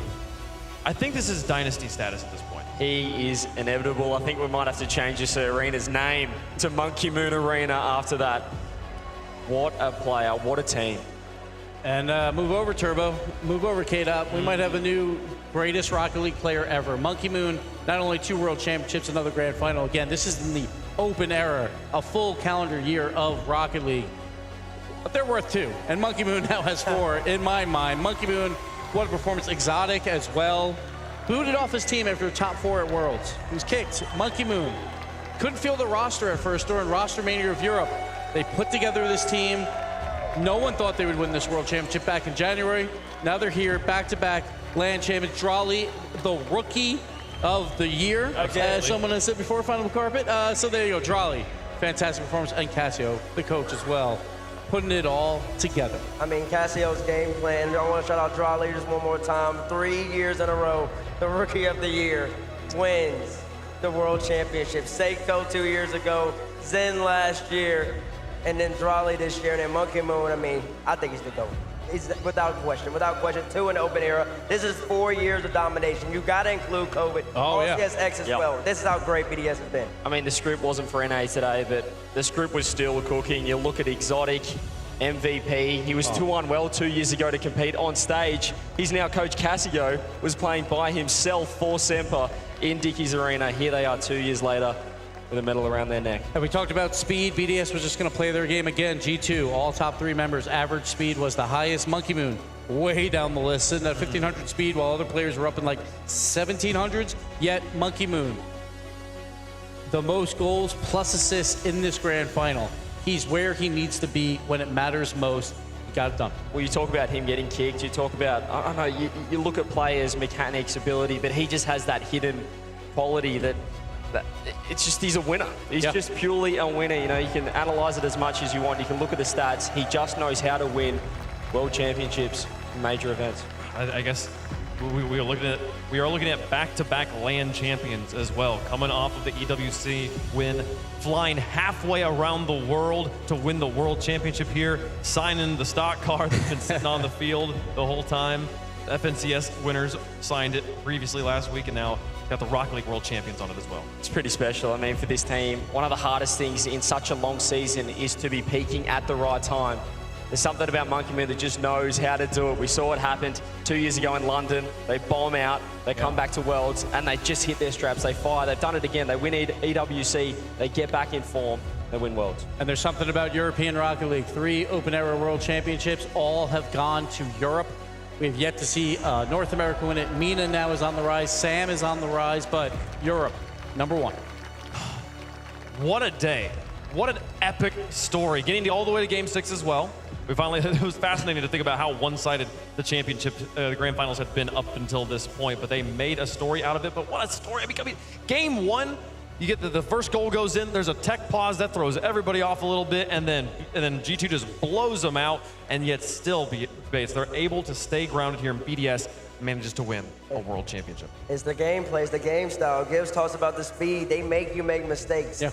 G2 was just overcompensating a little bit, I feel. They were going and going and going, and eventually they were overcommit, and BDS were clinical. That game 5, I don't know how many shots BDS had, but it felt like every single one they took went straight into the net. They have opportunities, they see them, and they score. Step when playing. They push every team to the absolute limit, and I think we saw that. I mean, you can analyze that last moment as many times as you want. That was just the pressure at its highest, and that's what BDS does to teams. But it was two teams playing their game. We saw G2, the high-flying pass and plays trying to make it work. BDS is like, we'll lock it down on defense. We will challenge every single play that's in the air, and they did so. Those last few games, so dominant by BDS. And you gotta remember, BDS had to reverse sweep Furia early on to even get up there to play G2. Then they beat G2 in 7. This is what it takes to become an RLCS world champion at this point. You gotta be clutch. You gotta have the mental. And BDS, they have it, man. I mean, that might be the best. They just win. They just win. They just win. I don't know what to say. They just win. They're fighting against G2. They were fighting against the arena. Everyone. It felt like every time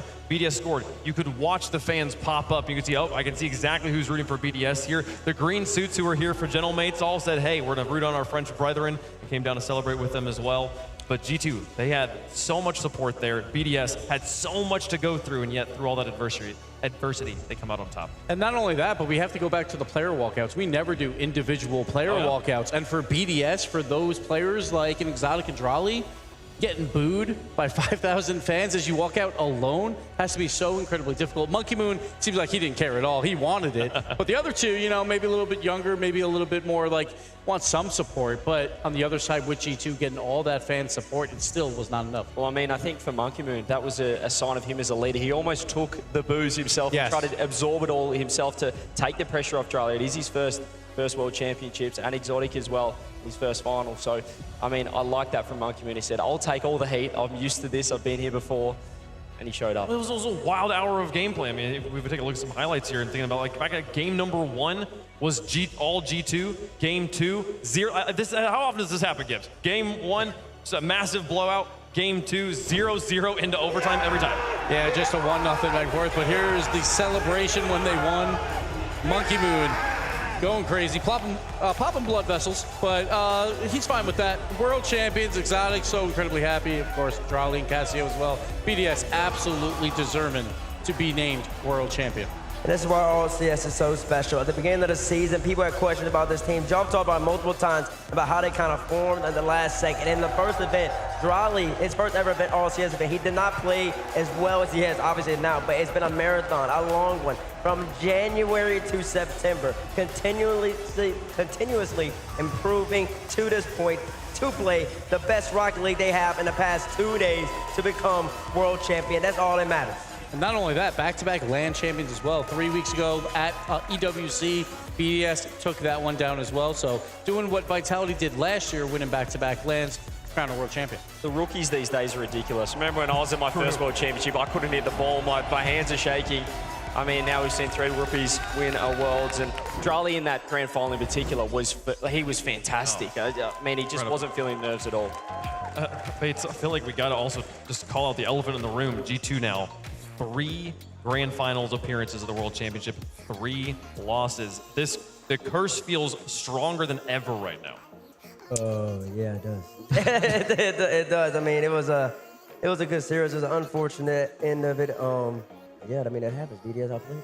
It does. BDS, they're going to be taking down the grand finals of the World Championship. They are world champions here. And no, not a single sweep in the entire bracket. One of the most competitive, I can easily say, Gibbs, the most competitive World Championship we've ever had. Oh, absolutely. We were 5 games away from every single one going to Champions Field throughout that bracket. And we look all the way back at that first matchup, BDS and G2. They played before Champions Field, came down to 1 mistake on Champions Field. Again, it seemed like it came down to 1 mistake with Atomic for BDS to be crowned champions. You're going to see, again, the French supporting each other, as always. Brothers, enemies on the pitch, but brothers on the field here. Greatest player in the game right now with the world's MVP, Exotic. That's 2 Worlds MVPs, one from last year's Zen, obviously, and Exotic now. And Exotic, again, was overlooked by a lot of these teams in Europe. So Monkey Moon's, all right, I'm going to bring you into the fold. We're going to get this young guy in Drali. Let's see what we can do. And they've built something great. I mean, it still wasn't perfect either. No team went undefeated at this World Championships. BDS lost to Falcons in the Swiss stage. So it's not as if they were peaking the entire tournament, but just the way that they keep building. They feels like an unstoppable force by the time you get to Champ Sunday. And I think it's incredible to me that Exotic here comes out as the clear MVP choice. I mean, when you talk about just like the easy stories, you got Monkey Moon as a world champion, you got Drali as a rookie. Oh, these are the flashy titles that we obviously our eyes are drawn to. But Exotic here just been grinding, just been trying to get that win. And here, the most valuable player. And I was saying it for days, feed Exotic the ball whenever you can. Monkey Moon's like, I'll play some defense, I will throw this ball out, and we will get it done with Exotic, with the placement on his shots throughout the tournament was fantastic. Yeah, you mentioned it, Bates. They were just so precise, and to do it in a grand final, the pressure at its highest with an entire venue against you just shows it's a testament to their character, and yeah, a thoroughly deserved MVP. I mean, look at this. Just control, composure, all the way top corner. They don't even show his air roll. We don't even show his air roll top left in Game 5, which really kind of just set the tone. That's what he does. There's where he is with his family. You see how much it means to somebody to become a world champion. There's only so many in the game. Millions upon millions of people have played this. Thousands upon thousands have played at the highest level. And only 3 at the end of a season can become world champions. So you got to give it to him, man. He played absolutely special. That is a monumental achievement to stand on that stage and call yourself world champion. Well done to BDS as they take that victory. Now, we do have the Ally MVP for the tournament here. We also have some player accolades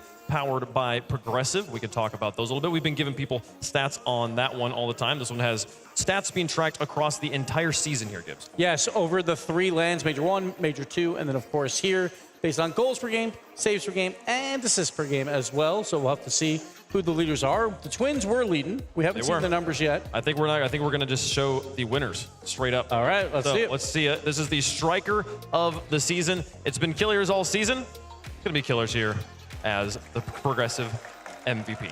We're talking about Falcons, best offense in the world, absolutely. There's no question about it. And the Twins were just working together the whole time. Roas to Killers or Killers to Roas, didn't matter, but Killers just gets by his twin brother for the striker of the season. Yeah, best offense in the world, perhaps the highest peak in the world. We don't see it every series, but when they are on, man, they're exciting to watch. A great one there. Now, again, you talk about the players that are connecting with him on the other side. You can't have great offense all on your own. I mean, some players can, but in general, you need a team effort. The playmaker of the year is Roas, powered by Progressive. Oh, wow. Look, it's the Twitter. They've done it again. It's because they just know they're just a hive mind. They know exactly what's going on.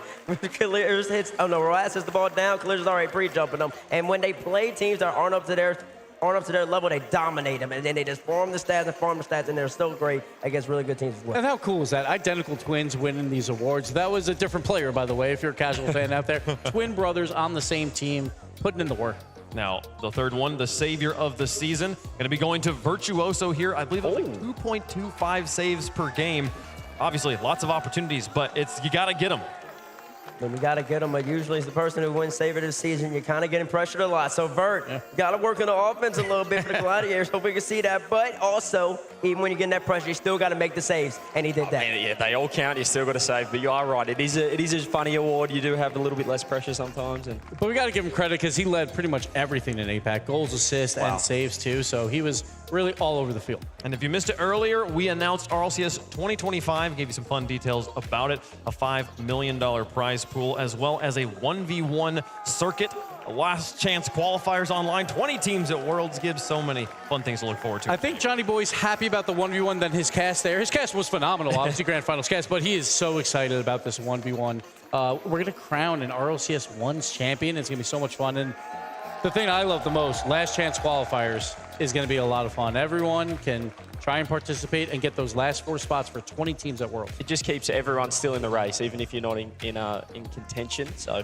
inside. As well, we've been having this one graphic all season where we show kind of like, here's what's going on during the season. We slowly filled it out, and just yesterday I was talking about, like, here we are, it's September 15th. This is the grand finals. We finally got to the bottom. And now, the next day, we have an entirely new graphic that we're starting all the way back at the beginning of again. In January, we'll start that Major 1 qualifier. This tournament will stretch all the way through September. And also no big break because we got those last chance qualifiers as well. So there's going to be Rocket League action every month up until September. Lots to look forward to. in 2025 for the RLCS. We can't wait to get that one started, folks. But in the meantime, we're going to just revel in the glory of BDS here. Again, they are the new dynasty on the pitch. It's hard for me to comprehend that they did it again against the same team in the same building that they won it in last time. It's so impressive to do it when you're in North America, too. With this crowd behind them, or not behind them, it was just amazing to see Monkey Moon again just take those boosts for the entire team and just feed off it the whole time. Not many people can do that, I don't think. You know, play against the entire crowd and one of the best, if not the best team all season on the other side. There is one team that can play off that, and that was First Touch. I just want to give credit out to Baines there.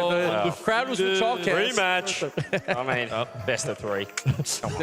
Here's how things went out for the talent predictions. Congratulations to James Bot, Stacks, and myself. I'm going to be honest, I don't think this is actually updated. I do believe it will be James Bot undefeated at the top. And Johnny, I believe, will be tied. Unless he changed his pick last second. Unless he changed his pick last second, and maybe it's a three-way tie. I was right, Wave. Hey, you won. This graphics on the TV, I've won. Congratulations to Shogun, though, for predicting BDS. I mean, he got everything else wrong, but the BDS pick he did get right. So well done. Incredible. Over on the fantasy side of things, congratulations. Are you serious? There's no way. There's no way. Let's go. I still find a way to win, Bates. I still find a way. Yeah, you're doing. We got Roas. He was the offensive MVP throughout this tournament. He really carried. Like, if there's a loser MVP, it's got to be him, for sure. The contrast of me being at the top of predictions and the very bottom, tied for last in fantasy here. I talked to our statistician. He said I was 0.01 behind Stumpy going into that series, and I gained exactly 0.01 to be tied with Stumpy at the end. Well, with the predictions as well, James Potts just said he's been robbed, so he fully believes that he's the outright winner of the prediction contest. Which makes it even better, so James didn't win. Way fun. We'll see it, folks. Congrats. What a day. What a tournament. What a season of Rocket League. That's our show. Thank you guys so much for watching. We'll see you bright and early in January in 2025 for the next season of the RLCS. Y'all stay safe out there. Good luck.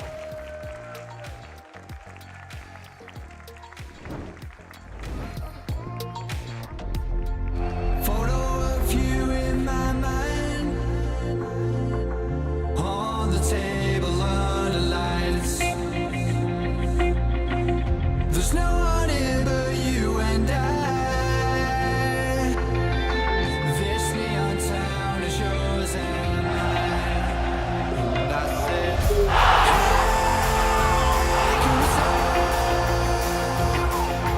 Stayed up through the days and night, laying we watched the world get light.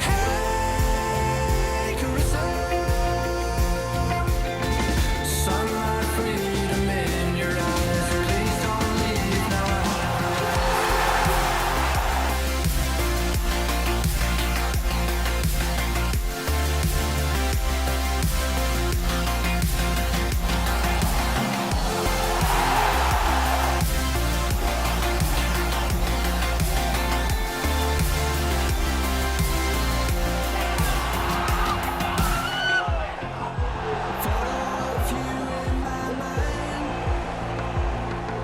On the table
Hey, Flo.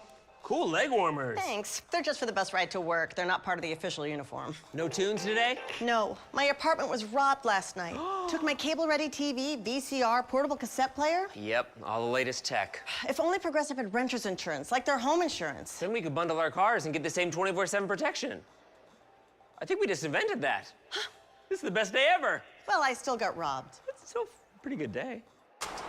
This is the opportunity, the dream that you set upon yourself. Here we go.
Nice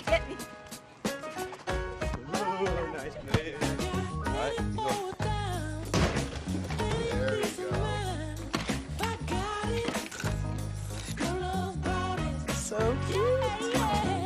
At Ally, we're helping millions save more for the things that matter most to them.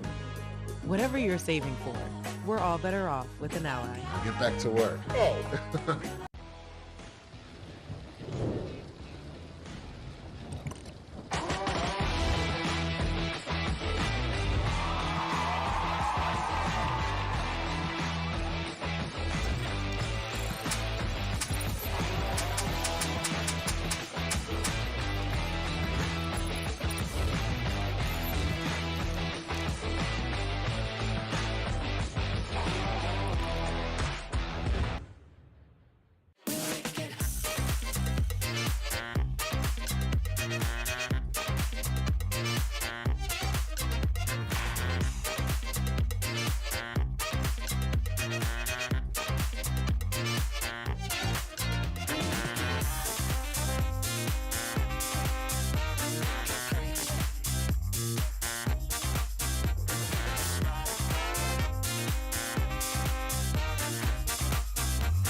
I wish we stayed the same. I got way too many thoughts in my brain, but I got memories that run through my veins.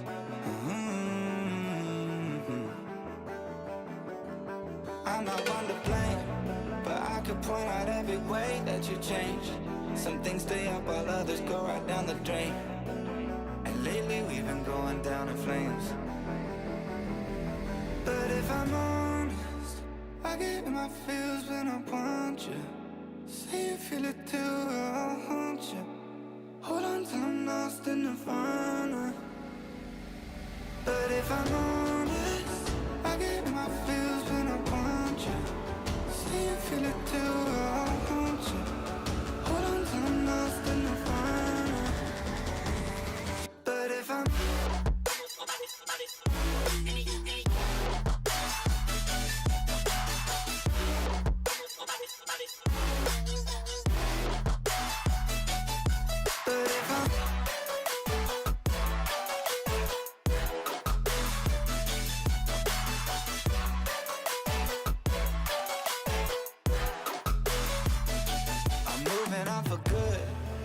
Cause my therapist is saying that I should. I don't believe it, but I really wish I could. Instead, I guess I'll stay misunderstood. Oh, cause I'm stuck now, just dying to figure a way out. I've tried but can't seem to slow down, and I don't know if I want to. But if I'm honest, I get in my feels when I want you. Say you feel it too, I'll haunt you. Hold on till I'm lost in nirvana. But if I'm honest, I get in my feels when I want you.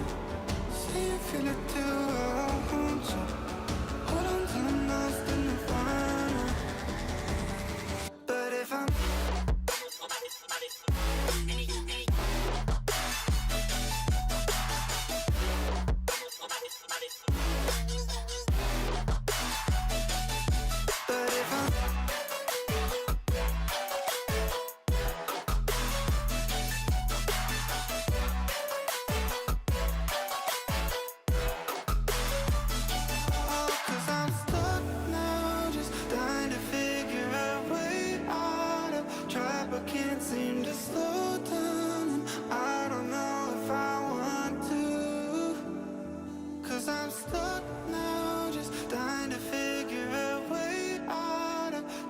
can't seem to slow